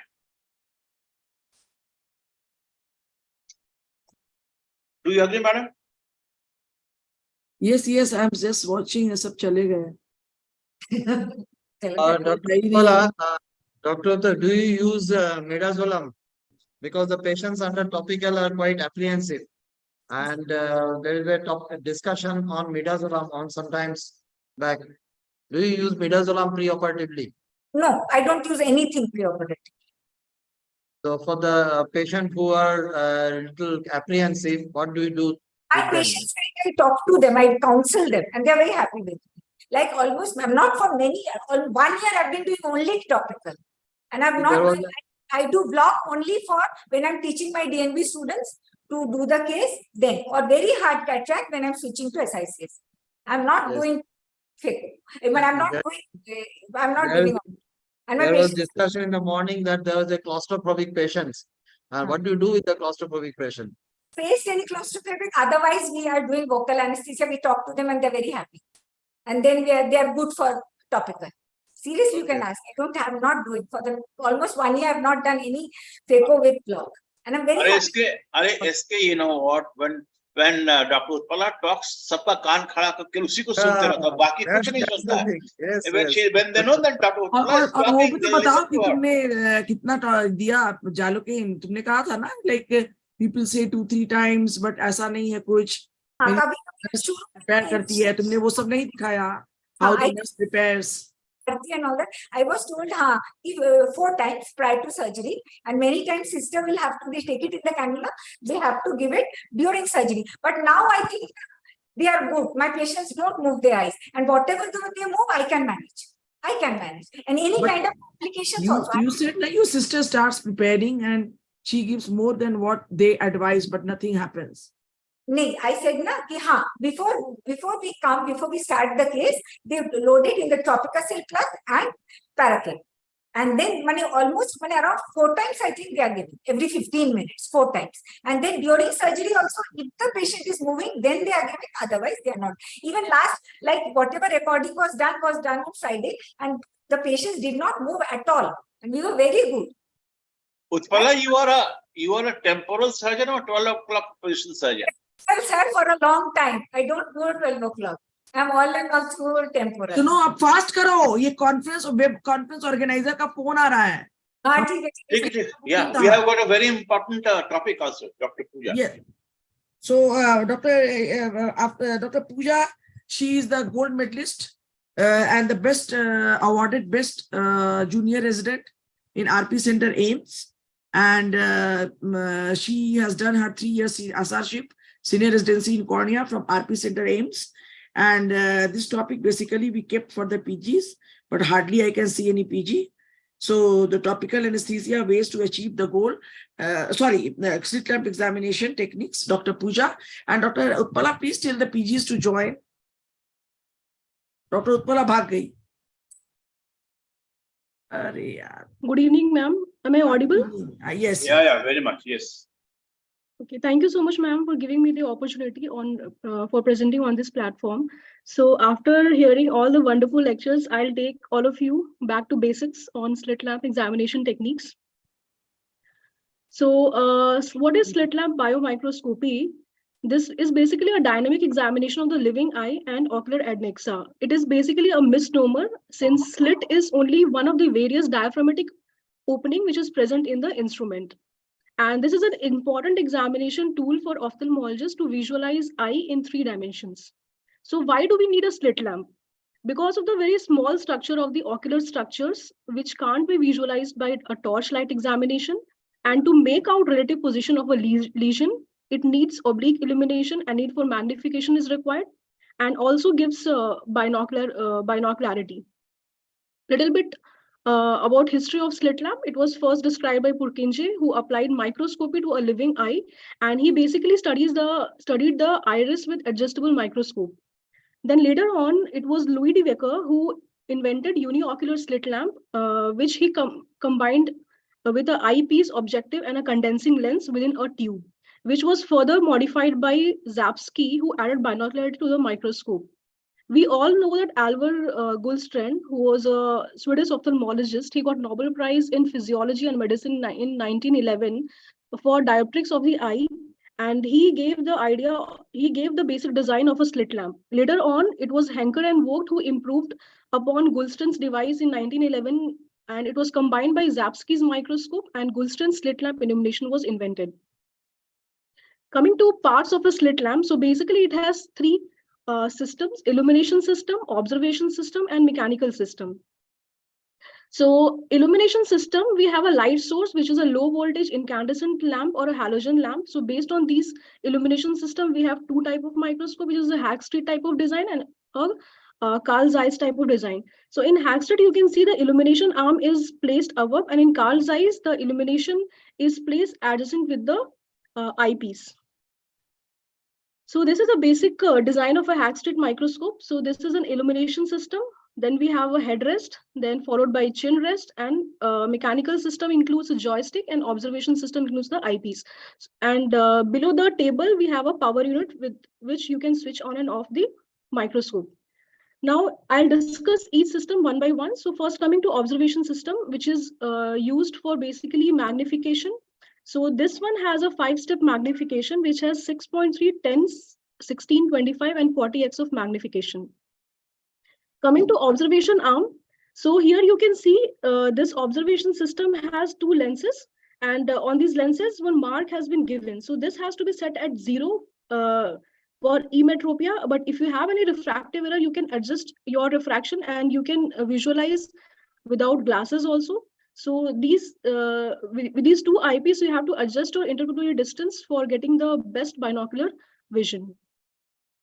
Coming to mechanical support, so this is the joystick. With this, you can move the slit lamp forwards, backwards, and sideways. Coming to positioning of the patient, this is very, very important. In this slit lamp, we have a canthal alignment mark, which is present over here, this black mark, which should be coinciding with the lateral canthus of the patient. So this basically gives the proper alignment of the headrest and chin rest.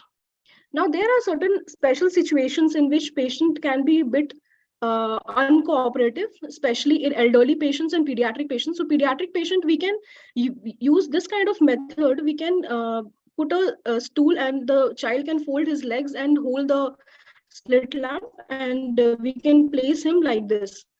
For elderly who cannot walk, so we can directly place the wheelchair over against the microscope and we can support the patient. Coming to slit lamp width, the width of the light can also be managed with a knob, with a knob which is present at the end of the illumination system. So here you can increase and decrease the intensity of the light.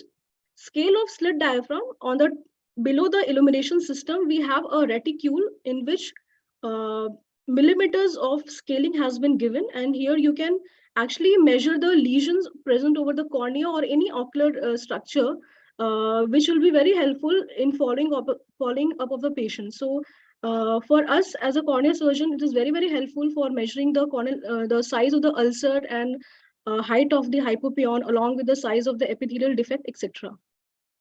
Now, within the illumination system, this entire system, you can move forward to visualize the vitreous. So you can just tilt forward and you can get a better view of the vitreous, anterior vitreous phase, and you can also see vitreous cells also very easily. Coming to various filters, it has white filter, gray filter, red-green filter, diffuse, and cobalt blue filters. So below the reticule, there is one structure here. Various filters have been given. So this can be used according to the lesion, whatever we are visualizing. So before starting the procedure, first of all, you introduce yourself and explain the procedure to the patient. And you have to adjust the height of the slit lamp according to the patient height. Adjust the chin rest, make sure the patient is comfortable. He has sit comfortably, never stand and examine the patient. You have to always adjust the IPD and focus according to your refractive error. Start with first low illumination, and then only you increase the illumination gradually, which will be comfortable for the patient. And gradually you have to increase the magnification. And similarly, you have to do this procedure slowly. And at the end of the procedure, you always turn off the illumination, make it comfortable for the patient to get up, and decrease the height of the chair, make space by moving the table housing the slit lamp out of the way. Along with this, you can also attach the slit lamp with the slit lamp photography and videography also for better documentation purpose. Now coming to illumination techniques, basic illumination is divided into diffuse and focal illumination. So I'll discuss one by one. Coming to focal illumination, it's further divided into direct and indirect. And under direct, we have parallel pipette, optical section, conical beam, tangential, and specular reflection. Under indirect illumination, we have proximal, retro illumination, trans illumination, and sclerotic scatter. Coming to diffuse illumination, this is the most commonly used illumination while examining slit lamp. In this case, intensity of the light is kept maximum and angle is at the 30 degrees. So this is the observation system, this is the illumination system. So the angle between observation and illumination is around 30 degrees. Magnification is kept minimum, and filter, diffuser is used for examination. So I'll just show you. So this illumination is used for gross overview and lid and conjunctival lesion and overview of the cornea. So this is a diffuser which is present in the slit lamp. So here you can see, this is the diffuser which is present. So it basically diffuses the light and gives a diffuse image of the ocular structure. So here you can see this is a mass of OSSN which is seen on the diffuse illumination, and this is the case of corneal ulcer. We can examine the bleb also by diffuse illumination. Coming to direct illumination, first is parallel pipette. So what is parallel pipette?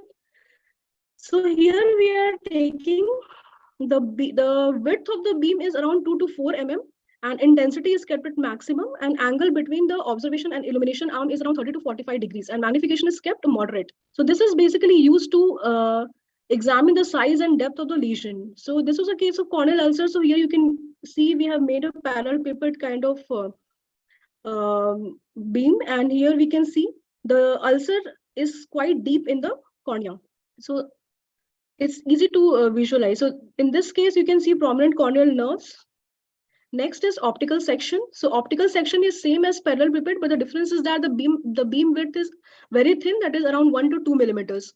And rest of the parameters are same. The intensity is kept moderate. Angle is around 30 to 45 degrees between observation and illumination arm, and magnification is also kept moderate. So this is basically an optical section of the cornea. So here you can visualize all the layers of the cornea and detailed examination of the cornea, depth and size of the corneal lesions. You can examine corneal edema, any thinning, ectasia, anterior chamber depth, and you can also grade the cataract also. So here on this left side image, you can see the grading of anterior chamber has been done. So here you can see the first image, the anterior chamber is very, very shallow. And the third image, the anterior chamber is Van Herrick's around grade 4. In the next image, here you can see there is hyperreflectivity at the level of endothelium. So this was a case of viral endothelitis. And in this image here, you can see these are the folds of DM detachment. So it can be best visualized on optical sections. Similarly, grading of nucleus can also be done by using this illumination. The LOX grading can be done very easily.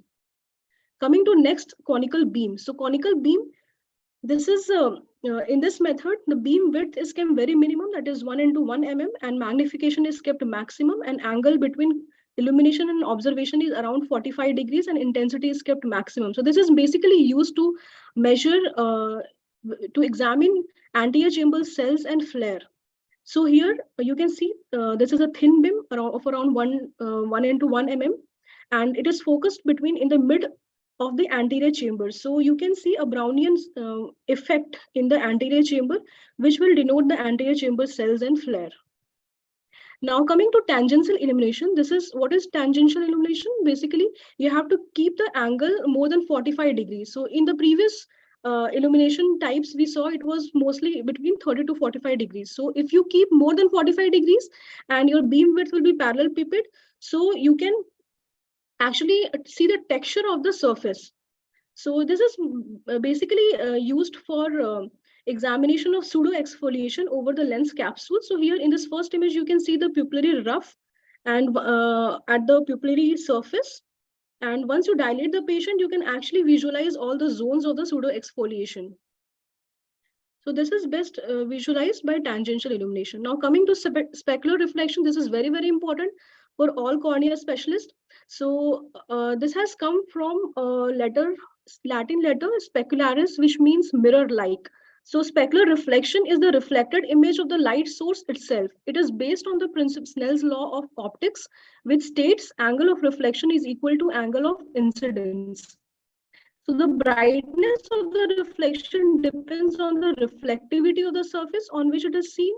So in this reflection, first thing you have to remember, your angle between observation and illumination arm is around 60 degrees. It means you have to make a right angle, and with the right angle, your observation and illumination will be 30 degrees each.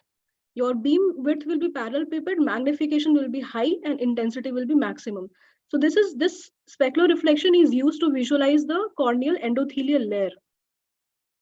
So here you can see the endothelium at the lower magnification, and here at the higher magnification. You can actually visualize the mosaic pattern of the corneal endothelium, and it's very easy to pick up various abnormal pathology of corneal endothelium, such as any pigment deposits or heterogeneous cells or guttae. Here you can see guttae. This is collagen excrescences, and beaten metal appearance can also be visualized on this specular reflection.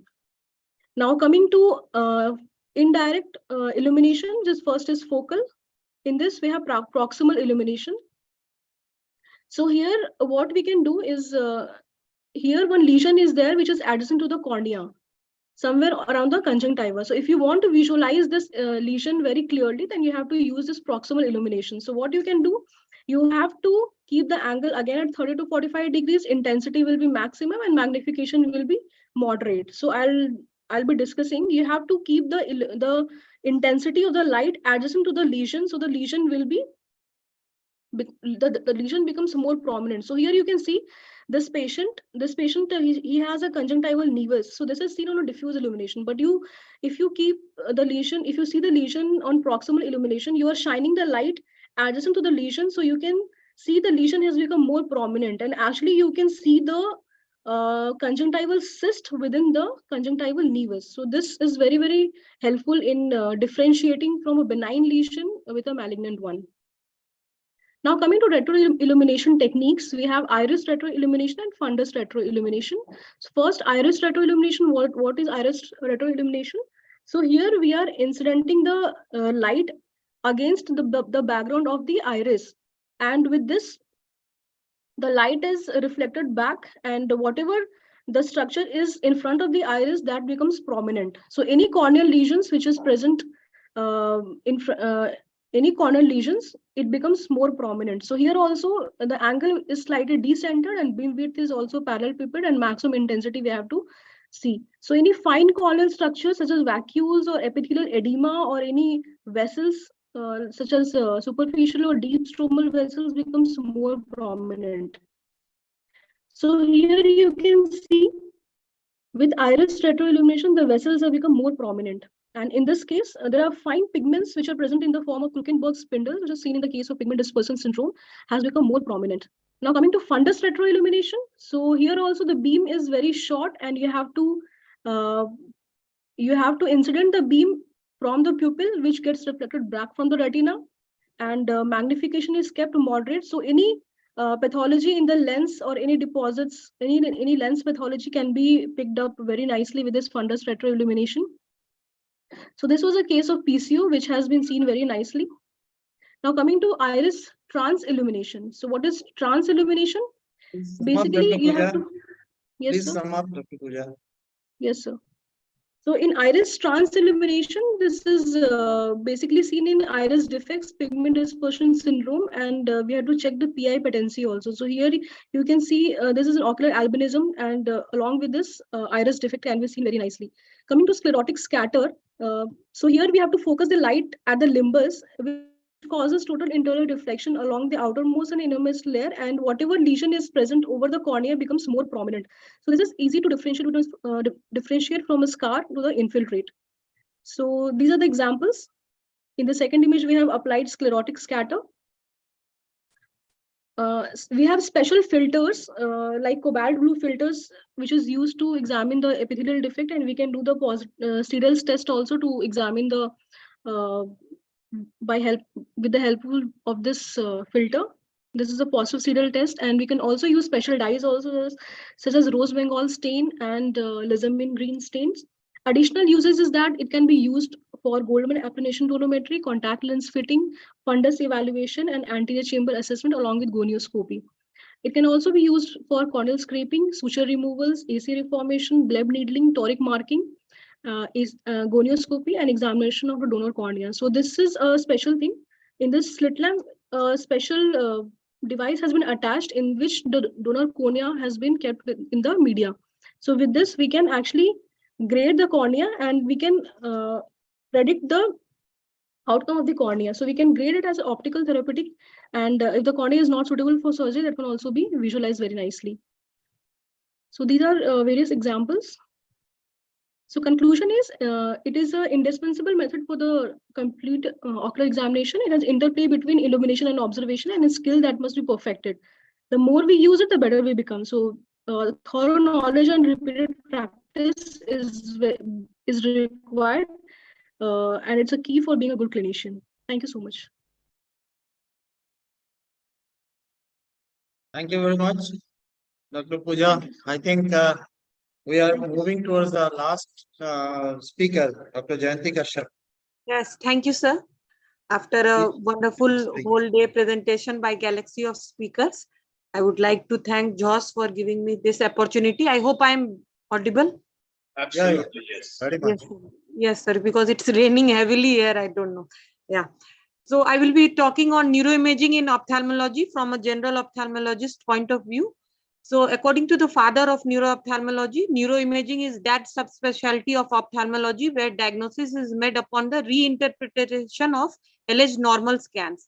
And hence we should know at least the basics of neuroimaging.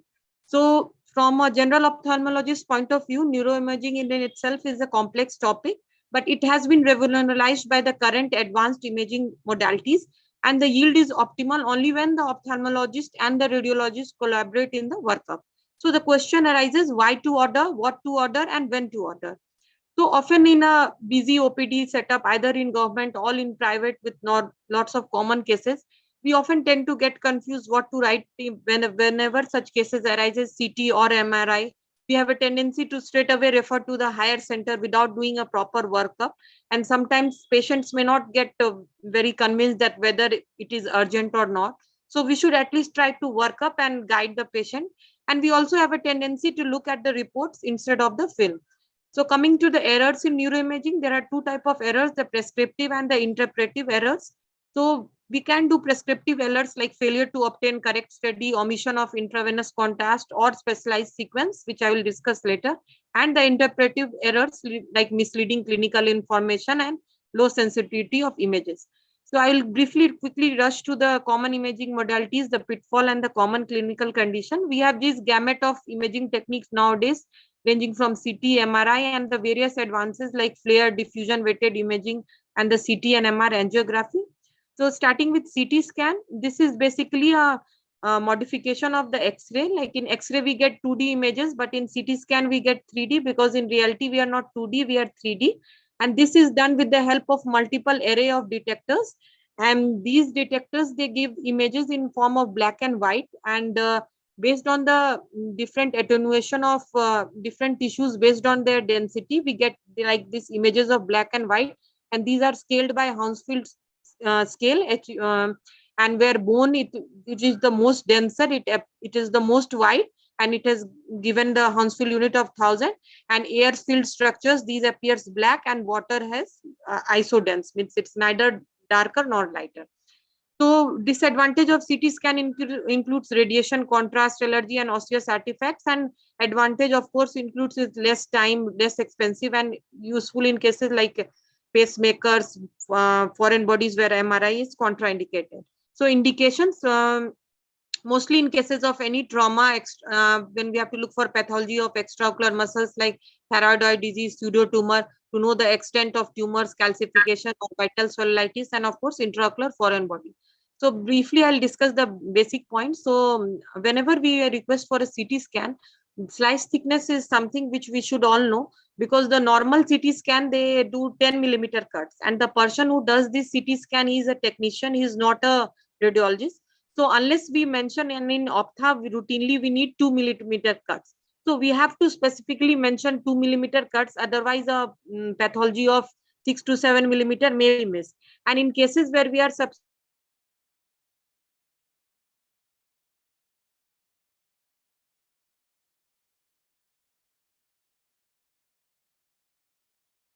this, you can see a plain CT where we can see a tumor, and In cases of when we give the contrast, it has enhanced, so we can know the vascularity of the tumor and helps in proper planning. Imaging plane, so this is the Reed's line, any line passing through the inferior orbital rim to the external auditory meatus. This is the Reed's line. Any line parallel to this is the axial scan, and any line passing 70 degree to this is the coronal scan. So one thing we have to remember that in CT scan, we routinely get only axial scans. And so in specific cases, we have to ask the coronal and sagittal because they have to be reformatted. So coming to the tissue window, bony window is one such thing which we should remember. So this is the normal axial CT scan, in which we can see that along with the bone, the soft tissues, the lens, they all appear of the same density. So if we request for a bone window, the soft tissues, they are suppressed. And so we can only see the bone, and we can look whether there is any bony defect or so. Simultaneous brain CT in cases of any RTA cases or other cases, we know special brain CT, we can order for simultaneous brain CT along with orbit CT. And special techniques like we should be aware, like in orbital varices, if we simply write orbital CT scan in supine position, the orbital varices would not be aware. So we have to mention and talk to the radiologist that while performing Valsalva maneuver, we have to do the orbital CT. So normally we don't get a single image, we get a series of images like this. And so this is the axial CT scan, and the images, they are arranged from bottom to top. So the first film is the scout film, and for general purpose, we can identify lens as the section of the mid-orbital plane. We all know lens and the optic nerve, and we can see few sections above it and few sections below it to have a gross view of the. So these are the coronal scans, and we have to ask for them because they have to be reformatted from the software. So coming to the practical example, so all in cases of optic canal fractures we can see, and as I said before, we have to specifically ask for coronal cuts, because in axial scan these small subtle fractures will be missed. Also, we should specifically write CT brain and orbit non-contrast with thin cuts, as I mentioned earlier, because if the technician is not trained, then we may miss. So in cases of, like, we can see this teardrop signs, it is herniating into the maxillary sinus, and so these are the practical examples. We should also ask for volume rendering techniques. So these we have to time communicate with them. And so these are helpful if you are planning surgery, and we can easily see the 3D reconstruction of the images. So whenever patients come and presents with bilateral proptosis, we know the most common diagnosis is thyroid, but sometimes the thyroid levels are normal. So we have to order a CT scan, and which we can see the enlargement of the muscles, bellies with sparing of the tendon. These are just coronal images in which we can see the enlargement of all the muscles. So ask for coronal images. Just a word from differentiation for pseudotumor, in which we can see the whole muscle is inflamed along with the tendons, and in this there is sparing of the tendons. Also, in cases of orbital infection, CT is important, so because it can help us sometimes to differentiate between preseptal and orbital. In this, we can see there is opacification of the septum and some air spaces, but these are limited only anterior to the septum. But in the second image, we can see there is gross opacification and it has spread. So this is the case of orbital cellulitis. Also, in cases of, we can see this collection along the medial orbital wall, but all appear similar density. So we can ask for bony density to bone window to see if there is any bony destructions. As I said, in cases of metallic foreign body, the MRI is contraindicated. So we must primarily order a CT scan, because sometimes the patient is not able to tell the nature of the foreign body. So in this, we can, in the left side, we can see this intense lesions, hyperdense lesions. Sorry, in CT scan, we have to deal with density, and MRI, we have to deal with intensity. And which we can, in this also, in left side, we can see an elongated air containing foreign body. And so briefly, I'll discuss the MRI. So MRI is basically, it is based on the principle of rearrangement of positively charged hydrogen nuclei. So when we give the energy, they get elevated to a higher state, and when we release the energy, it comes back to the resting state. And this is measured in two sequences, this process of exciting and then coming back. So there are two basic sequences, the T1 and the T2, and the rest all newer modifications are just the better versions of this. So for in general, we can remember that in T1, it is better for anatomical structures, and T2 for pathology. And how to differentiate? In T1, the fluid is dark, and in T2, the fluid is bright. So we can see the vitreous and the CSF, they appears bright in T2. And this is the normal T1 images in which the vitreous is dark. So these are few of the modifications of MRI in like gadolinium contrast, which we do in cases of tumor and inflammation. And also fat suppression is sometimes the fat gives hyperintensive lesions. So it is suppressed to see whether there are any other pathologies. So flare, this is very important in cases of MRI because frequently optic neuritic patients present to us. So in this, we can see that this is the T2 weighted images and CSFs, they appears very bright. So we may not see the demyelinating plaques, which are helpful in multiple sclerosis to prognosticate and for other purpose. So we should specifically tell them to give flare sequences. And in this, the CSF signal is, they are decreased. And so we can see the plaques. So diffusion weighted imaging, these are newer techniques useful in ischemic strokes, and we can see the bed-shaped infarct areas. And FISTA and CIS, they are for newer techniques for cranial nerve pathologies. So indications, CT is used for gross pathologies like pathologies limited to orbit, bony structures. MRI, soft tissues like optic nerve sheath, meningioma, when we are subjecting pituitary tumors, in that we have to order an MRI. So these are the coming to practical examples. MRI is useful in optic neuritis to confirm the diagnostic to prognosticate. So we should specifically ask for contrast MRI brain and orbit with flare sequences to see the demyelinating plaques. So this is also an example of 45-year-old presenting with diminution of vision. This is the fundus picture. And on the MRI, T1 weighted, because the vitreous is dark, we can see a hyper-enhancing lesions, and we can see the optic nerve traversing through the lesion, giving the typical tram-track appearance suggestive of optic neuroma. So order a contrast MRI brain and orbit whenever you are suspecting optic nerve meningioma. Just a word about optic nerve glioma. And I have seen meningioma, we can see the optic nerve traversing through the lesion, but in cases of optic nerve glioma, we cannot see the we can see the tortuosity and thickened optic nerve, but we cannot differentiate from the rest of the lesions. So when patients such visual findings with bitemporal hemianopia, we have to straight away order MRI brain with and with, we should mention particularly cellular lesion, because we can see this lesion extending into the supracellular space suggestive of pituitary macroadenoma. Just a word about ophthalmic emergencies. Whenever such patients presents with sudden ptosis with pupillary involvement, we can order a contrast CT and so as to rule out the posterior communicating artery aneurysm, and we can refer the patient and to tell them the need and the urgency for, otherwise it will be life threatening. So to conclude, we have to look for the film along with the reports, try to work up cases before referring to neurologist, and correlate clinically and proper communication with the radiologist. Thank you for your kind attention, sir. And thank you, especially Bharti ma'am, for giving me this opportunity. Extensive, Jayanti, fantastic, very nice. Thank you, sir. The PGs have listened. So the CCL PGs, 10 PGs are there. So they are logged in. I have checked. They are on YouTube. They watched the slit lamp examination and neuro-ophthalmology. So basically this session was for them, but there was no time allotment. So I placed my video and Dr. Kashyap's video also.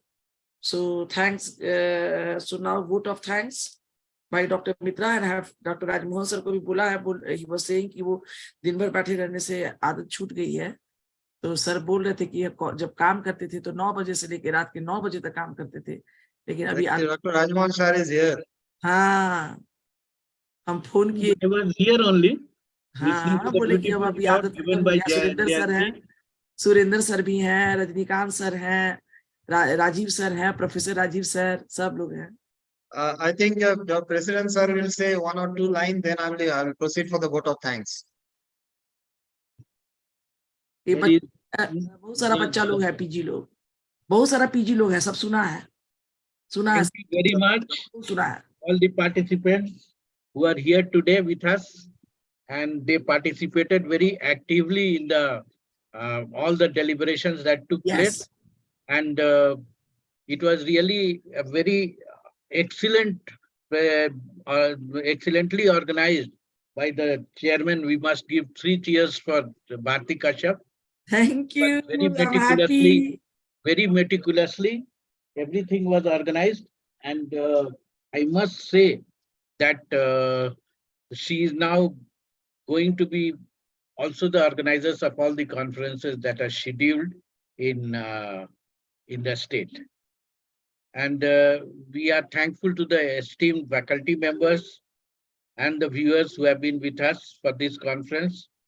And I think I'm sure it will be a very fruitful learning for all of us. Thank you very much.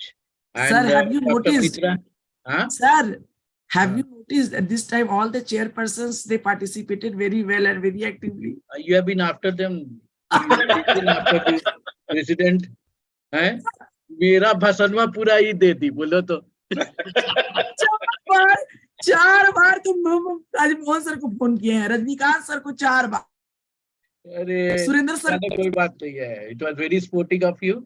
हाँ तो क्या हुआ, तो करना ही है ना. चलो, अरे कोई हम लोग में अच्छा फैमिली रिलेशनशिप है. हाँ सर, वो बच्चा बोलता है कि मैडम रोल कॉल हो रहा है, तो अब भाई तुम चेयरपर्सन बनोगे तो तुमको छोड़ेंगे.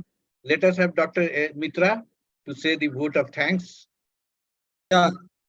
And I'll proceed to the vote of thanks. On behalf of all Jhos members and on my personal behalf, it is my privilege to extend vote of thanks to all the guest speakers who, in spite of their busy schedule, attended the conference and they given most valuable contribution in the interest of science and Jhos today, though it was a Sunday. My heartfelt thanks to all the guest speakers. All 20 speakers were excellent in their presentations and excellent in the timings also, to the point. Heartfelt thanks to Dr. Srini, Dr. Umesh, Dr. Madhu, Dr. Somsila Murthy, Dr. Vanati, M. Vanati, Dr. Gopal Pillai, Dr. Kasturi Bhattacharji, Dr. Saiban Sethi, Dr. Anaga Hirar, Dr. Medha Prabhu Desai, Dr. Ajit Hazare, Dr. Veena Nangia sir, Twinkle Shah, Dr. Samresh, Dr. Rahul Parekh, Dr. Sikha Gupta, Dr. Tejas Shah, Dr. Upsam Goel, Dr. B. Purnan Chandra, Dr. Rajesh Sinha sir. So I also thank all our Jhos speakers, session coordinators and chairpersons for their neatly conducting the sessions. I also thank Entop Pharmaceuticals for providing us the platform for the virtual conference today. Last but not the least, the people who are behind the scene for smoothly running the show. I know the helping hands of our CSC Dr. Bharti Kashyap in Kashyap Memorial Eye Hospital. And finally, you, all the audience, without whom the conference would not have been a success. Thank you all.